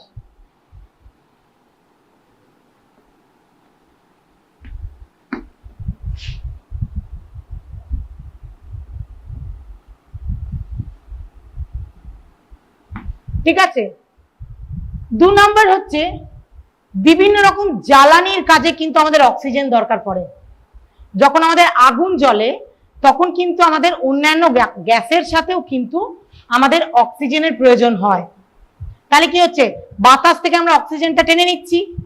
তাহলে 2 নম্বর পয়েন্ট হচ্ছে দহনের কাজে।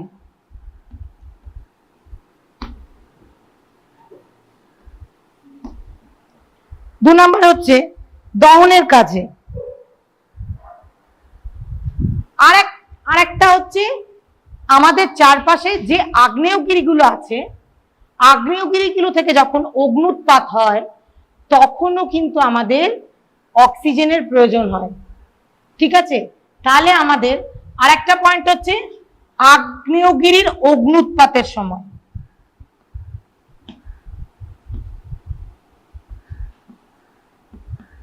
আগ্নেয়গিরির অগ্নুৎপাত।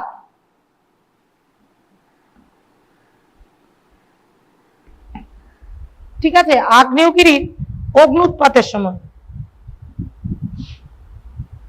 আরেকটা হচ্ছে আমাদের যে খনিজ পদার্থগুলো আছে, খনিজ পদার্থ কি কি? লোহা, তামা, এগুলোর নাম তো তোমরা শুনেছো।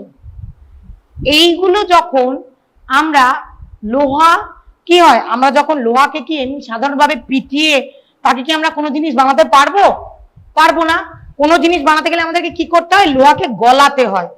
গলিয়ে যখন সে গলে যায় তখন তাকে সেই গলার মুভমেন্টে আমাদেরকে কিন্তু রূপ দিতে হয়। তারপর ওরা যদি যখন ঠান্ডা হয়ে যাবে তখন কিন্তু লোহাকে আমাদের রূপ দেওয়া আমাদের পক্ষে সম্ভব নয়।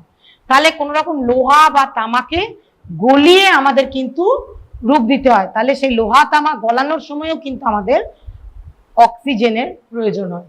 ঠিক আছে, তাহলে লেখো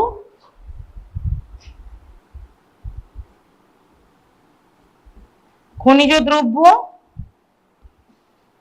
গলানোর সময়।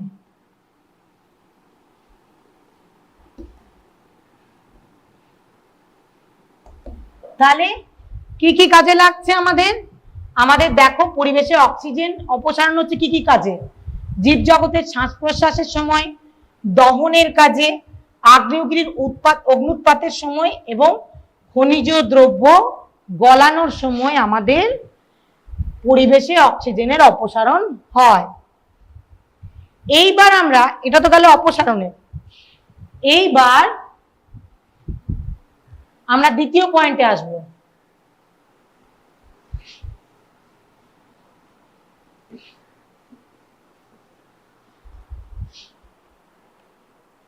দ্বিতীয় পয়েন্টটা হচ্ছে পরিবেশে অক্সিজেন যোগ।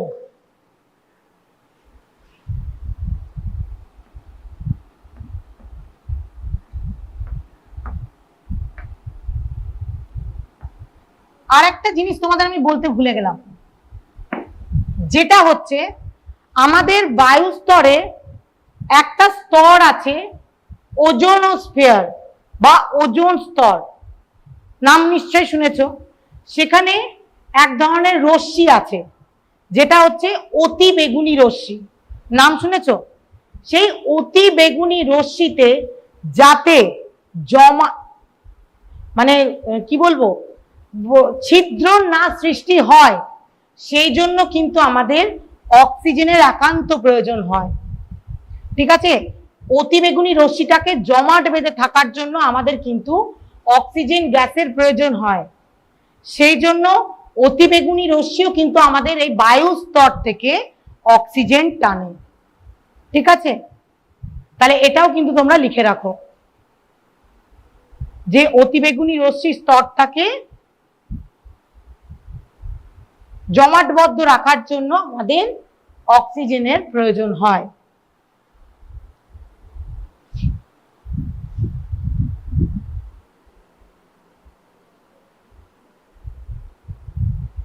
এইবার আমরা আসব এই পরিবেশে অক্সিজেন যোগ।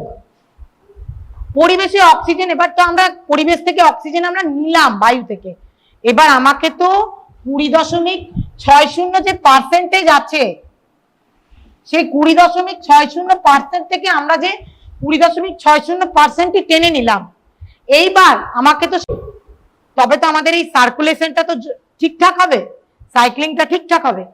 এইবার এটা আমরা কোথা থেকে দেব, এইবার অক্সিজেনটাকে আমাকে ফুলফিল করতে হবে। সেটা আবার আমি কি করে করব? প্রথমে আমরা অক্সিজেন পাই, অক্সিজেন আমরা বাতাসে ছাড়ি, প্রথম হচ্ছে কি না সালোক সংশ্লেষ প্রক্রিয়ার মাধ্যমে। জানো তো কথাটা নিশ্চয়ই তোমরা শুনেছো, সালোক সংশ্লেষ প্রক্রিয়ার মাধ্যমে আমাদের অক্সিজেন গ্যাস তৈরি হয়। ঠিক আছে, তাহলে 1 নম্বর লেখো সালোক সংশ্লেষ প্রক্রিয়া।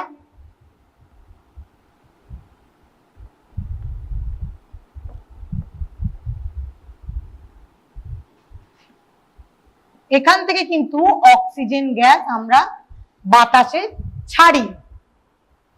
ঠিক আছে, এইবার 2 নম্বর হচ্ছে, 2 নম্বরটা বলি তোমাকে, যেমন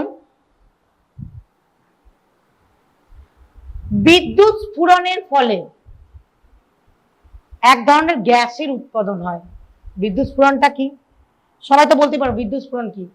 যখন বিদ্যুৎ মানে বিভিন্ন রকম ইলেকট্রিসিটি আছে তো আমাদের, ইলেকট্রিসিটি কি হয় অনেক সময় বাস্ট হয় বা বিভিন্ন রকম ঘর্ষণের ফলে বিভিন্ন রকম বিদ্যুৎ স্ফুরণ হয়, তারপরে কি হয় এক ধরনের জলীয় বাষ্প ধোঁয়া বের হয় তো, সেখান থেকে এক ধরনের কার্বন ডাই অক্সাইডও গ্যাস যেমন বের হয়, সেখান থেকে তেমনি অক্সিজেন গ্যাসও বের হয়। ঠিক আছে, সেই অক্সিজেন গ্যাসটাও কিন্তু আমাদের বায়ুতে মিশ্রিত হয়।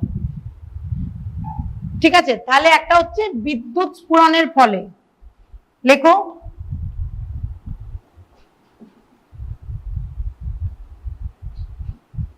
বিদ্যুৎ স্ফুরণের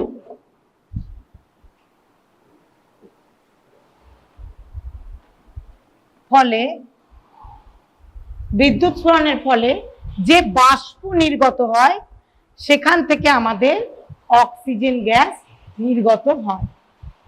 ঠিক আছে, আর এইবার 3 নম্বর পয়েন্ট, তাহলে 2 নম্বর পয়েন্টটা বুঝতে কোনো কষ্ট হয়নি। এবার 3 নম্বর পয়েন্ট, আমরা 3 নম্বর পয়েন্টে যাই। আমি প্রথমে তোমাদেরকে কি বললাম, অপসারণের সময় কি বললাম, যে আমাদের বাতাসে যে অতিবেগুনি রশ্মি আছে, সেই অতিবেগুনি রশ্মি যে জমাট বাঁধার জন্য আমাদের অক্সিজেনের প্রয়োজন হয়, এবার সেটা একটা অক্সিজেন কনজিউম করে, কনজিউম করার পর আমাদের অতিবেগুনি রশ্মিটা যখনই জমাট বেঁধে যাচ্ছে, যে পোরশন অক্সিজেনটা আমাদের লাগছে না অতিবেগুনি রশ্মি জমাট বাঁধতে, মানে যে পোরশনটা আমাদের এক্সেস থাকছে, সেই পোরশনটা আমাদের ব্যাক টু বাতাস বায়ুতে চলে আসছে। বোঝাতে পেরেছি কথাটা? মানে আমাদের কি হয়, যেমন আমরা বাষ্পমোচনে পড়েছি আগে জলচক্র পড়তে গিয়ে, গাছ কি হয় পর্যাপ্ত পরিমাণে খনিজ লবণ জল সব শিকড়ের মাধ্যমে বা মূলের মাধ্যমে টেনে কাণ্ডের মাধ্যমে কি করে পাতায় দিয়ে দেয় খাদ্য প্রস্তুত করার জন্য। যে পোরশন জলটা আমাদের লাগে না, সেই পোরশন জলটা কি হয়, এক্সেস যে জলটা সেটা বাষ্প হয়ে আকাশে উঠে চলে যায়। সেই রকম অতিবেগুনি রশ্মিতে যে পরিমাণ অক্সিজেনটা আমাদের লাগছে না, সেই পরিমাণ অক্সিজেনটা তখন ঘুরে বায়ুতে চলে আসছে। এখন ইদানিং শুনবে বিভিন্ন রকম সংস্থার মাধ্যমে যে অতিবেগুনি রশ্মিতে ছিদ্রর সৃষ্টি হচ্ছে। কেন ছিদ্র সৃষ্টি হচ্ছে? কারণ আমাদের বাতাসে অক্সিজেনের পরিমাণ কমে যাচ্ছে, কার্বন ডাই অক্সাইডের পরিমাণ বেড়ে যাচ্ছে। তার ফলে কি হচ্ছে, আমাদের যে অক্সিজেনের যে ওজোন মানে অতিবেগুনি ওজোন স্তরের অতিবেগুনি রশ্মিতে যে অক্সিজেনের পরিমাণটা দরকার ওটা রিকভার করতে, সেই পরিমাণ অক্সিজেনটা কিন্তু অতিবেগুনি রশ্মি পাচ্ছে না। তারপরে কি হচ্ছে, বড় বড় ছিদ্রের সৃষ্টি হচ্ছে। সেই ছিদ্র থেকে আমাদের ওজোন স্তরে ছিদ্র সৃষ্টি হচ্ছে, সেখান থেকে অতিবেগুনি রশ্মি এসে আমাদের বিভিন্ন রকম স্কিনের ডিজিজের সৃষ্টি হচ্ছে। তার ফলে স্কিন ক্যান্সারের প্রবণতা কিন্তু বাড়ছে। ঠিক আছে, তাহলে 3 নম্বর হচ্ছে, 3 নম্বর বলতে হবে অতিবেগুনি রশ্মির প্রভাবে ওজোন স্তরে, অতিবেগুনি রশ্মির প্রভাবে ওজোন স্তরে অক্সিজেন বিয়োজিত হচ্ছে।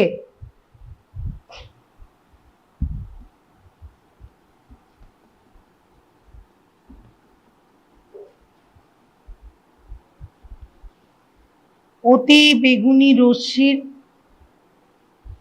প্রভাবে অক্সিজেন বিয়োজিত হচ্ছে। ঠিক আছে, বোঝাতে পেরেছি? এইবার একটা সুন্দর ছকের মাধ্যমে আমরা এই জিনিসটা দেখব কিভাবে সার্কুলেট হচ্ছে আমাদের অক্সিজেন।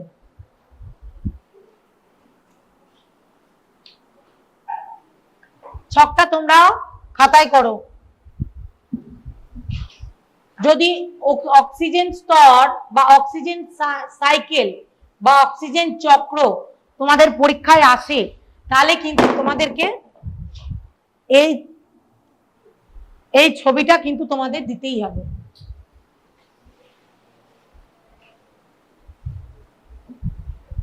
এটাও আমি একটু মুছে দিলাম, একটু স্পেসের দরকার আছে বলে।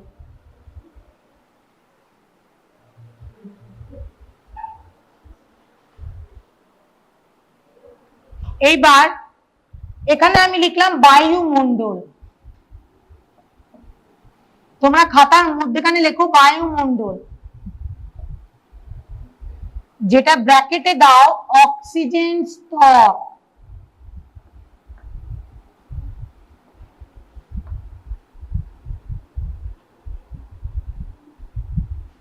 অক্সিজেন স্তর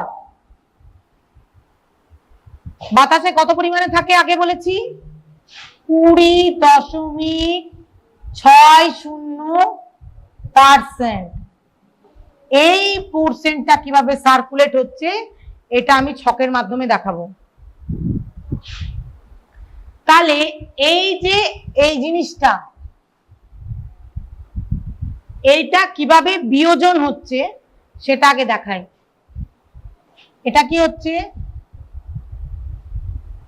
প্রথমে জীবমণ্ডল নিচ্ছে,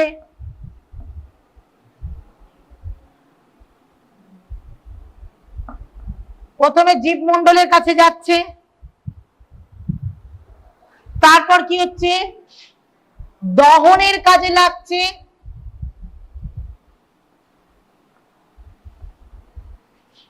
একটা হলো জীবমণ্ডল, একটা হলো দহন, আর একটা হলো অগ্নুৎপাত।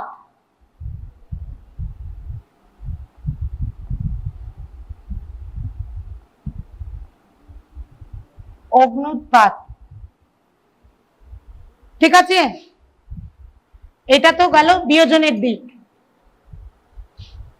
এইবার এই অগ্নুৎপাত, এই জীবমণ্ডল, এই দহন, এগুলো কি হচ্ছে, জীবমণ্ডল যেমন অক্সিজেন নিচ্ছে তার পরিবর্তে কি দিচ্ছে, কার্বন ডাইঅক্সাইড দিচ্ছে। অগ্নুৎপাত, অগ্নুৎপাত হতে যেমন অক্সিজেনের দরকার পড়ে, সেই রকম ওখান থেকে কি হয়, কার্বন ডাইঅক্সাইড নির্গত হয়। এই অগ্নুৎপাত, অগ্নুৎপাত থেকে আমাদের কার্বন ডাইঅক্সাইড নির্গত হয়। আবার দহন, যখন আমরা কাঠ কয়লা পোড়াই কাঠ পোড়ায়, কয়লা পোড়ায়, তখন কি হয়, তখন থেকে একটা যে ধোঁয়া নিঃসৃত হয় সেখান থেকেও একটা কার্বন ডাই অক্সাইড নির্গত হয়। তাহলে কি হচ্ছে, এখানে কার্বন ডাই অক্সাইড নির্গত হচ্ছে,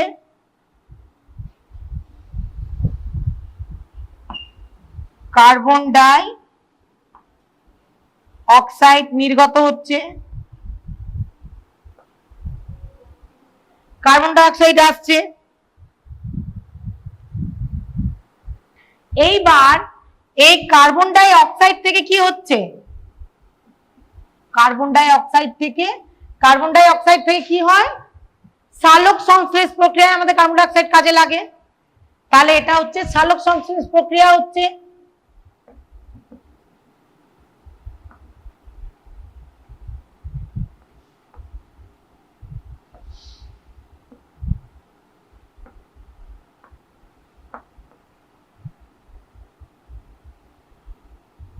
এটা হলো আমাদের সালোক সংশ্লেষ প্রক্রিয়া।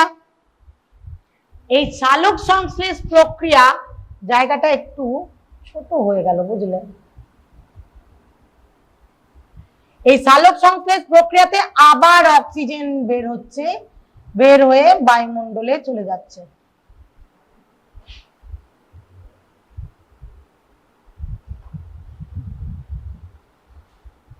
আবার এই অক্সিজেনের আর একটা পোর্শন এখানে দেখো, অক্সিজেনের একটা ওজোন স্তর, ওজোন স্তরে একটা লাগছে, একটা পোর্শন ওজোন স্তরে যেমন অক্সিজেন লাগে, আবার যেটা থাকে, যেটা এক্সট্রা থাকে সেটা আবার ঘুরে এখানে চলে আসে,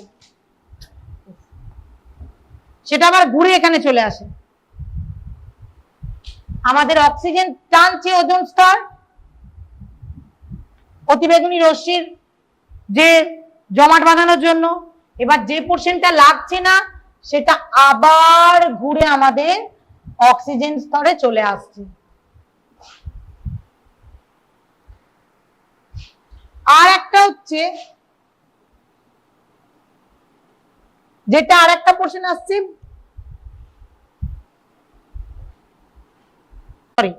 জলচক্র, জানো তো জলচক্র অনেক অনেক জায়গায়, যেমন ফারাক্কা তাপবিদ্যুৎ কেন্দ্র বলো, তারপর জায়গাটার নামটাই ভুলে গেছি, যেটা আসানসোলের ওদিকে আছে জায়গাটা, মাইথন বক্রেশ্বর তাপবিদ্যুৎ কেন্দ্র একটা আছে। ওখানে কি হয়, জলকে সার্কুলেট করে বিদ্যুৎ উৎপন্ন হয়।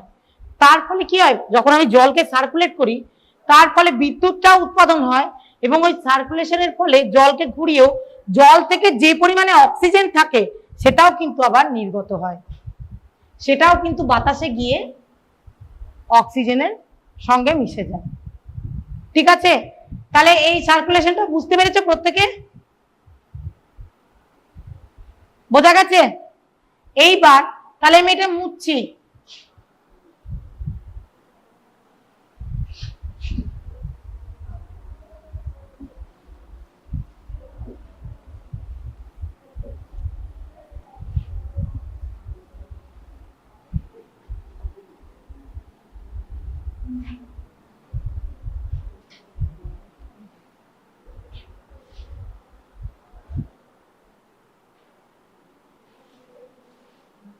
জায়গাটার নামটা মনে করতে পারছি না।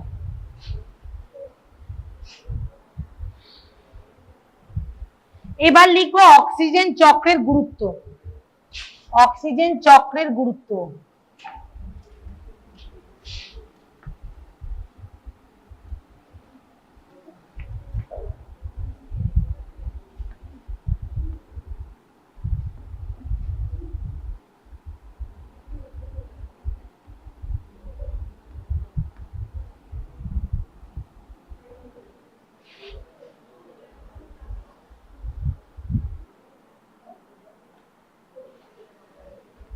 এই যে অক্সিজেন চক্র, এই যে চক্রটা ঘুরছে, এই চক্রটা ঘোরার ফলে কি হচ্ছে, আমাদের পরিবেশে অক্সিজেনের কিন্তু সমতা বজায় থাকছে।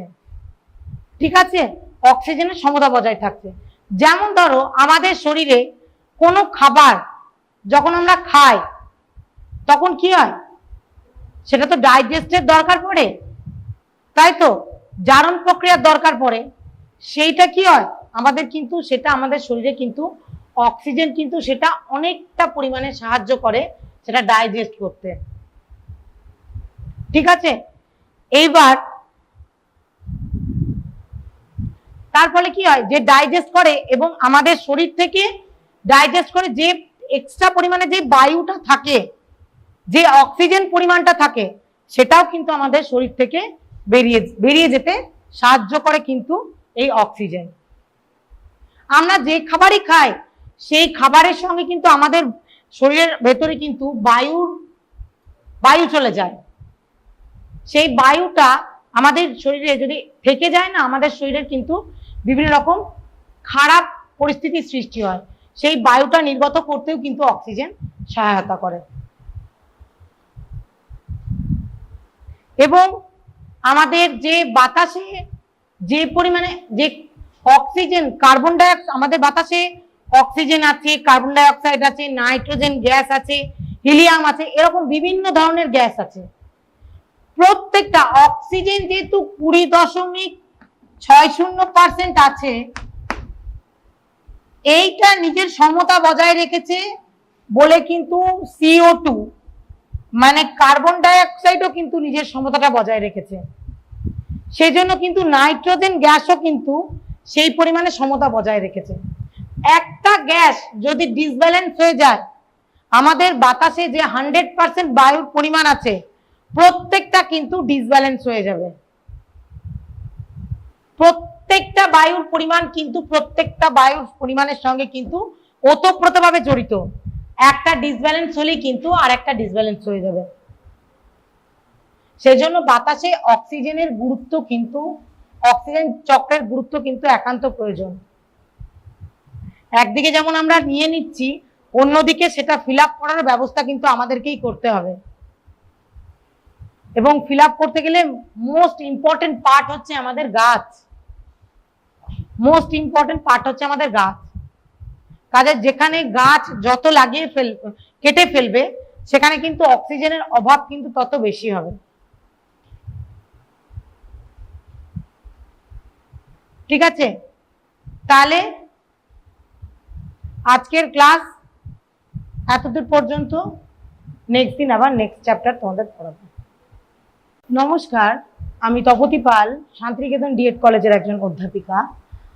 আমি আজ ডিএড এর ফার্স্ট সেমের ইভিএস এর একটি টপিক পড়াচ্ছি, যেটা হচ্ছে বোর্ডে আমি অলরেডি লিখে দিয়েছি, যেটা হচ্ছে অক্সিজেন চক্র বা অক্সিজেন সাইকেল। আচ্ছা, অক্সিজেন চক্র কি?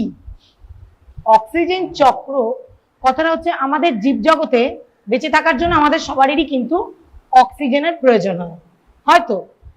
এইবার সেই অক্সিজেনটা কিন্তু একটা সার্কুলার প্রসেসের মধ্যে দিয়ে কিন্তু চলে।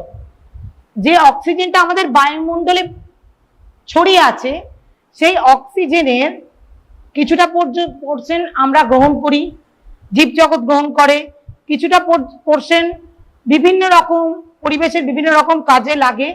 এইটি একটি সার্কুলার প্রসেসের মাধ্যমে কিন্তু আমাদের এই অক্সিজেনটা প্রবাহিত হয়।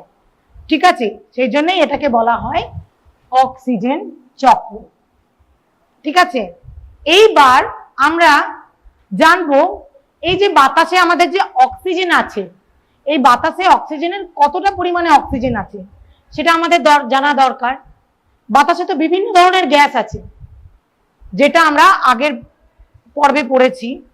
এখন আমরা জানবো বাতাসে অক্সিজেনের পরিমাণ কত আছে। বাতাসে অক্সিজেনের পরিমাণ থাকে 20.60%। এটা কিন্তু পরীক্ষায় আসতে পারে। তোমাদের এমসিকিউ যে কোয়েশ্চেন আসে 20টা, সেখানে কিন্তু এরকম ধরনের ছোট ছোট কোয়েশ্চেন তোমাদের দিয়েই দিতে পারে যে বাতাসে অক্সিজেনের পরিমাণ।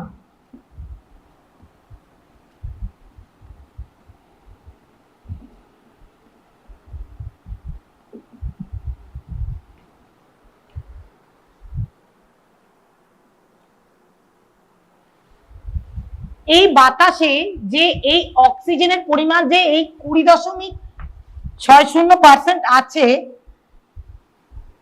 এইটাই কিন্তু আমাদের বাতাসে সার্কুলার হয়। ঠিক আছে, এই 20.60% যে অক্সিজেন, এটাই কিন্তু বাতাসে সার্কুলার হয়। এই যে এই পরিমাণ অক্সিজেনটাকে বলা হয় আমাদের অক্সিজেন চক্র বা অক্সিজেন সাইকেল। বোঝাতে পেরেছি কথাটা?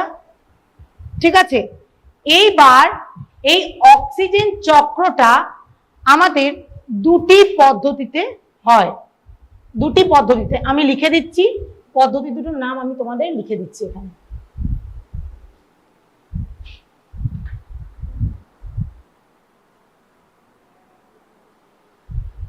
এক নম্বর হচ্ছে পরিবেশ থেকে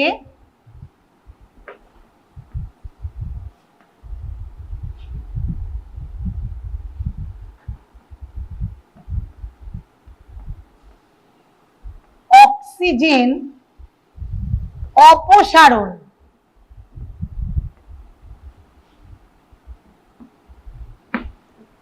এক নম্বর হচ্ছে পরিবেশ থেকে অক্সিজেন অপসারণ, আর 2 নম্বর হচ্ছে পরিবেশে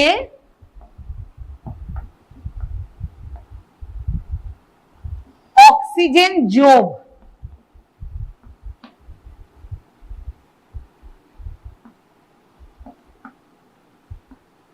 তাহলে দুটো পদ্ধতিতে আমাদের অক্সিজেন সাইকেলটা চলে, একটা হচ্ছে পরিবেশ থেকে অক্সিজেন অপসারণ, আর একটা হচ্ছে পরিবেশে অক্সিজেন যোগ। এইবার এই দুটো লিখেছো তো, এইবার আমি দ্বিতীয়টা নিয়ে, ওই প্রথমটা নিয়ে সরি একটু আলোচনা করছি। দ্বিতীয়টা আমি মুছে দিলাম। এইবার পরিবেশ থেকে অক্সিজেন কিভাবে আমরা অপসারণ করি, সেটা অপসারণ মানে বেরিয়ে যাওয়া, আর যোগ মানে হচ্ছে আসা বা অ্যাড হওয়া। এবার অপসারণটা হচ্ছে কিভাবে? আমাদের জীবজগতে আমরা শ্বাস প্রশ্বাস নিই তো, তাহলে কি হচ্ছে, আমরা বাতাস থেকে অক্সিজেনটা টেনে নিচ্ছি। তাহলে এখান থেকে একটা হচ্ছে জীবজগতের শ্বাস প্রশ্বাস।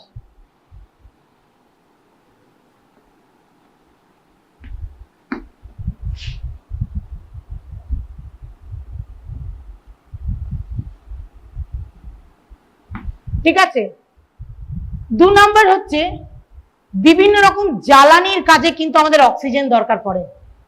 যখন আমাদের আগুন জ্বলে তখন কিন্তু আমাদের অন্যান্য গ্যাসের সাথেও কিন্তু আমাদের অক্সিজেনের প্রয়োজন হয়। তাহলে কি হচ্ছে, বাতাস থেকে আমরা অক্সিজেনটা টেনে নিচ্ছি। তাহলে 2 নম্বর পয়েন্ট হচ্ছে দহনের কাজে।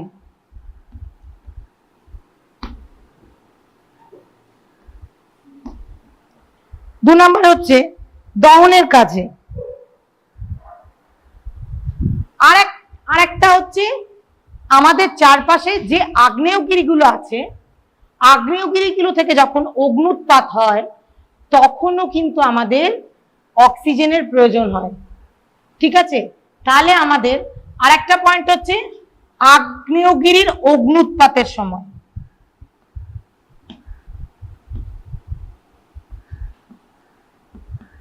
আগ্নেয়গিরির অগ্নুৎপাত,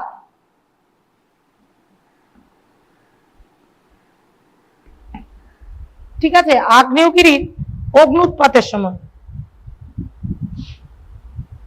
আরেকটা হচ্ছে আমাদের যে খনিজ পদার্থগুলো আছে, খনিজ পদার্থ কি কি, লোহা, তামা, এগুলোর নাম তো তোমরা শুনেছো। এইগুলো যখন আমরা লোহা কি হয়, আমরা যখন লোহাকে কি এমনি সাধারণভাবে পিটিয়ে তাকে কি আমরা কোনো জিনিস বানাতে পারবো? পারবো না। কোনো জিনিস বানাতে গেলে আমাদেরকে কি করতে হয়, লোহাকে গলাতে হয়। গলিয়ে যখন সে গলে যায় তখন তাকে সেই গলার মুভমেন্টে আমাদেরকে কিন্তু রূপ দিতে হয়। তারপর ওরা যদি যখন ঠান্ডা হয়ে যাবে তখন কিন্তু লোহাকে আমাদের রূপ দেওয়া আমাদের পক্ষে সম্ভব নয়। তাহলে কোনো রকম লোহা বা তামাকে গলিয়ে আমাদের কিন্তু রূপ দিতে হয়। তাহলে সেই লোহা তামা গলানোর সময়ও কিন্তু আমাদের অক্সিজেনের প্রয়োজন হয়। ঠিক আছে, তাহলে লেখো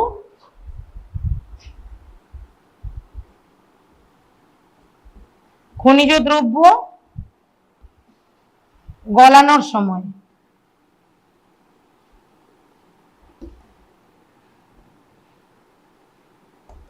তাহলে কি কি কাজে লাগছে আমাদের? আমাদের দেখো পরিবেশে অক্সিজেন অপসারণ হচ্ছে কি কি কাজে? জীবজগতের শ্বাস প্রশ্বাসের সময়, দহনের কাজে, আগ্নেয়গিরির অগ্নুৎপাতের সময় এবং খনিজ দ্রব্য গলানোর সময় আমাদের পরিবেশে অক্সিজেনের অপসারণ হয়। এইবার আমরা, এটা তো গেল অপসারণের, এইবার আমরা দ্বিতীয় পয়েন্টে আসব।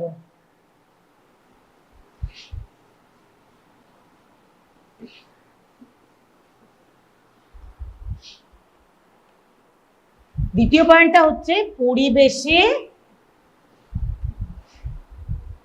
অক্সিজেন যোগ।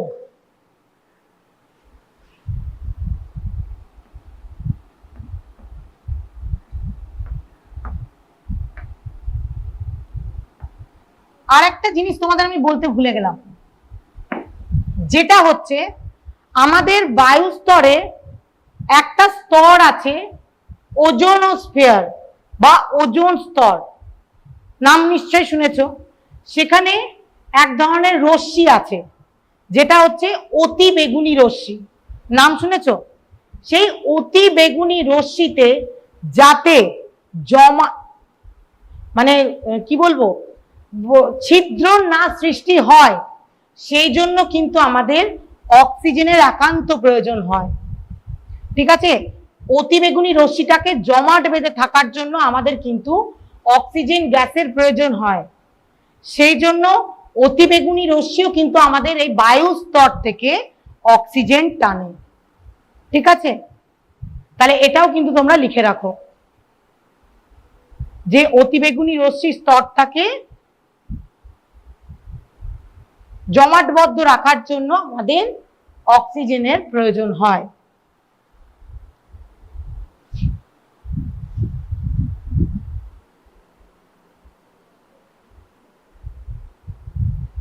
এইবার আমরা আসব এই পরিবেশে অক্সিজেন যোগ।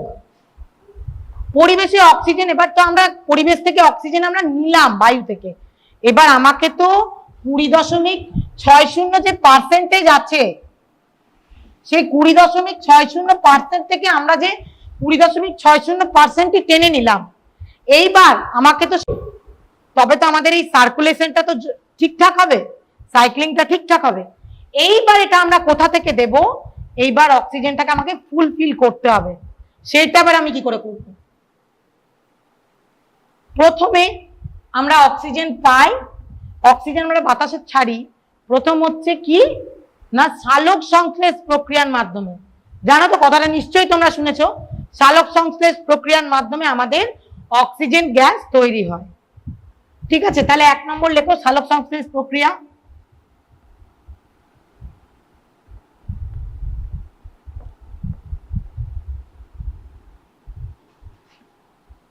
এখান থেকে কিন্তু অক্সিজেন গ্যাস আমরা বাতাসে ছাড়ি।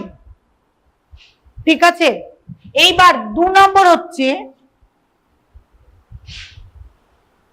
2 নম্বরটা বলি তোমাকে, যেমন বিদ্যুৎ স্ফুরণের ফলে এক ধরনের গ্যাসের উৎপাদন হয়। বিদ্যুৎ স্ফুরণটা কি? সবাই তো বলতে পারো বিদ্যুৎ স্ফুরণ কি? যখন বিদ্যুৎ মানে বিভিন্ন রকম ইলেকট্রিসিটি আছে তো আমাদের, ইলেকট্রিসিটি কি হয় অনেক সময় বাস্ট হয় বা বিভিন্ন রকম ঘর্ষণের ফলে বিভিন্ন রকম বিদ্যুৎ স্ফুরণ হয়, তার ফলে কি হয় এক ধরনের জলীয় বাষ্প ধোঁয়া বের হয়, তো সেখান থেকে এক ধরনের কার্বন ডাই অক্সাইডও গ্যাস যেমন বের হয়, সেখান থেকে তেমনি অক্সিজেন গ্যাসও বের হয়। ঠিক আছে, সেই অক্সিজেন গ্যাসটাও কিন্তু আমাদের বায়ুতে মিশ্রিত হয়। ঠিক আছে, তাহলে একটা হচ্ছে বিদ্যুৎ স্ফুরণের ফলে, লেখো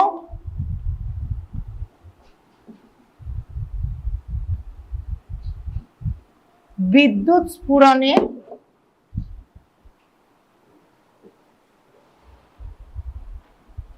ফলে যে বাষ্প নির্গত হয় সেখান থেকে আমাদের অক্সিজেন গ্যাস নির্গত হয়। ঠিক আছে? আর এইবার 3 নম্বর পয়েন্ট। তাহলে 2 নম্বর পয়েন্টটা বুঝতে কোনো কষ্ট হয়নি। এবার 3 নম্বর পয়েন্ট, আমরা 3 নম্বর পয়েন্টে যাই। আমি প্রথমে তোমাদেরকে কি বললাম, অপসারণের সময় কি বললাম, যে আমাদের বাতাসে যে অতিবেগুনি রশ্মি আছে, সেই অতিবেগুনি রশ্মি যে জমাট বাঁধার জন্য আমাদের অক্সিজেনের প্রয়োজন হয়। এবার সেটা একটা অক্সিজেন কনজিউম করে, কনজিউম করার পর আমাদের অতিবেগুনি রশ্মিটা যখনই জমাট বেঁধে যাচ্ছে, যে পোর্শন অক্সিজেনটা আমাদের লাগছে না অতিবেগুনি রশ্মি জমাট বাঁধতে, মানে যে পোর্শনটা আমাদের এক্সেস থাকছে, সেই পোর্শনটা আমাদের ব্যাক টু বাতাস, বায়ুতে চলে আসছে। বোঝাতে পেরেছি কথাটা?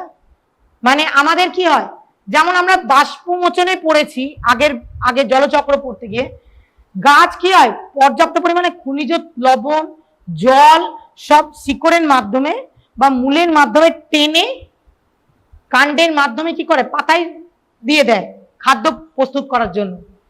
যে পোর্শন জলটা আমাদের লাগে না, সেই পোর্শন জলটা কি হয়, এক্সেস যে জলটা, সেটা বাষ্প হয়ে আকাশে উঠে চলে যায়। সেই রকম অতিবেগুনি রশ্মিতে যে পরিমাণ অক্সিজেনটা আমাদের লাগছে না, সেই পরিমাণ অক্সিজেনটা তখন ঘুরে বায়ুতে চলে আসছে। এখন ইদানিং শুনবে বিভিন্ন রকম সংস্থার মাধ্যমে যে অতিবেগুনি রশ্মিতে ছিদ্রর সৃষ্টি হচ্ছে। কেন ছিদ্র সৃষ্টি হচ্ছে? কারণ আমাদের বাতাসে অক্সিজেনের পরিমাণ কমে যাচ্ছে, কার্বন ডাই অক্সাইডের পরিমাণ বেড়ে যাচ্ছে। তার ফলে কি হচ্ছে, আমাদের যে অক্সিজেনের যে ওজোন মানে অতিবেগুনি ওজোন স্তরের অতিবেগুনি রশ্মিতে যে অক্সিজেনের পরিমাণটা দরকার ওটা রিকভার করতে, সেই পরিমাণ অক্সিজেনটা কিন্তু অতিবেগুনি রশ্মি পাচ্ছে না। তারপরে কি হচ্ছে, বড় বড় ছিদ্রের সৃষ্টি হচ্ছে। সেই ছিদ্র থেকে আমাদের ওজোন স্তরে ছিদ্র সৃষ্টি হচ্ছে, সেখান থেকে অতিবেগুনি রশ্মি এসে আমাদের বিভিন্ন রকম স্কিনের ডিজিজের সৃষ্টি হচ্ছে। তার ফলে স্কিন ক্যান্সারের প্রবণতা কিন্তু বাড়ছে। ঠিক আছে? তাহলে 3 নম্বর হচ্ছে, 3 নম্বর বলতে হবে অতিবেগুনি রশ্মির প্রভাবে ওজোন স্তরে, অতিবেগুনি রশ্মির প্রভাবে ওজোন স্তরে অক্সিজেন বিয়োজিত হচ্ছে।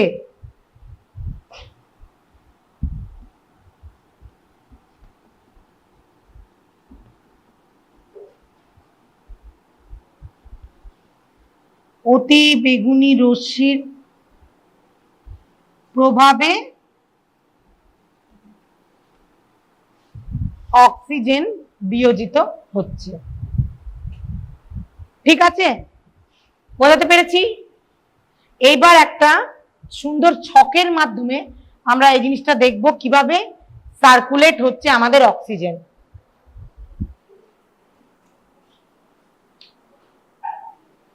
ছকটা তোমরাও খাতায় করো।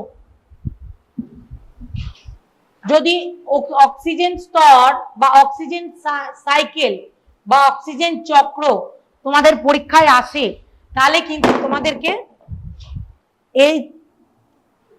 এই ছবিটা কিন্তু তোমাদের দিতেই হবে।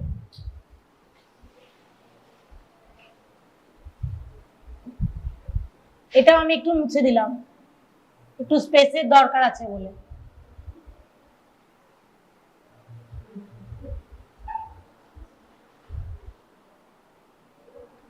এইবার এখানে আমি লিখলাম বায়ুমণ্ডল, তোমরা খাতার মধ্যেখানে লেখো বায়ুমণ্ডল, যেটা ব্র্যাকেটে দাও অক্সিজেন স্তর।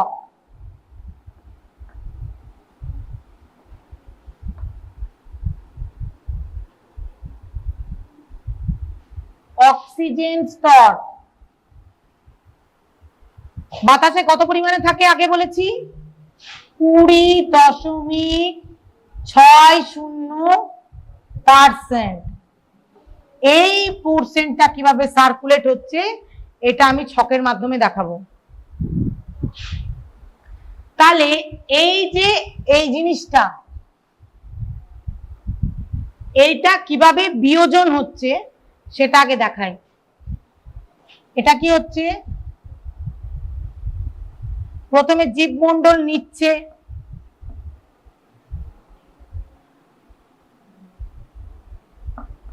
প্রথমে জীবমণ্ডলের কাছে যাচ্ছে,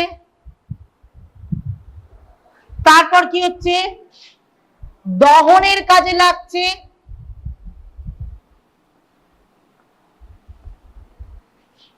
একটা হলো জীবমণ্ডল, একটা হলো দহন, আর একটা হলো অগ্নুৎপাত।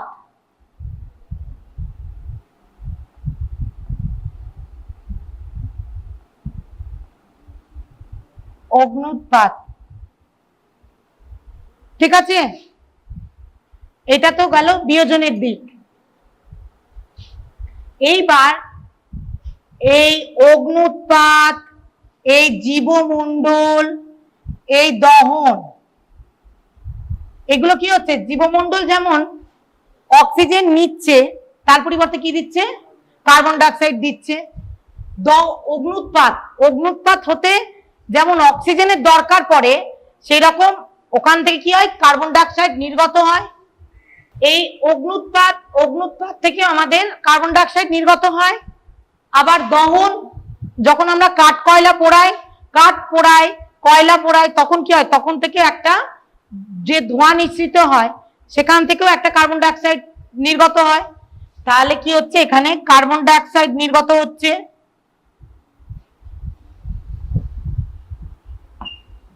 কার্বন ডাই অক্সাইড নির্গত হচ্ছে, কার্বন ডাই অক্সাইড আসছে। এইবার এই কার্বন ডাই অক্সাইড থেকে কি হচ্ছে, কার্বন ডাই অক্সাইড থেকে কি হয়, সালোক সংশ্লেষ প্রক্রিয়ায় আমাদের কার্বন ডাই অক্সাইড কাজে লাগে। তাহলে এটা হচ্ছে সালোক সংশ্লেষ প্রক্রিয়া হচ্ছে।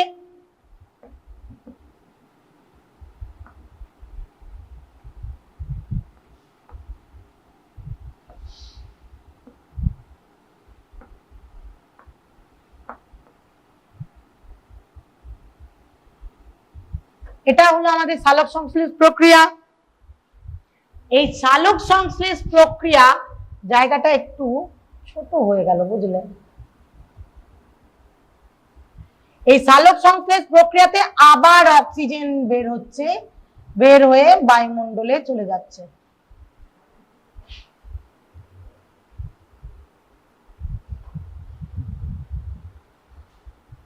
আবার এই অক্সিজেনের আর একটা পোর্শন এখানে দেখো, অক্সিজেনের একটা ওজোন স্তর, ওজোন স্তরে একটা লাগছে, একটা পোর্শন ওজোন স্তরে যেমন অক্সিজেন লাগে, আবার যেটা থাকে, যেটা এক্সট্রা থাকে সেটা আবার ঘুরে এখানে চলে আসে, সেটা আবার ঘুরে এখানে চলে আসে। আমাদের অক্সিজেন টানছে ওজোন স্তর, অতিবেগুনি রশ্মির যে জমাট বাঁধানোর জন্য। এবার যে পোর্শনটা লাগছে না সেটা আবার ঘুরে আমাদের অক্সিজেন স্তরে চলে আসছে। আর একটা হচ্ছে, যেটা আর একটা পোর্শন আসছে, বিদ্যুৎ স্ফুরণ।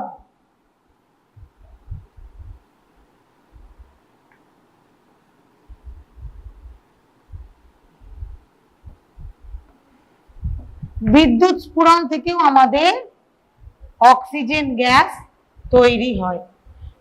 বিদ্যুৎ স্ফুরণ আমাদের, যখন আমরা, এটা তো একটা তাপবিদ্যুৎ কেন্দ্রেও কিন্তু আমাদের এটা হয়, যেখানে দেখবে বিদ্যুৎ থেকে অনেক সময় আবার আমাদের কারেন্ট তৈরি হয়।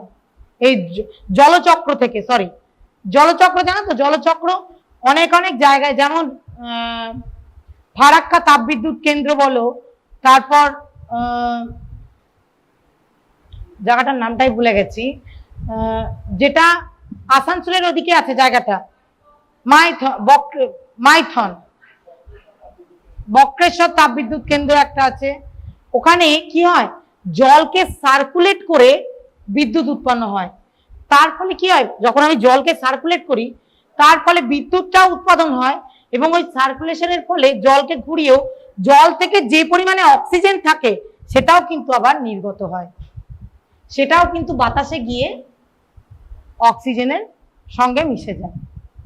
ঠিক আছে, তাহলে এই সার্কুলেশনটা বুঝতে পেরেছো প্রত্যেকে? বোঝা গেছে? এইবার তাহলে আমি এটা মুছছি।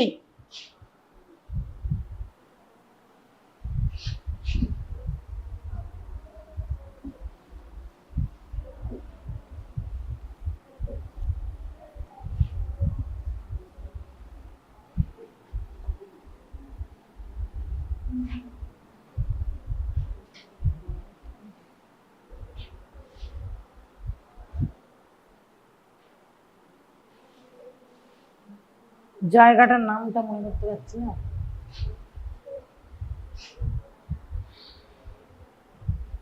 এবার লিখবো অক্সিজেন চক্রের গুরুত্ব। অক্সিজেন চক্রের গুরুত্ব।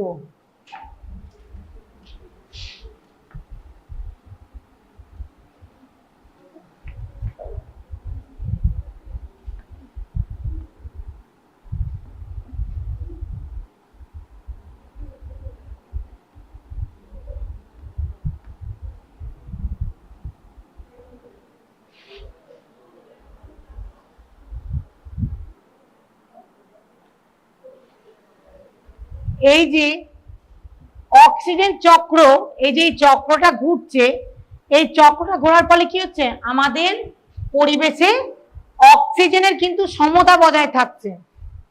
ঠিক আছে, অক্সিজেনের সমতা বজায় থাকছে। যেমন ধরো আমাদের শরীরে কোনো খাবার যখন আমরা খাই তখন কি হয়, সেটা তো ডাইজেস্টের দরকার পড়ে, তাই তো, জারণ প্রক্রিয়ার দরকার পড়ে। সেইটা কি হয় আমাদের কিন্তু, সেটা আমাদের শরীরে কিন্তু অক্সিজেন কিন্তু সেটা অনেকটা পরিমাণে সাহায্য করে সেটা ডাইজেস্ট করতে। ঠিক আছে, এইবার তার ফলে কি হয়, যে ডাইজেস্ট করে এবং আমাদের শরীর থেকে ডাইজেস্ট করে যে এক্সট্রা পরিমাণে যে বায়ুটা থাকে, যে অক্সিজেন পরিমাণটা থাকে, সেটাও কিন্তু আমাদের শরীর থেকে বেরিয়ে যেতে সাহায্য করে কিন্তু এই অক্সিজেন। আমরা যে খাবারই খাই সেই খাবারের সঙ্গে কিন্তু আমাদের শরীরের ভেতরে কিন্তু বায়ু চলে যায়। সেই বায়ুটা আমাদের শরীরে যদি থেকে যায় না, আমাদের শরীরের কিন্তু বিভিন্ন রকম খারাপ পরিস্থিতির সৃষ্টি হয়। সেই বায়ুটা নির্গত করতেও কিন্তু অক্সিজেন সহায়তা করে। এবং আমাদের যে বাতাসে যে পরিমাণে যে অক্সিজেন, কার্বন ডাইঅক্সাইড, আমাদের বাতাসে অক্সিজেন আছে, কার্বন ডাইঅক্সাইড আছে, নাইট্রোজেন গ্যাস আছে, হিলিয়াম আছে, এরকম বিভিন্ন ধরনের গ্যাস আছে। প্রত্যেকটা অক্সিজেন যেহেতু 20.60% আছে, এইটা নিজের সমতা বজায় রেখেছে বলে কিন্তু CO2 মানে কার্বন ডাইঅক্সাইডও কিন্তু নিজের সমতাটা বজায় রেখেছে। সেই জন্য কিন্তু নাইট্রোজেন গ্যাসও কিন্তু সেই পরিমাণে সমতা বজায় রেখেছে। একটা গ্যাস যদি ডিসব্যালেন্স হয়ে যায়, আমাদের বাতাসে যে 100% বায়ুর পরিমাণ আছে প্রত্যেকটা কিন্তু ডিসব্যালেন্স হয়ে যাবে। প্রত্যেকটা বায়ুর পরিমাণ কিন্তু প্রত্যেকটা বায়ুর পরিমাণের সঙ্গে কিন্তু ওতপ্রোতভাবে জড়িত। একটা ডিসব্যালেন্স হলেই কিন্তু আর একটা ডিসব্যালেন্স হয়ে যাবে। সেজন্য বাতাসে অক্সিজেনের গুরুত্ব কিন্তু, অক্সিজেন চক্রের গুরুত্ব কিন্তু একান্ত প্রয়োজন। একদিকে যেমন আমরা নিয়ে নিচ্ছি, অন্যদিকে সেটা ফিল আপ করার ব্যবস্থা কিন্তু আমাদেরকেই করতে হবে। এবং ফিল আপ করতে গেলে মোস্ট ইম্পর্টেন্ট পার্ট হচ্ছে আমাদের গাছ। মোস্ট ইম্পর্টেন্ট পার্ট হচ্ছে আমাদের গাছ। কাজে যেখানে গাছ যত কেটে ফেলবে সেখানে কিন্তু অক্সিজেনের অভাব কিন্তু তত বেশি হবে। ঠিক আছে, তাহলে আজকের ক্লাস এতদূর পর্যন্ত। নেক্সট দিন আবার নেক্সট চ্যাপ্টার তোমাদের পড়াবো। নমস্কার, আমি তপতি পাল, শান্তিনিকেতন ডিএড কলেজের একজন অধ্যাপিকা।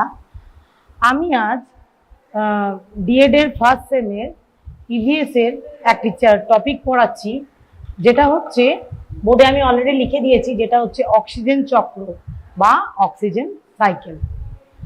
আচ্ছা, অক্সিজেন চক্র কি? অক্সিজেন চক্র কথাটা হচ্ছে আমাদের জীবজগতে বেঁচে থাকার জন্য আমাদের সবারই কিন্তু অক্সিজেনের প্রয়োজন হয়, হয়তো। এইবার সেই অক্সিজেনটা কিন্তু একটা সার্কুলার প্রসেসের মধ্যে দিয়ে কিন্তু চলে। যে অক্সিজেনটা আমাদের বায়ুমণ্ডলে ছড়িয়ে আছে, সেই অক্সিজেনের কিছুটা পোরশন আমরা গ্রহণ করি, জীবজগৎ গ্রহণ করে, কিছুটা পোরশন বিভিন্ন রকম পরিবেশের বিভিন্ন রকম কাজে লাগে। এইটি একটি সার্কুলার প্রসেসের মাধ্যমে কিন্তু আমাদের এই অক্সিজেনটা প্রবাহিত হয়, ঠিক আছে? সেই জন্যই এটাকে বলা হয় অক্সিজেন চক্র, ঠিক আছে? এইবার আমরা জানবো এই যে বাতাসে আমাদের যে অক্সিজেন আছে, এই বাতাসে অক্সিজেনের কতটা পরিমাণে অক্সিজেন আছে সেটা আমাদের জানা দরকার। বাতাসে তো বিভিন্ন ধরনের গ্যাস আছে, যেটা আমরা আগের পর্বে পড়েছি। এখন আমরা জানবো বাতাসে অক্সিজেনের পরিমাণ কত আছে। বাতাসে অক্সিজেনের পরিমাণ থাকে 20.60%। এটা কিন্তু পরীক্ষায় আসতে পারে। তোমাদের এমসিকিউ যে কোয়েশ্চেন আসে 20টা, সেখানে কিন্তু এরকম ধরনের ছোট ছোট কোয়েশ্চেন তোমাদের দিয়েই দিতে পারে যে বাতাসে অক্সিজেনের পরিমাণ।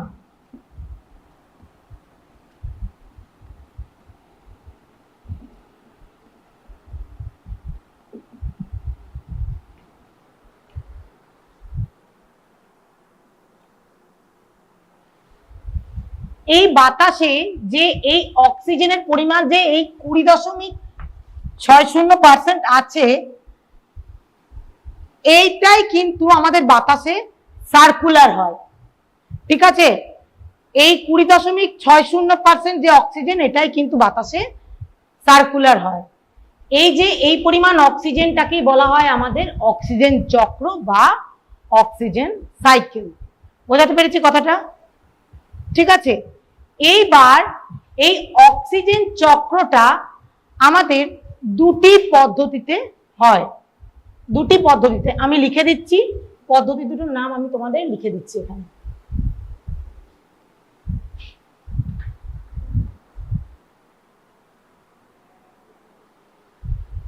এক নম্বর হচ্ছে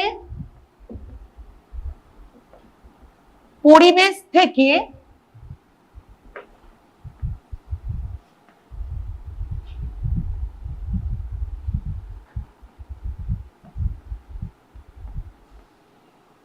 অক্সিজেন অপসারণ।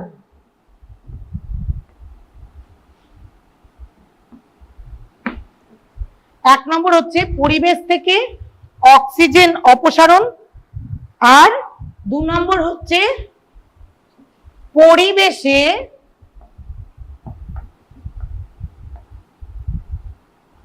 অক্সিজেন যোগ।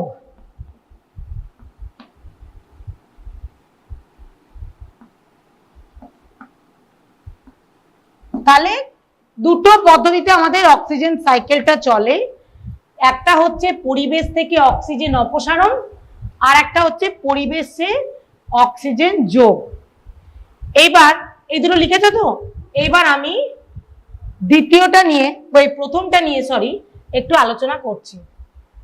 দ্বিতীয়টা আমি মুছে দিলাম। এইবার পরিবেশ থেকে অক্সিজেন কিভাবে আমরা অপসারণ করি, সেটা অপসারণ মানে বেরিয়ে যাওয়া, আর যোগ মানে হচ্ছে আসা বা অ্যাড হওয়া। এবার অপসারণটা হচ্ছে কিভাবে? আমাদের জীবজগতে আমরা শ্বাস প্রশ্বাস নিই তো, তাহলে কি হচ্ছে? আমরা বাতাস থেকে অক্সিজেনটা টেনে নিচ্ছি। তাহলে এখান থেকে একটা হচ্ছে জীবজগতের শ্বাস প্রশ্বাস।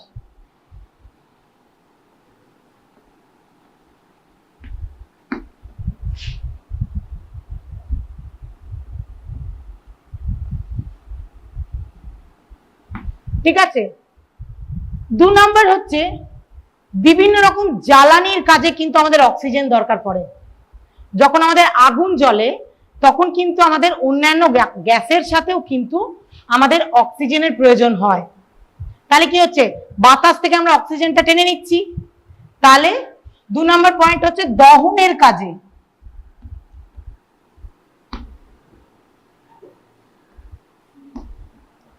দু নাম্বার হচ্ছে দহনের কাজে